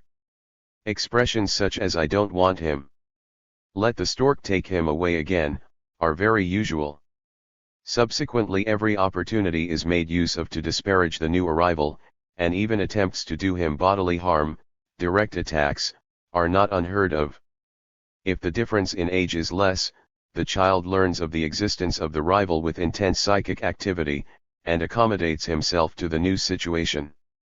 If the difference in age is greater, the new child may awaken certain sympathies as an interesting object, as a sort of living doll, and if the difference is 8 years or more, motherly impulses, especially in the case of girls, may come into play. But to be truthful, when we disclose in a dream the wish for the death of a mother or sister, we need seldom find it puzzling, and may trace its origin easily to early childhood, often enough, also, to the propinquity of later years. Probably no nurseries are free from mighty conflicts among the inhabitants. The motives are rivalry for the love of the parents, articles owned in common, the room itself. The hostile impulses are called forth by older as well as younger brothers and sisters.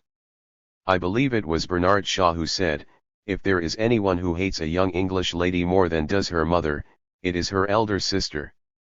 There is something about this saying, however, that arouses our antipathy. We can, at a pinch, understand hatred of brothers and sisters, and rivalry among them, but how may feelings of hatred force their way into the relationship between daughter and mother, parents and children? This relationship is without doubt the more favorable, even when looked at from the viewpoint of the child. This is in accord with our expectation. We find it much more offensive for love between parents and children to be lacking than for love between brothers and sisters. We have, so to speak, made something holy in the first instance which in the other case we permitted to remain profane. But daily observation can show us how frequently the feelings between parents and their grown children fail to come up to the ideal established by society, how much enmity exists and would find expression did not accumulations of piety and of tender impulse hold them back.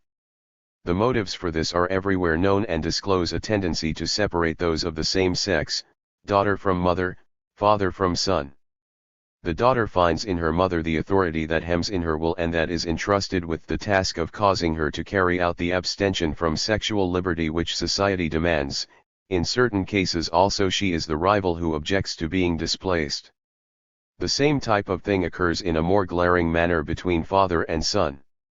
To the son the father is the embodiment of every social restriction.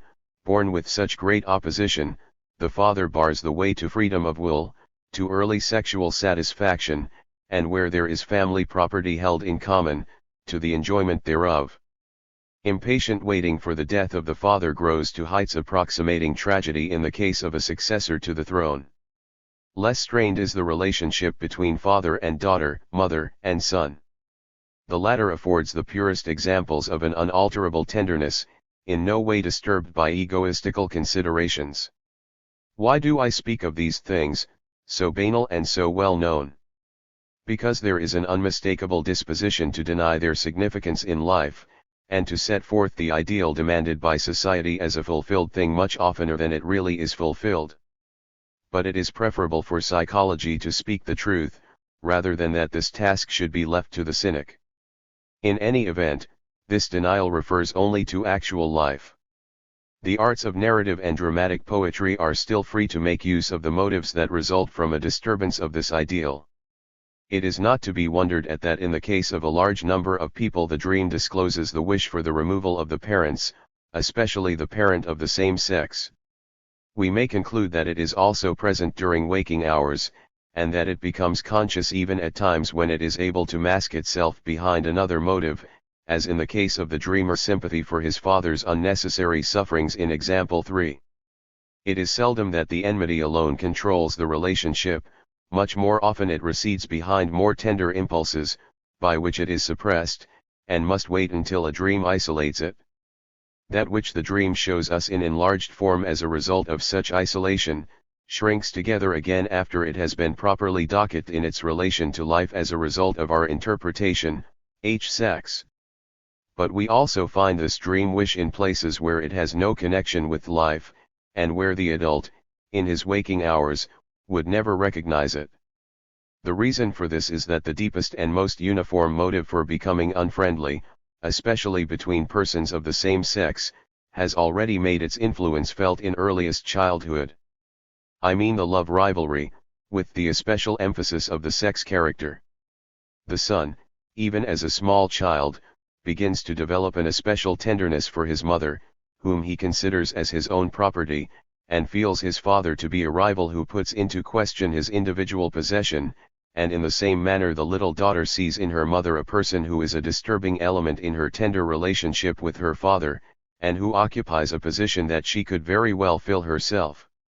One learns from these observations to what early years these ideas extend back, ideas which we designate as the Oedipus complex, because this myth realizes with a very slightly weakened effect the two extreme wishes which grow out of the situation of the son to kill his father and take his mother to wife.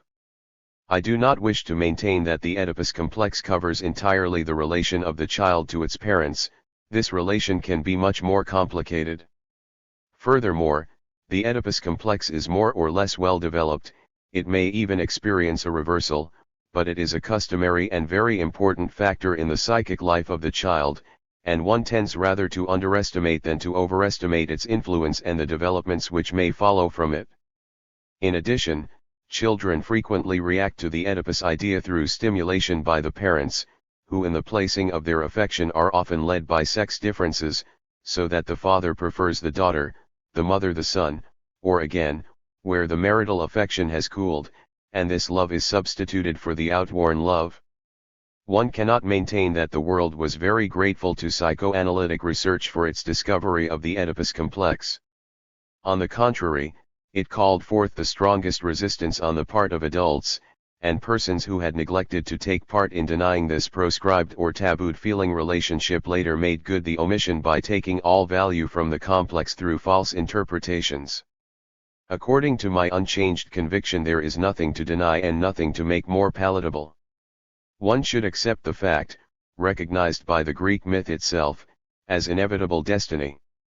On the other hand, it is interesting that this Oedipus complex, cast out of life, was yielded up to poetry and given the freest play. Rank has shown in a careful study how this very Oedipus complex has supplied dramatic literature with a large number of motives in unending variations, derivations, and disguises, also in distorted forms such as we recognize to be the work of a censor.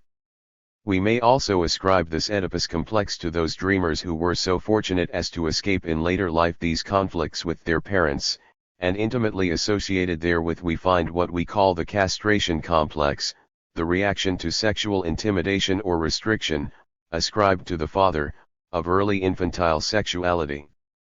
By applying our former researches to the study of the psychic life of the child, we may expect to find that the origin of other forbidden dream wishes, of excessive sexual impulses, may be explained in the same manner.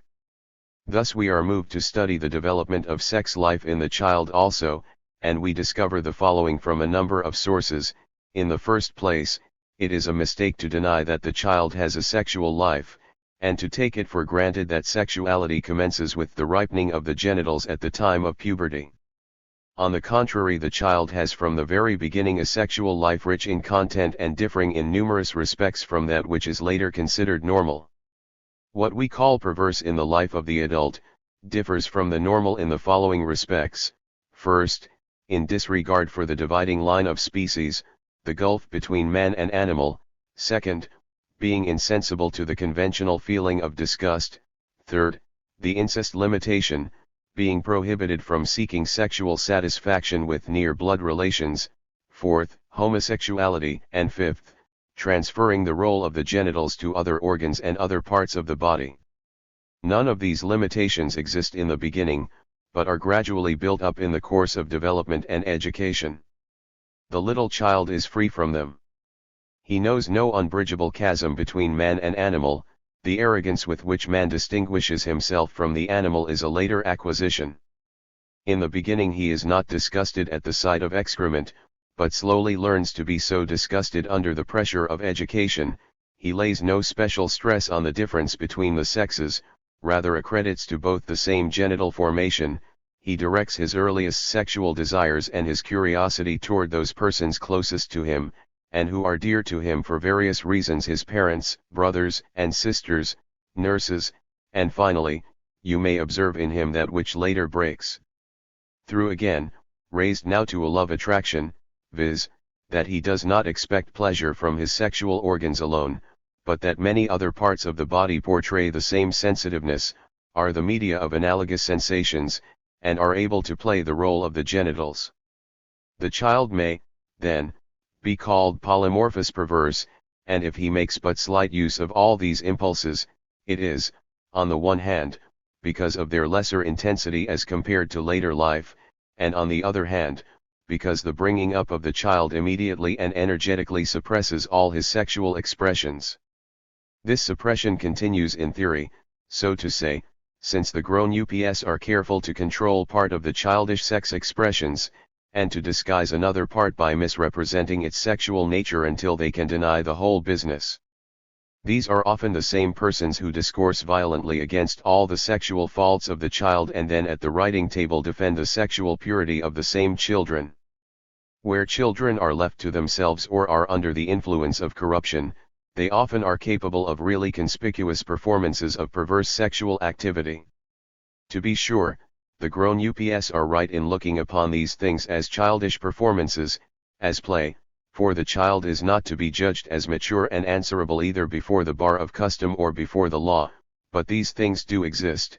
They have their significance as indications of innate characteristics as well as causes and furtherances of later developments. They give us an insight into childhood sex life and thereby into the sex life of man. When we rediscover in the background of our distorted dreams all these perverse wish impulses, it means only that the dream has in this field traveled back to the infantile condition. Especially noteworthy among these forbidden wishes are those of incest, i.e., those directed towards sexual intercourse with parents and brothers and sisters. You know what antipathy society feels towards such intercourse, or at least pretends to feel, and what weight is laid on the prohibitions directed against it.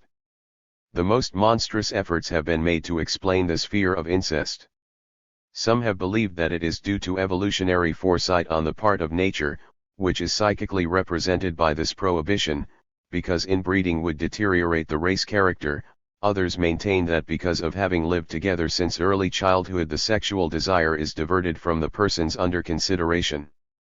In both cases, furthermore, the incest avoidance would be automatically assured, and it would be difficult to understand the need of strict prohibitions, which rather point to the presence of a strong desire. Psychoanalytic research has incontrovertibly shown that the incestuous love choice is rather the first and most customary choice, and that not until later is there any resistance, the source of which probably is to be found in the individual psychology. Let us sum up what our plunge into child psychology has given us toward the understanding of the dream. We found not only that the materials of forgotten childhood experiences are accessible to the dream, but we saw also that the psychic life of children, with all its peculiarities, its egoism, its incestuous love choice, etc., continues, for the purposes of the dream, in the unconscious, and that the dream nightly leads us back to this infantile stage. Thus it becomes more certain that the unconscious in our psychic life is the infantile.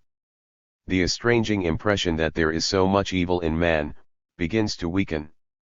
This frightful evil is simply the original, primitive, infantile side of psychic life, which we may find in action in children, which we overlook partly because of the slightness of its dimensions, partly because it is lightly considered, since we demand no ethical heights of the child.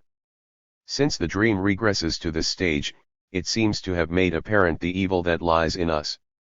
But it is only a deceptive appearance by which we have allowed ourselves to be frightened. We are not so evil as we might suspect from the interpretation of dreams.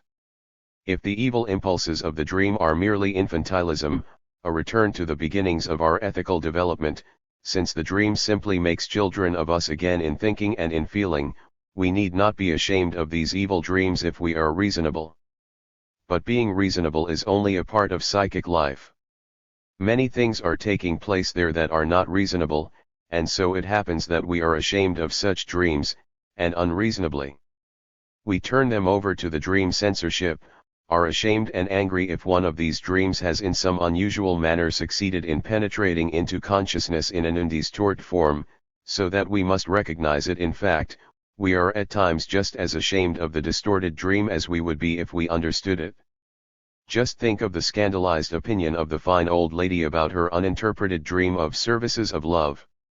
The problem is not yet solved, and it is still possible that upon further study of the evil in the dream we shall come to some other decision and arrive at another valuation of human nature. As a result of the whole investigation we grasp two facts, which, however, disclose only the beginnings of new riddles, new doubts. First, the regression of dream work is not only formal, it is also of greater import. It not only translates our thoughts into a primitive form of expression, but it reawakens the peculiarities of our primitive psychic life, the ancient predominance of the ego, the earliest impulses of our sexual life, even our old intellectual property, if we may consider the symbolic relations as such. And second, we must accredit all these infantilisms which once were governing, and solely governing, to the unconscious, about which our ideas now change and are broadened. Unconscious is no longer a name for what is at that time latent. The unconscious is an especial psychic realm with wish impulses of its own, with its own method of expression and with a psychic mechanism peculiar to itself, all of which ordinarily are not in force. But the latent dream thoughts, which we have solved by means of the dream interpretation, are not of this realm.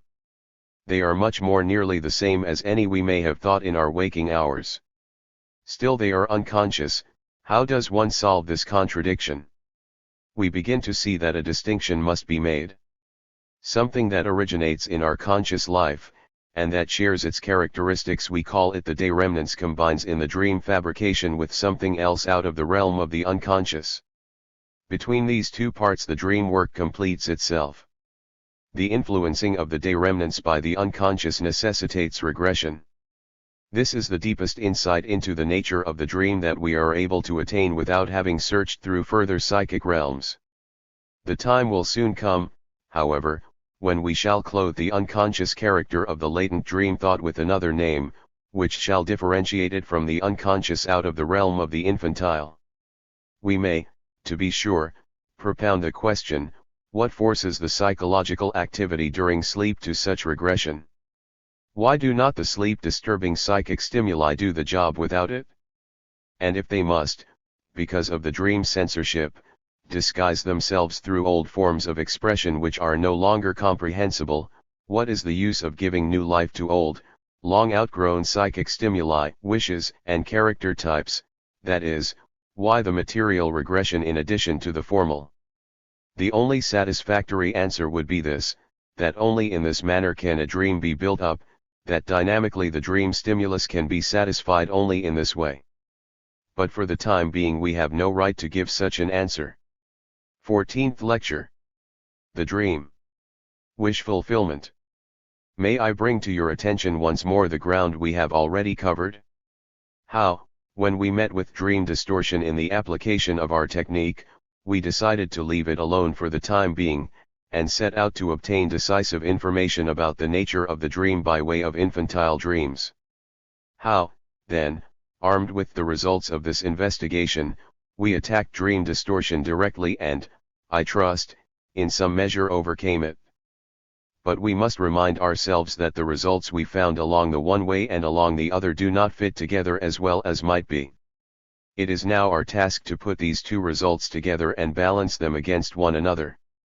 From both sources we have seen that the dream work consists essentially in the transposition of thoughts into an hallucinatory experience.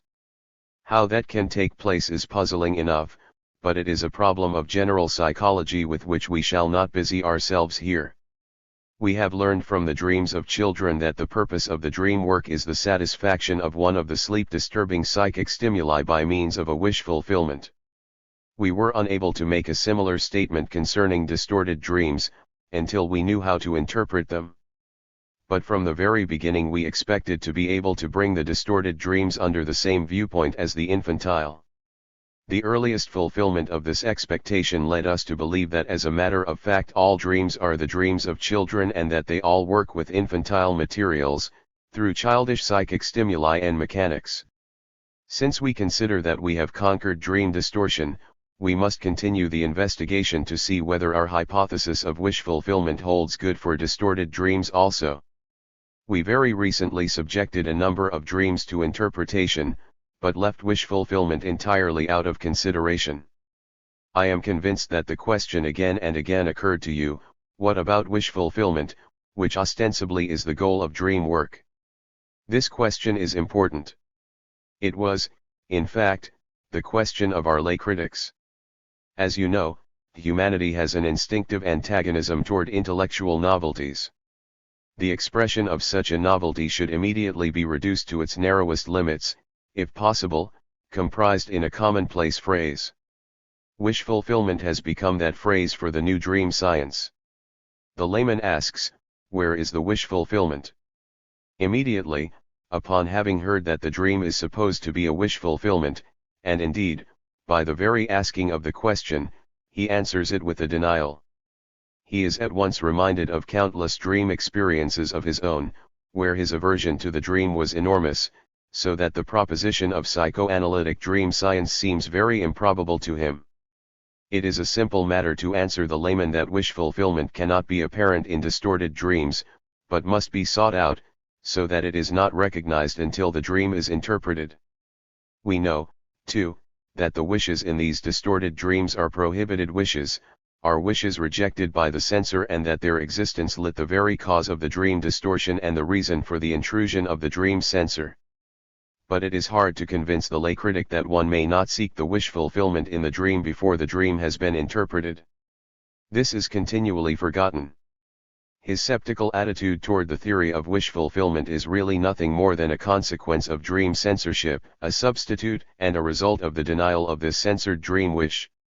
To be sure, even we shall find it necessary to explain to ourselves why there are so many dreams of painful content, and especially dreams of fear. We see here, for the first time, the problem of the affects in the dream, a problem worthy of separate investigation, but which unfortunately cannot be considered here. If the dream is a wish fulfillment, painful experiences ought to be impossible in the dream, in that the lay critics apparently are right. But three complications, not thought of by them, must be taken into consideration. First, it may be that the dream work has not been successful in creating a wish fulfillment, so that a part of the painful effect of the dream thought is left over for the manifest dream. Analysis should then show that these thoughts were far more painful even than the dream which was built out of them. This much may be proved in each instance. We admit, then, that the dream work has not achieved its purpose any more than the drink dream due to the thirst stimulus has achieved its purpose of satisfying the thirst. One remains thirsty, and must wake up in order to drink.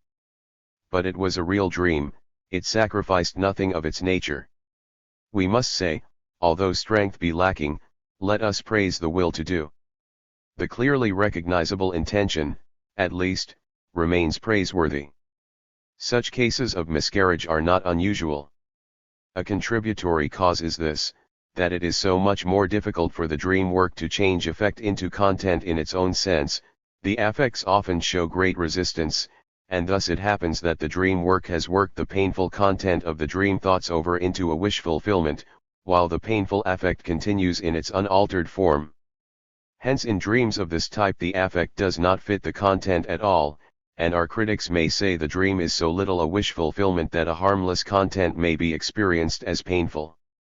In answer to this unintelligible remark we say that the wish fulfillment tendency in the dream work appears most prominent, because isolated, in just such dreams.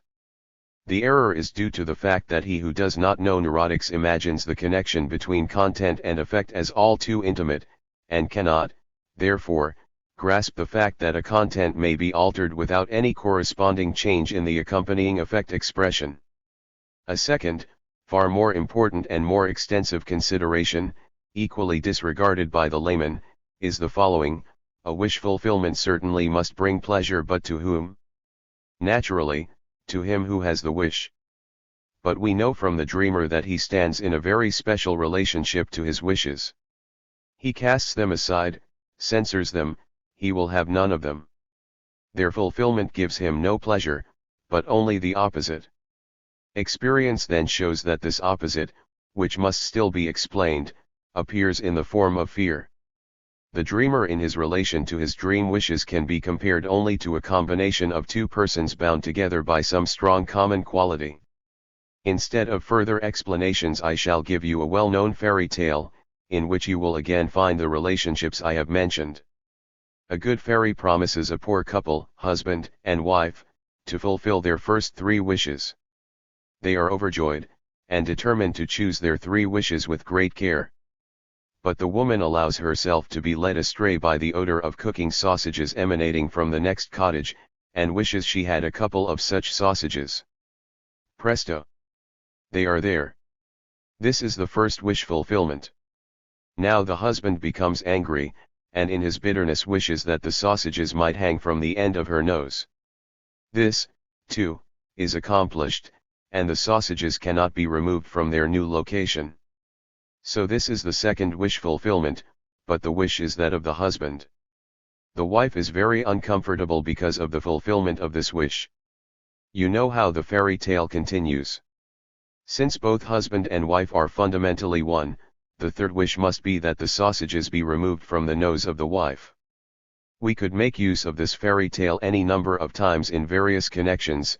Here it serves only as an illustration of the possibility that the wish fulfillment for the one personality may lead to an aversion on the part of the other, if the two do not agree with one another. It will not be difficult now to come to a better understanding of the anxiety dream. We shall make one more observation, then we shall come to a conclusion to which many things lead. The observation is that the anxiety dreams often have a content which is entirely free from distortion and in which the censorship is, so to speak, eluded. The anxiety dream is ofttimes an undisguised wish fulfillment, not, to be sure, of an accepted, but of a discarded wish. The anxiety development has stepped into the place of the censorship.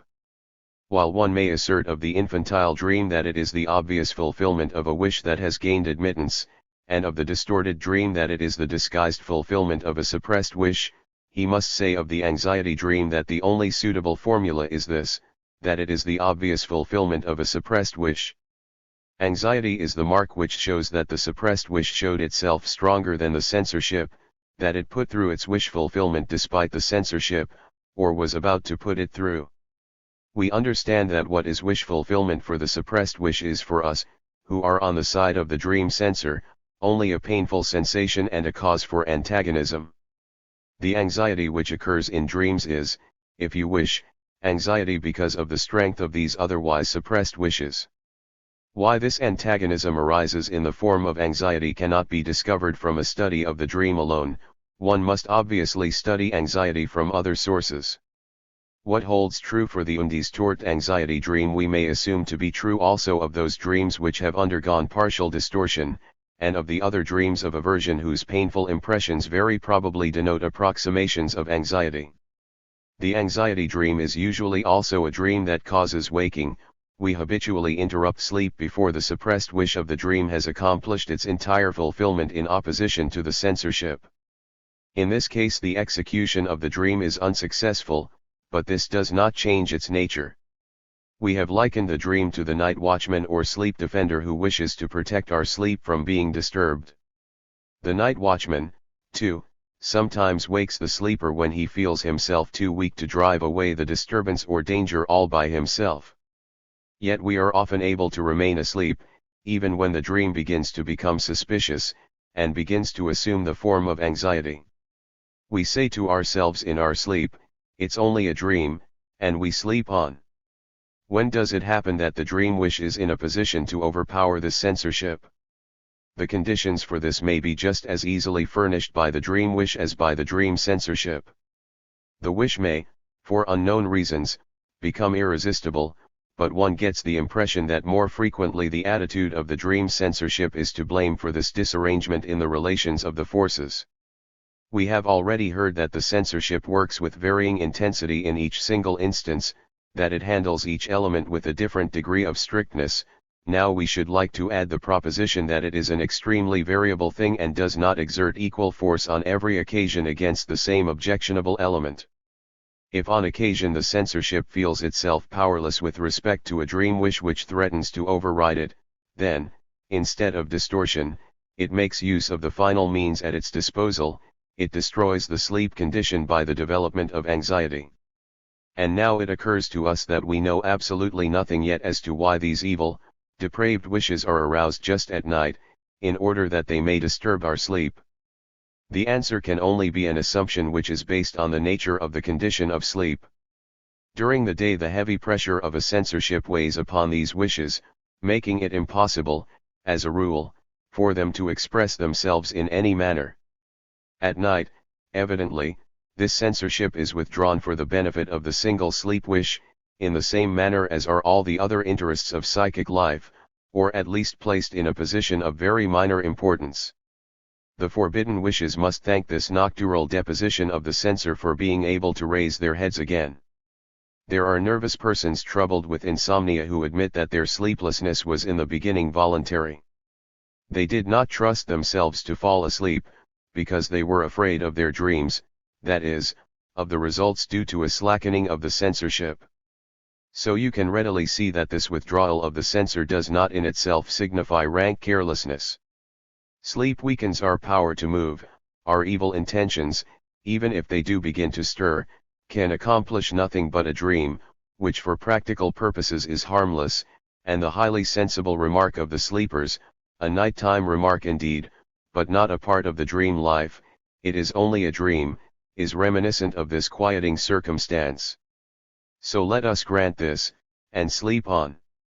If, thirdly, you recall the concept that the dreamer, struggling against his wishes, is to be compared to a summation of two separate persons, in some manner closely connected, you will be able to grasp the further possibility of how a thing which is highly unpleasant, namely, punishment, may be accomplished by wish fulfillment. Here again the fairy tale of the three wishes can be of service to us. The sausages on the plate are the direct wish fulfillment of the first person, the woman.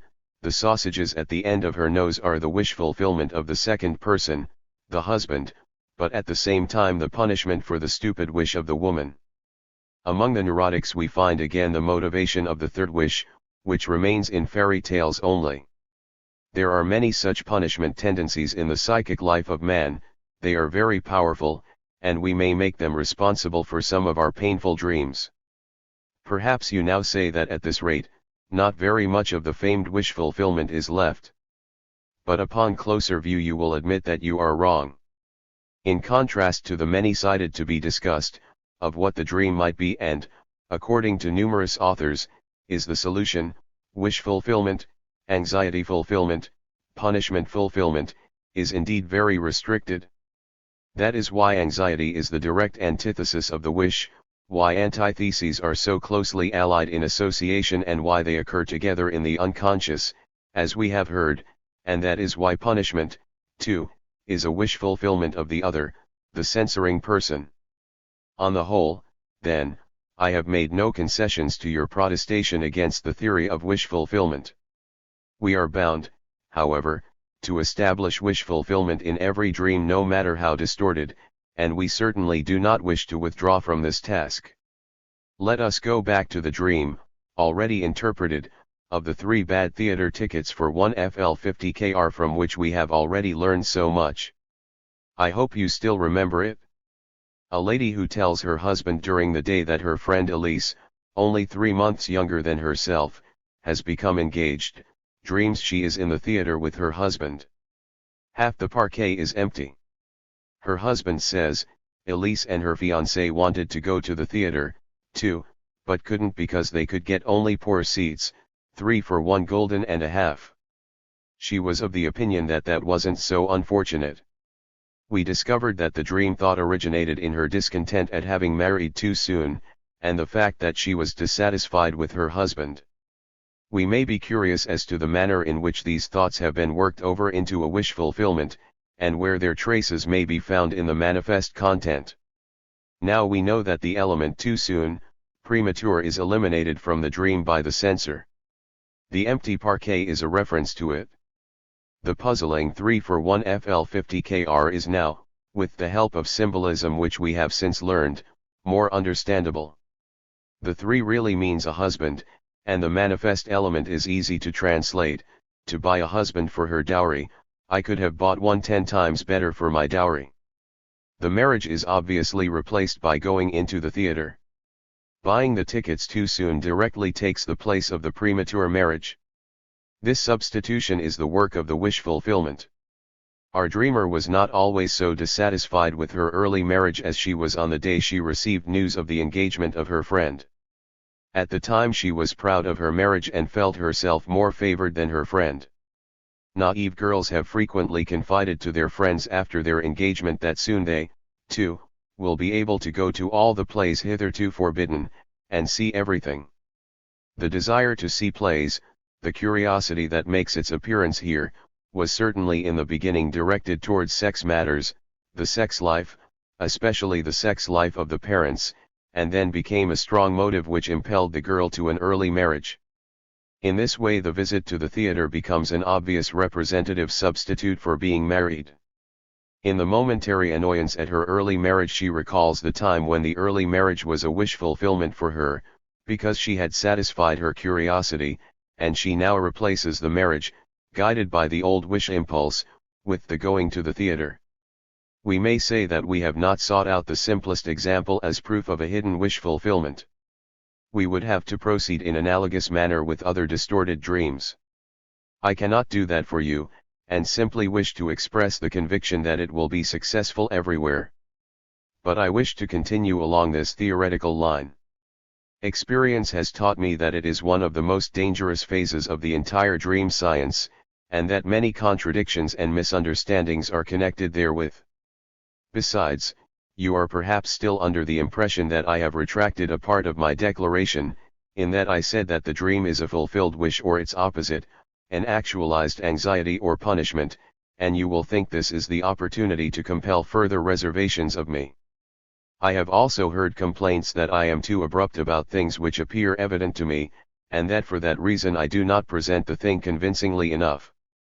If a person has gone thus far with us in dream interpretation, and accepted everything that has been offered, it is not unusual for him to call a halt at wish fulfillment, and say, granted that in every instance the dream has a meaning, and that this meaning can be disclosed by psychoanalytic technique, why must this dream, despite all evidence to the contrary, always be forced into the formula of wish fulfillment? Why might not the meaning of this nocturnal thought be as many-sided as thought is by day? Why may not the dream in one case express a fulfilled wish, in another, as you yourself say, the opposite thereof, an actualized anxiety, or why may it not correspond to a resolution, a warning, a reflection with its pros and cons, a reproach, a goad to conscience, an attempt to prepare oneself for a contemplated performance, etc.? Why always nothing more than a wish, or at best, its opposite?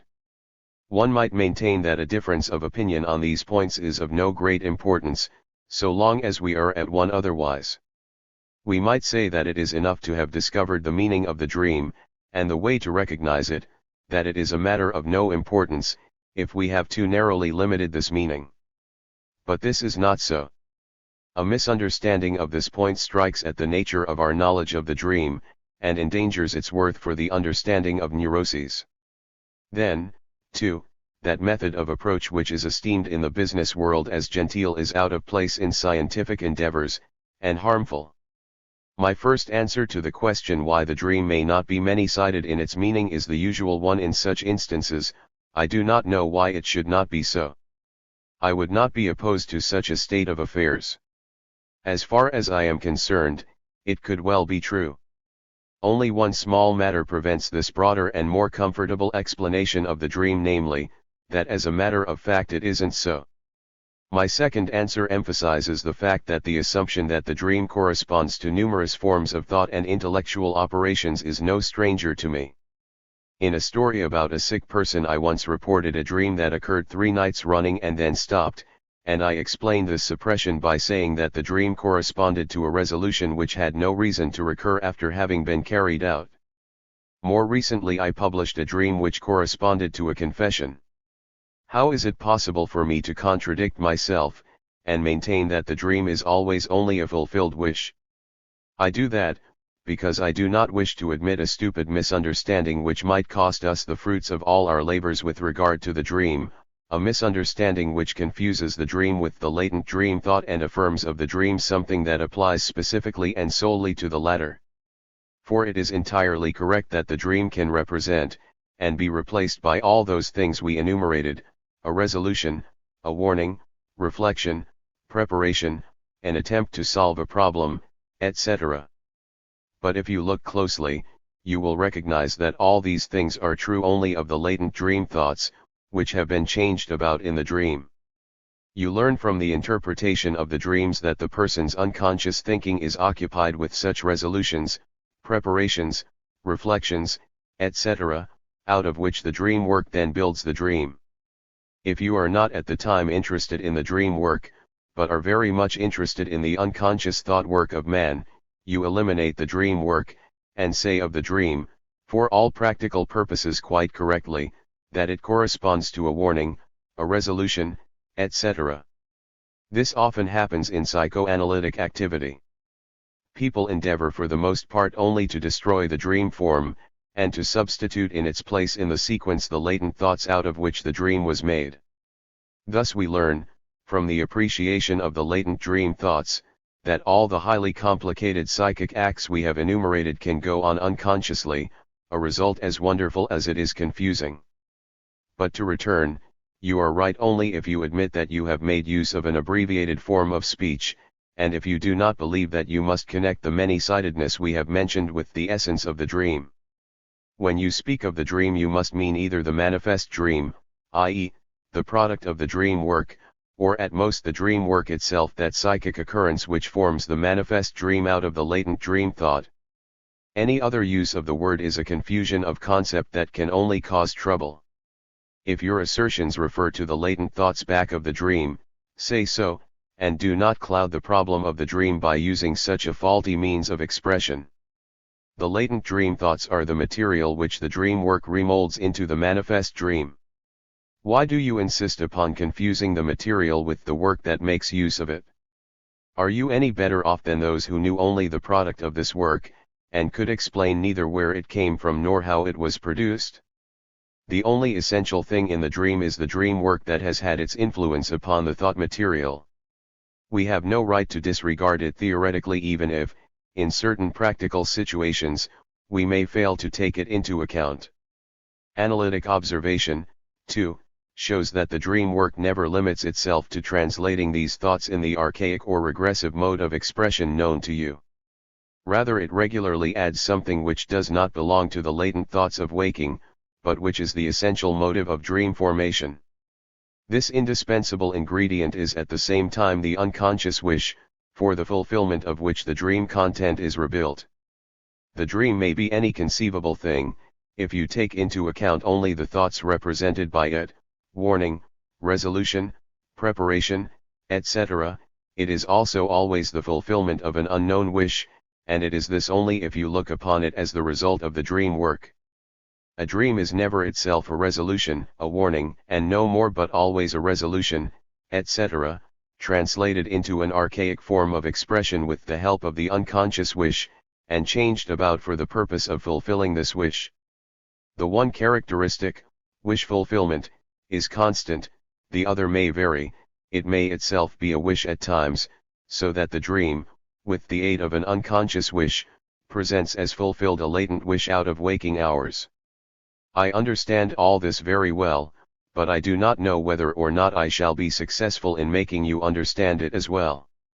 I have difficulties, too, in proving it to you. This cannot be done without, on the one hand, careful analysis of many dreams, and on the other hand this most difficult and most important point of our conception of the dream cannot be set forth convincingly without reference to things to follow. Can you, in fact, believe that taking into consideration the intimate relationship of all things, one is able to penetrate deeply into the nature of one thing without having carefully considered other things of a very similar nature? Since we know nothing as yet about the closest relatives of the dream, neurotic symptoms, we must once again content ourselves with what has already been accomplished. I want to explain one more example to you, and propose a new viewpoint. Let us again take up that dream to which we have several times recurred, the dream of the 3 theater tickets for 1 FL 50 Kr. I can assure you that I took this example quite unpremeditatedly at first. You are acquainted with the latent dream thoughts: annoyance, upon hearing that her friend had just now become engaged, at the thought that she herself had hurried so to be married; contempt for her husband, the idea that she might have had a better one had she waited. We also know the wish, which made a dream out of these thoughts. It is curiosity to see, being permitted to go to the theater, very likely a derivation from the old curiosity finally to know just what happens when one is married. This curiosity, as is well known, regularly directs itself in the case of children to the sex life of the parents. It is an impulse of childhood, and in so far as it persists later, an impulse whose roots reach back into the infantile. But that day's news played no part in awaking the curiosity, it awoke only annoyance and regret. This wish impulse did not have anything to do immediately with the latent dream thoughts, and we could fit the result of the dream interpretation into the analysis without considering the wish impulse at all. But then, the annoyance itself was not capable of producing the dream. A dream could not be derived from the thought, it was stupid to marry so soon, except by reviving the old wish finally to see what happens when one is married. The wish then formed the dream content, in that it replaced marriage by going to the theater, and gave it the form of an earlier wish fulfillment. So now I may go to the theater and see all the forbidden things, and you may not. I am married and you must wait. In such a manner the present situation was transposed into its opposite, an old triumph put into the place of the recent defeat. Added thereto was a satisfied curiosity amalgamated with a satisfied egoistic sense of rivalry. This satisfaction determines the manifest dream content in which she really is sitting in the theater, and her friend was unable to get tickets. Those bits of dream content are affixed to the satisfaction situation as unfitting and inexplicable modifications, behind which the latent dream thoughts still hide. Dream interpretation must take into consideration everything that serves toward the representation of the wish fulfillment and must reconstruct from these suggestions the painful latent dream thought. The observation I now wish to make is for the purpose of drawing your attention to the latent, dream thoughts, now pushed to the fore.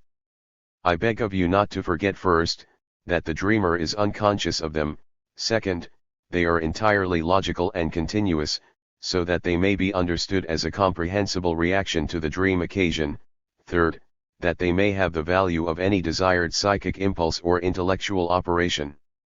I shall now designate these thoughts more forcibly than before as day remnants, the dreamer may acknowledge them or not. I now separate day remnants and latent dream thoughts in accordance with our previous usage of calling everything that we discover in interpreting the dream latent dream thoughts, while the day remnants are only a part of the latent dream thoughts. Then our conception goes to show that something additional has been added to the day remnants, something which also belonged to the unconscious, a strong but suppressed wish impulse, and it is this alone that has made possible the dream fabrication. The influence of this wish impulse on the day remnants creates the further participation of the latent dream thoughts, thoughts which no longer appear rational and understandable in relation to waking life. In explaining the relationship of the day remnants to the unconscious wish, I have made use of a comparison which I can only repeat here. Every undertaking requires a capitalist, who defrays the expenses, and an entrepreneur, who has the idea and understands how to carry it out. The role of the capitalist in the dream fabrication is always played by the unconscious wish, it dispenses the psychic energy for dream building. The actual worker is the day remnant, which determines how the expenditure is to be made. Now the capitalist may himself have the idea and the particularized knowledge, or the entrepreneur may have the capital. This simplifies the practical situation, but makes its theoretical comprehension more difficult. In economics we always distinguish between the capitalist and the entrepreneur aspect in a single person, and thus we reconstruct the fundamental situation which was the point of departure for our comparison. In dream fabrication the same variations occur.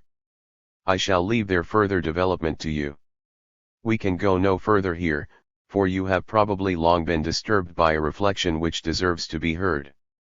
Are the day remnants, you ask, really unconscious in the same sense as the unconscious wish which is essential to making them suitable for the dream?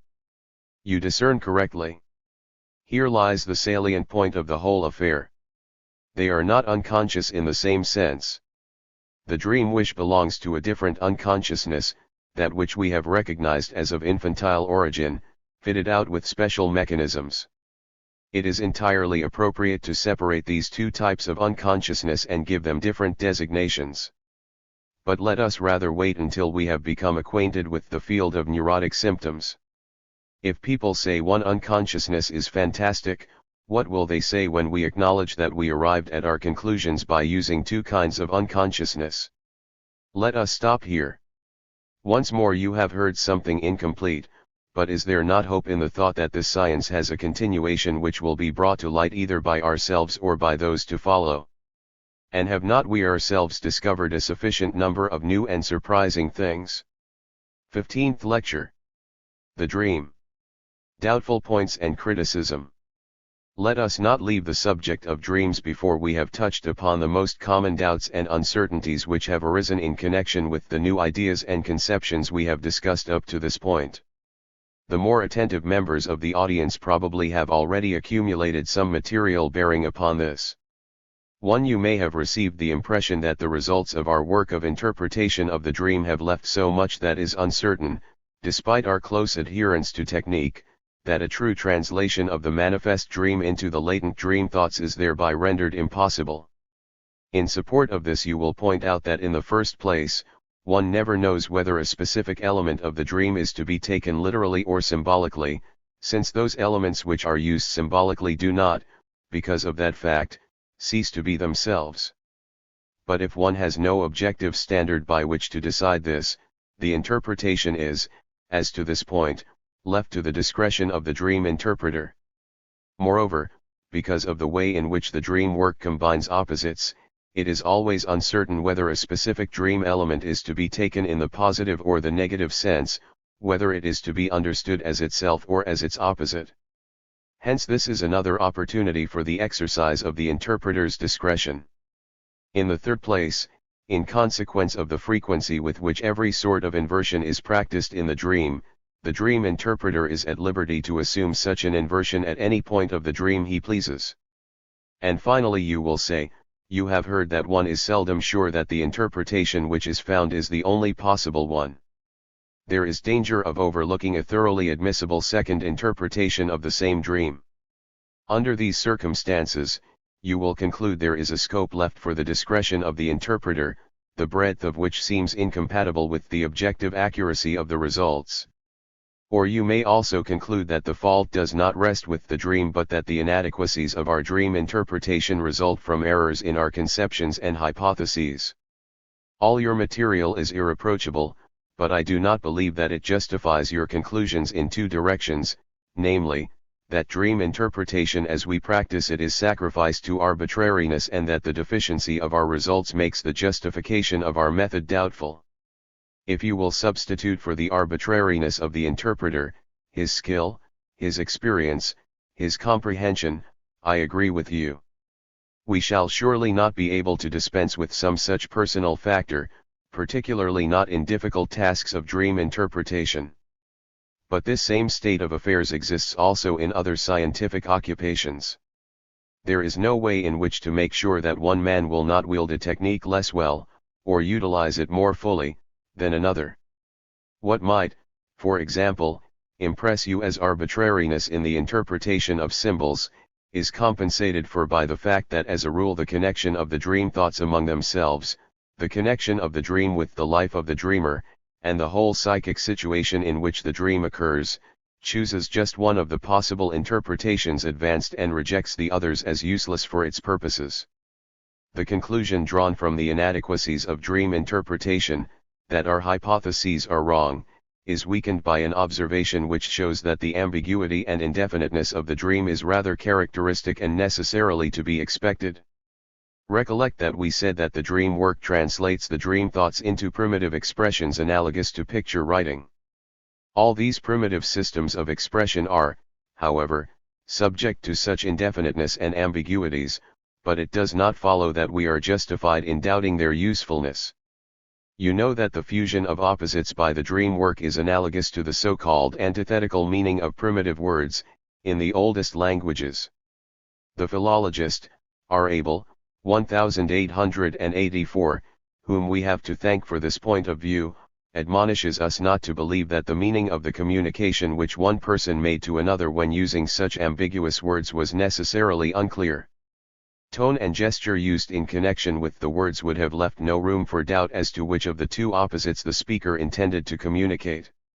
In writing, where gesture is lacking, it was replaced by a supplementary picture sign not intended to be spoken, as for example by the picture of a little man squatting lazily or standing erect, according to whether the ambiguous hieroglyphic was to mean weak or strong. It was in this way that one avoided any misunderstanding despite the ambiguity of the sounds and signs. We recognize in the ancient systems of expression, example the writings of those oldest languages, a number of uncertainties which we would not tolerate in our present-day writings. Thus in many Semitic writings only the consonants of words are indicated. The reader had to supply the omitted vowels according to his knowledge and the context. Hieroglyphic writing does not proceed in exactly this way, but quite similarly, and that is why the pronunciation of Old Egyptian has remained unknown to us. The holy writings of the Egyptians contain still other uncertainties. For example, it is left to the discretion of the writer whether or not he shall arrange the pictures from right to left or from left to right. To be able to read we have to follow the rule that we must depend upon the faces of the figures, birds, and the like. The writer, however, could also arrange the picture signs in vertical rows, and in inscriptions on small objects he was guided by considerations of beauty and proportion further to change the order of the signs. Probably the most confusing feature of hieroglyphic writing is to be found in the fact that there is no space between words. The pictures stretch over the page at uniform distances from one another, and generally one does not know whether a sign belongs to what has gone before or is the beginning of a new word. Persian cuneiform writing, on the other hand, makes use of an oblique wedge sign to separate the words. The Chinese tongue and script is exceedingly old, but still used by 400 million people. Please do not think I understand anything about it. I have only informed myself concerning it because I hope to find analogies to the indefinite aspects of the dream. Nor was I disappointed. The Chinese language is filled with so many vagaries that it strikes terror into our hearts. It consists, as is well known, of a number of syllable sounds which are spoken singly or are combined in twos. One of the chief dialects has about 400 such sounds. Now, since the vocabulary of this dialect is estimated at about 4,000 words, it follows that every sound has on an average of 10 different meanings, some less but others, consequently, more.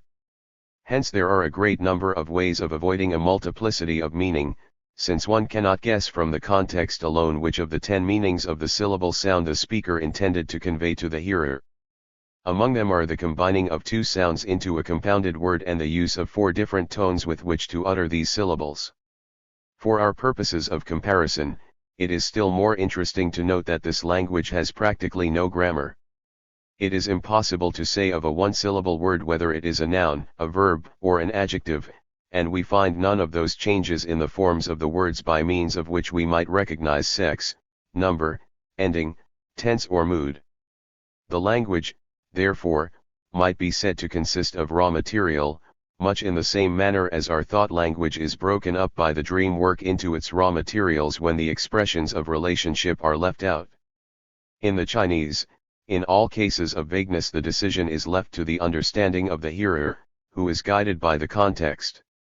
I have secured an example of a Chinese saying which, literally translated, reads, "Little to be seen, much to wonder at." That is not difficult to understand.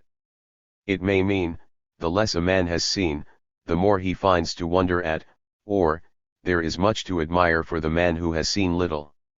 Naturally, there is no need to choose between these two translations, which differ only in grammar. Despite these uncertainties, we are assured, the Chinese language is an extraordinarily excellent medium for the expression of thought. Vagueness does not, therefore, necessarily lead to ambiguity. Now we must certainly admit that the condition of affairs is far less favorable in the expression system of the dream than in these ancient languages and writings. For, after all, these latter are really designed for communication, that is to say, they were always intended to be understood, no matter in what way and with what aids. But it is just this characteristic which the dream lacks. The dream does not want to tell anyone anything. It is no vehicle of communication, it is, on the contrary, constructed so as not to be understood. For that reason we must not be surprised or misled if we should discover that a number of the ambiguities and vagaries of the dream do not permit of determination.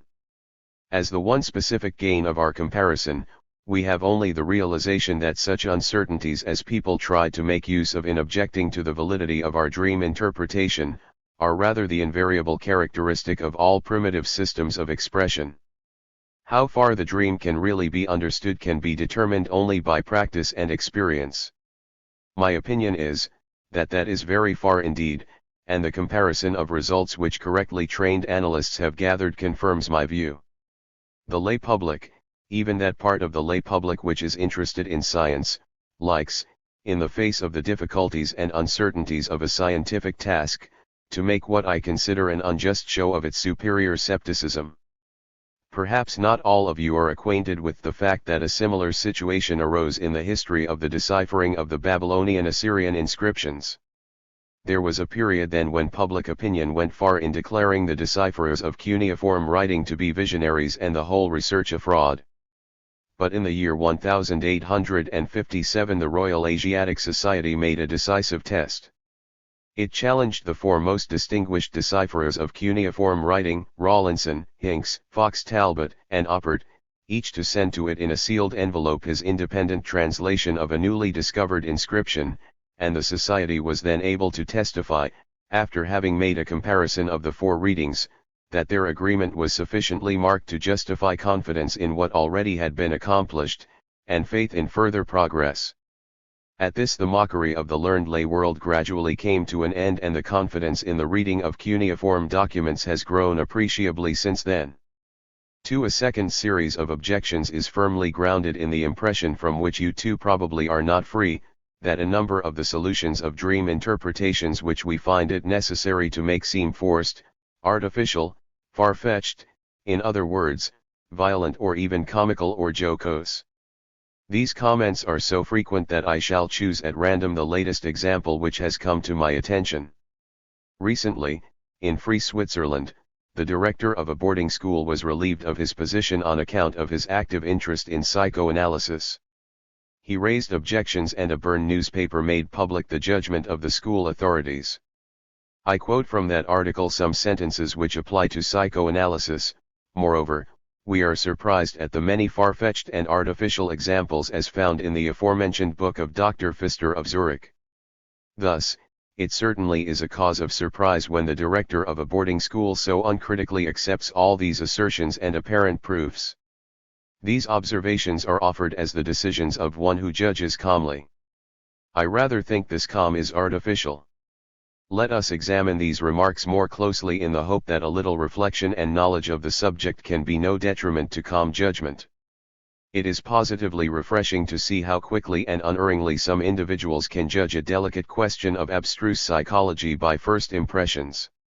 The interpretations seem to them far-fetched and forced, they do not please them, so the interpretations are wrong and the whole business of interpretation amounts to nothing. No fleeting thought ever brushes the other possibility, that these interpretations must appear as they are for good reasons, which would give rise to the further question of what these good reasons might be. The content thus judged generally relates to the results of displacement, with which you have become acquainted as the strongest device of the dream censor. It is with the help of displacements that the dream censor creates substitute formations which we have designated as illusions. But they are illusions which are not easily recognized as such, and from which it is not easy to find one's way back to the original, and which are connected with this original by means of the strangest, most unusual, most superficial associations. In all of these cases, however, it is a question of matters which are to be hidden, which were intended for concealment. This is what the dream censor aims to do. We must not expect to find a thing that has been concealed in its accustomed place in the spot where it belongs. In this respect the commissions for the surveillance of frontiers now in office are more cunning than the Swiss school authorities. In their search for documents and maps they are not content to search through portfolios and letter cases, but they also take into account the possibility that spies and smugglers might carry such severely proscribed articles in the most concealed parts of their clothing, where they certainly do not belong, as for example between the double soles of their boots. If the concealed objects are found in such a place, they certainly are very far-fetched, but nevertheless they have been fetched. If we recognize that the most remote, the most extraordinary associations between the latent dream element and its manifest substitute are possible, associations appearing oft-times comical, oft-times witty, we follow in so doing a wealth of experience derived from examples whose solutions we have, as a rule, not found ourselves. Often it is not possible to give such interpretations from our own examples. No sane person could guess the requisite association. The dreamer either gives us the translation with one stroke by means of his immediate association, he can do this, for this substitute formation was created by his mind, or he provides us with so much material that the solution no longer demands any special astuteness but forces itself upon us as inevitable. If the dreamer does not help us in either of these two ways, then indeed the manifest element in question remains forever incomprehensible to us. Allow me to give you one more such example of recent occurrence. One of my patients lost her father during the time that she was undergoing treatment. Since then she has made use of every opportunity to bring him back to life in her dreams.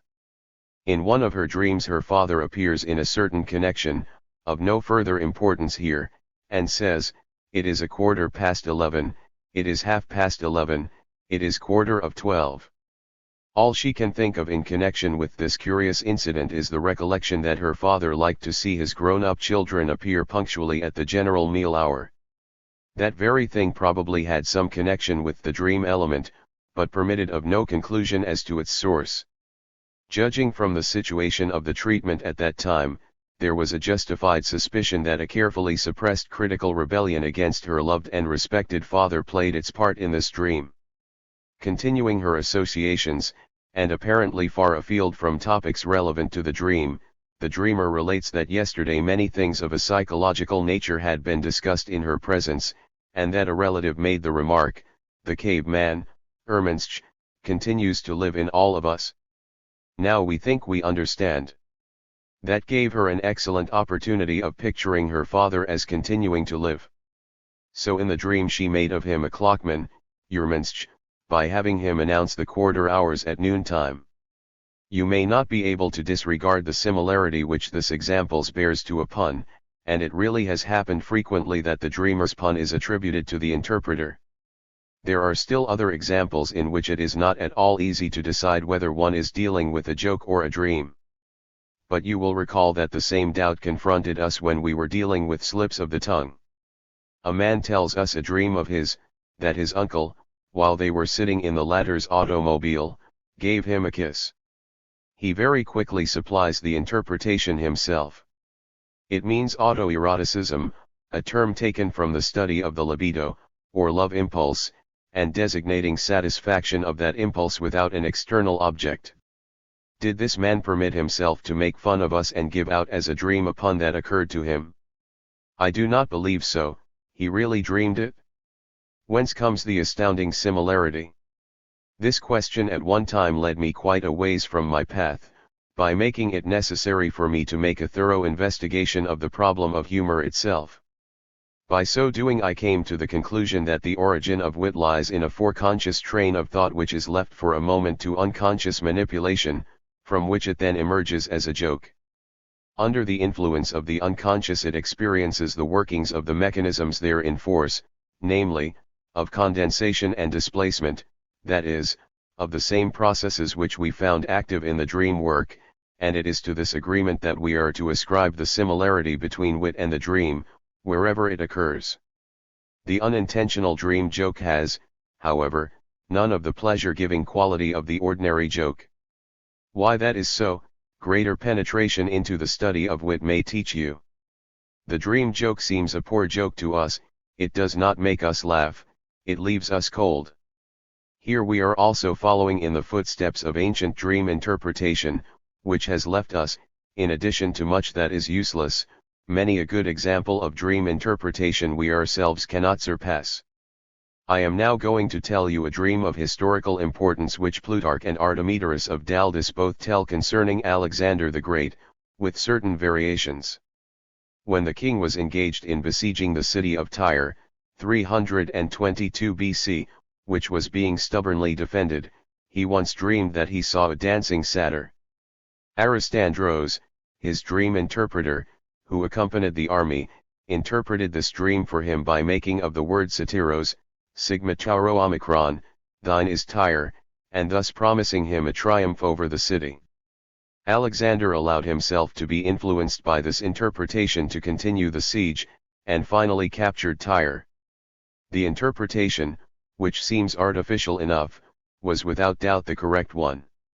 3. I can imagine that it will make a special impression on you to hear that objections to our conception of the dream have been raised also by persons who, as psychoanalysts, have themselves been interested in the interpretation of dreams. It would have been too extraordinary if so pregnant an opportunity for new errors had remained unutilized, and thus, owing to comprehensible confusions and unjustified generalizations, there have been assertions made which, in point of incorrectness, are not far behind the medical conception of dreams. One of these you already know. It is the declaration that the dream is occupied with the dreamer's attempts at adaptation to his present environment, and attempts to solve future problems, in other words, that the dream follows a prospective tendency, a meter. We have already shown that this assertion is based upon a confusion of the dream with the latent thoughts of the dream, that as a premise it overlooks the existence of the dream work. In characterizing that psychic activity which is unconscious and to which the latent thoughts of the dream belong, the above assertion is no novelty, nor is it exhaustive, for this unconscious psychic activity occupies itself with many other things besides preparation for the future. A much worse confusion seems to underlie the assurance that back of every dream one finds the death clause, or death wish. I am not quite certain what this formula is meant to indicate, but I suppose that back of it is a confusion of the dream with the whole personality of the dreamer. An unjustified generalization, based on few good examples, is the pronouncement that every dream permits of two interpretations, one such as we have explained, the so-called psychoanalytic, and another, the so-called anagogical or mystical, which ignores the instinctive impulses and aims at a representation of the higher psychic functions, v. Silberer. There are such dreams, but you will try in vain to extend this conception to even a majority of the dreams. But after everything you have heard, the statement will seem very incomprehensible that all dreams can be interpreted bisexually, that is, as the concurrence of two tendencies which may be designated as male and female, A. Adler. To be sure, there are a few such dreams, and you may learn later that these are built up in the manner of certain hysterical symptoms. I mention all these newly discovered general characteristics of the dream in order to warn you against them, or at least in order not to leave you in doubt as to how I judge them. For at one time the objective value of dream research was called into question by the observation that patients undergoing analysis accommodate the content of their dreams to the favorite theories of their physicians, so that some dream predominantly of sexual impulses, others of the desire for power, and still others even of rebirth. W. Stekel. The weight of this observation is diminished by the consideration that people dreamed before there was such a thing as a psychoanalytic treatment to influence their dreams, and that those who are now undergoing treatment were also in the habit of dreaming before the treatment was commenced. The meaning of this novel discovery can soon be recognized as a matter of course and as of no consequence for the theory of the dream. Those day remnants which give rise to the dream are the overflow from the strong interest of the waking life. If the remarks of the physician and the stimuli which he gives have become significant to the patient under analysis, then they become a part of the day's remnants, can serve as psychic stimuli for the formation of a dream along with other, emotionally charged, unsolved interests of the day, and operate much as do the somatic stimuli which act upon the sleeper during his sleep. Just like these other inciters of the dream, the sequence of ideas which the physician sets in motion may appear in the manifest content, or may be traced in the latent content of the dream. Indeed, we know that one can produce dreams experimentally, or to speak more accurately, one can insert into the dream a part of the dream material. Thus the analyst in influencing his patients, merely plays the role of an experimenter in the manner of Morley-Vold, who places the limbs of his subjects in certain positions. One can often influence the dreamer as to the subject matter of his dream, but one can never influence what he will dream about it. The mechanism of the dream work and the unconscious wish that is hidden in the dream are beyond the reach of all foreign influences. We already realized, when we evaluated the dreams caused by bodily stimuli, that the peculiarity and self-sufficiency of the dream life shows itself in the reaction with which the dream retorts to the bodily or physical stimuli which are presented. The statement here discussed, which aims to throw doubt upon the objectivity of dream research, is again based on a confusion this time of the whole dream with the dream material. This much, ladies and gentlemen, I wanted to tell you concerning the problems of the dream. You will suspect that I have omitted a great deal, and have yourselves discovered that I had to be inconclusive on almost all points. But that is due to the relation which the phenomena of the dream have to those of the neuroses. We studied the dream by way of introduction to the study of the neuroses, and that was surely more correct than the reverse would have been.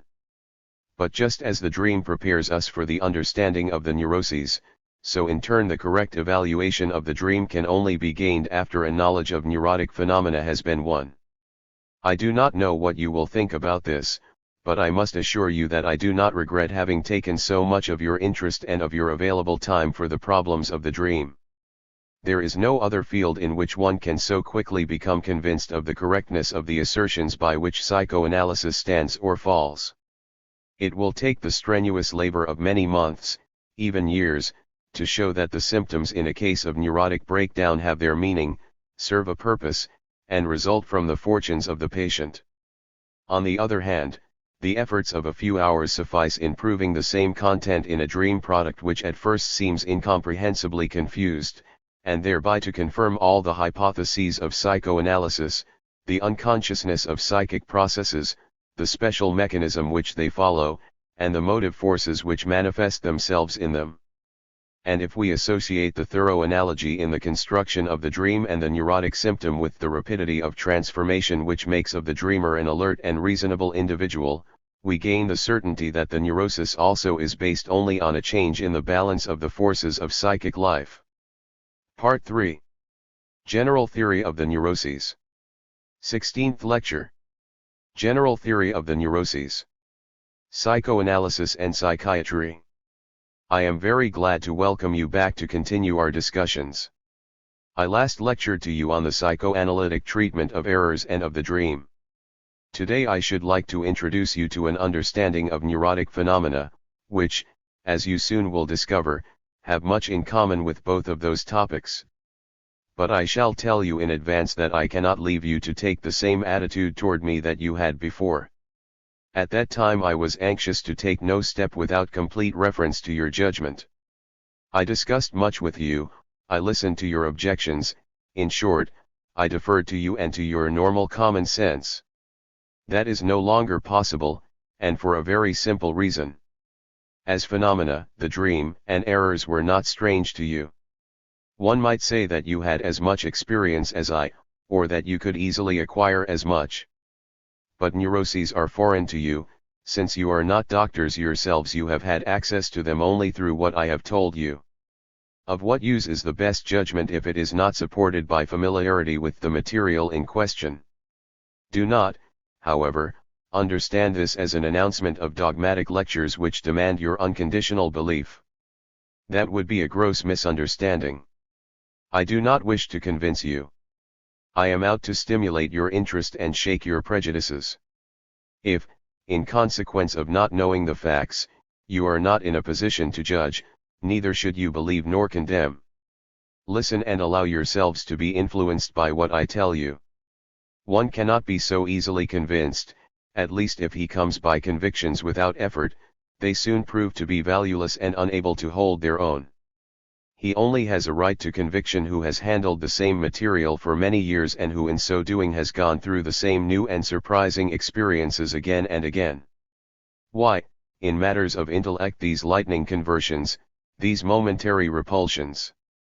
Do you not feel that a coup de foudre, that love at first sight, originates in quite a different field, namely, in that of the emotions?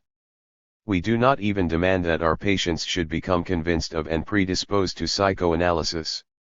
When they do, they seem suspicious to us. The attitude we prefer in them is one of benevolent skepticism. Will you not also try to let the psychoanalytic conception develop in your mind beside the popular or psychiatric? They will influence each other, mutually measure their strength, and someday work themselves into a decision on your part. On the other hand, you must not think for a moment that what I present to you as the psychoanalytic conception is a purely speculative system. Indeed, it is a sum total of experiences and observations, either their direct expression or their elaboration. Whether this elaboration is done adequately and whether the method is justifiable will be tested in the further progress of the science. After 2.5 decades, now that I am fairly advanced in years, I may say that it was particularly difficult, intensive, and all-absorbing work which yielded these observations.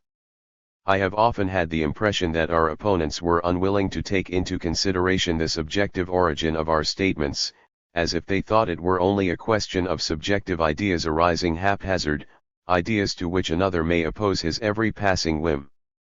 This antagonistic behavior is not entirely comprehensible to me.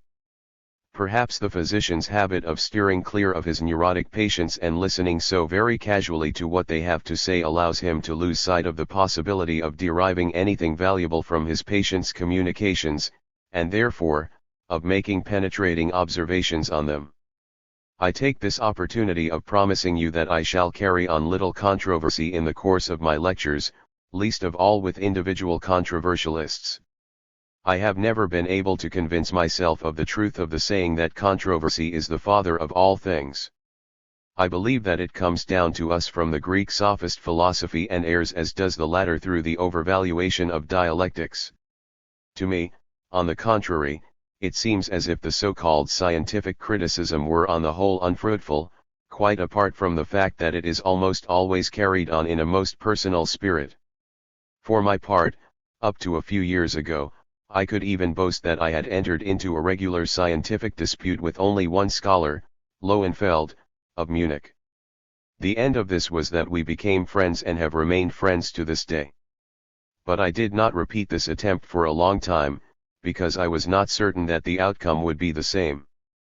Now you will surely judge that so to reject the discussion of literature must evidence stubbornness, a very special obtuseness against objections, or, as the kindly colloquialisms of science have it, a complete personal bias.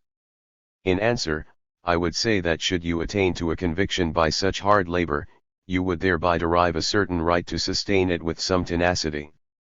Furthermore, I should like to emphasize the fact that I have modified my views on certain important points in the course of my researches, changed them and replaced them by new ones, and that I naturally made a public statement of that fact each time. What has been the result of this frankness? Some paid no attention at all to my self-corrections and even today criticize me for assertions which have long since ceased to have the same meaning for me. Others reproach me for just this deviation, and on account of it declare me unreliable.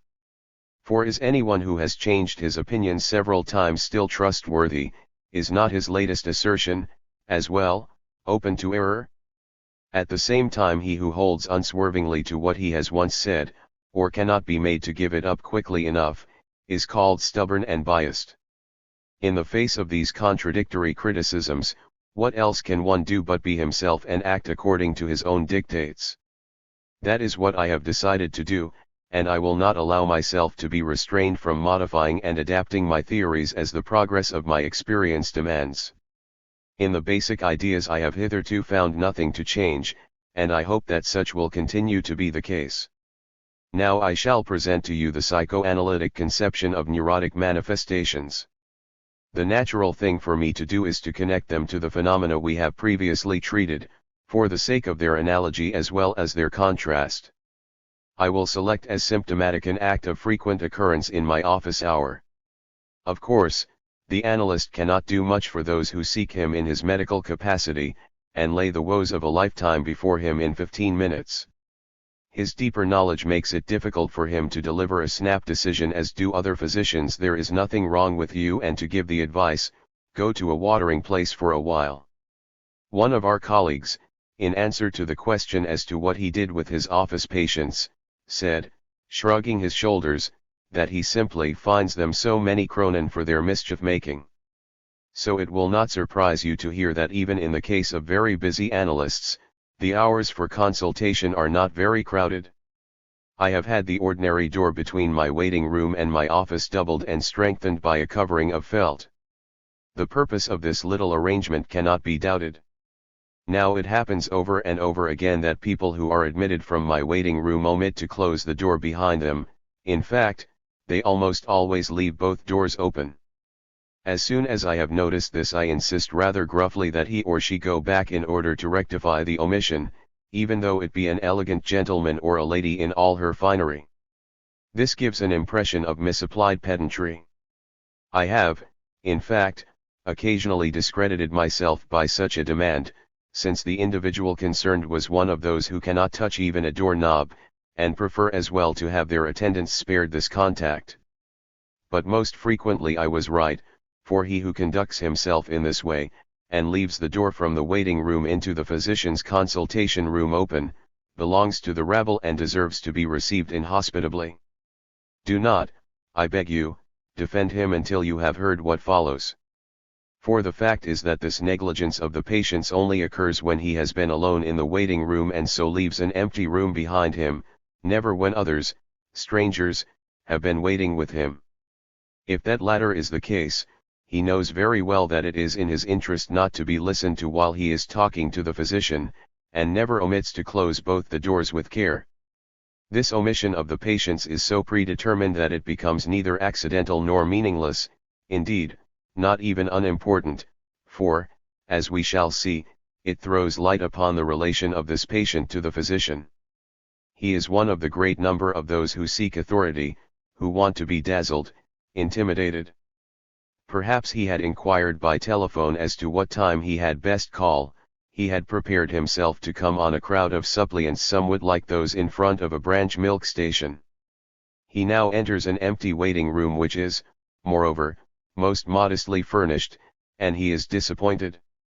He must demand reparation from the physician for the wasted respect that he had tendered him, and so he omits to close the door between the reception room and the office.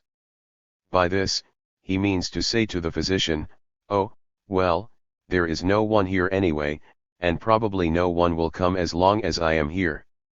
He would also be quite unmannerly and supercilious during the consultation if his presumption were not at once restrained by a sharp reminder.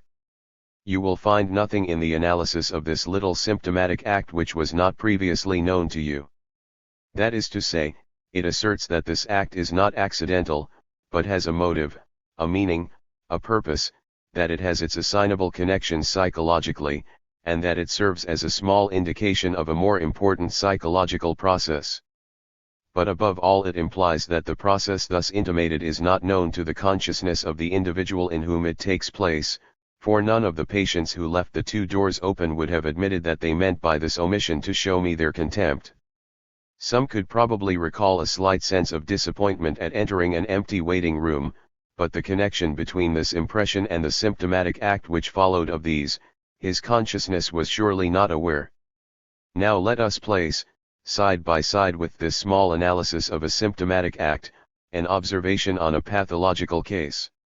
I choose one which is fresh in my mind and which can also be described with relative brevity. A certain measure of minuteness of detail is unavoidable in any such account.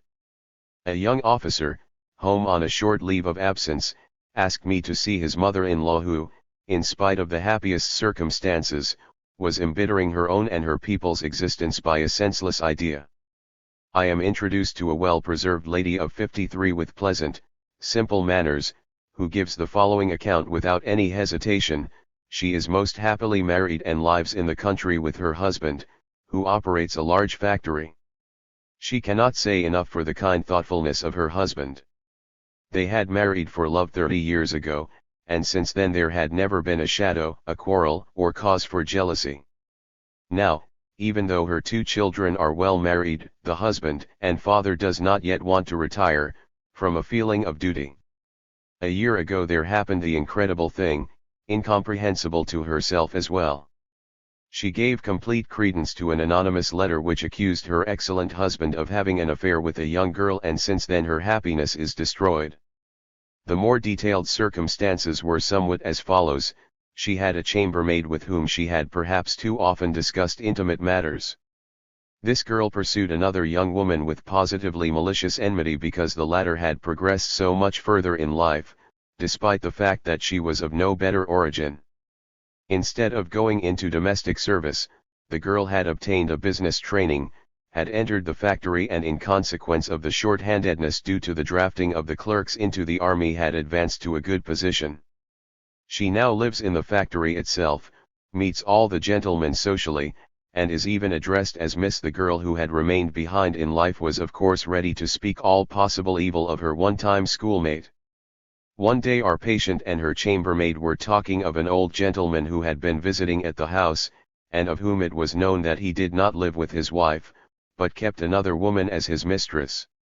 She does not know how it happened that she suddenly remarked, "That would be the most awful thing that could happen to me, if I should ever hear that my good husband also had a mistress."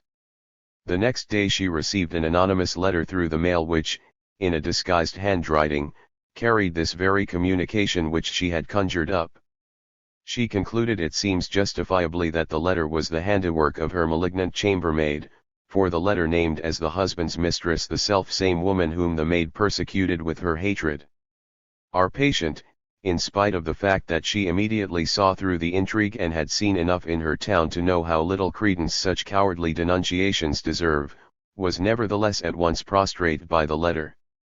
She became dreadfully excited and promptly sent for her husband in order to heap the bitterest reproaches upon him. Her husband laughingly denied the accusation and did the best that could be done. He called in the family physician, who was as well the doctor in attendance at the factory, and the latter added his efforts to quiet the unhappy woman. Their further procedure was also entirely reasonable. The chambermaid was dismissed, but the pretended rival was not. Since then, the patient claims she has repeatedly so far calmed herself as no longer to believe the contents of the anonymous letter, but this relief was neither thoroughgoing nor lasting.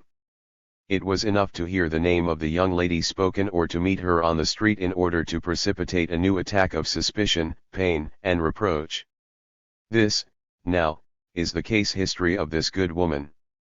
It does not need much psychiatric experience to understand that her portrayal of her own case was, if anything, rather too mild in contrast to other nervous patients. The picture, we say, was dissimulated. In reality she had never overcome her belief in the accusation of the anonymous letter. Now what position does a psychiatrist take towards such a case? We already know what he would do in the case of the symptomatic act of the patient who does not close the doors to the waiting room. He declares it an accident without psychological interest, with which he need not concern himself. But this attitude cannot be maintained toward the pathological case of the jealous woman. The symptomatic act seems no great matter, but the symptom itself claims attention by reason of its gravity. It is bound up with intense subjective suffering while objectively it threatens to break up a home, therefore its claim to psychiatric interest cannot be put aside. The first endeavor of the psychiatrist is to characterize the symptom by some distinctive feature. The idea with which this woman torments herself cannot in itself be called nonsensical, for it does happen that elderly married men have affairs with young girls. But there is something else about it that is nonsensical and incredible. The patient has no reason beyond the declaration in the anonymous letter to believe that her tender and faithful husband belongs to the sort of married men, otherwise not uncommon. She knows that this letter in itself carries no proof, she can satisfactorily explain its origin, therefore she ought to be able to persuade herself that she has no reason to be jealous. Indeed she does this, but in spite of it she suffers every bit as much as she would if she acknowledged this jealousy as fully justified. We are agreed to call ideas of this sort, which are inaccessible to arguments based on logic or on facts, obsessions. Thus the good lady suffers from an obsession of jealousy that is surely a distinctive characterization for this pathological case. Having reached this first certainty, our psychiatric interest will have become aroused. If we cannot do away with a delusion by taking reality into account, it can hardly have arisen from reality. But the delusion, what is its origin?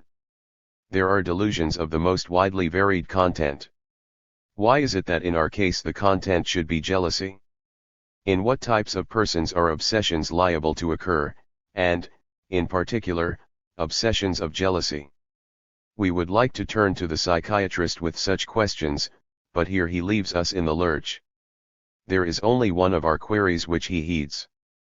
He will examine the family history of this woman and perhaps will give us the answer. The people who develop obsessions are those in whose families similar and other psychic disturbances have repeatedly occurred. In other words, if this lady develops an obsession she does so because she was predisposed to it by reason of her heredity. That is certainly something, but is it all that we want to know? Is it all that was effective in causing this breakdown? Shall we be content to assume that it is immaterial, accidental, and inexplicable why the obsession of jealousy develops rather than any other? And may we also accept this sentence about the dominance of the influence of heredity in its negative meaning, that is, that no matter what experiences came to this human being she was predestined to develop some kind of obsession? You will want to know why scientific psychiatry will give no further explanation. And I reply, he is a rascal who gives more than he owns. The psychiatrist does not know of any path that leads him further in the explanation of such a case. He must content himself with the diagnosis and a prognosis which, despite a wealth of experience, is uncertain. Yet, can psychoanalysis do more at this point? Indeed yes. I hope to show you that even in so inaccessible a case as this it can discover something which makes the further understanding possible. May I ask you first to note the apparently insignificant fact that the patient actually provoked the anonymous letter which now supports her delusion. The day before, she announces to the intriguing chambermaid that if her husband were to have an affair with a young girl it would be the worst misfortune that could befall her. By so doing she really gave the maid the idea of sending her the anonymous letter. The obsession thus attains a certain independence from the letter. It existed in the patient beforehand perhaps as a dread, or was it a wish? Consider, moreover, these additional details yielded by an analysis of only 2 hours. The patient was indeed most helpful when, after telling her story, she was urged to communicate her further thoughts, ideas, and recollections. She declared that nothing came to her mind, that she had already told everything. After 2 hours the undertaking had really to be given up because she announced that she already felt cured and was sure that the morbid idea would not return. Of course, she said this because of this resistance and her fear of continuing the analysis. In these 2 hours, however, she had let fall certain remarks which made possible definite interpretation, indeed made it incontestable, and this interpretation throws a clear light on the origin of her obsession of jealousy. Namely, she herself was very much infatuated with a certain young man, the very same son-in-law upon whose urging she had come to consult me professionally. She knew nothing of this infatuation, or at least only a very little. Because of the existing relationship, it was very easy for this infatuation to masquerade under the guise of harmless tenderness. With all our further experience it is not difficult to feel our way toward an understanding of the psychic life of this honest woman and good mother. Such an infatuation, a monstrous, impossible thing, could not be allowed to become conscious. But it continued to exist and unconsciously exerted a heavy pressure. Something had to happen, some sort of relief had to be found, and the mechanism of displacement which so constantly takes part in the origin of obsessional jealousy offered the most immediate mitigation. If not only she, old woman that she was in love with a young man, but if also her old husband had an affair with a young girl, then she would be freed from the voice of her conscience which accused her of infidelity. The fantasy of her husband's infidelity was thus like a cooling salve on her burning wound. Of her own love she never became conscious, but the reflection of it, which would bring her such advantages, now became compulsive, obsessional, and conscious. Naturally all arguments directed against the obsession were of no avail, since they were directed only to the reflection, and not to the original force to which it owed its strength and which, unimpeachable, lay buried in the unconscious. Let us now piece together these fragments to see what a short and impeded psychoanalysis can nevertheless contribute to the understanding of this case. It is assumed of course that our inquiries were carefully conducted, a point which I cannot at this place submit to your judgment. In the first place, the obsession becomes no longer nonsensical nor incomprehensible, it is full of meaning, well motivated, and an integral part of the patient's emotional experience. Secondly, it is a necessary reaction toward an unconscious psychological process, revealed in other ways, and it is to this very circumstance that it owes its obsessional nature, that is, its resistance to arguments based on logic or fact. In itself the obsession is something wished for, a kind of consolation. Finally, the experiences underlying the condition are such as unmistakably determine an obsession of jealousy and no other. You will also recognize the part played by the two important analogies in the analysis of the symptomatic act with reference to its meaning and intent, and also to its relation to an unconscious factor in the situation. Naturally, we have not yet answered all the questions which may be put on the basis of this case. Rather, the case bristles with further problems of a kind which we have not yet been able to solve in any way, and of others which could not be solved because of the disadvantage of the circumstances under which we were working.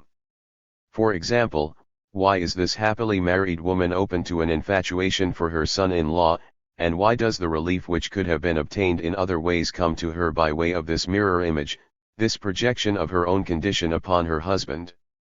I trust you will not think that it is idle and wanton to open such problems. Already we have much material at our disposal for their possible solution. This woman is in that critical age when her sexual needs undergo a sudden and unwelcome exaggeration. This might in itself be sufficient. In addition, her good and faithful mate may for many years have been lacking in that sufficient sexual capacity which the well-preserved woman needs for her satisfaction. We have learned by experience to know that those very men whose faithfulness is thus placed beyond a doubt are most gentle in their treatment of their wives and unusually forbearing toward their nervous complaints. Furthermore, the fact that it was just the young husband of a daughter who became the object of her abnormal infatuation is by no means insignificant. A strong erotic attachment to the daughter, which in the last analysis leads back to the mother's sexual constitution, will often find a way to live on under such a disguise. May I perhaps remind you in this connection that the relationship between mother and son-in-law has seemed particularly delicate since all time and is one which among primitive peoples gave rise to very powerful taboos and avoidances. It often transgresses our cultural standards positively as well as negatively. I cannot tell you of course which of these three factors were at work in our case, whether two of them only, or whether all of them cooperated, for as you know I did not have the opportunity to continue the analysis beyond 2 hours. I realize at this point, ladies and gentlemen, that I have been speaking entirely of things for which your understanding was not prepared. I did this in order to carry through the comparison of psychiatry and psychoanalysis. May I now ask one thing of you? Have you noticed any contradiction between them? Psychiatry does not apply the technical methods of psychoanalysis, and neglects to look for any significance in the content of the obsession. Instead of first seeking out more specific and immediate causes, psychiatry refers us to the very general and remote source, heredity. But does this imply a contradiction, a conflict between them? Do they not rather supplement one another? For does the hereditary factor deny the significance of the experience? Is it not rather true that both operate together in the most effective way? You must admit that there is nothing in the nature of psychiatric work which must repudiate psychoanalytic research. Therefore, it is the psychiatrists who oppose psychoanalysis, not psychiatry itself. Psychoanalysis stands in about the same relation to psychiatry as does histology to anatomy. The one studies the outer forms of organs, the other the closer structure of tissues and cells. A contradiction between two types of study, where one simplifies the other, is not easily conceivable. You know that anatomy today forms the basis of scientific medicine, but there was a time when the dissection of human corpses to learn the inner structure of the body was as much frowned upon as the practice of psychoanalysis, which seeks to ascertain the inner workings of the human soul, seems proscribed today. And presumably a not too distant time will bring us to the realization that a psychiatry which aspires to scientific depth is not possible without a real knowledge of the deeper unconscious processes in the psychic life. Perhaps this much attacked psychoanalysis has now found some friends among you who are anxious to see it justify itself as well from another aspect, namely, the therapeutic side. You know that the therapy of psychiatry has hitherto not been able to influence obsessions. Can psychoanalysis perhaps do so, thanks to its insight into the mechanism of these symptoms? No, ladies and gentlemen, it cannot. For the present at least it is just as powerless in the face of these maladies as every other therapy. We can understand what it was that happened within the patient, but we have no means of making the patient himself understand this. In fact, I told you that I could not extend the analysis of the obsession beyond the first steps. Would you therefore assert that analysis is objectionable in such cases because it remains without result? I think not. We have the right, indeed we have the duty to pursue scientific research without regard to an immediate practical effect. Some day, though we do not know when or where, every little scrap of knowledge will have been translated into skill, even into therapeutic skill. If psychoanalysis were as unsuccessful in all other forms of nervous and psychological disease as it is in the case of the obsession, it would nevertheless remain fully justified as an irreplaceable method of scientific research. It is true that we would then not be in a position to practice it, for the human subjects from which we must learn, live, and will in their own right, they must have motives of their own in order to assist in the work, but they would deny themselves to us. Therefore let me conclude this session by telling you that there are comprehensive groups of nervous diseases concerning which our better understanding has actually been translated into therapeutic power. Moreover, that in disturbances which are most difficult to reach we can under certain conditions secure results which are second to none in the field of internal therapeutics. 17th Lecture. General Theory of the Neuroses. The meaning of the symptoms. In the last lecture I explained to you that clinical psychiatry concerns itself very little with the form under which the symptoms appear or with the burden they carry, but that it is precisely here that psychoanalysis steps in and shows that the symptom carries a meaning and is connected with the experience of the patient.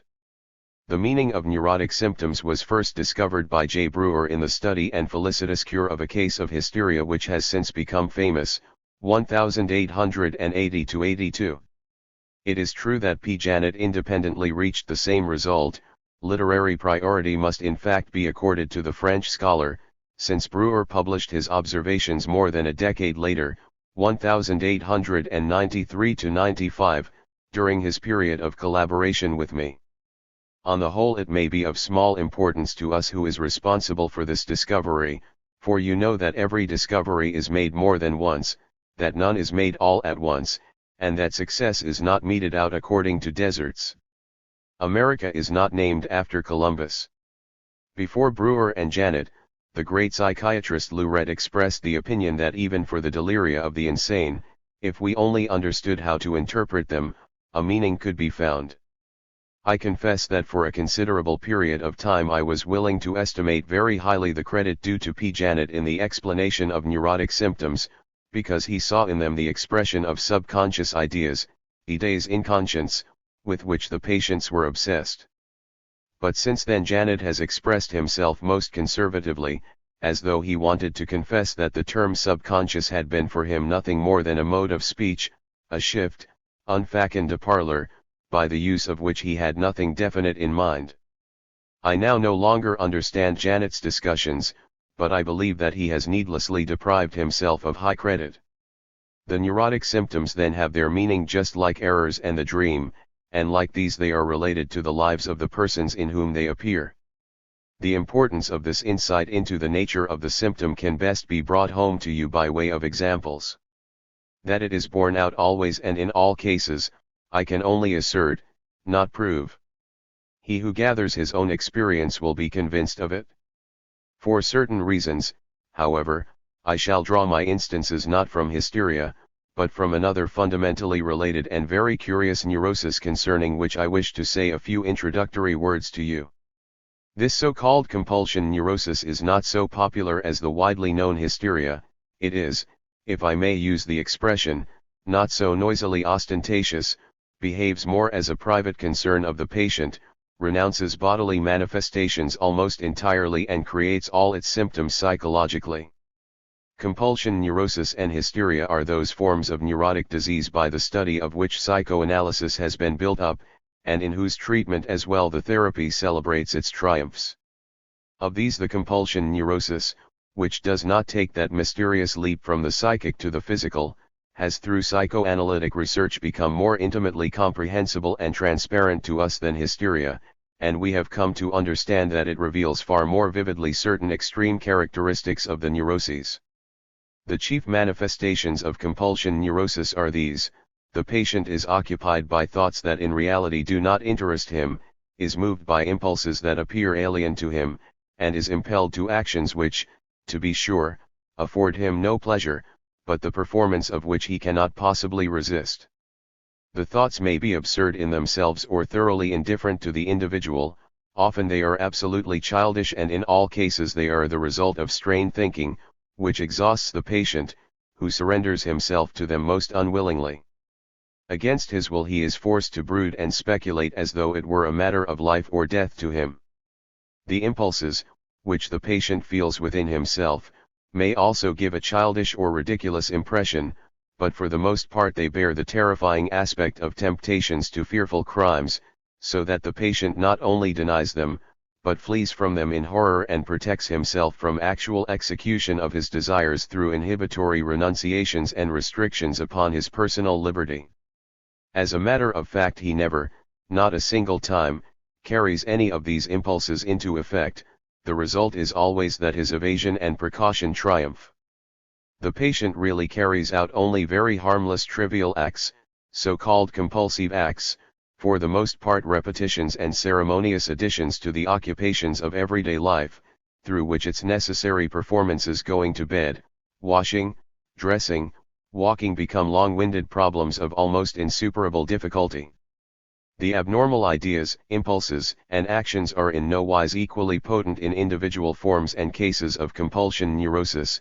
It is the rule, rather, that one or the other of these manifestations is the dominating factor and gives the name to the disease. That all these forms, however, have a great deal in common is quite undeniable. Surely this means violent suffering. I believe that the wildest psychiatric fantasy could not have succeeded in deriving anything comparable, and if one did not actually see it every day, one could hardly bring oneself to believe it. Do not think, however, that you give the patient any help when you coax him to divert himself, to put aside these stupid ideas and to set himself to something useful in the place of his whimsical occupations. This is just what he would like of his own accord, for he possesses all his senses, shares your opinion of his compulsion symptoms, in fact volunteers it quite readily. But he cannot do otherwise. Whatever activities actually are released under compulsion neurosis are carried along by a driving energy, such as is probably never met with in normal psychic life. He has only one remedy to transfer and change. In place of one stupid idea he can think of a somewhat milder absurdity, he can proceed from one precaution and prohibition to another, or carry through another ceremonial. He may shift, but he cannot annul the compulsion. One of the chief characteristics of the sickness is the instability of the symptoms. They can be shifted very far from their original form. It is moreover striking that the contrasts present in all psychological experience are so very sharply drawn in this condition. In addition to the compulsion of positive and negative content, an intellectual doubt makes itself felt that gradually attacks the most ordinary and assured certainties. All these things merge into steadily increasing uncertainty, lack of energy, curtailment of personal liberty, despite the fact that the patient suffering from compulsion neurosis is originally a most energetic character, often of extraordinary obstinacy, as a rule intellectually gifted above the average. For the most part he has attained a desirable stage of ethical development, is over-conscientious and more than usually correct. You can imagine that it takes no inconsiderable piece of work to find one's way through this maze of contradictory characteristics and symptoms. Indeed, for the present our only object is to understand and to interpret some symptoms of this disease. Perhaps in reference to our previous discussions, you would like to know the position of present-day psychiatry to the problems of the compulsion neurosis. This is covered in a very slim chapter. Psychiatry gives names to the various forms of compulsion, but says nothing further concerning them. Instead it emphasizes the fact that those who show these symptoms are degenerates. That yields slight satisfaction. It is an ethical judgment, a condemnation rather than an explanation. We are led to suppose that it is in the unsound that all these peculiarities may be found. Now we do believe that persons who develop such symptoms must differ fundamentally from other people. But we would like to ask, are they more degenerate than other nervous patients, those suffering, for instance, from hysteria or other diseases of the mind? The characterization is obviously too general. One may even doubt whether it is at all justified, when one learns that such symptoms occur in excellent men and women of especially great and universally recognized ability. In general we glean very little intimate knowledge of the great men who serve us as models. This is due both to their own discretion and to the lying propensities of their biographers. Sometimes, however, a man is a fanatic disciple of truth, such as Émile Zola, and then we hear from him the strange compulsion habits from which he suffered all his life. Psychiatry has resorted to the expedient of speaking of superior degenerates. Very well, but through psychoanalysis we have learned that these peculiar compulsion symptoms may be permanently removed just like any other disease of normal persons. I myself have frequently succeeded in doing this. I will give you two examples only of the analysis of compulsion symptoms. 1. an old observation, which cannot be replaced by anything more complete, and one a recent study. I am limiting myself to such a small number because in an account of this nature it is necessary to be very explicit and to enter into every detail. A lady about 30 years old suffered from the most severe compulsions. I might indeed have helped her if caprice of fortune had not destroyed my work. Perhaps I will yet have occasion to tell you about it. In the course of each day the patient often executed, among others, the following strange compulsive act. She ran from her room into an adjoining one, placed herself in a definite spot beside a table which stood in the middle of the room, rang for her maid, gave her a trivial errand to do, or dismissed her without more ado, and then ran back again. This was certainly not a severe symptom of disease, but it still deserved to arouse curiosity. Its explanation was found, absolutely without any assistance on the part of the physician, in the very simplest way, a way to which no one can take exception. I hardly know how I alone could have guessed the meaning of this compulsive act, or have found any suggestion toward its interpretation. As often as I had asked the patient, "Why do you do this? Of what use is it?" she had answered, "I don't know." But one day after I had succeeded in surmounting a grave ethical doubt of hers, she suddenly saw the light and related the history of the compulsive act.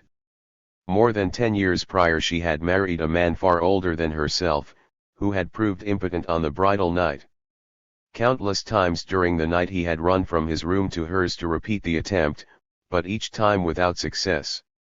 In the morning he said angrily, "It is enough to make one ashamed before the maid who does the beds," and took a bottle of red ink that happened to be in the room, and poured its contents on the sheet, but not on the place where such a stain would have been justifiable. At first I did not understand the connection between this reminiscence and the compulsive act in question, for the only agreement I could find between them was in the running from one room into another, possibly also in the appearance of the maid. Then the patient led me to the table in the second room and let me discover a large spot on the cover. She explained also that she placed herself at the table in such a way that the maid could not miss seeing the stain. Now it was no longer possible to doubt the intimate relation of the scene after her bridal night and her present compulsive act, but there were still a number of things to be learned about it. In the first place, it is obvious that the patient identifies herself with her husband. She is acting his part in her imitation of his running from one room into the other. We must then admit, if she holds to this role, that she replaces the bed and sheet by table and cover. This may seem arbitrary, but we have not studied dream symbolism in vain. In dreams also a table, which must be interpreted as a bed, is frequently seen. Bed and board together represent married life, one may therefore easily be used to represent the other. The evidence that the compulsive act carries meaning would thus be plain: it appears as a representation, a repetition of the original significant scene. However, we are not forced to stop at this semblance of a solution. When we examine more closely the relation between these two people, we shall probably be enlightened concerning something of wider importance, namely, the purpose of the compulsive act. The nucleus of this purpose is evidently the summoning of the maid. To her she wishes to show the stain and refute her husband's remark, "It is enough to shame one before the maid." He whose part she is playing therefore feels no shame before the maid, hence the stain must be in the right place. So we see that she has not merely repeated the scene, rather she has amplified it, corrected it, and turned it to the good. Thereby, however, she also corrects something else, the thing which was so embarrassing that night and necessitated the use of the red ink impotence. The compulsive act then says, "No, it is not true, he did not have to be ashamed before the maid, he was not impotent." After the manner of a dream she represents the fulfillment of this wish in an overt action. She is ruled by the desire to help her husband over that unfortunate incident. Everything else that I could tell you about this case supports this clue more specifically. All that we otherwise know about her tends to strengthen this interpretation of a compulsive act incomprehensible in itself. For years the woman has lived separated from her husband and is struggling with the intention to obtain a legal divorce. But she is by no means free from him. She forces herself to remain faithful to him, she retires from the world to avoid temptation, in her imagination she excuses and idealizes him. The deepest secret of her malady is that by means of it she shields her husband from malicious gossip, justifies her separation from him, and renders possible for him a comfortable separate life. Thus the analysis of a harmless compulsive act leads to the very heart of this case and at the same time reveals no inconsiderable portion of the secret of the compulsion neurosis in general. I shall be glad to have you dwell upon this instance, as it combines conditions that one can scarcely demand in other cases. The interpretation of the symptoms was discovered by the patient herself in one flash, without the suggestion or interference of the analyst. It came about by the reference to an experience, which did not, as is usually the case, belong to the half-forgotten period of childhood, but to the mature life of the patient, in whose memory it had remained unobliterated. All the objections which critics ordinarily offer to our interpretation of symptoms fail in this case. Of course, we are not always so fortunate. And one thing more. Have you not observed how this insignificant compulsive act initiated us into the intimate life of the invalid? A woman can scarcely relate anything more intimate than the story of her bridal night, and is it without further significance that we just happened to come on the intimacies of her sexual life? It might of course be the result of the selection I have made in this instance. Let us not judge too quickly and turn our attention to the second instance, one of an entirely different kind, a sample of a frequently occurring variety, namely, the sleep ritual. A 19-year-old, well-developed, gifted girl, an only child, who was superior to her parents in education and intellectual activity, had been wild and mischievous in her childhood, but has become very nervous during the last years without any apparent outward cause. She is especially irritable with her mother, always discontented, depressed, has a tendency toward indecision and doubt, and is finally forced to confess that she can no longer walk alone on public squares or wide thoroughfares. We shall not consider at length her complicated condition, which requires at least two diagnoses: agoraphobia and compulsion neurosis. We will dwell only upon the fact that this girl has also developed a sleep ritual, under which she allows her parents to suffer much discomfort. In a certain sense, we may say that every normal person has a sleep ritual, in other words that he insists on certain conditions, the absence of which hinders him from falling asleep. He has created certain observances by which he bridges the transition from waking to sleeping, and these he repeats every evening in the same manner. But everything that the healthy person demands in order to obtain sleep is easily understandable and, above all, when external conditions necessitate a change, he adapts himself easily and without loss of time. But the pathological ritual is rigid, it persists by virtue of the greatest sacrifices, it also masks itself with a reasonable justification and seems, in the light of superficial observation, to differ from the normal only by exaggerated pedantry. But under closer observation we notice that the mask is transparent, for the ritual covers intentions that go far beyond this reasonable justification, and other intentions as well that are in direct contradiction to this reasonable justification. Our patient cites as the motive of her nightly precautions that she must have quiet in order to sleep, therefore she excludes all sources of noise.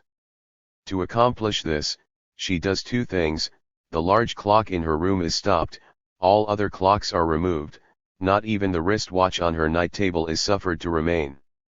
Flower pots and vases are placed on her desk so that they cannot fall down during the night, and in breaking disturb her sleep. She knows that these precautions are scarcely justifiable for the sake of quiet. The ticking of the small watch could not be heard even if it should remain on the night table, and moreover we all know that the regular ticking of a clock is conducive to sleep rather than disturbing. She does admit that there is not the least probability that flower pots and vases left in place might of their own accord fall and break during the night. She drops the pretense of quiet for the other practice of the sleep ritual. She seems on the contrary to release a source of disturbing noises by the demand that the door between her own room and that of her parents remain half open, and she ensures this condition by placing various objects in front of the open door.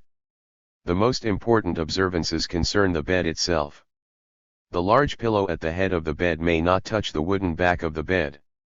The small pillow for her head must lie on the large pillow to form a rhomb. She then places her head exactly upon the diagonal of the rhomb. Before covering herself, the feather bed must be shaken so that its foot end becomes quite flat, but she never omits to press this down and redistribute the thickness. Allow me to pass over the other trivial incidents of this ritual. They would teach us nothing new and cause too great digression from our purpose. Do not overlook, however, the fact that all this does not run its course quite smoothly. Everything is pervaded by the anxiety that things have not been done properly. They must be examined, repeated. Her doubt seizes first on one, then on another precaution, and the result is that 1 or 2 hours elapse during which the girl cannot and the intimidated parents dare not sleep. These torments were not so easily analyzed as the compulsive act of our former patient. In the working out of the interpretations I had to hint and suggest to the girl, and was met on her part either by positive denial or mocking doubt. This first reaction of denial, however, was followed by a time when she occupied herself of her own accord with the possibilities that had been suggested, noted the associations they called out, produced reminiscences, and established connections, until through her own efforts she had reached and accepted all interpretations. In so far as she did this, she desisted as well from the performance of her compulsive rules, and even before the treatment had ended she had given up the entire ritual. You must also know that the nature of present-day analysis by no means enables us to follow out each individual symptom until its meaning becomes clear. Rather, it is necessary to abandon a given theme again and again, yet with the certainty that we will be led back to it in some other connection.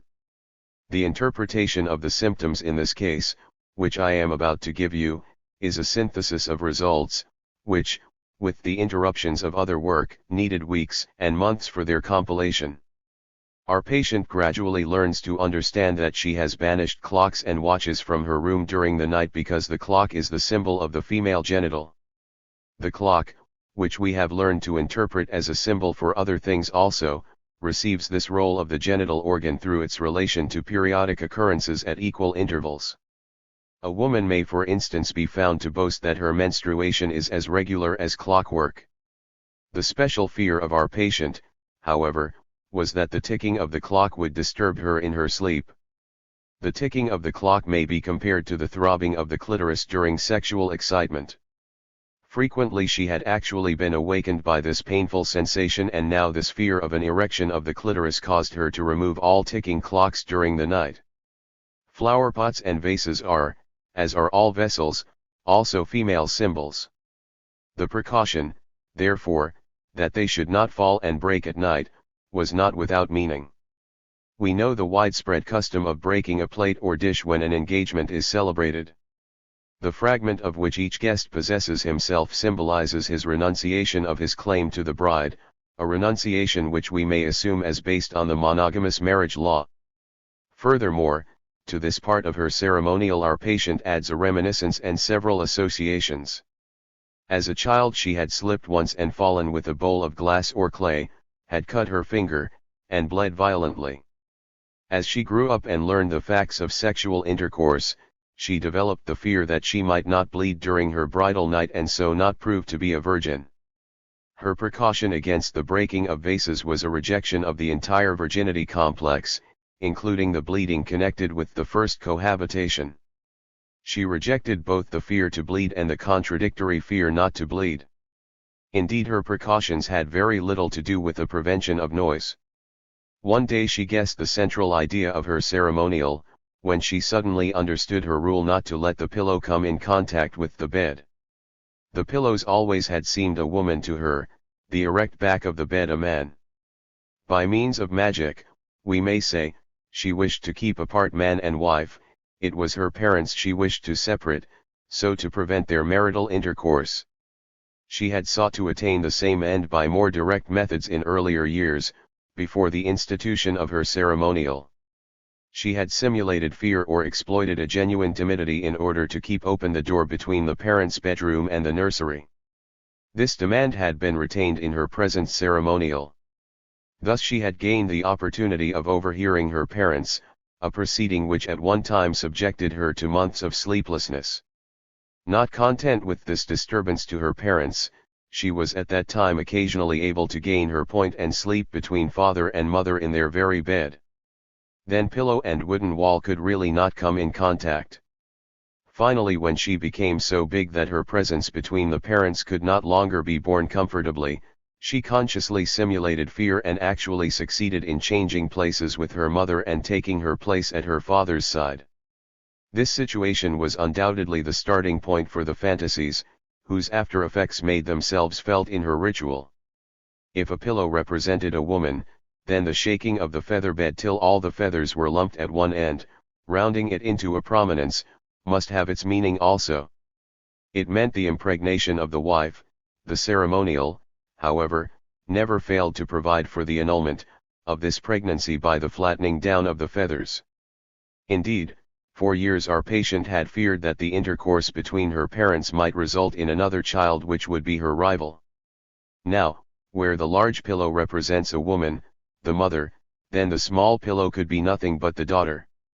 Why did this pillow have to be placed so as to form a rhomb, and why did the girl's head have to rest exactly upon the diagonal?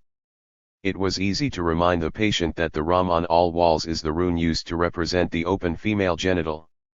She herself then played the part of the man, the father, and her head took the place of the male organ. Cf. the symbol of beheading to represent castration. Wild ideas, you will say, to run riot in the head of a virgin girl. I admit it, but do not forget that I have not created these ideas but merely interpreted them. A sleep ritual of this kind is itself very strange, and you cannot deny the correspondence between the ritual and the fantasies that yielded us the interpretation. For my part, I am most anxious that you observe in this connection that no single fantasy was projected in the ceremonial, but a number of them had to be integrated. They must have their nodal points somewhere in space. Observe also that the observance of the ritual reproduce the sexual desire now positively, now negatively, and serve in part as their rejection, again as their representation. It would be possible to make a better analysis of this ritual by relating it to other symptoms of the patient. But we cannot digress in that direction. Let the suggestion suffice that the girl is subject to an erotic attachment to her father, the beginning of which goes back to her earliest childhood.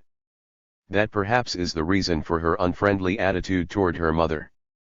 Also, we cannot escape the fact that the analysis of this symptom again points to the sexual life of the patient. The more we penetrate to the meaning and purpose of neurotic symptoms, the less surprising will this seem to us. By means of two selected illustrations, I have demonstrated to you that neurotic symptoms carry just as much meaning as do errors and the dream, and that they are intimately connected with the experience of the patient. Can I expect you to believe this vitally significant statement on the strength of two examples? No. But can you expect me to cite further illustrations until you declare yourself convinced? That too is impossible, since considering the explicitness with which I treat each individual case, I would require a 5-hour full semester course for the explanation of this one point in the theory of the neuroses. I must content myself then with having given you one proof for my assertion and refer you for the rest to the literature of the subject, above all to the classical interpretation of symptoms in Breuer's first case, hysteria, as well as to the striking clarification of obscure symptoms in the so-called dementia praecox by C.G. Jung, dating from the time when this scholar was still content to be a mere psychoanalyst and did not yet want to be a prophet, and to all the articles that have subsequently appeared in our periodicals. It is precisely investigations of this sort which are plentiful. Psychoanalysts have felt themselves so much attracted by the analysis, interpretation, and translation of neurotic symptoms, that by contrast they seem temporarily to have neglected other problems of neurosis. Whoever among you takes the trouble to look into the matter will undoubtedly be deeply impressed by the wealth of evidential material. But he will also encounter difficulties. We have learned that the meaning of a symptom is found in its relation to the experience of the patient. The more highly individualized the symptom is, the sooner we may hope to establish these relations. Therefore the task resolves itself specifically into the discovery for every nonsensical idea and useless action of a past situation wherein the idea had been justified and the action purposeful. A perfect example for this kind of symptom is the compulsive act of our patient who ran to the table and rang for the maid. But there are symptoms of a very different nature which are by no means rare.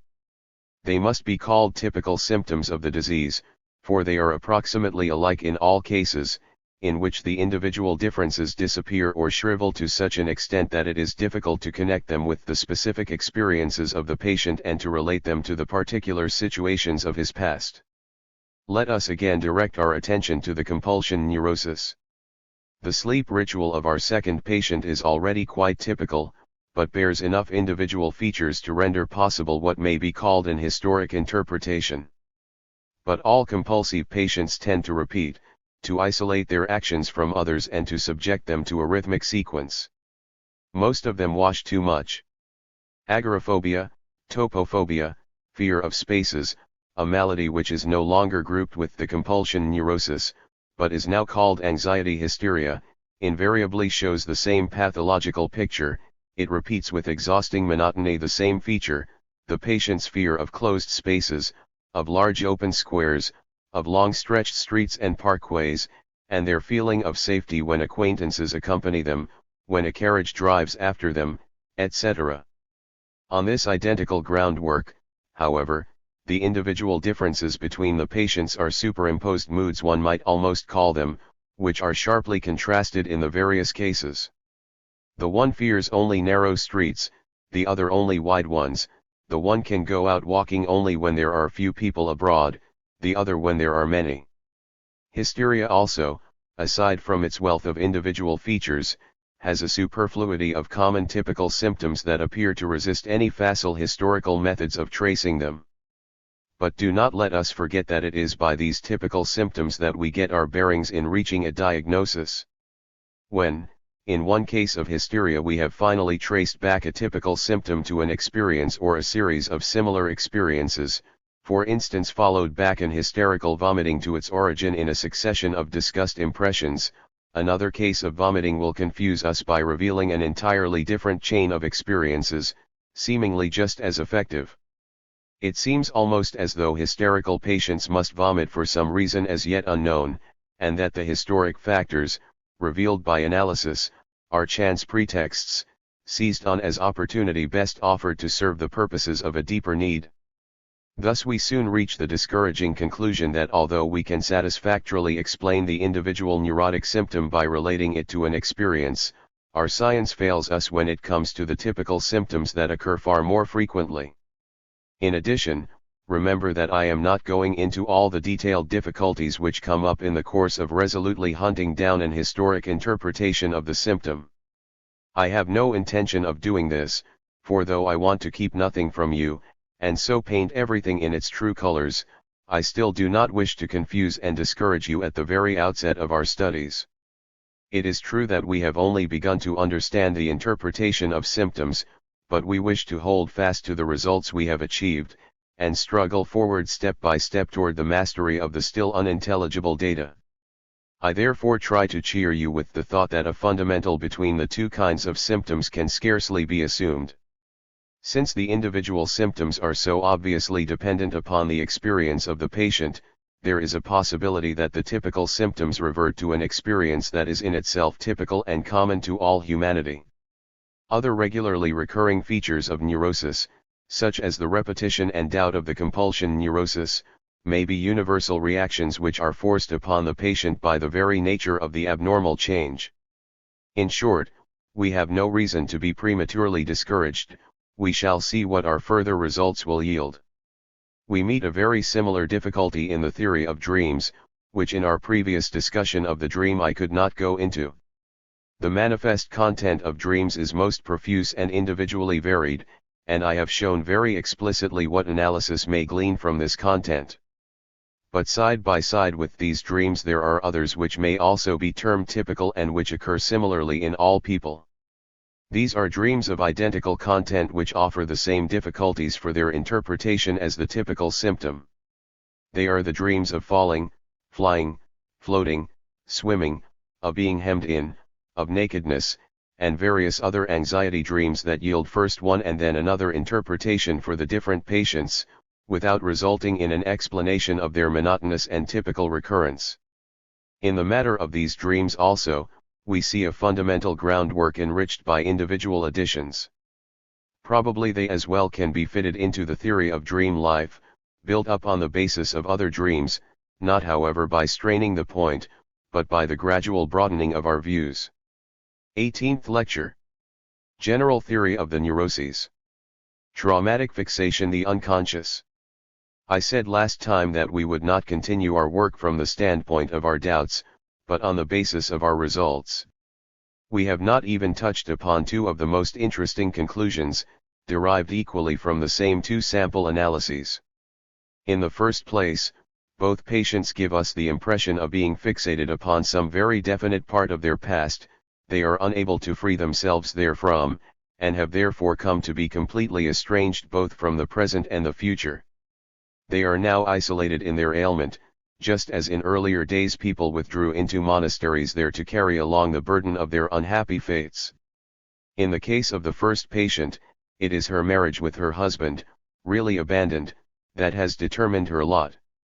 By means of her symptoms she continues to deal with her husband. We have learned to understand those voices which plead his case, which excuse him, exalt him, lament his loss. Although she is young and might be coveted by other men, she has seized upon all manner of real and imaginary, magic, precautions to safeguard her virtue for him. She will not appear before strangers, she neglects her personal appearance, furthermore, she cannot bring herself to get up readily from any chair on which she has been seated. She refuses to give her signature, and finally, since she is motivated by her desire not to let anyone have anything of hers, she is unable to give presents. In the case of the second patient, the young girl, it is an erotic attachment for her father that had established itself in the years prior to puberty, which plays the same role in her life. She also has arrived at the conclusion that she may not marry so long as she is sick. We may suspect she became ill in order that she need not marry, and that she might stay with her father. It is impossible to evade the question of how, in what manner, and driven by what motives, an individual may come by such a remarkable and unprofitable attitude toward life. Granted of course that this bearing is a general characteristic of neurosis, and not a special peculiarity of these two cases, it is nevertheless a general trait in every neurosis of very great importance in practice. Brewer's first hysterical patient was fixated in the same manner upon the time when she nursed her very sick father. In spite of her recuperation she has, in certain respects, since that time, been done with life. Although she remained healthy and able, she did not enter on the normal life of women. In every one of our patients we may see, by the use of analysis, that in his disease symptoms and their results he has gone back again into a definite period of his past. In the majority of cases he even chooses a very early phase of his life, sometime a childhood phase, indeed, laughable as it may appear, a phase of his very suckling existence. The closest analogies to these conditions of our neurotics are furnished by the types of sickness which the war has just now made so frequent, the so-called traumatic neuroses. Even before the war there were such cases after railroad collisions and other frightful occurrences which endangered life. The traumatic neuroses are, fundamentally, not the same as the spontaneous neuroses which we have been analyzing and treating. Moreover, we have not yet succeeded in bringing them within our hypotheses, and I hope to be able to make clear to you wherein this limitation lies. Yet on one point we may emphasize the existence of a complete agreement between the two forms.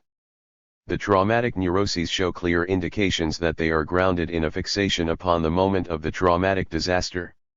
In their dreams these patients regularly live over the traumatic situation, where there are attacks of an hysterical type, which permit of an analysis. We learn that the attack approximates a complete transposition into the situation. It is as if these patients had not yet gotten through with the traumatic situation, as if it were actually before them as a task which was not yet mastered. We take this view of the matter in all seriousness. It shows the way to an economic view of psychic occurrences. For the expression traumatic has no other than an economic meaning, and the disturbance permanently attacks the management of available energy. The traumatic experience is one which, in a very short space of time, is able to increase the strength of a given stimulus so enormously that its assimilation, or rather its elaboration, can no longer be effected by normal means. This analogy tempts us to classify as traumatic those experiences as well upon which our neurotics appear to be fixated. Thus the possibility is held out to us of having found a simple determining factor for the neurosis. It would then be comparable to a traumatic disease, and would arise from the inability to meet an overpowering emotional experience. As a matter of fact, this reads like the first formula, by which Brewer and I, in 1893 to 1895, accounted theoretically for our new observations. A case such as that of our first patient, the young woman separated from her husband, is very well explained by this conception. She was not able to get over the unfeasibility of her marriage, and has not been able to extricate herself from this trauma. But our very next, that of the girl attached to her father, shows us that the formula is not sufficiently comprehensive. On the one hand, such baby love of a little girl for her father is so usual, and so often outlived that the designation traumatic would carry no significance. On the other hand, the history of the patient teaches us that this first erotic fixation apparently passed by harmlessly at the time, and did not again appear until many years later in the symptoms of the compulsion neurosis. We see complications before us, the existence of a greater wealth of determining factors in the disease, but we also suspect that the traumatic viewpoint will not have to be given up as wrong, rather it will have to subordinate itself when it is fitted into a different context. Here again we must leave the road we have been traveling. For the time being, it leads us no further and we have many other things to find out before we can go on again. But before we leave the subject, let us note that the fixation on some particular phase of the past has bearings which extend far beyond the neurosis. Every neurosis contains such a fixation, but every fixation does not lead to a neurosis, nor fall into the same class with neuroses, nor even set the conditions for the development of a neurosis. Mourning is a type of emotional fixation on a theory of the past, which also brings with it the most complete alienation from the present and the future. But mourning is sharply distinguished from neuroses that may be designated as pathological forms of mourning. It also happens that men are brought to complete deadlock by a traumatic experience that has so completely shaken the foundations on which they have built their lives that they give up all interest in the present and future, and become completely absorbed in their retrospect ions, but these unhappy persons are not necessarily neurotic. We must not overestimate this one feature as a diagnostic for a neurosis, no matter how invariable and potent it may be. Now let us turn to the second conclusion of our analysis, which however we will hardly need to limit subsequently. We have spoken of the senseless compulsive activities of our first patient, and what intimate memories she disclosed as belonging to them. Later we also investigated the connection between experience and symptom and thus discovered the purpose hidden behind the compulsive activity. But we have entirely omitted one factor that deserves our whole attention. As long as the patient kept repeating the compulsive activity, she did not know that it was in any way related with the experience in question. The connection between the two was hidden from her. She truthfully answered that she did not know what compelled her to do this. Once, suddenly, under the influence of the cure, she hit upon the connection and was able to tell it to us. But still she did not know of the end in the service of which she performed the compulsive activities, the purpose to correct a painful part of the past and to place the husband, still loved by her, upon a higher level. It took quite a long time and a great deal of trouble for her to grasp and admit to me that such a motive alone could have been the motive force of the compulsive activity.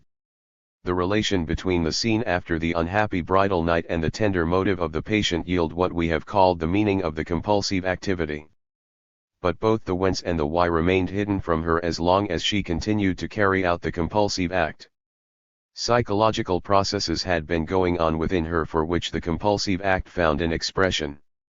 She could, in a normal frame of mind, observe their effect, but none of the psychological antecedents of her action had come to the knowledge of her consciousness.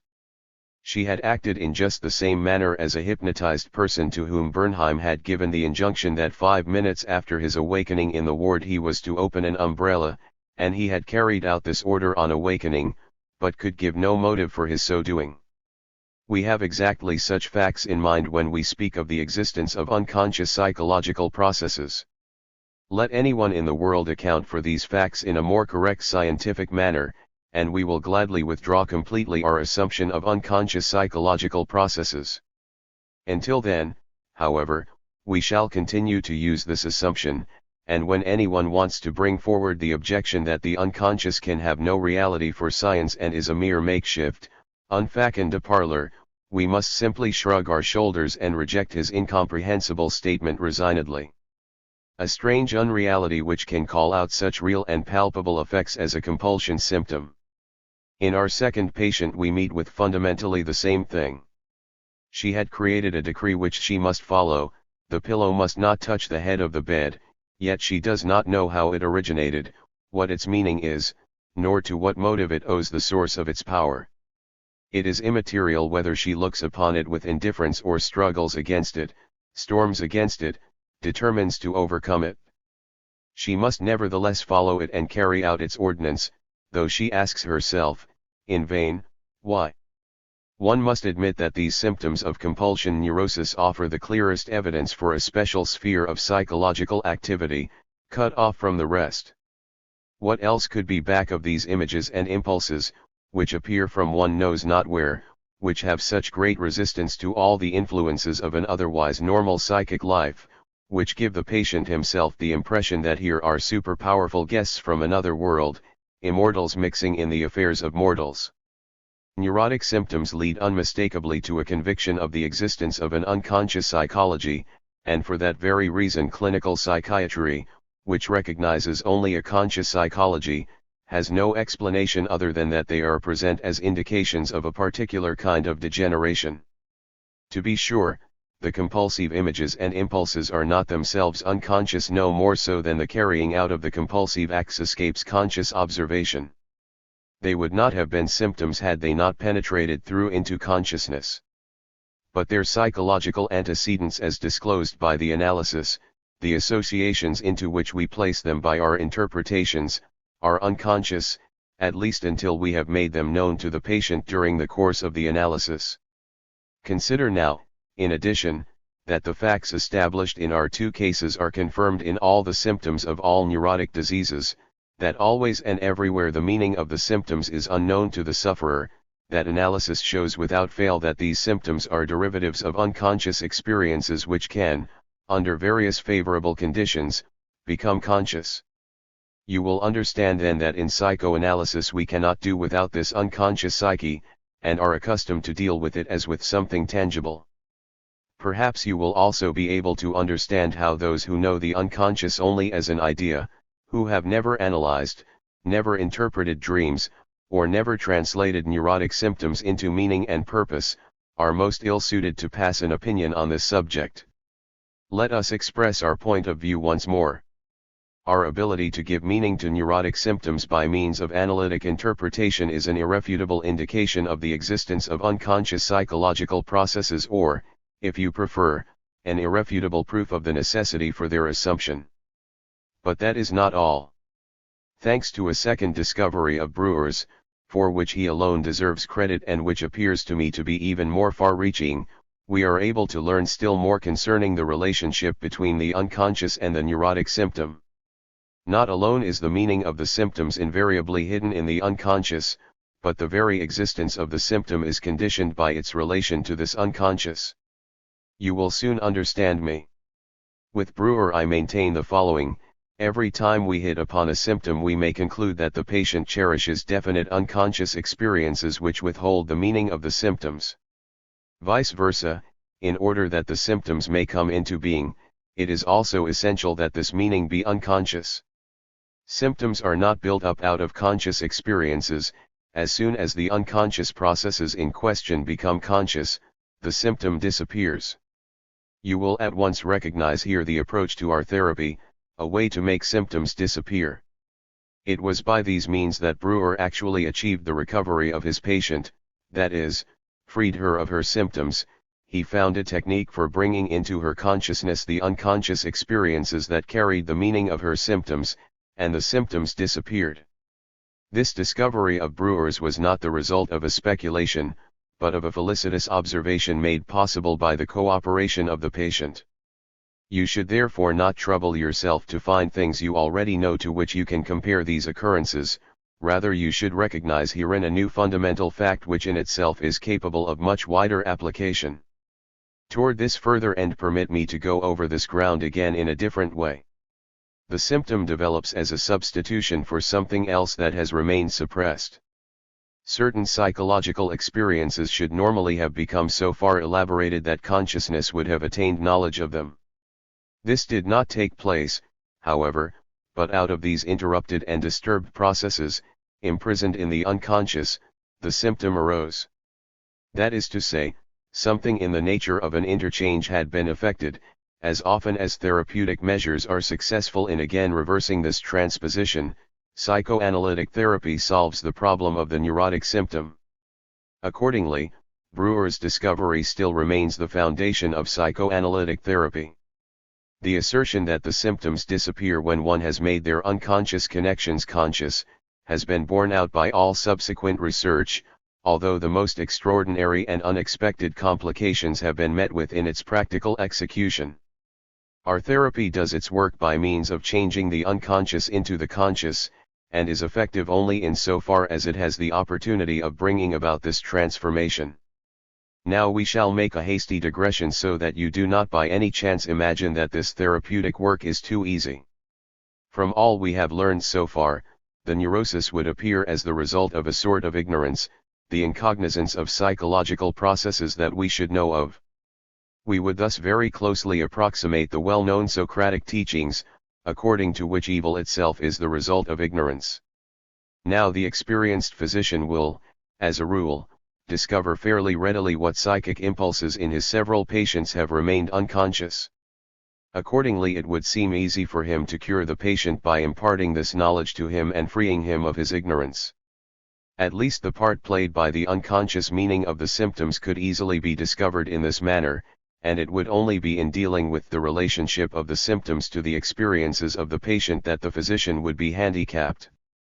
In the face of these experiences, of course, he is the ignorant one of the two, for he did not go through these experiences, and must wait until the patient remembers them and tells them to him. But in many cases this difficulty could be readily overcome. One can question the relatives of the patient concerning these experiences, and they will often be in a position to point out those that carry any traumatic significance. They may even be able to inform the analyst of experiences of which the patient knows nothing because they occurred in the very early years of his life. By a combination of such means it would seem that the pathogenic ignorance of the patient could be cleared up in a short time and without much trouble. If only that were all. We have made discoveries for which we were at first unprepared. Knowing and knowing is not always the same thing. There are various kinds of knowing that are psychologically by no means comparable. Ilya faggots et faggots, as Molière says. The knowledge of the physician is not the same as that of the patient and cannot bring about the same results. The physician can gain no results by transferring his knowledge to the patient in so many words. This is perhaps putting it incorrectly, for though the transference does not result in dissolving the symptoms, it does set the analysis in motion, and calls out an energetic denial, the first sign usually that this has taken place. The patient has learned something that he did not know up to that time, the meaning of his symptoms, and yet he knows it as little as before. So we discover there is more than one kind of ignorance.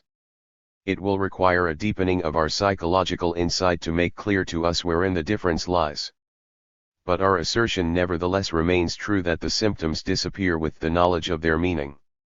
For there is only one limiting condition: the knowledge must be founded on an inner change in the patient which can be attained only through psychic labors directed toward a definite end. We have here been confronted by problems which will soon lead us to the elaboration of a dynamics of symptom formation. I must stop to ask you whether this is not all too vague and too complicated? Do I not confuse you by so often retracting my words and restricting them, spinning out trains of thought and then rejecting them? I should be sorry if this were the case. However, I strongly dislike simplification at the expense of truth, and am not averse to having you receive the full impression of how many-sided and complicated the subject is. I also think that there is no harm done if I say more on every point than you can at the moment make use of. I know that every hearer and reader arranges what is offered him in his own thoughts, shortens it, simplifies it and extracts what he wishes to retain. Within a given measure it is true that the more we begin with the more we have left. Let me hope that, despite all the byplay, you have clearly grasped the essential parts of my remarks, those about the meaning of symptoms, about the unconscious, and the relation between the two. You probably have also understood that our further efforts are to take two directions: first, the clinical problem to discover how persons become sick, how they later on accomplish a neurotic adaptation toward life; secondly, a problem of psychic dynamics, the evolution of the neurotic symptoms themselves from the prerequisites of the neuroses. We will undoubtedly somewhere come on a point of contact for these two problems. I do not wish to go any further today, but since our time is not yet up, I intend to call your attention to another characteristic of our two analyses, namely, the memory gaps or amnesias, whose full appreciation will be possible later. You have heard that it is possible to express the object of psychoanalytic treatment in a formula: all pathogenic unconscious experience must be transposed into consciousness. You will perhaps be surprised to learn that this formula can be replaced by another: all the memory gaps of the patient must be filled out, his amnesias must be abolished. Practically this amounts to the same thing. Therefore an important role in the development of his symptoms must be accredited to the amnesias of the neurotic. The analysis of our first case, however, will hardly justify this valuation of the amnesia. The patient has not forgotten the scene from which the compulsion act derives; on the contrary, she remembers it vividly, nor is there any other forgotten factor which comes into play in the development of these symptoms. Less clear, but entirely analogous, is the situation in the case of our second patient, the girl with the compulsive ritual. She, too, has not really forgotten the behavior of her early years, the fact that she insisted that the door between her bedroom and that of her parents be kept open, and that she banished her mother out of her place in her parents' bed. She recalls all this very clearly, although hesitatingly and unwillingly. Only one factor stands out strikingly in our first case, that though the patient carries out her compulsive act innumerable times, she is not once reminded of its similarity with the experience after the bridal night, nor was this memory even suggested when by direct questions she was asked to search for its motivation. The same is true of the girl, for in her case not only her ritual, but the situation which provoked it, is repeated identically night after night. In neither case is there any actual amnesia, no lapse of memory, but an association is broken off which should have called out a reproduction, a revival in the memory. Such a disturbance is enough to bring on a compulsion neurosis. Hysteria, however, shows a different picture, for it is usually characterized by most grandiose amnesias. As a rule, in the analysis of each hysterical symptom, one is led back to a whole chain of impressions which, upon their recovery, are expressly designated as forgotten up to the moment. On the one hand, this chain extends back to the earliest years of life, so that the hysterical amnesias may be regarded as the direct continuation of the infantile amnesias, which hides the beginnings of our psychic life from those of us who are normal. On the other hand, we discover with surprise that the most recent experiences of the patient are blurred by these losses of memory, that especially the provocations which favored or brought on the illness are, if not entirely wiped out by the amnesia, at least partially obliterated. Without fail, important details have disappeared from the general picture of such a recent memory, or are placed by false memories. Indeed, it happens almost regularly that just before the completion of an analysis, certain memories of recent experiences suddenly come to light. They had been held back all this time, and had left noticeable gaps in the context. We have pointed out that such a crippling of the ability to recall is characteristic of hysteria. In hysteria, symptomatic conditions also arise: hysterical attacks, which need leave no trace in the memory. If these things do not occur in compulsion neuroses, you are justified in concluding that these amnesias exhibit psychological characteristics of the hysterical change, and not a general trait of the neuroses. The significance of this difference will be more closely limited by the following observations. We have combined two things as the meaning of a symptom, its whence, on the one hand, and its whither or why, on the other. By these we mean to indicate the impressions and experiences whence the symptom arises, and the purpose the symptom serves. The whence of a symptom is traced back to impressions which have come from without, which have therefore necessarily been conscious at some time, but which may have sunk into the unconscious, that is, have been forgotten. The why of the symptom, its tendency, is in every case an endopsychic process, developed from within, which may or may not have become conscious at first, but could just as readily never have entered consciousness at all and have been unconscious from its inception. It is, after all, not so very significant that, as happens in the hysterias, amnesia has covered over the whence of the symptom, the experience upon which it is based, for it is the why, the tendency of the symptom, which establishes its dependence on the unconscious, and indeed no less so in the compulsion neuroses than in hysteria. In both cases the why may have been unconscious from the very first. By thus bringing into prominence the unconscious in psychic life, we have raised the most evil spirits of criticism against psychoanalysis. Do not be surprised at this, and do not believe that the opposition is directed only against the difficulties offered by the conception of the unconscious or against the relative inaccessibility of the experiences which represent it. I believe it comes from another source. Humanity, in the course of time, has had to endure from the hands of science two great outrages against its naive self-love. The first was when humanity discovered that our Earth was not the center of the universe, but only a tiny speck in a world system hardly conceivable in its magnitude. This is associated in our minds with the name Copernicus, although Alexandrian science had taught much the same thing.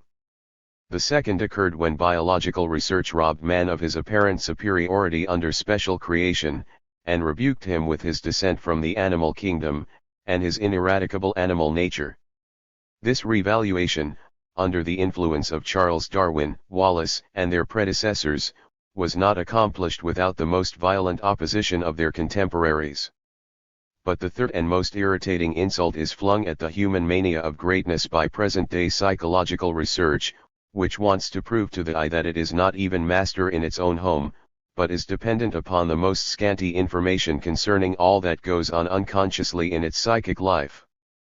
We psychoanalysts were neither the first, nor the only ones to announce this admonition to look within ourselves.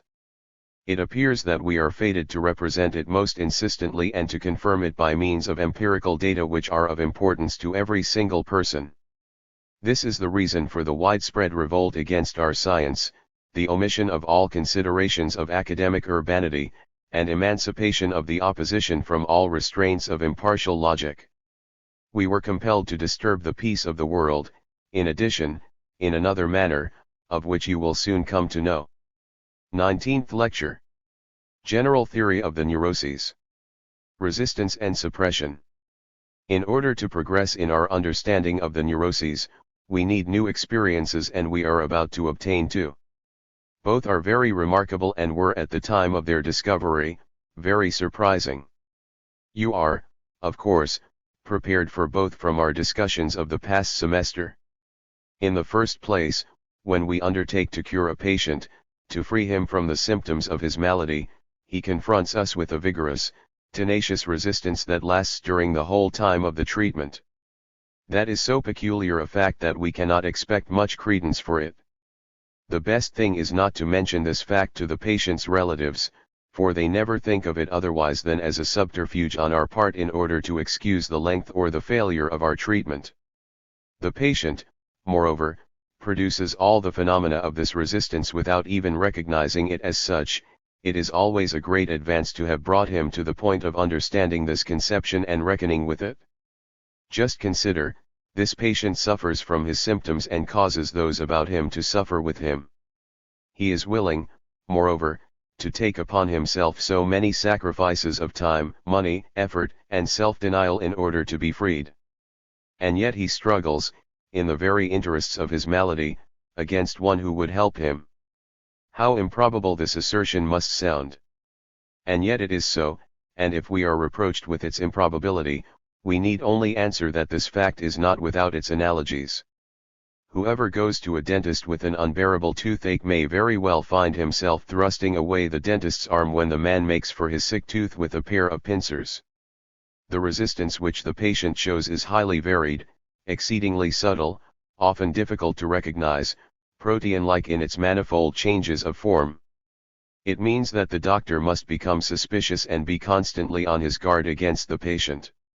In psychoanalytic therapy we make use, as you know, of that technique which is already familiar to you from the interpretation of dreams. We tell the patient that without further reflection he should put himself into a condition of calm self-observation and that he must then communicate whatever results this introspection gives him, feelings, thoughts, reminiscences, in the order in which they appear to his mind. At the same time, we warn him expressly against yielding to any motive which would induce him to choose or exclude any of his thoughts as they arise, in whatever way the motive may be couched and however it may excuse him from telling us the thought, that is too unpleasant, or too indiscreet for him to tell, or it is too unimportant, or it does not belong here, it is nonsensical. We impress upon him the fact that he must skim only across the surface of his consciousness and must drop the last vestige of a critical attitude toward that which he finds. We finally inform him that the result of the treatment and above all its length is dependent on the conscientiousness with which he follows this basic rule of the analytic technique. We know, in fact, from the technique of interpreting dreams, that of all the random notions which may occur, those against which such doubts are raised are invariably the ones to yield the material which leads to the uncovering of the unconscious. The first reaction we call out by laying down this basic technical rule is that the patient directs his entire resistance against it. The patient tries in every way to escape its requirements. First he will declare that he cannot think of anything, then, that so much comes to his mind that it is impossible to seize on anything definite. Then we discover with no slight displeasure that he has yielded to this or that critical objection, for he betrays himself by the long pauses which he allows to occur in his speaking. He then confesses that he really cannot bring himself to this, that he is ashamed to, he prefers to let this motive get the upper hand over his promise. He may say that he did think of something but that it concerns someone else and is for that reason exempt.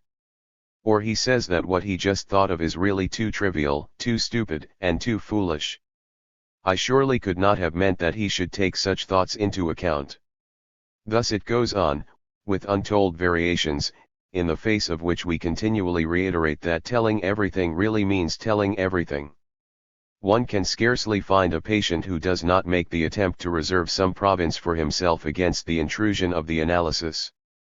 One patient, whom I must reckon among the most highly intelligent, thus concealed an intimate love relation for weeks, and when he was asked to explain this infringement of our inviolable rule, he defended his action with the argument that he considered this one thing was his private affair. Naturally, analytic treatment cannot countenance such right of sanctuary. One might as well try in a city like Vienna to allow an exception to be made of great public squares like the Hohe Market or the Stephansplatz and say that no one should be arrested in those places and then attempt to round up some particular wrongdoer. He will be found nowhere but in those sanctuaries.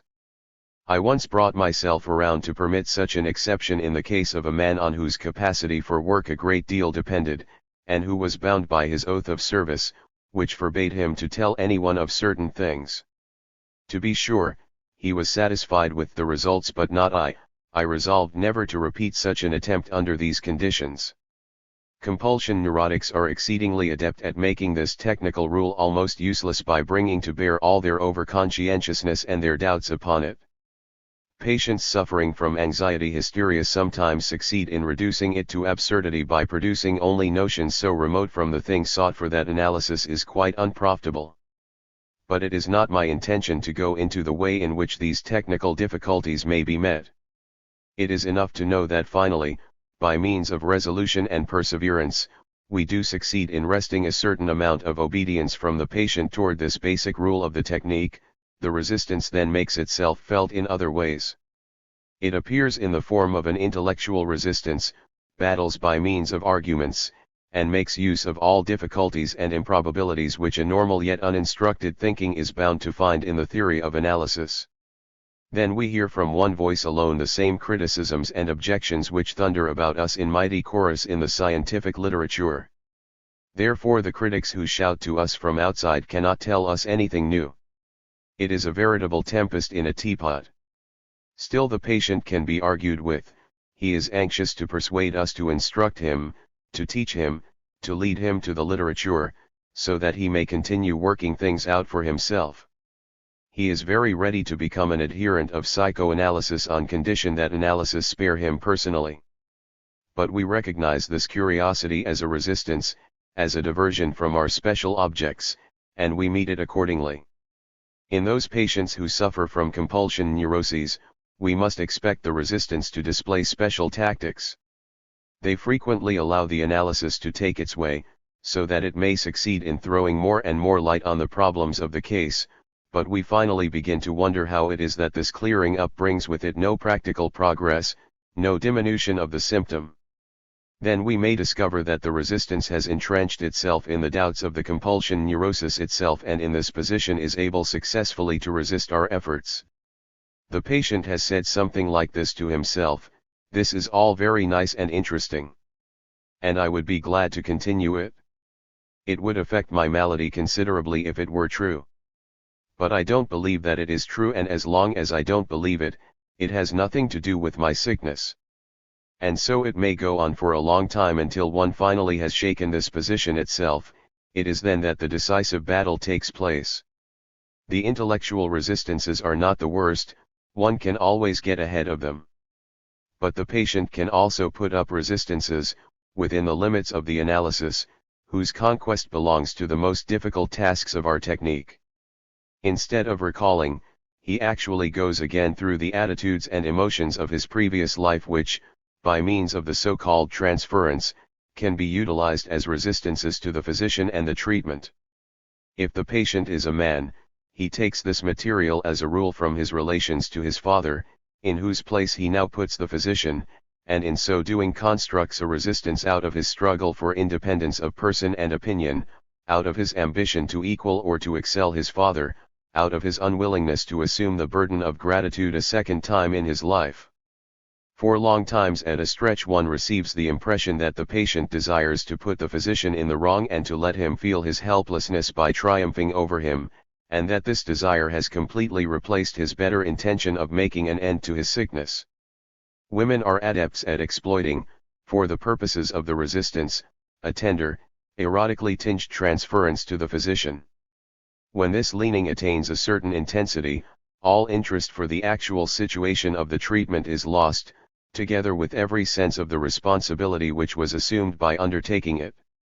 The never-failing jealousy as well as the embitterment over the inevitable repudiation, however gently effected, all must serve to spoil the personal understanding between patient and physician, and thus to throw out one of the most powerful propelling forces of the analysis.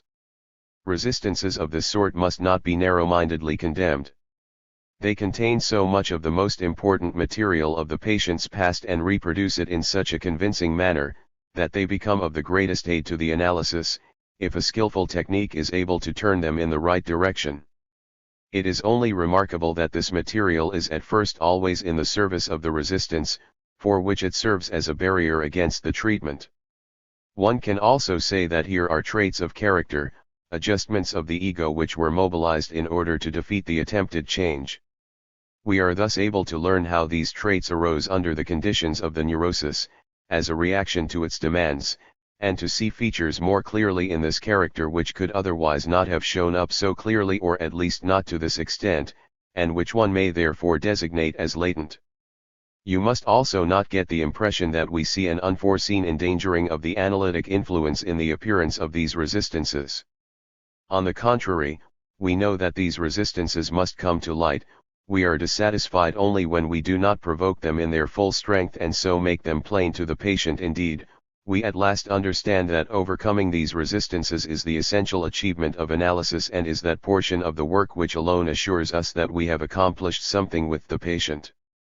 You must also take into account the fact that any accidental occurrences which arise during the treatment will be made use of by the patient as a disturbance. Every diverting incident, every statement about analysis from an inimical authority in his circle, any chance illness or any organic affection which complicates the neurosis, indeed, he even uses every improvement of his condition as a motive for abating his efforts. You will then have gained an approximate, though still an incomplete picture of the forms and devices of the resistance which must be met and overcome in the course of every analysis. I have given this point such detailed consideration because I am about to inform you that our dynamic conception of the neurosis is based on this experience with the resistance of neurotic patients against the banishment of their symptoms.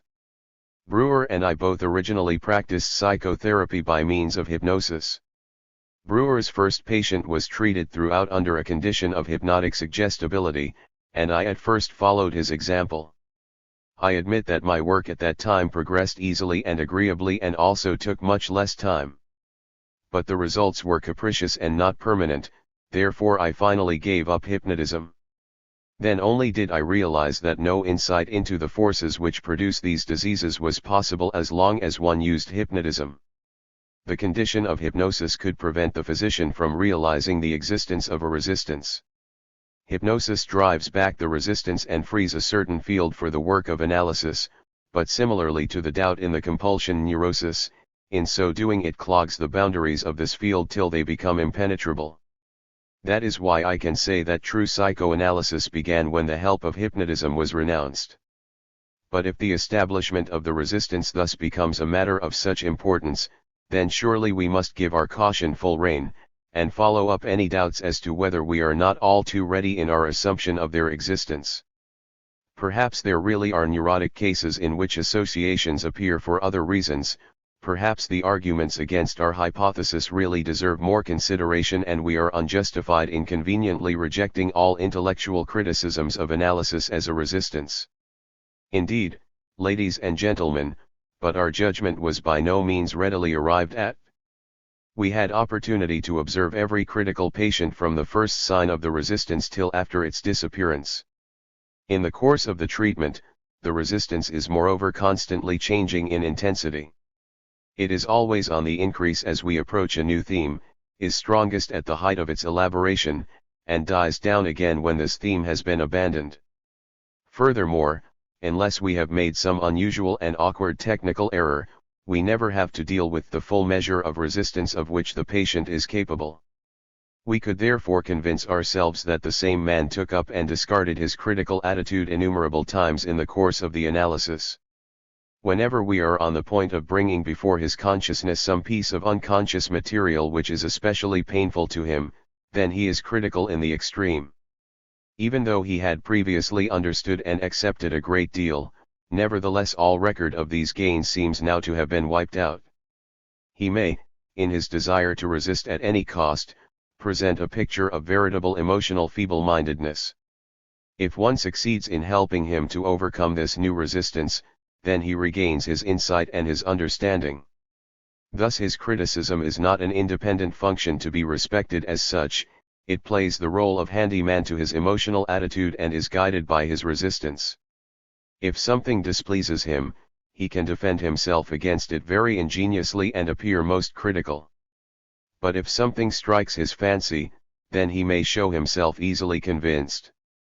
Perhaps none of us are very different, and the patient under analysis shows this dependence of the intellect on the emotional life so plainly only because, under the analysis, he is so hard-pressed.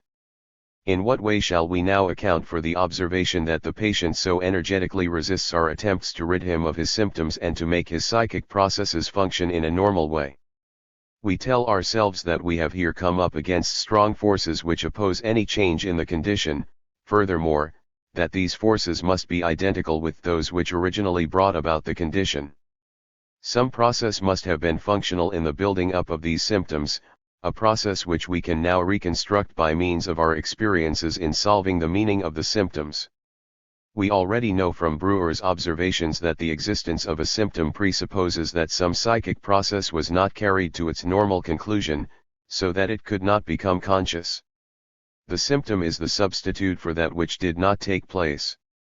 Now we know where the forces whose existence we suspect must operate. Some violent antagonism must have been aroused to prevent the psychic process in question from reaching consciousness, and it therefore remained unconscious. As an unconscious thought, it had the power to create a symptom. The same struggle during the analytic treatment opposes anew the efforts to carry this unconscious thought over into consciousness. This process we felt as a resistance. That pathogenic process which is made evident to us through the resistance, we will name repression. We are now ready to obtain a more definite idea of this process of repression. It is the preliminary condition for the formation of symptoms. It is also a thing for which we have no parallel. If we take as prototype an impulse, a psychological process which is striving to convert itself into action, we know that it may succumb before a rejection, which we call repudiation or condemnation. In the course of this struggle, the energy which the impulse had at its disposal was withdrawn from it, it becomes powerless, yet it may subsist in the form of a memory. The whole process of decision occurs with the full knowledge of the ego. The state of affairs is very different if we imagine that this same impulse has been subjected to repression. In that case, it would retain its energy and there would be no memory of it left. In addition, the process of repression would be carried out without the knowledge of the ego.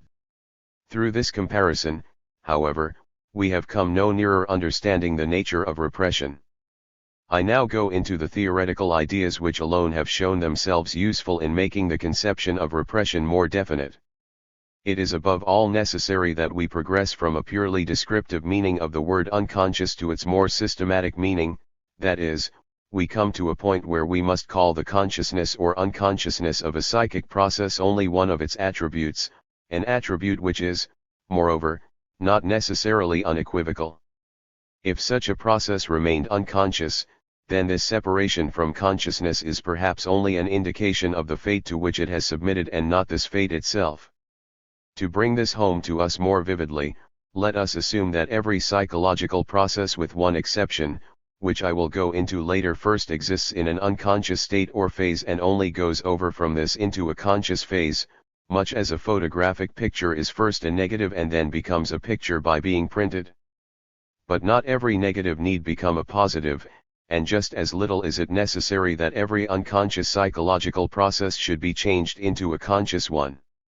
We find it advantageous to express ourselves as follows: any particular process belongs in the first place to the psychological system of the unconscious. From this system it can under certain conditions go over into the system of the conscious. The crudest conception of these systems is the one which is most convenient for us, namely, a representation in space. We will compare the system of the unconscious to a large antechamber, in which the psychic impulses rub elbows with one another, as separate beings.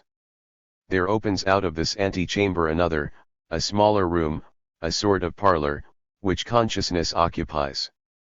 But on the threshold between the two rooms there stands a watchman. He passes on the individual psychic impulses, censors them, and will not let them into the parlor if they do not meet with his approval. You see at once that it makes little difference whether the watchman brushes a single impulse away from the threshold, or whether he drives it out again after it has already entered the parlor. It is a question here only of the extent of his watchfulness, and the timeliness of his judgment. Still working with the simile, we proceed to a further elaboration of our nomenclature. The impulses in the antechamber of the unconscious cannot be seen by the conscious, which is in the other room, therefore for the time being they must remain unconscious. When they have succeeded in pressing forward to the threshold, and have been sent back by the watchman, then they are unsuitable for consciousness and we call them suppressed.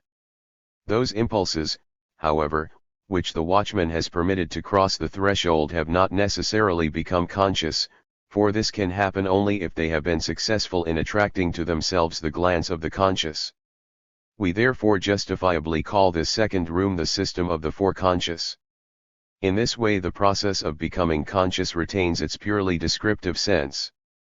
Suppression then, For any individual impulse, consists in not being able to get past the watchman from the system of the unconscious to that of the foreconscious.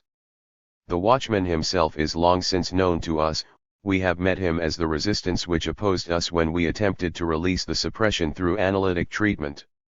Now I know you will say that these conceptions are as crude as they are fantastic, and not at all permissible in a scientific discussion. I know they are crude indeed, we even know that they are incorrect, and if we are not very much mistaken we have a better substitute for them in readiness. Whether they will continue then to appear so fantastic to you I do not know. For the time being, they are useful conceptions, similar to the mannequin Ampere who swims in the stream of the electric current. In so far as they are helpful in the understanding of our observation, they are by no means to be despised. I should like to assure you that these crude assumptions go far in approximating the actual situation, the two rooms, the watchman on the threshold between the two, and consciousness at the end of the second room in the role of an onlooker. I should also like to hear you admit that our designations unconscious, foreconscious, and conscious are much less likely to arouse prejudice, and are easier to justify than others that have been used or suggested, such as subconscious, interconscious, between conscious, etc. This becomes all the more important to me if you should warn me that this arrangement of the psychic apparatus, such as I have assumed in the explanation of neurotic symptoms, must be generally applicable and must hold for normal functioning as well. In that, of course, you are right. We cannot follow this up at present, but our interest in the psychology of the development of the symptom must be enormously increased if through the study of pathological conditions we have the prospect of finding a key to the normal psychic occurrences which have been so well concealed. You will probably recognize what it is that supports our assumptions concerning these two systems and their relation to consciousness. The watchman between the unconscious and the foreconscious is none other than the censor under whose control we found the manifest dream to obtain its form. The residue of the day's experiences, which we found were the stimuli which set off the dream, are foreconscious materials which at night, during sleep, had come under the influence of unconscious and suppressed wishes. Borne along by the energy of the wish, these stimuli were able to build the latent dream. Under the control of the unconscious system this material was worked over, went through an elaboration and displacement such as the normal psychic life or, better said, the foreconscious system, either does not know at all or tolerates only exceptionally. In our eyes the characteristics of each of the two systems were betrayed by this difference in their functioning. The dependent relation between the foreconscious and the conscious was to us only an indication that it must belong to one of the two systems. The dream is by no means a pathological phenomenon, it may appear in every healthy person under the conditions of sleep. Any assumption as to the structure of the psychic apparatus which covers the development of both the dream and the neurotic symptom has also an undeniable claim to be taken into consideration in any theory of normal psychic life. So much, then, for suppression. It is, however, only a prerequisite for the evolution of the symptom. We know that the symptom serves as a substitute for a process kept back by suppression. Yet it is no simple matter to bridge this gap between the suppression and the evolution of the substitute. We have first to answer several questions on other aspects of the problem concerning the suppression and its substantiation. What kind of psychological stimuli are at the basis of the suppression, by what forces is it achieved, for what motives? On these matters we have only one insight that we can go by.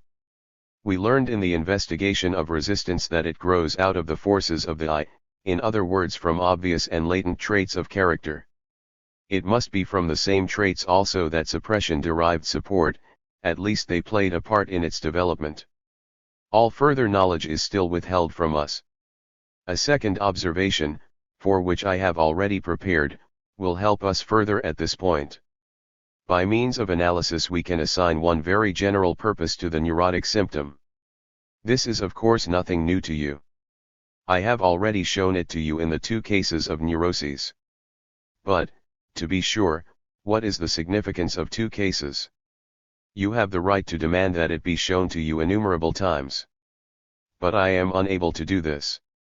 Here again your own experience must step in, or your belief, which may in this matter rely upon the unanimous account of all psychoanalysts.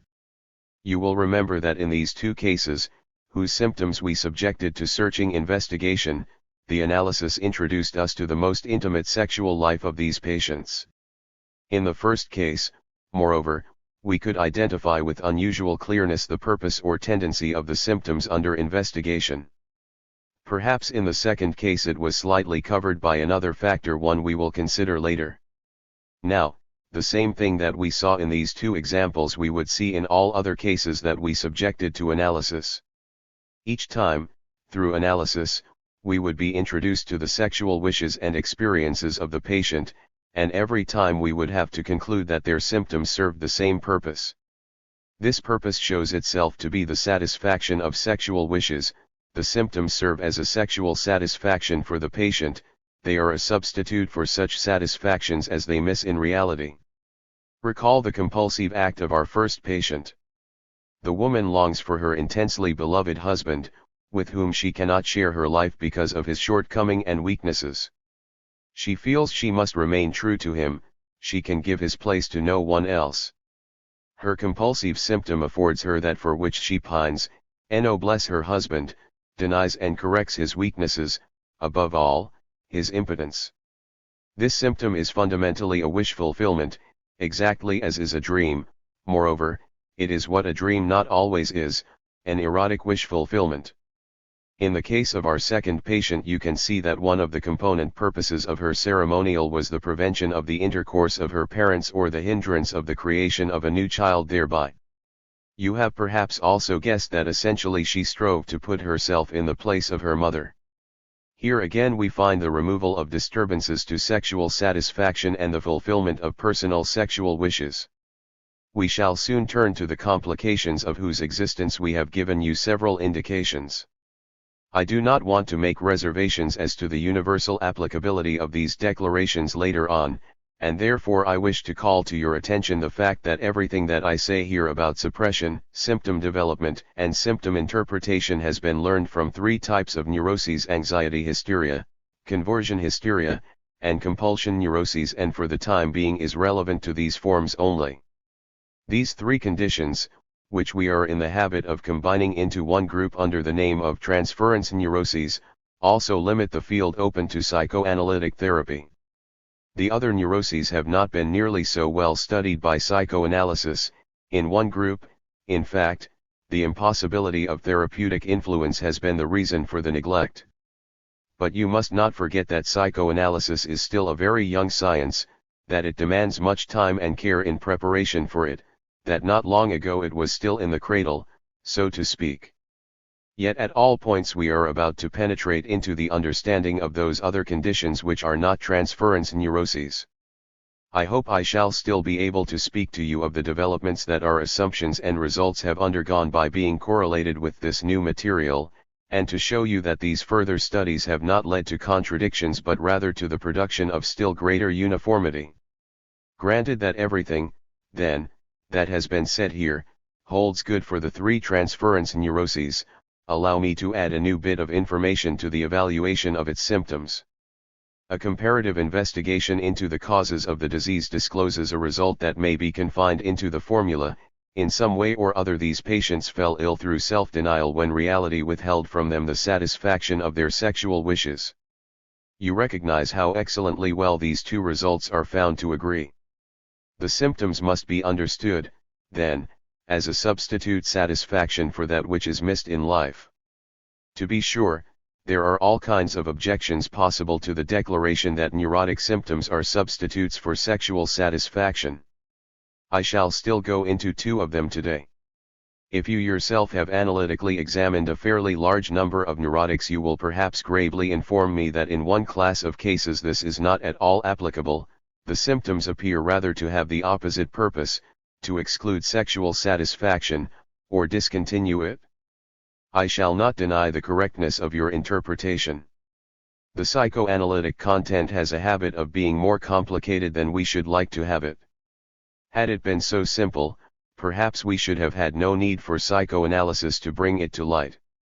As a matter of fact, Some of the traits of the ceremonial of our second patient may be recognized as of this ascetic nature, inimical to sexual satisfaction, for example, the fact that she removes the clocks, which have the magic qualities of preventing nightly erections, or that she tries to prevent the falling and breaking of vessels, which symbolizes a protection of her virginity. In other cases of bed ceremonials which I was able to analyze, this negative character was far more evident. The ceremonial might consist throughout of protective regulations against sexual recollections and temptations. On the other hand, we have often discovered in psychoanalysis that opposites do not mean contradictions. We might extend our assertion and say the symptoms purpose either a sexual satisfaction or a guard against it, that in hysteria the positive wish fulfillment takes precedence, while in the compulsion neuroses the negative, ascetic characteristics have the ascendancy. We have not yet been able to speak of that aspect of the mechanism of the symptoms, their two-sidedness or polarity, which enables them to serve this double purpose, both the sexual satisfaction and its opposite. The symptoms are, as we shall see, compromise results, arising from the integration of two opposed tendencies. They represent not only the suppressed force but also the suppressing factor, which was originally potent in bringing about the negation. The result may then favor either one side or the other, but seldom is one of the influences entirely lacking. In cases of hysteria, the meeting of the two purposes in the same symptom is most often achieved. In compulsion neuroses, the two parts often become distinct. The symptom then has a double meaning. It consists of two actions, one following the other, one releasing the other. It will not be so easy to put aside a further misgiving. If you should look over a large number of symptom interpretations, you would probably judge offhand that the conception of a sexual substitute satisfaction has been stretched to its utmost limits in these cases. You will not hesitate to emphasize that these symptoms offer nothing in the way of actual satisfaction, that often enough they are limited to giving fresh life to sensations or fantasies from some sexual complex. Further, you will declare that the apparent sexual satisfaction so often shows a childish and unworthy character, perhaps approximates an act of onanism, or is reminiscent of filthy naughtiness, habits that are already forbidden and broken in childhood. Finally, you will express your surprise that one should designate as a sexual satisfaction appetites which can only be described as horrible or ghastly, even unnatural. As to these last points, we shall come to no agreement until we have submitted man's sexual life to a thorough investigation, and thus ascertained what one is justified in calling sexual. 20th Lecture. General Theory of the Neuroses. The Sexual Life of Man. One might think we could take for granted what we are to understand by the term sexual. Of course, the sexual is the indecent, which we must not talk about. I have been told that the pupils of a famous psychiatrist once took the trouble to convince their teacher that the symptoms of hysteria very frequently represent sexual matters. With this intention they took him to the bedside of a woman suffering from hysteria, whose attacks were unmistakable imitations of the act of delivery.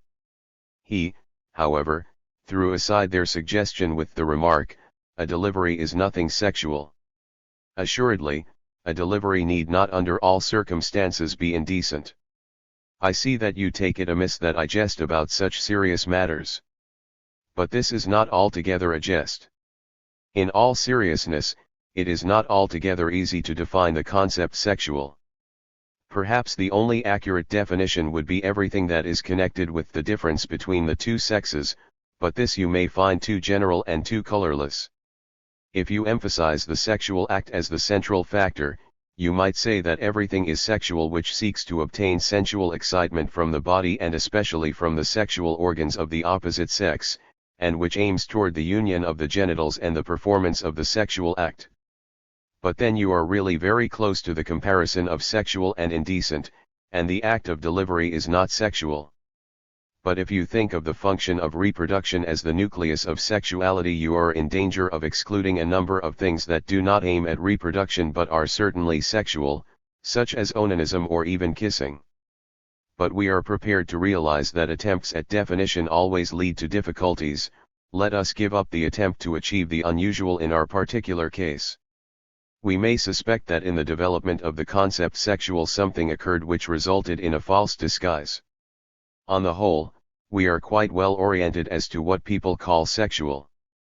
The inclusion of the following factors in our concept sexual amply suffices for all practical purposes in ordinary life: the contrast between the sexes, the attainment of sexual excitement, the function of reproduction, the characteristic of an indecency that must be kept concealed. But this is no longer satisfactory to science. For through careful examinations, rendered possible only by the sacrifices and the unselfishness of the subjects, we have come in contact with groups of human beings whose sexual life deviates strikingly from the average. One group among them, the perverse, have, as it were, crossed off the difference between the sexes from their program. Only the same sex can arouse their sexual desires; the other sex, even the sexual parts, no longer serve as objects for their sexual desires, and in extreme cases, become a subject for disgust. They have to that extent, of course, foregone any participation in reproduction. We call such persons homosexual or inverted. Often, though not always, they are men and women of high physical, intellectual, and ethical development, who are affected only with this one portentous abnormality. Through their scientific leaders they proclaim themselves to be a special species of mankind, a third sex, which shares equal rights with the two other sexes. Perhaps we shall have occasion to examine their claims critically. Of course they are not, as they would like to claim, the elect of humanity, but comprise just as many worthless second-rate individuals as those who possess a different sexual organization. At any rate, this type among the perverse seek to achieve the same ends with the object of their desires as do normal people. But in the same group there exists a long succession of abnormal individuals whose sexual activities are more and more alien to what seems desirable to the sensible person. In their manifold strangeness they seem comparable only to the grotesque freaks that P. Bruppel painted as the temptation of Saint Anthony, or the forgotten gods and believers that G. Flaubert pictures in the long procession that passes before his pious penitent. This ill-assorted array fairly clamors for orderly classification if it is not to bewilder our senses. We first divide them, on the one hand, into those whose sexual object has changed, as is the case with homosexualists, and, on the other, those whose sexual aim has changed. Those of the first group have dispensed with the mutual union of the genital organs, and have, as one of the partners of the act, replaced the genitals by another organ or part of the body. They have thus overcome both the shortcomings of organic structure and the usual disgust involved. There are others of this group who still retain the genitals as their object, but not by virtue of their sexual function. They participate for anatomic reasons, or rather by reason of their proximity. By means of these individuals we realize that the functions of excretion, which in the education of the child are hushed away as indecent, still remain capable of drawing complete sexual interest on themselves. There are still others who have relinquished the genitals entirely as an objective, have raised another part of the body to serve as the goal of their desire, the woman's breast, the foot, the tress of hair. There are also the fetishists, to whom the body part means nothing, who are gratified by a garment, a piece of white linen, a shoe. And finally there are persons who seek the whole object but with certain peculiar or horrible demands, even those who covet a defenseless corpse for instance, which they themselves must criminally compel to satisfy their desire. But enough of these horrors. Foremost in the second grouping are those perverted ones who have placed as the end of their sexual desire performances normally introductory or preparatory to it. They satisfy their desire by their eyes and hands. They watch or attempt to watch the other individual in his most intimate doings, or uncover those portions of their own bodies which they should conceal in the vague expectation of being rewarded by a similar procedure on the other person's part. Here also belong the enigmatic sadists, whose affectionate strivings know no other goal than to cause their object pain and agony, varying all the way from humiliating suggestions to the harshest physical ill-treatment. As if to balance the scale, we have on the other hand the masochists, whose sole satisfaction consists in suffering every variety of humiliation and torture, symbolic and real, at the hands of the beloved one. There are still others who combine and confuse a number of these abnormal conditions. Moreover, in both these groups there are those who seek sexual satisfaction in reality, and others who are content merely to imagine such gratification, who need no actual object at all, but can supplant it by their own fantastic creations. There can be not the least doubt that the sexual activities of these individuals are actually found in the absurdities, caprices, and horrors that we have examined. Not only do they themselves conceive them as adequate substitutes, but we must recognize that they take the same place in their lives that normal sex gratification occupies in ours, and for which they bring the same sacrifices, often incommensurate with their ends. It is perfectly possible to trace along broad lines as well as in detail in what way these abnormalities follow the normal procedure and how they diverge from it. You will also find the characteristic of indecency which belongs to the sexual act in these vagaries, only that it is therein magnified to the disreputable. Ladies and gentlemen, what attitude are we to assume to these unusual varieties of sex gratification? Nothing at all is achieved by the mere expression of indignation and personal disgust and by the assurance that we do not share these lusts. That is not our concern. We have here a field of observation like any other. Moreover, the evasion that these persons are merely rarities, curiosities, is easily refuted. On the contrary, we are dealing with very frequent and widespread phenomena. If, however, we are told that we must not permit them to influence our views on sexual life, since they are all aberrations of the sexual instinct, we must meet this with a serious answer. If we fail to understand these abnormal manifestations of sexuality and are unable to relate them to the normal sexual life, then we cannot understand normal sexuality.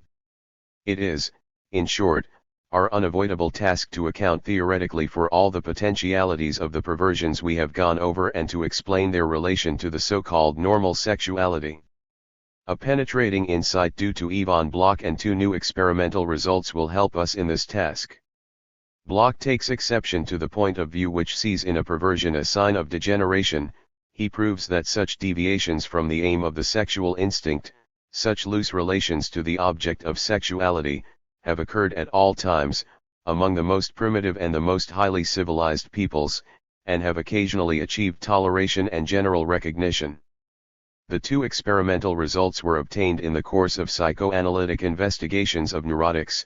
They will undoubtedly exert a decided influence on our conceptions of sexual perversion. We have stated that the neurotic symptoms are substitutions for sexual satisfactions, and I have given you to understand that the proof of this assertion by means of the analysis of symptoms encounters many difficulties. For this statement is only justifiable if, under the term sexual satisfactions, we include the so-called perverse sexual ends, since with surprising frequency we find symptoms which can be interpreted only in the light of their activity. The claim of rareness made by the homosexualists or the inverted immediately collapses when we learn that in the case of no single neurotic do we fail to obtain evidence of homosexual tendencies, and that in a considerable number of symptoms we find the expression of this latent inversion. Those who call themselves homosexualists are the conscious and manifest inverts, but their number is as nothing before the latent homosexualists. We are forced to regard the desire for an object of one's own sex as a universal aberration of erotic life and to cede increasing importance to it. Of course, the differences between manifest homosexuality and the normal attitude are not thus erased, their practical importance persists, but their theoretic value is greatly decreased. Paranoia, a disturbance which cannot be counted among the transference neuroses, must in fact be assumed as arising regularly from the attempt to ward off powerful homosexual tendencies. Perhaps you will recall that one of our patients under her compulsive symptoms acted the part of a man, namely that of her own estranged husband. The production of such symptoms, impersonating the actions of men, is very common to neurotic women. Though this cannot be ascribed directly to homosexuality, it is certainly concerned with its prerequisites. You are probably acquainted with the fact that the neurosis of hysteria may manifest its symptoms in all organic systems and may therefore disturb all functions. Analysis shows that in these symptoms there are expressed all those tendencies termed perverse, which seek to represent the genitals through other organs. These organs behave as substitute genitals. Through the study of hysteric symptoms we have come to the conclusion that aside from their functional activities, the organs of the body have a sexual significance, and that the performance of their functions is disturbed if the sexual factor claims too much attention. Countless sensations and innervations, which appear as symptoms of hysteria, in organs apparently not concerned with sexuality, are thus discovered as bound up with the fulfillment of perverse sexual desires through the transference of sex instincts to other organs.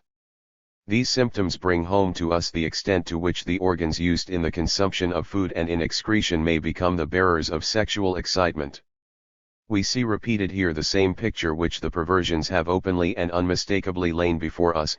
In hysteria, however, we must make the detour of interpreting symptoms, and in this case the perverse sexual tendencies must be ascribed not to the conscious but to the unconscious life of the individual. Among the many symptoms manifested in compulsion neurosis, the most important are those produced by two powerful sadistic tendencies, i.e., sexual tendencies with perverted aim. These symptoms, in accordance with the structure of compulsion neurosis, serve primarily as a rejection of these desires, or they express a struggle between satisfaction and rejection. In this struggle, the satisfaction is never excessively curtailed. It achieves its results in the patient's behavior in a roundabout way, by preference turning against his own person in self-inflicted torture. Other forms of neurosis, characterized by intensive worry, are the expression of an exaggerated sexualization of acts that are ordinarily only preparatory to sexual satisfactions. Such are the desires to see, to touch, to investigate. Here is thus explained the great importance of the fear of contact and also of the compulsion to wash. An unbelievably large portion of compulsion acts may, in the form of disguised repetitions and modifications, be traced back to onanism, admittedly the only uniform action which accompanies the most varied flights of the sexual imagination. It would cost me very little effort to interweave far more closely the relation between perversion and neurosis, but I believe that what I have said is sufficient for our purposes. We must avoid the error of overestimating the frequency and intensity of perverse inclinations in the light of these interpretations of symptoms. You have heard that a neurosis may develop from the denial of normal sexual satisfactions. Through this actual denial the need is forced into the abnormal paths of sex excitement. You will later obtain a better insight into the way this happens. You certainly understand that through such collateral hindrance, the perverse tendencies must become more powerful than they would have been if no actual obstacle had been put in the way of a normal sexual satisfaction. As a matter of fact, a similar influence may be recognized in manifest perversions. In many cases, they are provoked or motivated by the fact that two great difficulties stand in the way of normal sexual satisfactions, owing to temporary circumstances or to the permanent institutions of society. In other cases, to be sure, the perverse tendencies are entirely independent of such conditions. They are, as it were, the normal kind of sexual life for the individual in question. Perhaps you are momentarily under the impression that we have confused rather than clarified the relation between normal and perverse sexuality. But keep in mind this consideration. If it is true that a hindrance or withholding of normal sexual satisfaction will bring out perverse tendencies in persons who have not previously shown them, we must assume that these persons must have harbored tendencies akin to perversities or, if you will, perversities in latent form. This brings us to the second experimental conclusion of which I spoke, namely, that psychoanalytic investigation found it necessary to concern itself with the sexual life of the child, since, in the analysis of symptoms, reminiscences, and ideas reverted to the early years of childhood. Whatever we revealed in this manner was corroborated point by point through the direct observation of children. The result was the recognition that all inclinations to perversion have their origin in childhood, that children have tendencies toward them all and practice them in a measure corresponding to their immaturity. Perverse sexuality, in brief, is nothing more than magnified infantile sexuality divided into its separate tendencies. Now you will certainly see these perversions in another light and no longer ignore their relation to the sexual life of man, at the cost, I do not doubt, of surprises and incongruities painful to your emotions.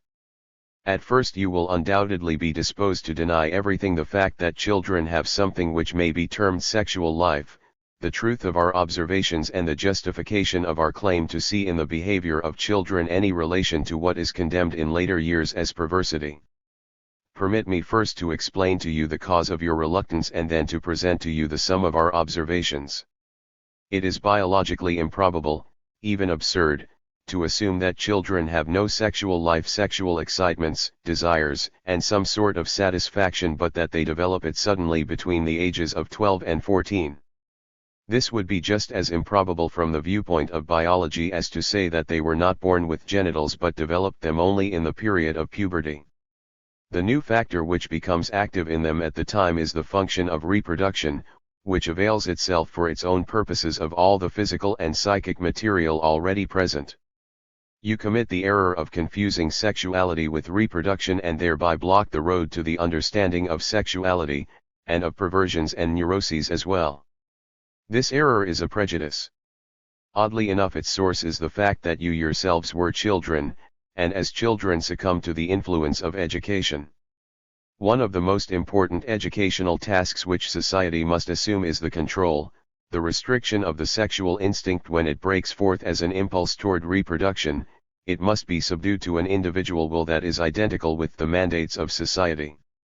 In its own interests, accordingly, society would postpone full development until the child has reached a certain stage of intellectual maturity, for education practically ceases with the complete emergence of the sexual impulse.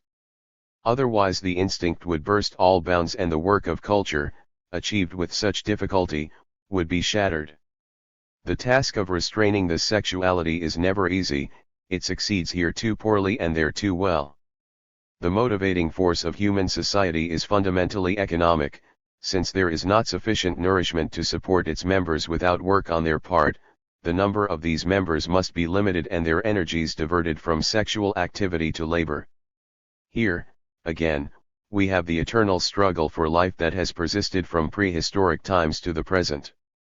Experience must have shown educators that the task of guiding the sexual will of the new generation can be solved only by influencing the early sexual life of the child, the period preparatory to puberty, not by awaiting the storm of puberty. With this intention, almost all infantile sex activities are forbidden to the child or made distasteful to him. The ideal goal has been to render the life of the child asexual. In the course of time it has really come to be considered asexual, and this point of view has actually been proclaimed by science. In order not to contradict our belief and intentions, we ignore the sexual activity of the child, no slight thing, at that, or are content to interpret it differently. The child is supposed to be pure and innocent, and whoever says otherwise may be condemned as a shameless blasphemer of the tender and sacred feelings of humanity. The children are the only ones who do not join in carrying out these conventions, who assert their animal rights, who prove again and again that the road to purity is still before them. It is strange that those who deny the sexuality of children, do not therefore slacken in their educational efforts but rather punish severely the manifestations of the very thing they maintain does not exist, and call it childish naughtiness. Theoretically, it is highly interesting to observe that the period of life which offers most striking evidence against the biased conception of asexual childhood, is the time up to 5 or 6 years of age. After that everything is enveloped by a veil of amnesia, which is rent apart only by thorough scientific investigation. It may previously have given way partially in certain forms of dreams. Now I shall present to you what is most easily recognizable in the sexual life of the child. At first, for the sake of convenience, let me explain to you the conception of the libido. Libido, analogous to hunger, is the force through which the instinct, here the sex instinct, as in the case of hunger it is the instinct to eat, expresses itself. Other conceptions, such as sexual excitement and satisfaction, require no elucidation. You will easily see that interpretation plays the greatest part in disclosing the sexuality of the suckling. In fact, you will probably cite this as an objection. These interpretations proceed from a foundation of analytic investigation that trace backwards from a given symptom. The suckling reveals the first sexual impulses in connection with other functions necessary for life. His chief interest, as you know, is directed toward the taking in of food. When it has fallen asleep at its mother's breast, fully satisfied, it bears the expression of blissful content that will come back again in later life after the experience of the sexual orgasm. That of course would be too slight evidence to form the basis of a conclusion. But we observe that the suckling wishes to repeat the act of taking in food without actually demanding more food. He is therefore no longer urged by hunger. We say he is sucking, and the fact that after this he again falls asleep with a blissful expression shows us that the act of sucking in itself has yielded him satisfaction. As you know, he speedily arranges matters so that he cannot fall asleep without sucking. Dr. Lindner, an old pediatrist in Budapest, was the first one to ascertain the sexual nature of this procedure. Persons attending to the child, who surely make no pretensions to a theoretic attitude, seem to judge sucking in a similar manner. They do not doubt that it serves a pleasurable satisfaction, term it naughty, and force the child to relinquish it against his will, and if he will not do so of his own accord, through painful measures. And so we learn that the suckling performs actions that have no object save the obtaining of a sensual gratification. We believe that this gratification is first experienced during the taking in of food, but that he speedily learns to separate it from this condition. The gratification can only be attributed to the excitation of the mouth and lips, hence we call these parts of the body erogenous zones, and the pleasure derived from sucking, sexual. Probably we shall have to discuss the justification of this name. If the suckling could express himself, he would probably recognize the act of sucking at his mother's breast as the most important thing in life. He is not so far wrong, for in this one act he satisfies two great needs of life.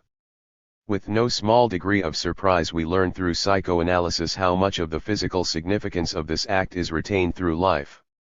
The sucking at the mother's breast becomes the term of departure for all of sexual life, the unattained ideal of later sex gratification, to which the imagination often reverts in times of need. The mother's breast is the first object for the sexual instinct. I can scarcely bring home to you how significant this object is for centering on the sexual object in later life, what profound influence it exerts upon the most remote domains of psychic life through evolution and substitution. The suckling, however, soon relinquishes it and fills its place by a part of his own body. The child sucks his thumb or his own tongue. Thereby he renders himself independent of the consent of the outer world in obtaining his sensual satisfactions, and moreover increases the excitement by including a second zone of his body. The erogenous zones are not equally satisfactory. It is therefore an important experience when, as Dr. Lindner puts it, the child while touching his own body discovers the especially excitable genitals, and so finds the way from sucking to onanism. Through the evaluation of sucking we become acquainted with two decisive characteristics of infantile sexuality.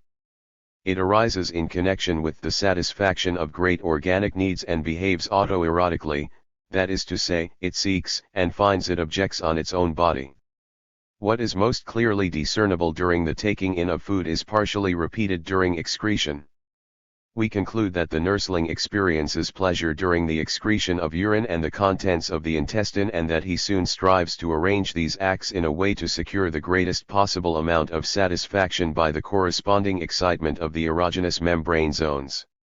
Lou Andreas, with her delicate perceptions, has shown how at this point the outer world first intervenes as a hindrance, hostile to the child's desire for satisfaction, the first vague suggestion of outer and inner conflicts. He may not let his excretions pass from him at a moment agreeable to him, but only when other persons set the time. To induce him to renounce these sources of satisfaction, everything relating to these functions is declared indecent and must be concealed. Here, for the first time, he is to exchange pleasure for social dignity. His own relation to his excretions is originally quite different. He experiences no disgust toward his faces, values them as a part of his body from which he does not part lightly, for he uses them as the first present he can give to persons he esteems particularly. Even after education has succeeded in alienating him from these tendencies, he transfers the evaluation of the faces to the present and to money. On the other hand, he appears to regard his achievements in urination with a special pride. I know that you have been wanting to interrupt me for a long time and to cry, enough of these monstrosities. Excretion a source of sexual gratification that even the suckling exploits. Faces a valuable substance. The anus a sort of genital. We do not believe it, but we understand why children's physicians and pedagogues have decidedly rejected psychoanalysis and its results. No, you have merely forgotten that it was my intention to present to you infantile sexuality in connection with the facts of sexual perversion. Why should you not know that in the case of many grown UPS, homosexuals as well as heterosexuals, the locus of intercourse is transferred from the normal to a more remote portion of the body? And that there are many individuals who confess to a pleasurable sensation of no slight degree in the emptying of the bowels during their entire lives? Children themselves will confirm their interest in the act of defecation and the pleasure in watching the defecation of another, when they are a few years older and capable of giving expression to their feelings. Of course, if these children have previously been systematically intimidated, they will understand all too well the wisdom of preserving silence on the subject.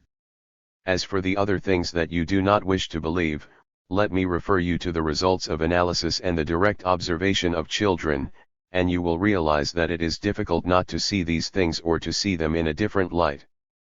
I do not even object to making the relation between child sexuality and sexual perversion quite obvious to you.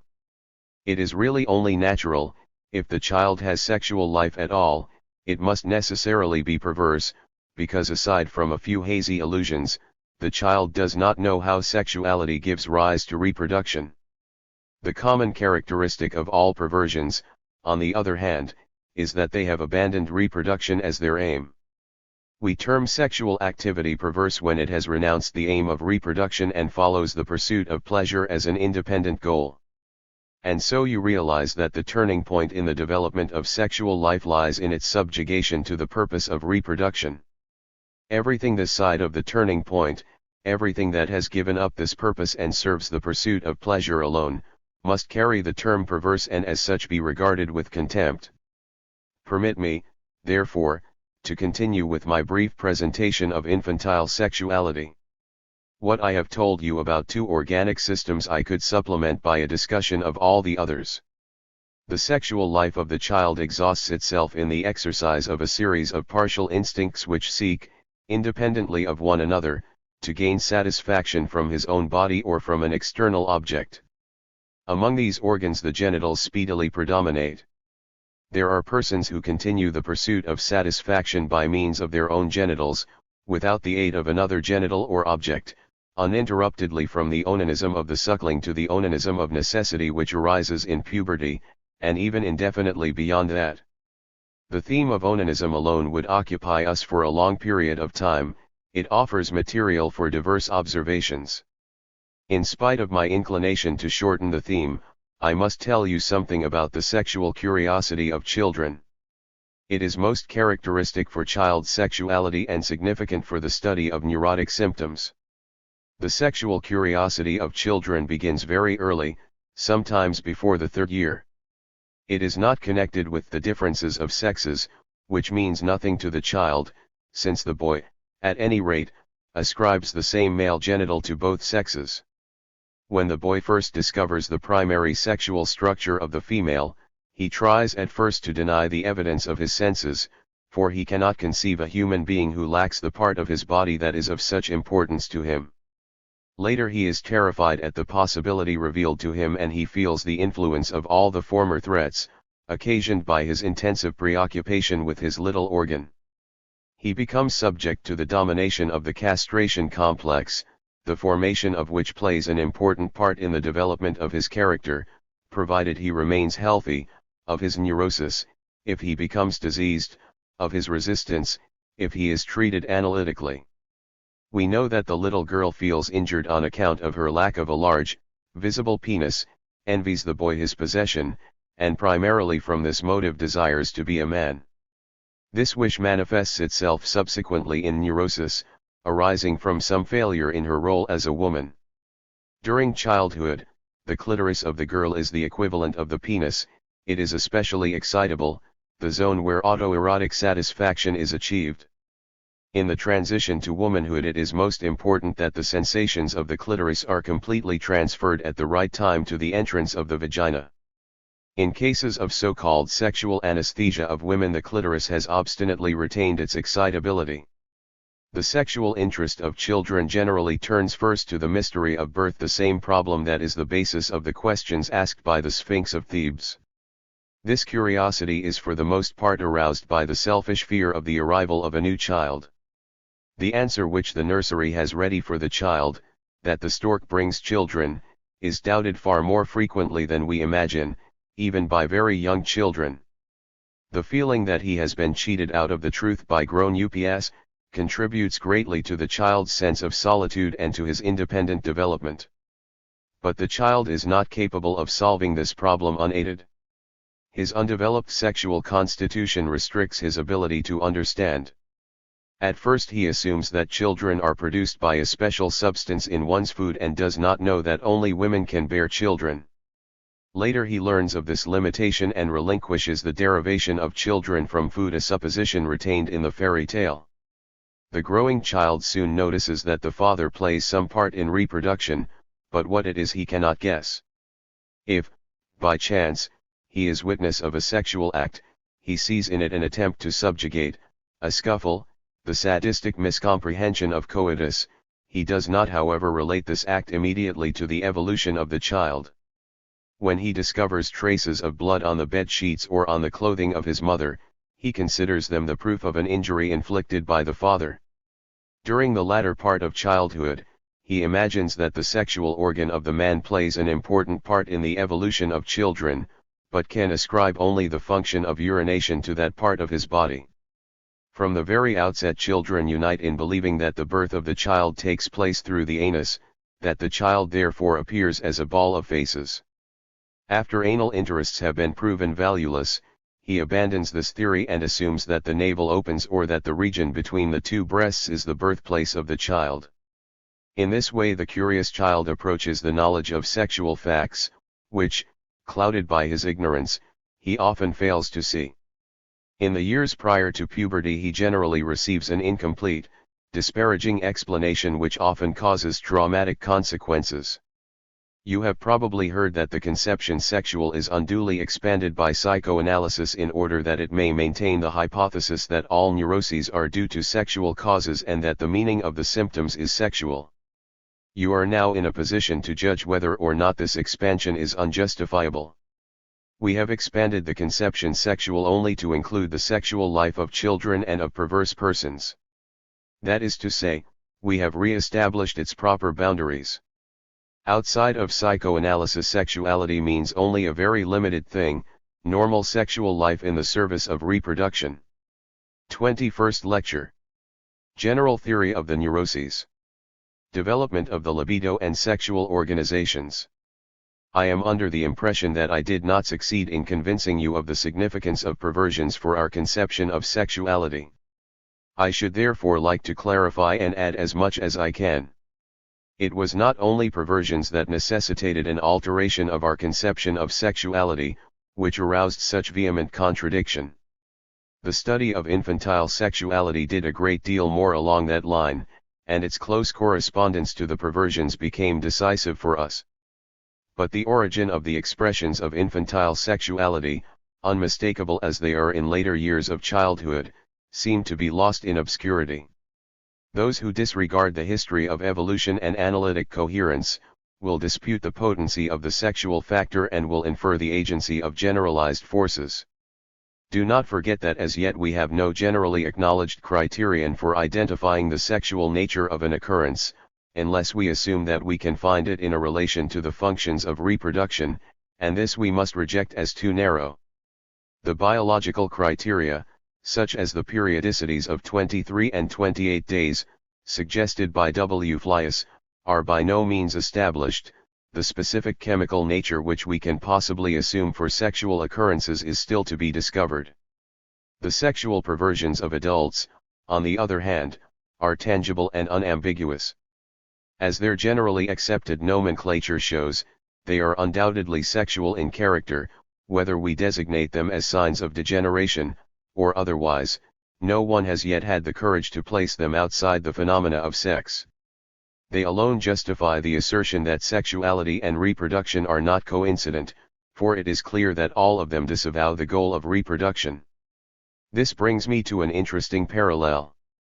While conscious and psychic were generally considered to be identical, we had to make an essay to widen our conception of the psychic to recognize as psychic something that was not conscious.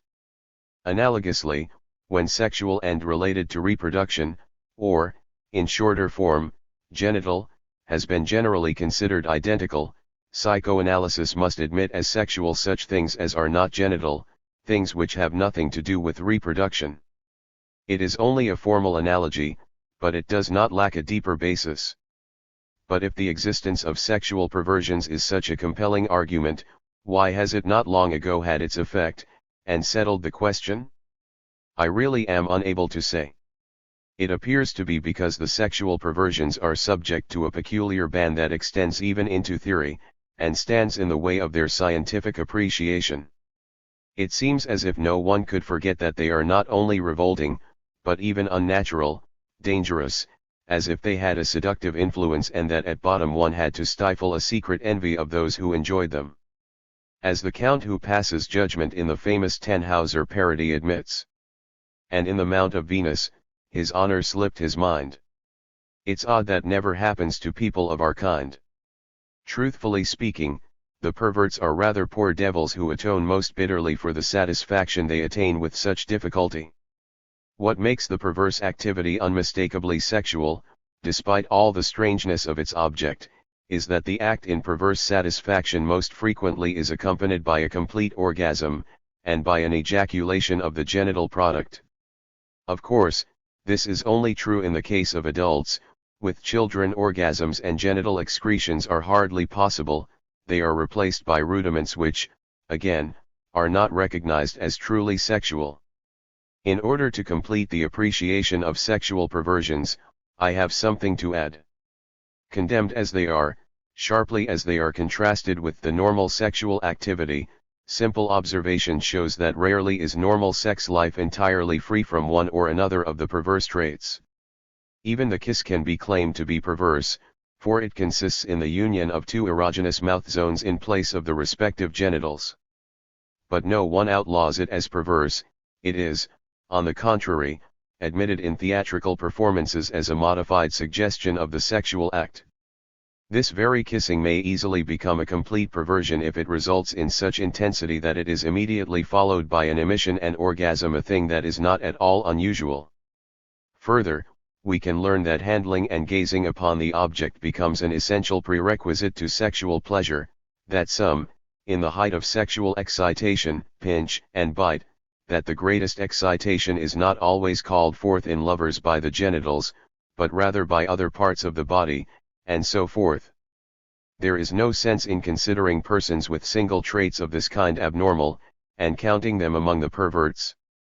Rather, we recognize more and more clearly that the essential nature of perversion does not consist in overstepping the sexual aim, nor in a substitution for the genitals, not even in the variety of objects, but simply in the exclusiveness with which these deviations are carried out, and by means of which the sexual act that serves reproduction is pushed aside. When the perverse activities serve to prepare or heighten the normal sexual act, they are really no longer perversions. To be sure, the chasm between normal and perverse sexuality is practically bridged by such facts. The natural result is that normal sexuality takes its origin from something existing prior to it, since certain components of this material are thrown out and others are combined in order to make them subject to a new aim, that of reproduction. Before we make use of our knowledge of perversions to concentrate anew and with clearer perspective on the study of infantile sexuality, I must call your attention to an important difference between the two.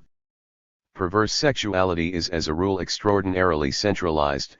Its whole action is directed toward one, usually an isolated, goal. A partial instinct has the upper hand. It is either the only one that can be demonstrated, or it has subjected the others to its purposes. In this respect there is no difference between normal and perverse sexuality other than that the ruling partial instincts, and with them the sexual goals, are different. In the one case as well as in the other there is, so to say, a well-organized tyranny, excepting that here one family and there another has appropriated all the power to itself. Infantile sexuality, on the other hand, is on the whole devoid of such centralization and organization. Its individual component impulses are of equal power, and each independently goes in search of the acquisition of pleasurable excitement. The lack as well as the presence of centralization fit in well with the fact that both the perverse and the normal sexuality originated from the infantile. There are also cases of perverse sexuality that have much more similarity with the infantile, where, independently of one another, numerous partial instincts have forced their way, insisted on their aims, or rather perpetuated them. In these cases it is more correct to speak of infantilism of sexual life than of perversions. Thus prepared we can consider a question which we certainly shall not be spared. People will say to us, why are you so set on including within sexuality those manifestations of childhood, out of which the sexual later develops, but which, according to your own admission, are of uncertain origin? Why are you not satisfied rather with the physiological description, and simply say that even in the suckling one may notice activities, such as sucking objects or holding back excrements, which show us that he strives towards an organic pleasure? In that way you would have avoided the estranging conception of sexual life in the tiniest child. I have nothing to say against organic pleasure.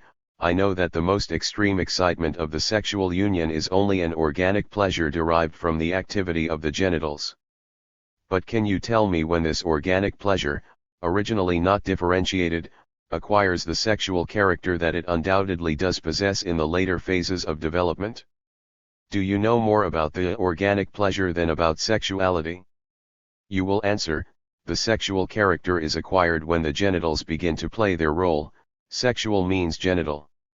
You will even reject the contrary evidence of the perversions by confronting me with the statement that in most perversions it is a matter of achieving the genital orgasm, although by other means than a union of the genitals. You would really command a much better position if you did not regard as characteristic of the sexual that untenable relation to reproduction seen in the perversions, if you replaced it by activity of the genitals. Then we no longer differ very widely. The genital organs merely replace other organs. What do you make of the numerous practices which show you that the genitals may be represented by other organs in the attainment of gratification, as is the case in the normal kiss, or the perverse practices of fast life, or the symptoms of hysteria? In these neuroses it is quite usual for stimulations, sensations, and innervations, even the process of erection, which is localized in the genitals, to be transferred to other distant parts of the body, so that you have nothing to which you can hold as characteristics of the sexual. You will have to decide to follow my example and expand the designation sexual to include the strivings of early childhood toward organic pleasure. Now, for my justification, I should like you to give me the time for two more considerations.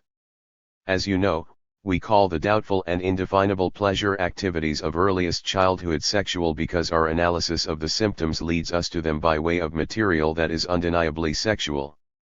We admit that it need not for that reason in itself be sexual.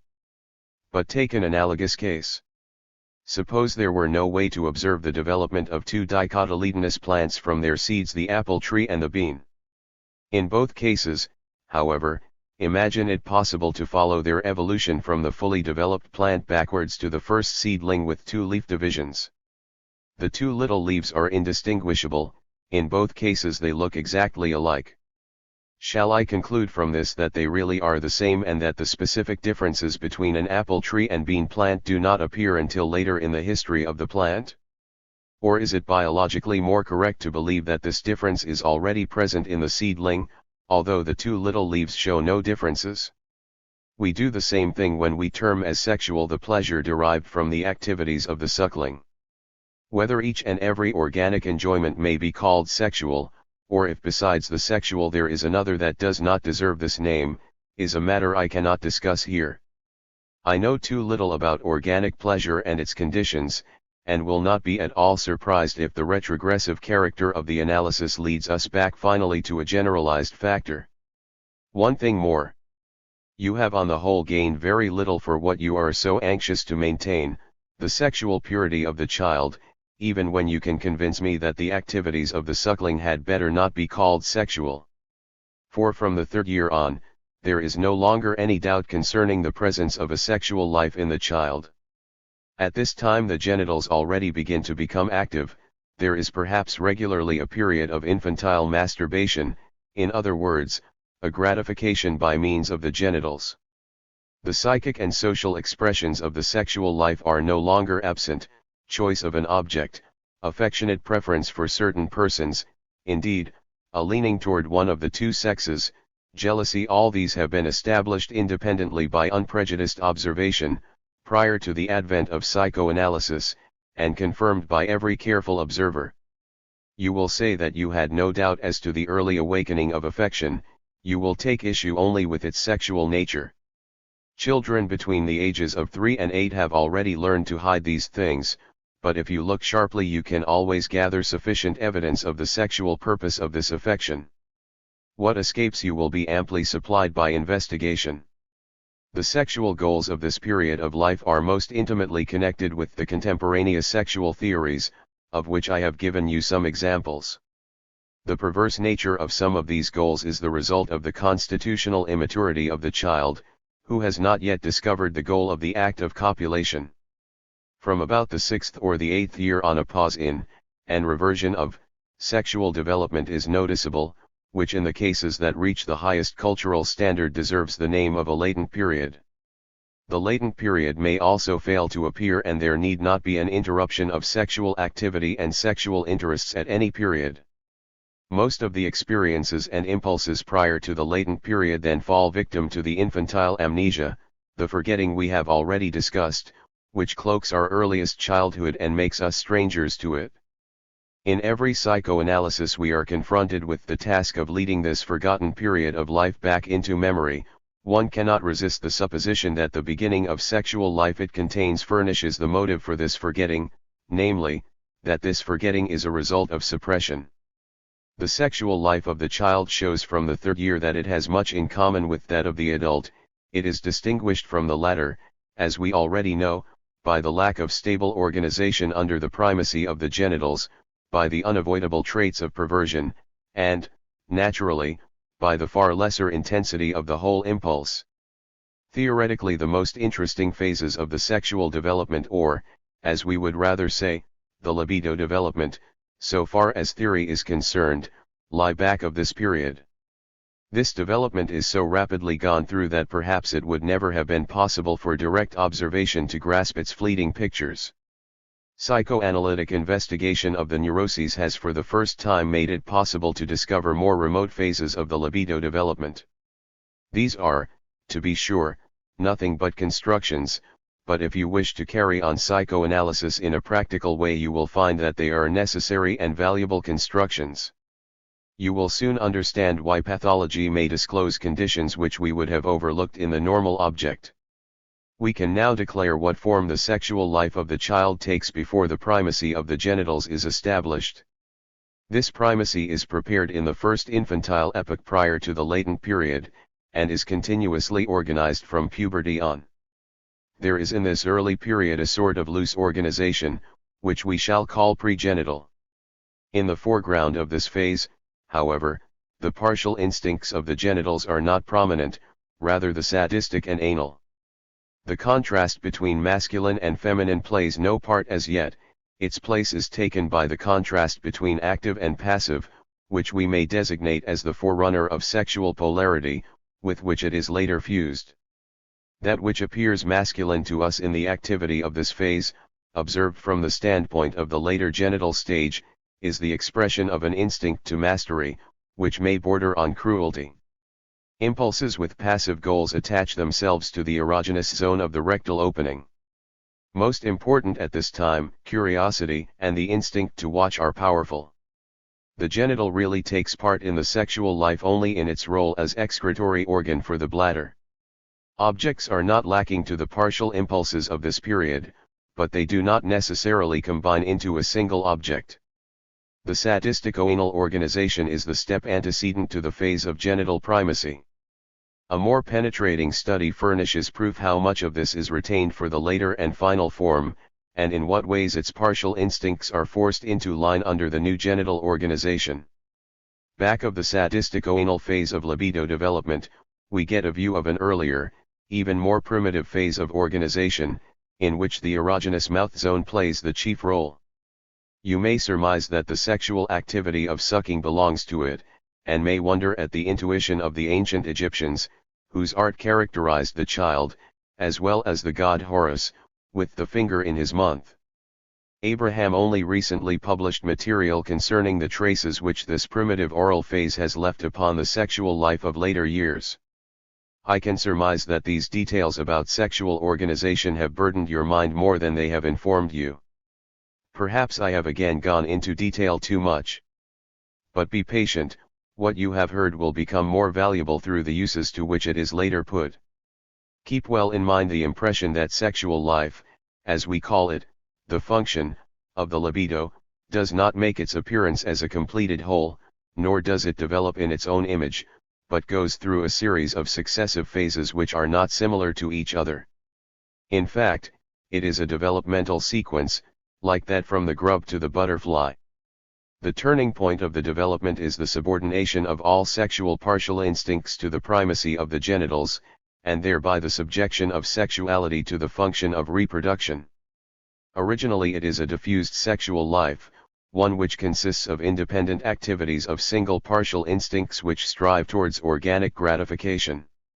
This anarchy is modified by approaches to pregenital organization, first of all the sadistico-anal phase, prior to this the oral phase, which is perhaps the most primitive. Added to this there are the various processes, as yet not well known, which carry over one organization level to the later and more advanced phase. The significance, for the understanding of the neuroses, of the long evolutionary path of the libido which carries it over so many grades we shall discuss on another occasion. Today we shall look at another angle of the development, namely the relation of the partial instinct to the object. We shall make a hurried survey of this development in order to spend more time upon a relatively later product. Some of the components of the sex instincts have had an object from the very beginning and hold fast to it, such are the instinct to mastery, sadism, curiosity, and the impulse to watch. Other impulses which are more clearly attached to specific erogenous zones of the body have this object only in the beginning. As long as they adhere to the functions which are not sexual, they release this object when they free themselves from these non-sexual functions. The first object of the oral component of the sexual impulse is the mother's breast, which satisfies the hunger of the infant. By the act of sucking, the erotic component which is also satisfied by the sucking becoming independent, it gives up the foreign object and replaces it by some part of its own body. The oral impulse becomes autoerotic, just as the anal and other erogenous impulses are from the very beginning. Further development, to express it most briefly, has two goals: first, to give up autoeroticism, and, again, to substitute for the object of one's own body a foreign object; second, to unify the different objects into a single impulse, replace them by a single object. To be sure, that can happen only if this single object is itself complete, a body similar to one's own. Nor can it be consummated without leaving behind as useless a large number of the autoerotic instinctive impulses. The processes of finding the object are rather involved, and have as yet had no comprehensive exposition. For our purpose, let us emphasize the fact that when the process has come to a temporary cessation in the childhood years, before the latent period, the object it has found is seen to be practically identical with the first object derived from its relation to the object of the oral pleasure impulse. It is, if not the mother's breast, the mother herself. We call the mother the first object of love. For we speak of love when we emphasize the psychic side of sex impulses, and disregard or for a moment wish to forget the fundamental physical or sensual demands of the instincts.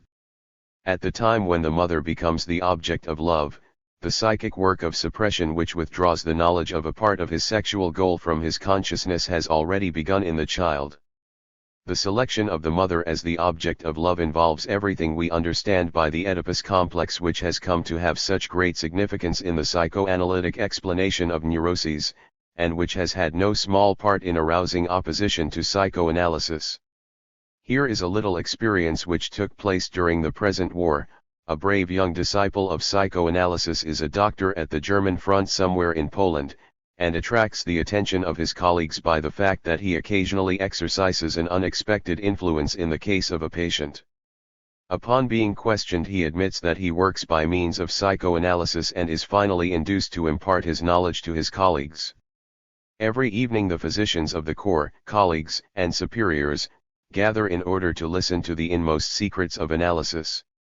For a while this goes on nicely, but after he has told his audience of the Oedipus complex, a superior rises and says he does not believe it, that it is shameful for the lecturer to tell such things to them, brave men who are fighting for their fatherland, and who are the fathers of families, and he forbade the continuation of the lectures. This was the end. Now you will be impatient to discover what this frightful Oedipus complex consists of. The name tells you. You all know the Greek myth of King Oedipus, who is destined by the fates to kill his father, and take his mother to wife, who does everything to escape the oracle and then does penance by blinding himself when he discovers that he has, unknowingly, committed these two sins. I trust many of you have yourselves experienced the profound effect of the tragedy in which Sophocles handles this material. The work of the Attic poet presents the manner in which the deed of Oedipus, long since accomplished, is finally brought to light by an artistically prolonged investigation, continuously fed with new evidence. Thus far it has a certain similarity to the process of psychoanalysis. In the course of the dialogue it happens that the infatuated mother-wife, Jocasta, opposes the continuation of the investigation. She recalls that many men have dreamed that they have cohabited with their mothers, but one should lay little stress on dreams. We do not lay little stress on dreams, least of all typical dreams such as occur to many men, and we do not doubt that this dream mentioned by Jocasta is intimately connected with the strange and frightful content of the myth. It is surprising that Sophocles' tragedy does not call forth much greater indignation and opposition on the part of the audience, a reaction similar to, and far more justified, than the reaction to our simple military physician. For it is a fundamentally immoral play, it dispenses with the moral responsibility of men, it portrays godlike powers as instigators of guilt, and shows the helplessness of the moral impulses of men which contend against sin. One might easily suppose that the burden of the myth purposed accusation against the gods and fate, and in the hands of the critical Euripides, always at odds with the gods, it would probably have become such an accusation. But there is no trace of this in the work of the believer Sophocles. A pious sophistry which asserts that the highest morality is to bow to the will of the gods, even if they command a crime, helps him over the difficulty. I do not think that this moral constitutes the power of the drama, but so far as the effect goes, that is unimportant. The listener does not react to it, but to the secret meaning and content of the myth. He reacts as though through self-analysis he had recognized in himself the Oedipus complex, and had unmasked the will of the gods, as well as the oracle, as sublime disguises of his own unconsciousness. It is as though he remembered the wish to remove his father, and in his place to take his mother to wife, and must be horrified at his own desires. He also understands the voice of the poet as if it were telling him, "You revolt in vain against your responsibility, and proclaim in vain the efforts you have made to resist these criminal purposes. In spite of these efforts, you are guilty, for you have not been able to destroy the criminal purposes, they will persist unconsciously in you." And in that there is psychological truth. Even if man has relegated his evil impulses to the unconscious, and would tell himself that he is no longer answerable for them, he will still be compelled to experience this responsibility as a feeling of guilt which he cannot trace to its source. It is not to be doubted for a moment that one may recognize in the Oedipus complex one of the most important sources for the consciousness of guilt with which neurotics are so often harassed. But furthermore, in a study of the origins of religion and morality of mankind which I published in 1913, under the title of Totem and Taboo, the idea was brought home to me that perhaps mankind as a whole has, at the beginning of its history, come by its consciousness of guilt, the final source of religion and morality, through the Oedipus complex. I should like to say more on this subject, but perhaps I had better not.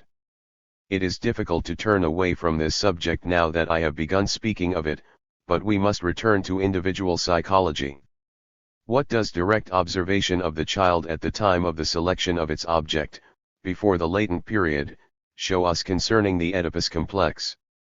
One may easily see that the little man would like to have the mother all to himself, that he finds the presence of his father disturbing, he becomes irritated when the latter permits himself to show tenderness towards the mother, and expresses his satisfaction when the father is away or on a journey.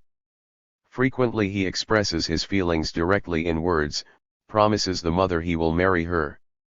One may think this is very little in comparison with the deeds of Oedipus, but it is actually enough, for it is essentially the same thing. The observation is frequently clouded by the circumstance that the same child at the same time, on other occasions, gives evidence of great tenderness towards its father. It is only that such contradictory, or rather, ambivalent emotional attitudes as would lead to a conflict in the case of an adult readily take their place side by side in a child, just as later on they permanently exist in the unconscious. You might wish to interpose that the behavior of the child springs from egoistic motives and does not justify the setting up of an erotic complex. The mother provides for all the necessities of the child, and it is therefore to the child's advantage that she troubles herself for no one else. This, too, is correct, but it will soon be clear that in this, as in similar situations, the egoistic interest offers only the opportunity upon which the erotic impulse seizes. If the little one shows the most undisguised sexual curiosity about his mother, if he wants to sleep with her at night, insists upon being present while she is dressing, or attempts to caress her, as the mother can so often ascertain and laughingly relates, it is undoubtedly due to the erotic nature of the attachment to his mother. We must not forget that the mother shows the same care for her little daughter without achieving the same effect, and that the father often vies with her in caring for the boy without being able to win the same importance in his eyes as the mother. In short, it is clear that the factor of sex preference cannot be eliminated from the situation by any kind of criticism. From the standpoint of egoistic interest, it would merely be stupid of the little fellow not to tolerate two persons in his services rather than only one. I have, as you will have noticed, described only the relation of the boy to his father and mother. As far as the little girl is concerned, the process is the same with the necessary modifications. The affectionate devotion to the father, the desire to set aside the mother as superfluous and to take her place, a coquetry which already works with all the arts of later womanhood, gives such a charming picture, especially in the baby girl, that we are apt to forget its seriousness, and the grave consequences which may result from this infantile situation. Let us not fail to add that frequently the parents themselves exert a decisive influence over the child in the wakening of the Oedipus attitude, in that they themselves follow a sex preference when there are a number of children. The father in the most unmistakable manner shows preference for the daughter, while the mother is most affectionate toward the son. But even this factor cannot seriously undermine the spontaneous character of the childish Oedipus complex. The Oedipus complex expands and becomes a family complex when other children appear. It becomes the motive force, revived by the sense of personal injury, which causes the child to receive its brothers and sisters with aversion and to wish to remove them without more ado. It is much more frequent for the children to express these feelings of hatred than those arising from the parent complex. If such a wish is fulfilled, and death takes away the undesired increase in the family, after a short while we may discover through analysis what an important experience this death was for the child, even though he had not remembered it. The child forced into second place by the birth of a little brother or sister, and for the first time practically isolated from his mother, is loath to forgive her for this. Feelings which we would call extreme bitterness in an adult are aroused in him and often become the basis of a lasting estrangement. We have already mentioned that sexual curiosity with all its consequences usually grows out of these experiences of the child. With the growing up of these brothers and sisters, the relation to them undergoes the most significant changes. The boy may take his sister as the object for his love, to replace his faithless mother. Situations of dangerous rivalry, which are of vast importance for later life, arise even in the nursery among numerous brothers who court the affection of a younger sister. A little girl finds in her older brother a substitute for her father, who no longer acts towards her with the same affection as in former years, or she takes a younger sister as a substitute for the child that she vainly wished of her father. Such things, and many more of a similar character, are shown by the direct observation of children and the consideration of their vivid childish recollections, which are not influenced by the analysis. You will conclude, among other things, that the position of a child in the sequence of his brothers and sisters is of utmost importance for the entire course of his later life, a factor which should be considered in every biography. In the face of these explanations that are found with so little effort, you will hardly recall without smiling the scientific explanations for the prohibition of incest. What inventions! By living together from early childhood, the sexual attraction must have been diverted from these members of the family who are of opposite sex, or a biological tendency against inbreeding finds its psychic equivalent in an innate dread of incest. In this no account is taken of the fact that there would be no need of so unrelenting a prohibition by law and morality if there were any natural reliable guards against the temptation of incest. Just the opposite is true. The first choice of an object among human beings is regularly an incestuous one, in the man directed toward the mother and sister, and the most stringent laws are necessary to prevent this persisting infantile tendency from becoming active. Among the primitive races, the prohibitions against incest are much more stringent than ours, and recently Th. Rake showed in a brilliant paper that the puberty rites of the savages, which represent a rebirth, have the significance of loosing the incestuous bonds of the boy to his mother, and of establishing the reconciliation with the father. Mythology teaches that incest, apparently so abhorred by men, is permitted to the gods without further thought, and you may learn from ancient history that incestuous marriage with his sister was wholly prescribed for the person of the ruler, among the ancient pharaohs and the Incas of Peru. We have here a privilege denied the common herd. Incest with his mother is one of the sins of Oedipus, patricide the other. It might also be mentioned that these are the two great sins which the first social religious institution of mankind, totemism, abhors. Let us turn from the direct observation of the child to analytic investigation of the adult neurotic. What does analysis yield to the further knowledge of the Oedipus complex? This is easily told. It shows the patient up in the light of the myth. It shows that each of these neurotics was himself an Oedipus, or, what amounts to the same thing, became a Hamlet in the reaction to the complex. To be sure, the analytic representation of the Oedipus complex enlarges upon and is a coarser edition of the infantile sketch. The hatred of the father, the death wish with regard to him, are no longer timidly suggested. The affection for the mother recognizes the goal of possessing her for a wife. Dare we really accredit these horrible and extreme feelings to those tender childhood years, or does analysis deceive us by bringing in some new element? It is not difficult to discover this. Whenever an account of past events is given, be it written even by a historian, we must take into account the fact that inadvertently something has been interpolated from the present and from intervening times into the past, so that the entire picture is falsified. In the case of the neurotic, it is questionable whether this interpolation is entirely unintentional or not. We shall later come to learn its motives and must justify the fact of imagining back into the remote past.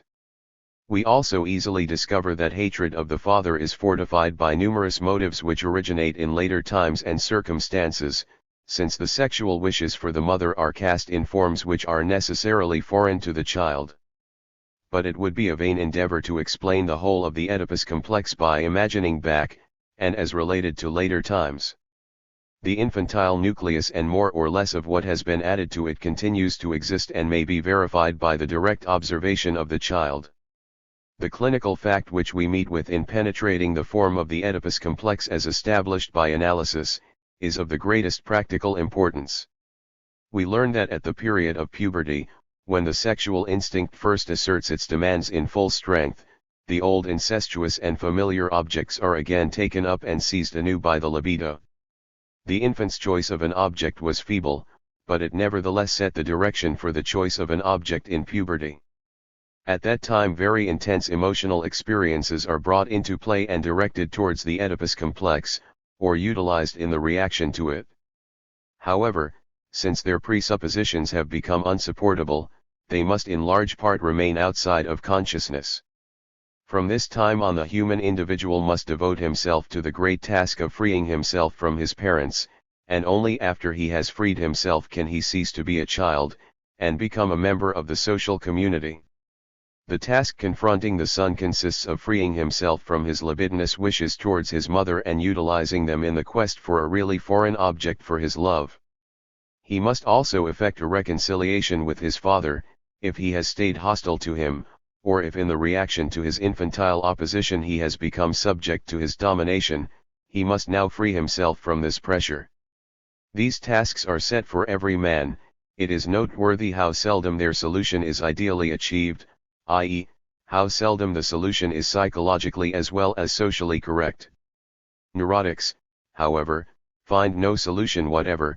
The son remains during his whole life subject to the authority of his father, and is not able to transfer his libido to a foreign sexual object. Barring the difference in the specific relation, the same fate may befall the daughter. In this sense, the Oedipus complex is correctly designated as the nucleus of the neurosis. You can imagine how rapidly I am reviewing a great number of conditions which are associated with the Oedipus complex, of practical as well as of theoretical importance. I cannot enter upon their variations or possible inversions. Of its less immediate relations, I only wish to indicate the influence which the Oedipus complex has been found to exert on literary production.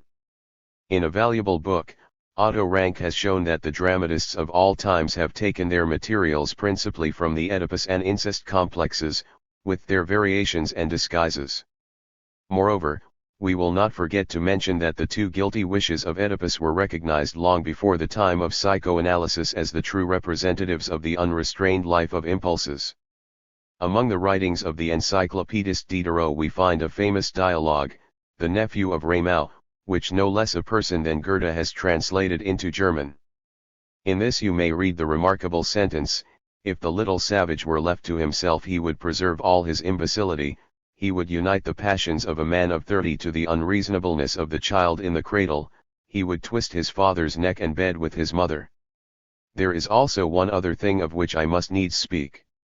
The mother-wife of Oedipus shall not have reminded us of the dream in vain. Do you still remember the result of our dream analysis, that the wishes out of which the dream is constructed so frequently are of a perverse, incestuous nature, or disclose an enmity toward near and beloved relatives the existence of which had never been suspected? At the time we did not trace the sources of these evil impulses. Now you may see them for yourselves. They represent the disposition made in early infancy of the libidinous energy, with the objects, long since given up in conscious life, to which it had once clung, which are now shown at night to be still present and in a certain sense capable of activity. But since all people have such perverse, incestuous, and murderous dreams, and not the neurotics alone, we may conclude that even those who are normal have passed through the same evolutionary development, through the perversions and the direction of the libido toward the objects of the Oedipus complex. This, then, is the way of normal development, upon which the neurotics merely enlarge. They show in cruder form what dream analysis exposes in the healthy dreamer as well. Accordingly, here is one of the motives which led us to deal with the study of the dream before we considered the neurotic symptom. 22nd Lecture. General Theory of the Neuroses. Theories of Development and Regression Etiology.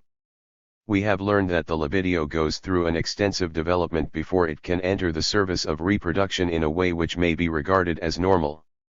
Now I wish to present to you what importance this fact possesses for the causation of neuroses. I believe we are in harmony with the teachings of general pathology in assuming that this development involves two dangers, inhibition and regression.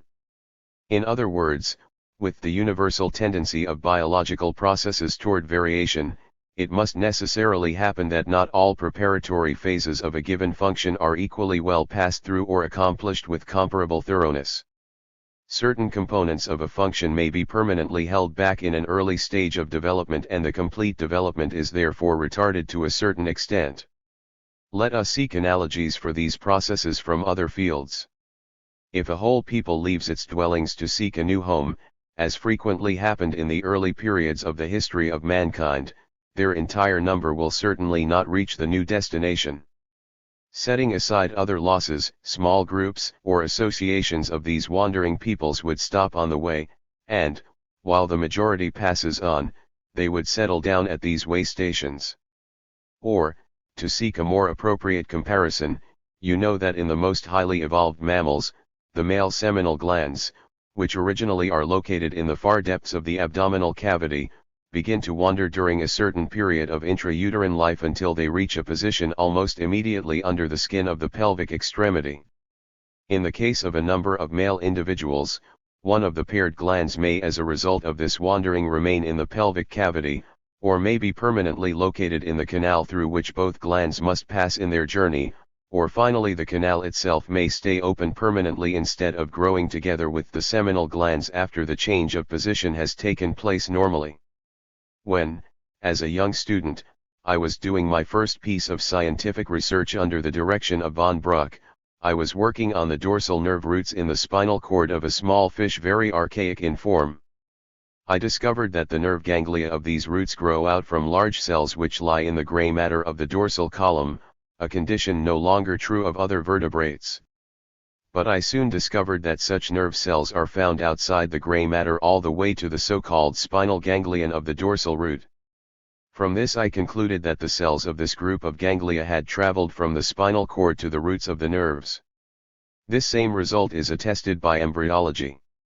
In this little fish, however, the entire path of the journey was traceable by the cells that had remained behind. Closer observation will easily reveal to you the weak points of these comparisons. Therefore let me simply say that with reference to every single sexual impulse, I consider it possible for several of its components to be held back in the earlier stages of development while other components have worked themselves out to completion.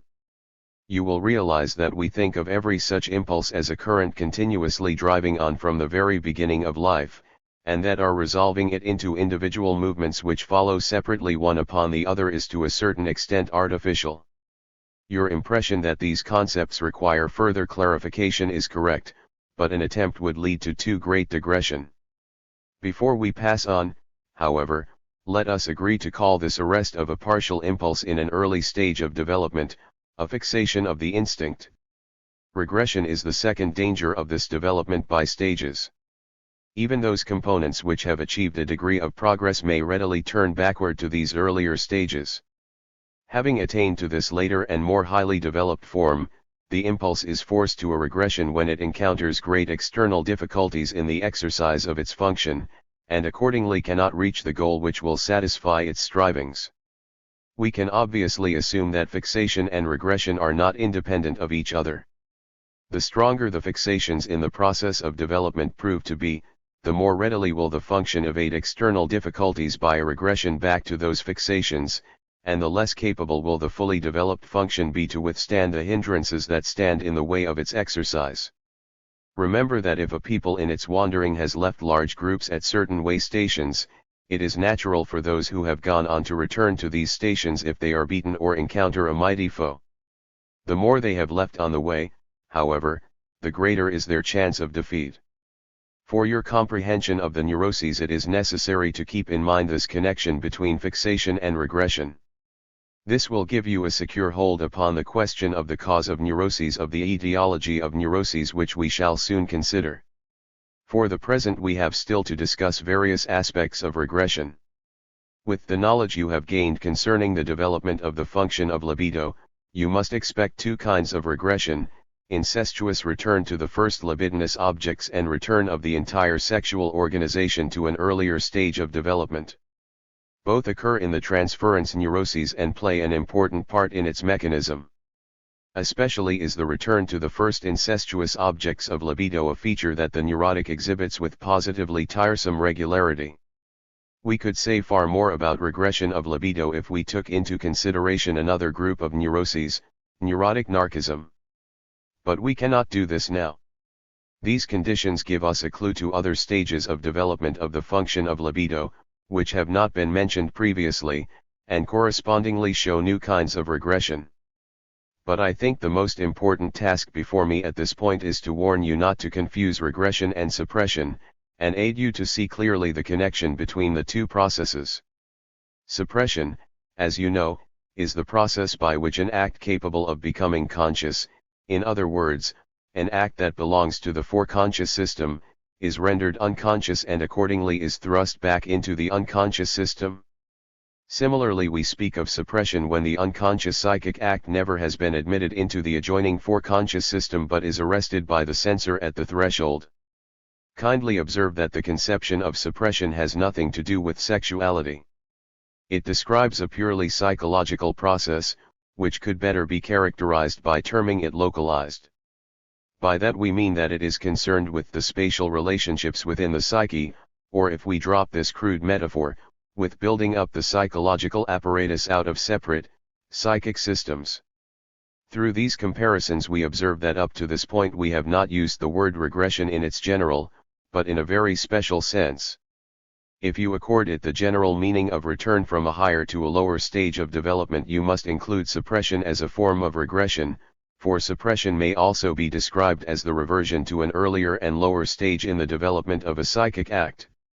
Only in regard to suppression, this tendency to revert is not necessarily involved, for when a psychic act is held back in the early unconscious stage we also term it suppression in a dynamic sense. Suppression is a localized and dynamic conception, regression purely descriptive. What up this point we have called regression and considered in its relation to fixation, was only the return of libido to former stages of its development. The nature of this latter conception is entirely distinct and independent of suppression. We cannot call the libido regressions purely psychical processes and do not know what localization in the psychological apparatus we should assign to them. Even though the libido exerts a most powerful influence on psychic life, its organic significance is still the most conspicuous. Discussions of this sort, gentlemen, are bound to be somewhat dry. To render them more vivid and impressive, let us return to clinical illustrations. You know that hysteria and compulsion neurosis are the two chief factors in the group of transference neuroses.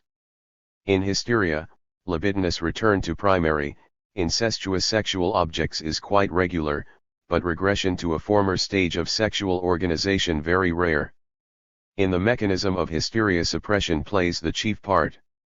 If you will permit me to supplement our previous positive knowledge of this neurosis by a constructive suggestion, I could describe the state of affairs in this manner: the union of the partial instincts under the domination of the genitals is accomplished, but its results encounter the opposition of the foreconscious system which, of course, is bound up with consciousness.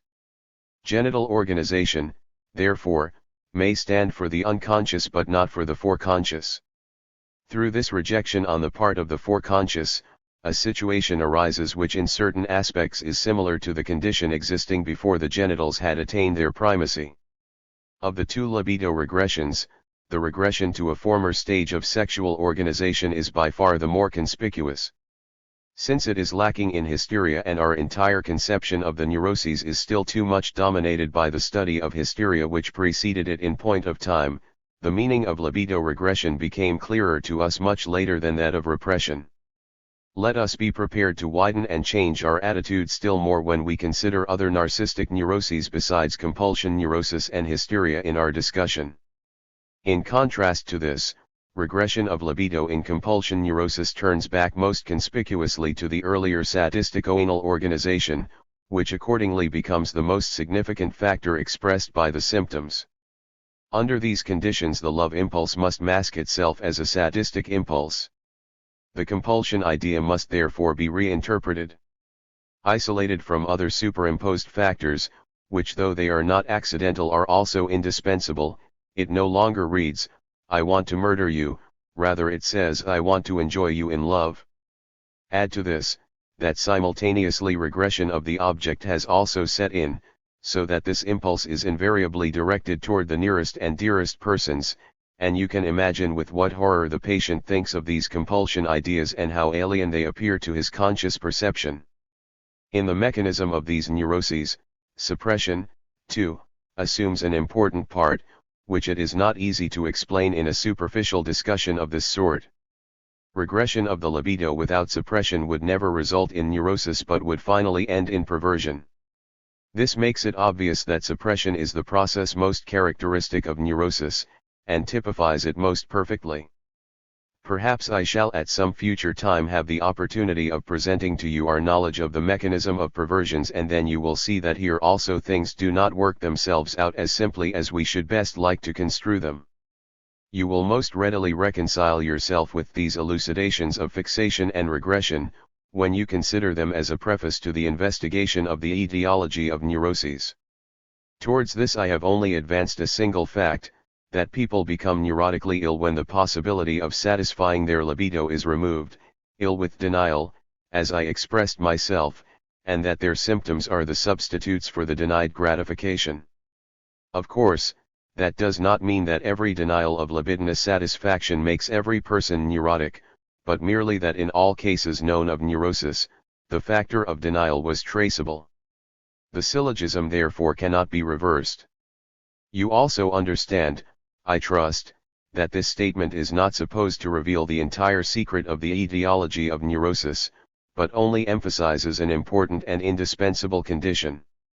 Now, we do not know, in the further discussion of this statement, whether to emphasize the nature of denial or the individuality of the person affected by it. Denial is very rarely complete and absolute. To cause a pathological condition, the specific gratification desired by the particular person in question must be withheld, the certain satisfaction of which he alone is capable.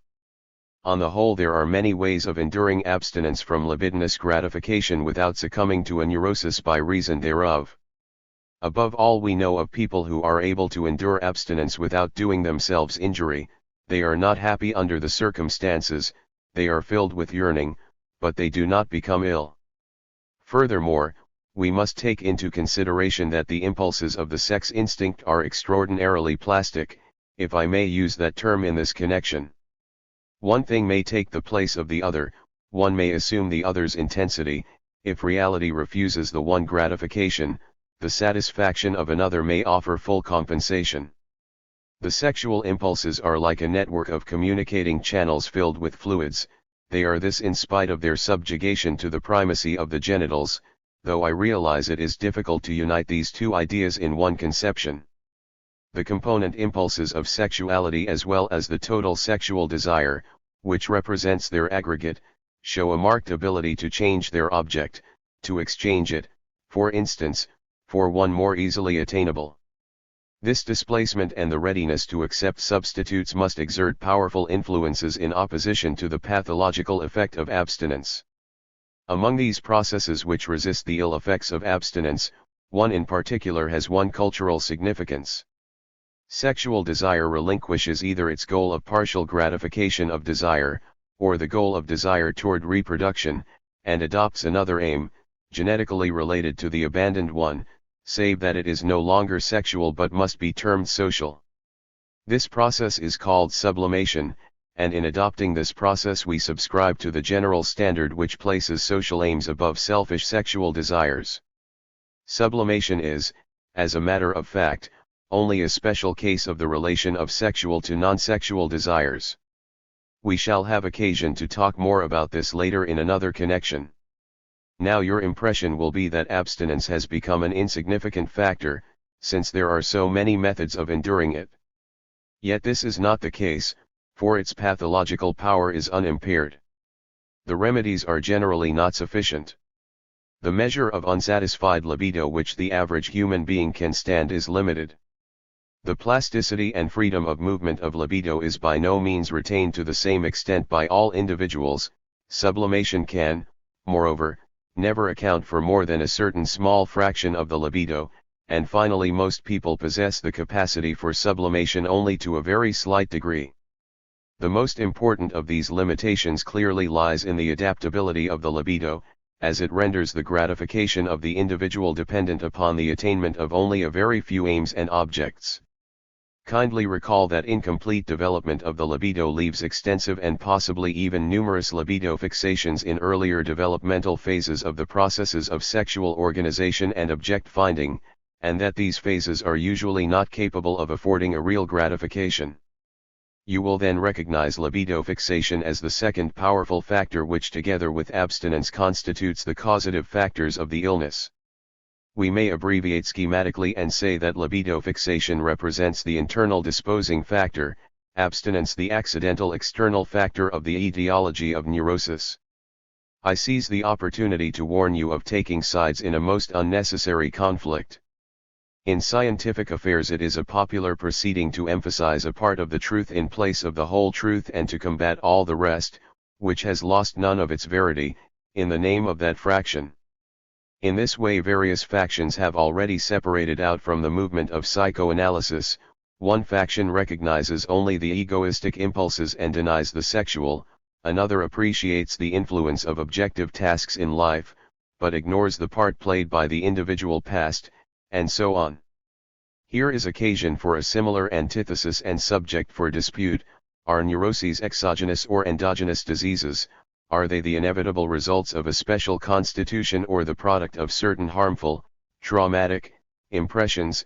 In particular, are they called forth by libido fixation, and the sexual constitution which goes with this, or through the pressure of forbearance? This dilemma seems to me no whit wiser than another I could present to you. Is the child created through the generation of the father or the conception of the mother? Both factors are equally essential, you will answer very properly. The conditions which cause neuroses are very similar if not precisely the same. For the consideration of the causes of neuroses, we may arrange neurotic diseases in a series, in which two factors, sexual constitution and experience, or, if you wish, libido fixation and self-denial, are represented in such a way that one increases as the other decreases. At one end of the series are the extreme cases, of which you can say with full conviction, these persons would have become ill because of the peculiar development of their libido, no matter what they might have experienced, no matter how gently life might have treated them. At the other end are cases which would call forth the reverse judgment, that the patients would undoubtedly have escaped illness if life had not thrust certain conditions upon them. But in the intermediate cases of the series, predisposing sexual constitution and subversive demands of life combine. Their sexual constitution would not have given rise to neurosis if the victims had not had such experiences, and their experiences would not have acted upon them traumatically if the conditions of the libido had been otherwise. Within this series I may grant a certain preponderance to the weight carried by the predisposing factors, but this admission, too, depends upon the boundaries within which you wish to delimit nervousness. Allow me to suggest that you call such series complementary series. We shall have occasion to establish other series of this sort. The tenacity with which the libido clings to certain tendencies and objects, the so-called adhesiveness of the libido, appears to us as an independent factor, individually variable, the determining conditions of which are completely unknown to us, but the importance of which for the etiology of the neuroses we can no longer underestimate. At the same time we must not overestimate the closeness of this interrelation. A similar adhesiveness of the libido occurs for unknown reasons in normal persons under various conditions, and is a determining factor in the perverse, who are in a certain sense the opposite of nervous.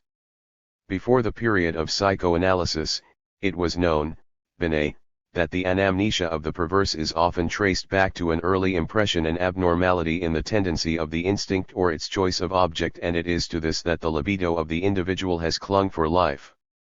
Frequently it is hard to say how such an impression becomes capable of attracting the libido so intensively. I shall give you a case of this kind which I observed myself.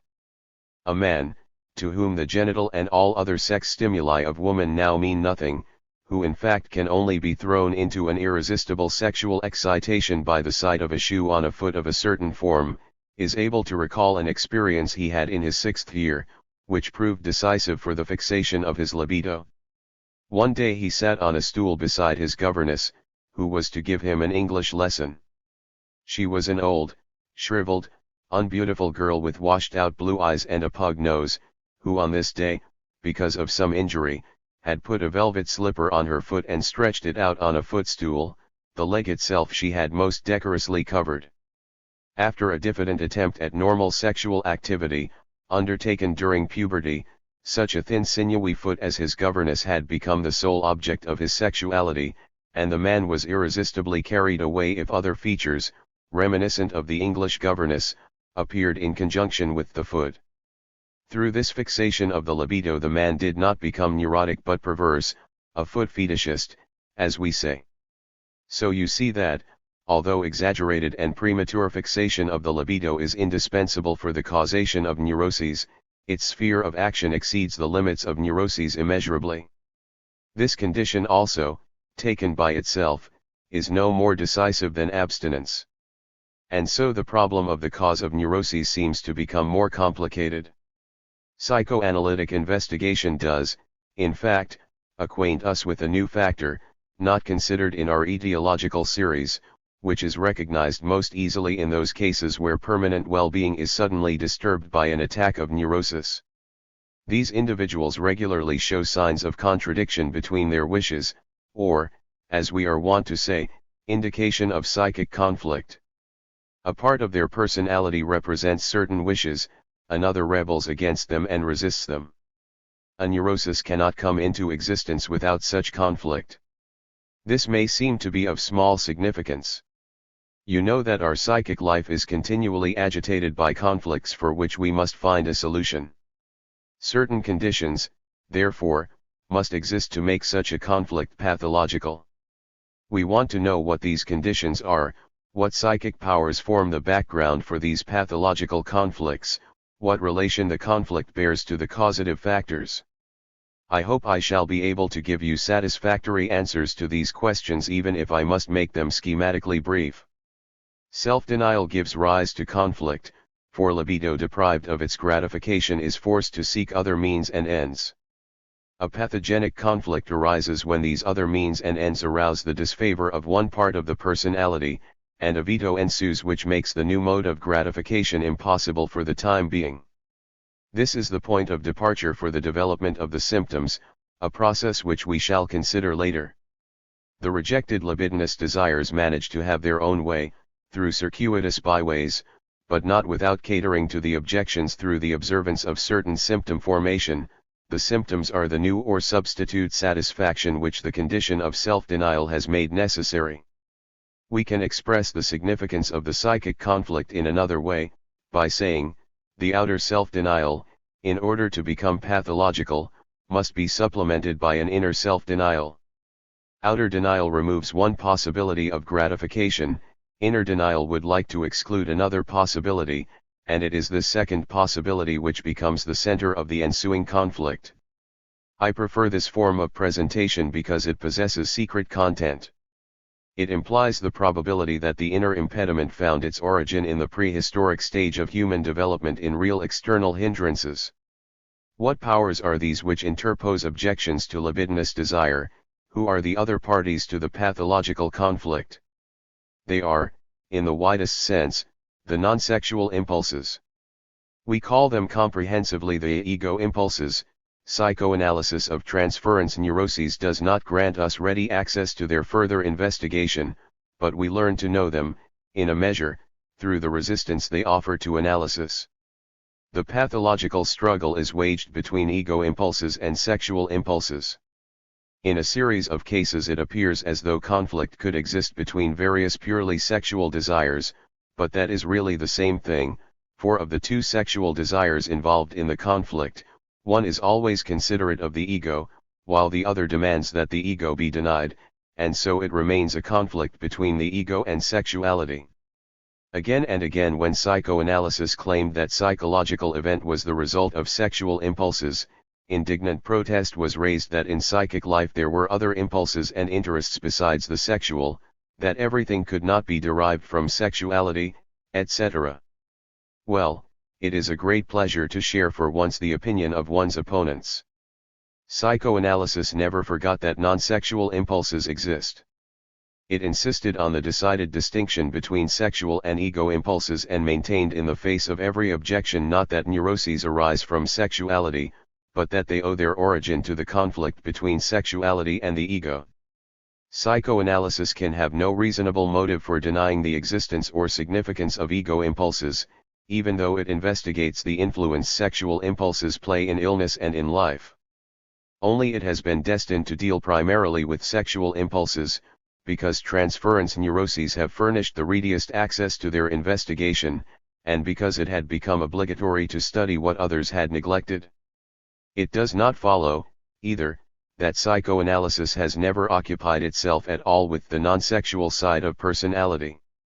The very distinction of the ego from sexuality has shown most clearly that the ego impulses also pass through a significant development, which is by no means entirely independent of the development of the libido, nor does it fail to exert a reaction upon it.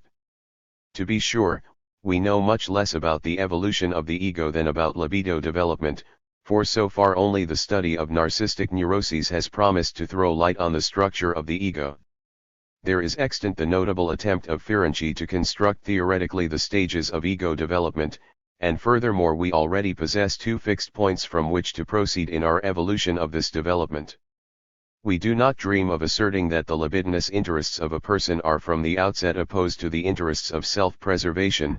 In every stage, rather, the ego will strive to remain in harmony with its sexual organization at that time, and accommodate itself thereto.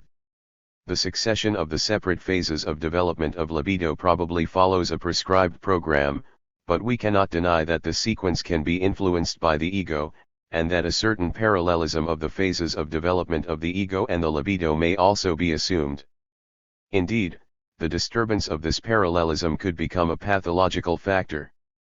One of the most important insights we have to gain is the nature of the attitude which the ego exhibits when an intensive fixation of its libido is left behind in one stage of its development. It may countenance the fixation and accordingly become perverse or, what amounts to the same thing, become infantile. Or it may be averse to this attachment of the libido, the result of which is that wherever the libido is subject to fixation, there the ego undergoes suppression. In this way we reach the conclusion that the third factor of the etiology of neuroses is the tendency to conflict, upon which the development both of the ego and libido are dependent. Our insight into the causation of the neuroses has therefore been amplified. First, the most generalized factor, self-denial, then the fixation of the libido, by which it is forced into certain directions, and thirdly, the tendency to conflict in the development of the ego, which has rejected libidinous impulses of this kind. The state of affairs is therefore not so confused and difficult to see through, as you may have imagined it to be in the course of my explanation. But of course we are to discover that we have not, as yet, reached the end. We must add still a new factor and further analyze one we already know. To show you the influence of ego development in the formation of a conflict, and so to give an illustration of the causation of neuroses, I should like to cite an example which, although it is entirely imaginary, is not far removed from probability in any respect. Drawing upon the title of a farce by Nestroy, I shall label this example on the ground floor and in the first story. The janitor lives on the ground floor, while the owner of the house, a rich, distinguished man, occupies the first story. Both have children, and we shall assume that the owner permits his little daughter to play unwatched with the child of the people. Then it may easily happen that the games of the children become naughty, that is, they assume a sexual character, they play father and mother, watch each other in the performance of intimate performances and mutually stimulate their genitals. The janitor's daughter, who, in spite of her 5 or 6 years of age, has had occasion to make observations on the sexuality of adults, probably played the part of the seducer. These experiences, even though they be of short duration, are sufficient to set in motion certain sexual impulses in both children, which continue in the form of onanism for several years after the common games have ceased. So far the consequences are similar, the final result will be very different.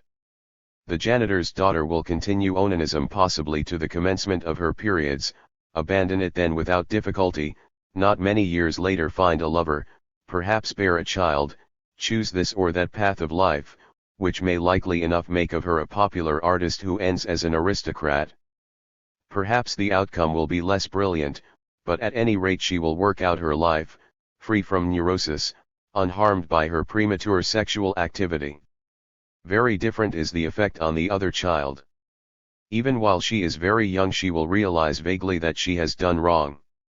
In a short while, perhaps only after a violent struggle, she will renounce the gratification of onanism, yet still retain an undercurrent of depression in her attitude.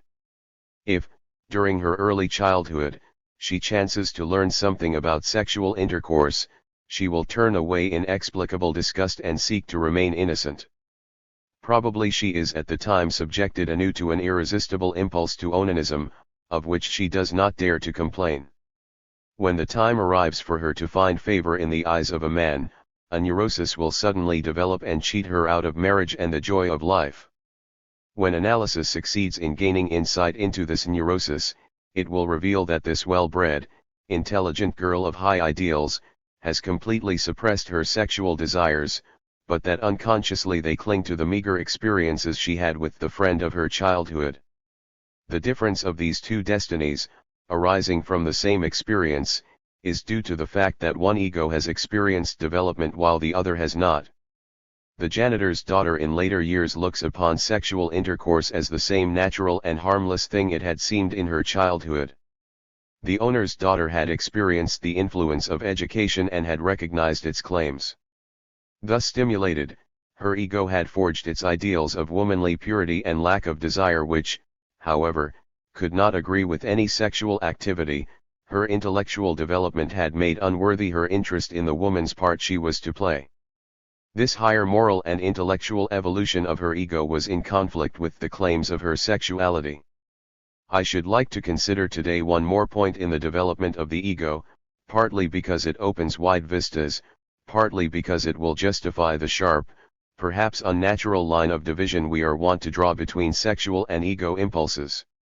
In estimating the several developments of ego and of libido, we must emphasize an aspect which has not frequently been appreciated heretofore.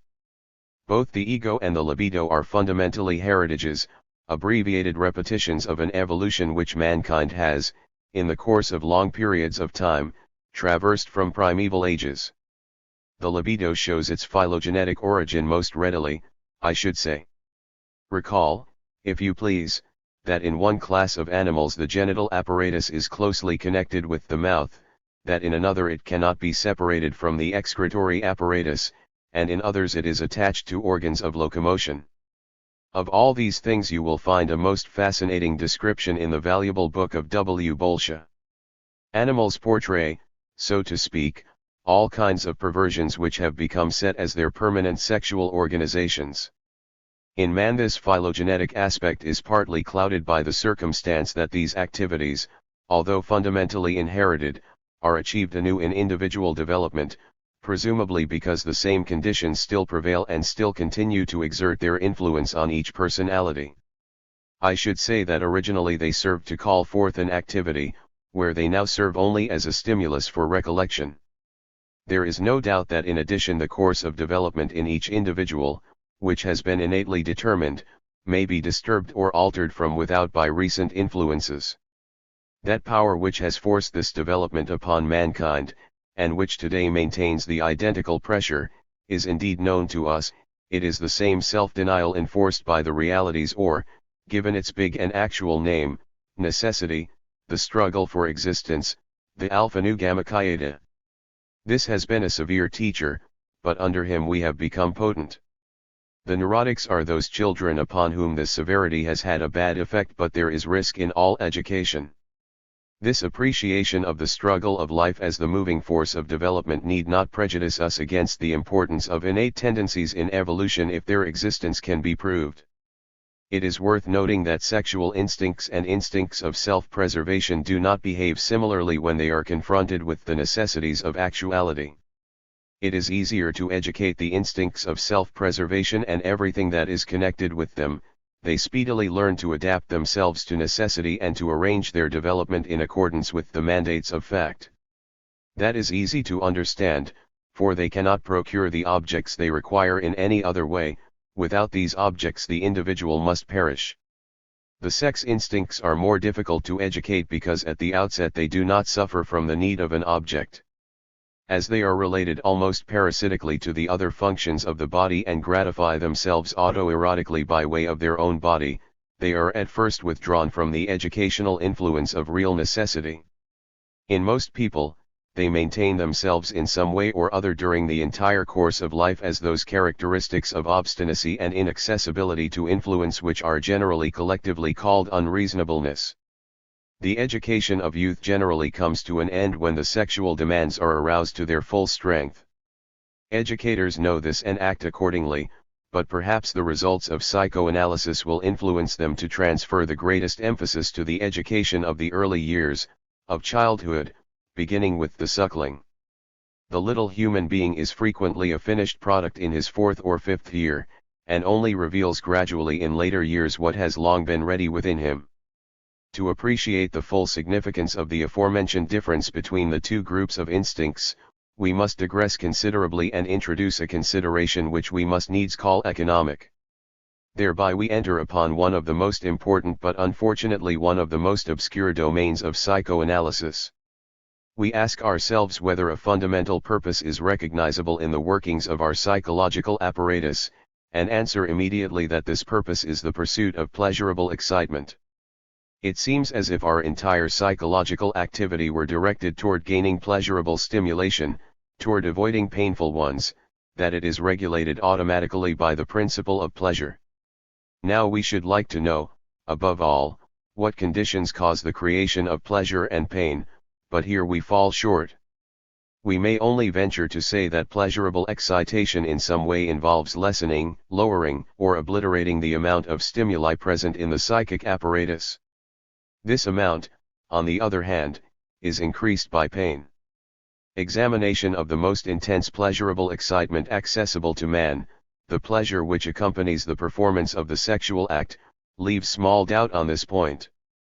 Since such processes of pleasure are concerned with the destinies of quantities of psychic excitation or energy, we call considerations of this sort economic.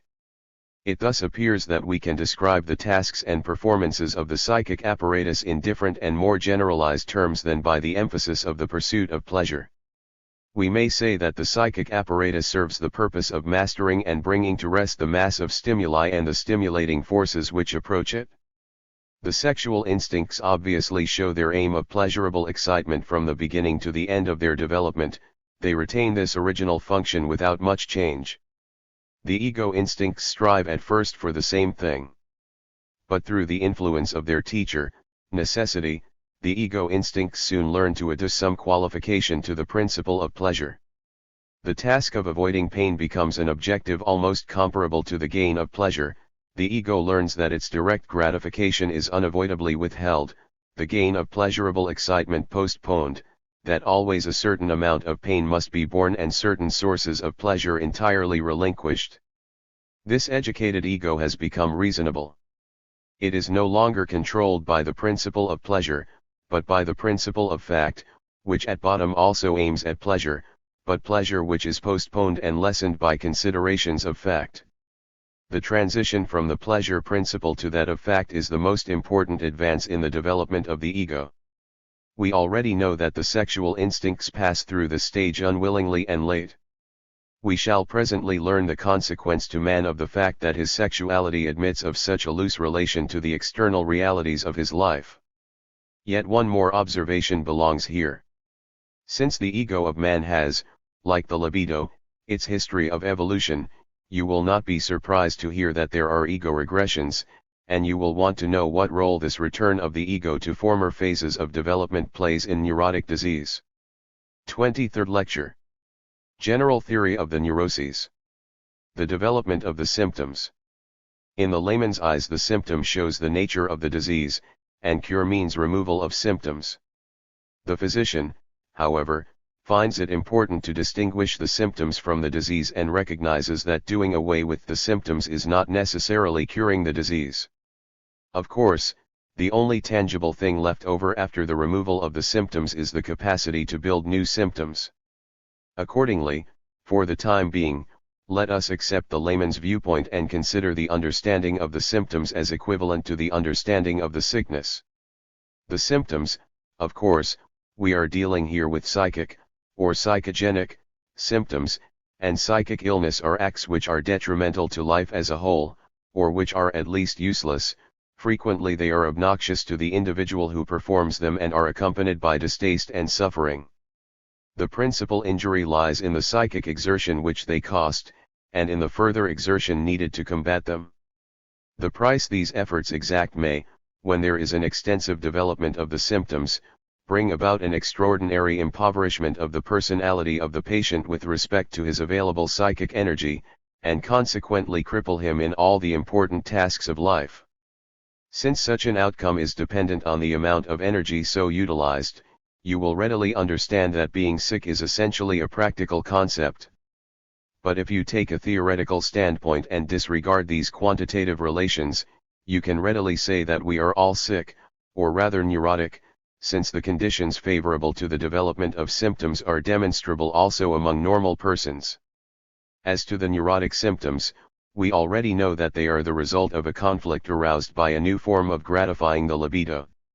The two forces that have contended against each other meet once more in the symptom, they become reconciled through the compromise of a symptom development.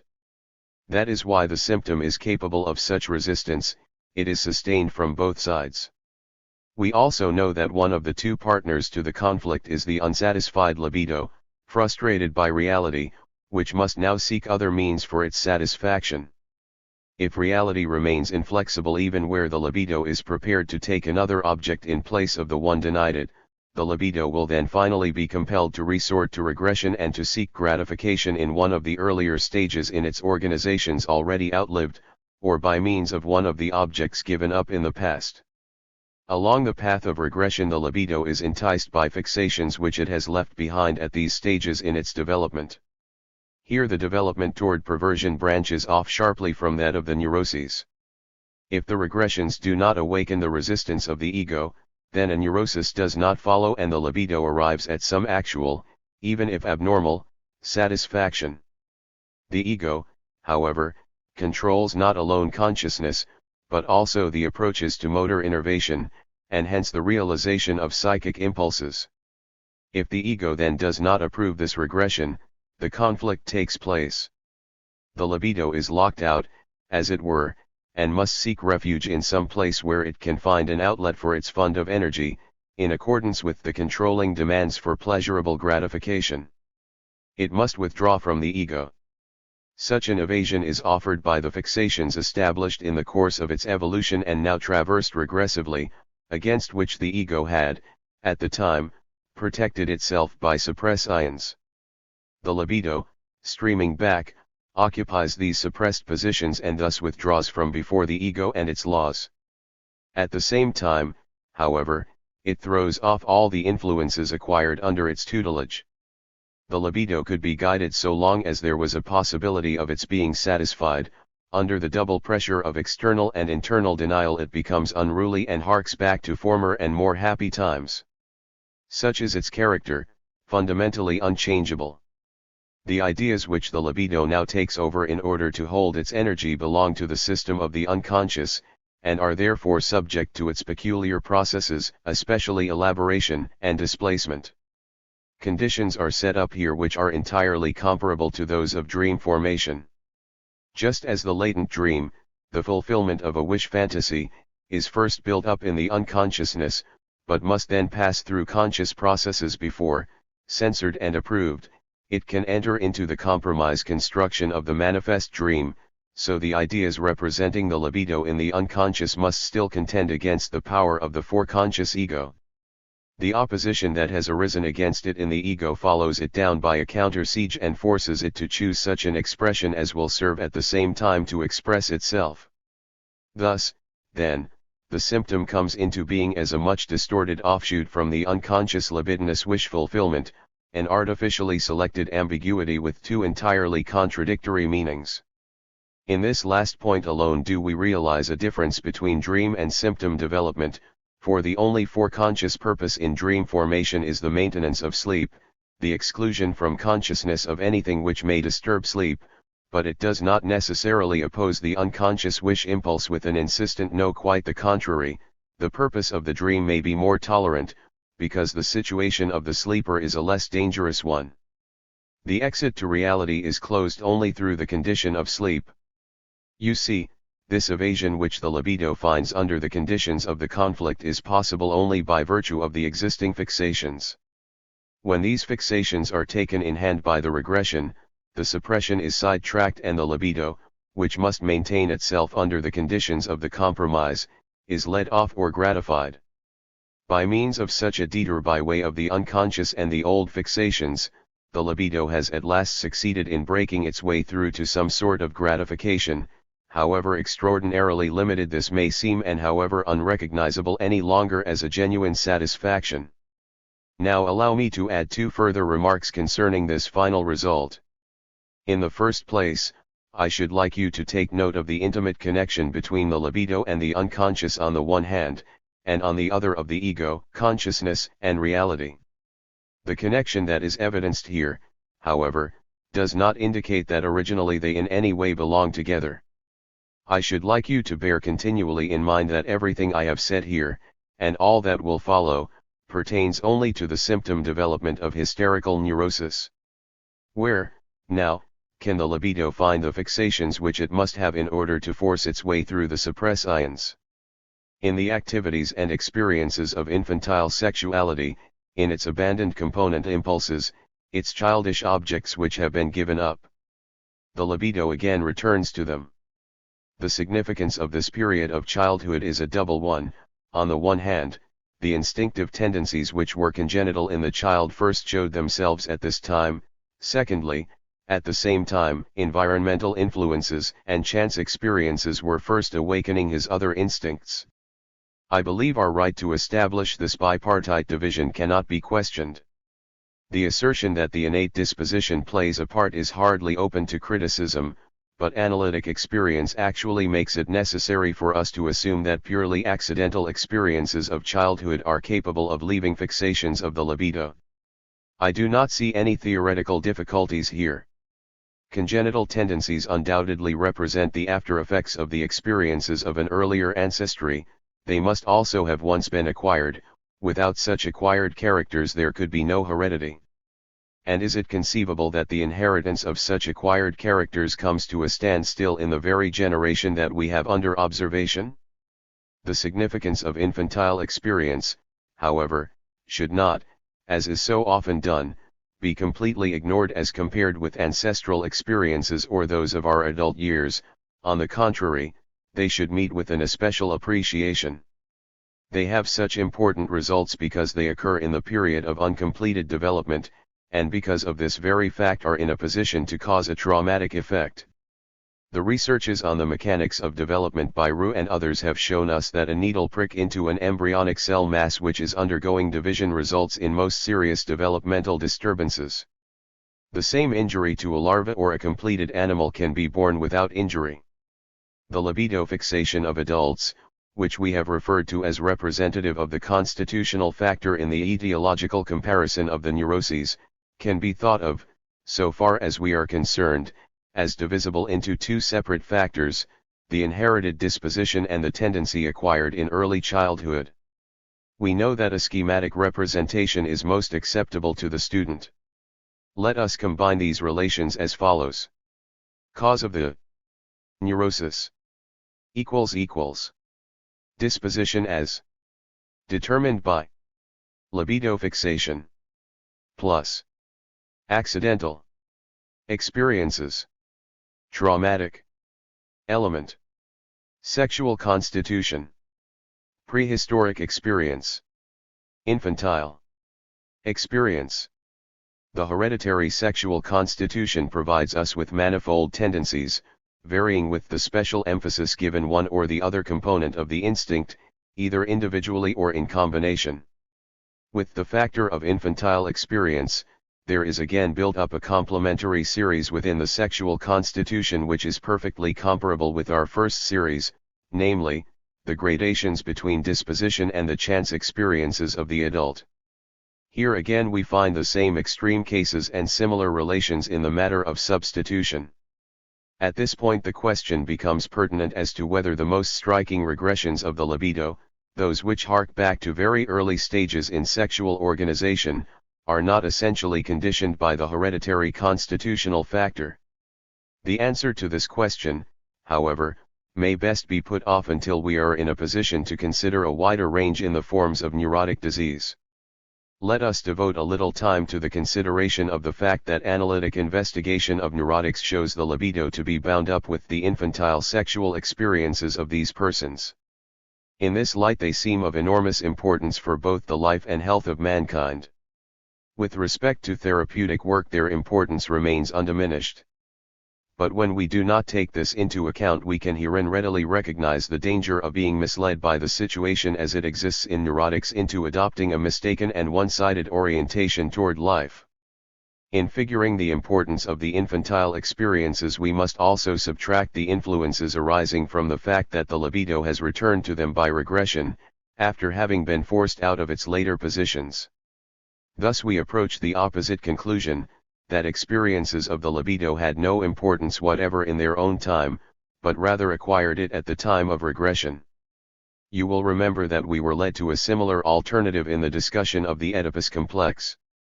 A decision on this matter will hardly be difficult for us. The statement is undoubtedly correct that the hold which the infantile experiences have on the libido with the pathogenic influences this involves is greatly augmented by the regression. Still, to allow them to become definitive would nevertheless be misleading. Other considerations must be taken into account as well. In the first place, observation shows, in a way that leaves no room for doubt, that infantile experiences have their particular significance which is evidenced already during childhood. There are, furthermore, neuroses in children in which the factor of displacement in time is necessarily greatly minimized or is entirely lacking, since the illness follows as an immediate consequence of the traumatic experience. The study of these infantile neuroses keeps us from many dangerous misunderstandings of adult neuroses, just as the dreams of children similarly serve as the key to the understanding of the dreams of adults. As a matter of fact, the neuroses of children are very frequent, far more frequent than is generally believed. They are often overlooked, dismissed as signs of badness or naughtiness, and often suppressed by the authority of the nursery. In retrospect, however, they may be easily recognized later. They occur most frequently in the form of anxiety hysteria. What this implies we shall learn upon another occasion. When a neurosis breaks out in later life, analysis regularly shows that it is a direct continuation of that infantile malady which had perhaps developed only obscurely and incipiently. However, there are cases, as already stated, in which this childish nervousness continues, without any interruption, as a lifelong affliction. We have been able to analyze a very few examples of such neuroses during childhood, while they were actually going on. Much more often we had to be satisfied with obtaining our insight into the childhood neurosis subsequently, when the patient is already well along in life, under conditions in which we are forced to work with certain corrections and under definite precautions. Secondly, we must admit that the universal regression of the libido to the period of childhood would be inexplicable if there were nothing there which could exert an attraction for it. The fixation which we assume to exist towards specific developmental phases, conveys a meaning only if we think of it as stabilizing a definite amount of libidinous energy. Finally, I am able to remind you that here there exists a complementary relationship between the intensity and the pathogenic significance of the infantile experiences to the later ones which is similar to that studied in previous series. There are cases in which the entire causal emphasis falls upon the sexual experiences of childhood, in which these impressions take on an effect which is unmistakably traumatic and in which no other basis exists for them beyond what the average sexual constitution and its immaturity can offer. Side by side with these there are others in which the whole stress is brought to bear by the later conflicts, and the emphasis the analysis places on childhood impressions appears entirely as the work of regression. There are also extremes of retarded development and regression, and between them every combination in the interaction of the two factors. These relations have a certain interest for that pedagogy which assumes as its object the prevention of neuroses by an early interference in the sexual development of the child. So long as we keep our attention fixed essentially on the infantile sexual experiences, we readily come to believe we have done everything for the prophylaxis of nervous afflictions when we have seen to it that this development is retarded, and that the child is spared this type of experience. Yet we already know that the conditions for the causation of neuroses are more complicated and cannot in general be influenced through one single factor. The strict protection in childhood loses its value because it is powerless against the constitutional factor. Furthermore, it is more difficult to carry out than the educators imagine, and it brings with it two new dangers that cannot be lightly dismissed. It accomplishes too much, for it favors a degree of sexual suppression which is harmful for later years, and it sends the child into life without the power to resist the violent onset of sexual demands that must be expected during puberty. The profit, therefore, which childhood prophylaxis can yield is most dubious. It seems, indeed, that better success in the prevention of neuroses can be gained by attacking the problem through a changed attitude toward facts.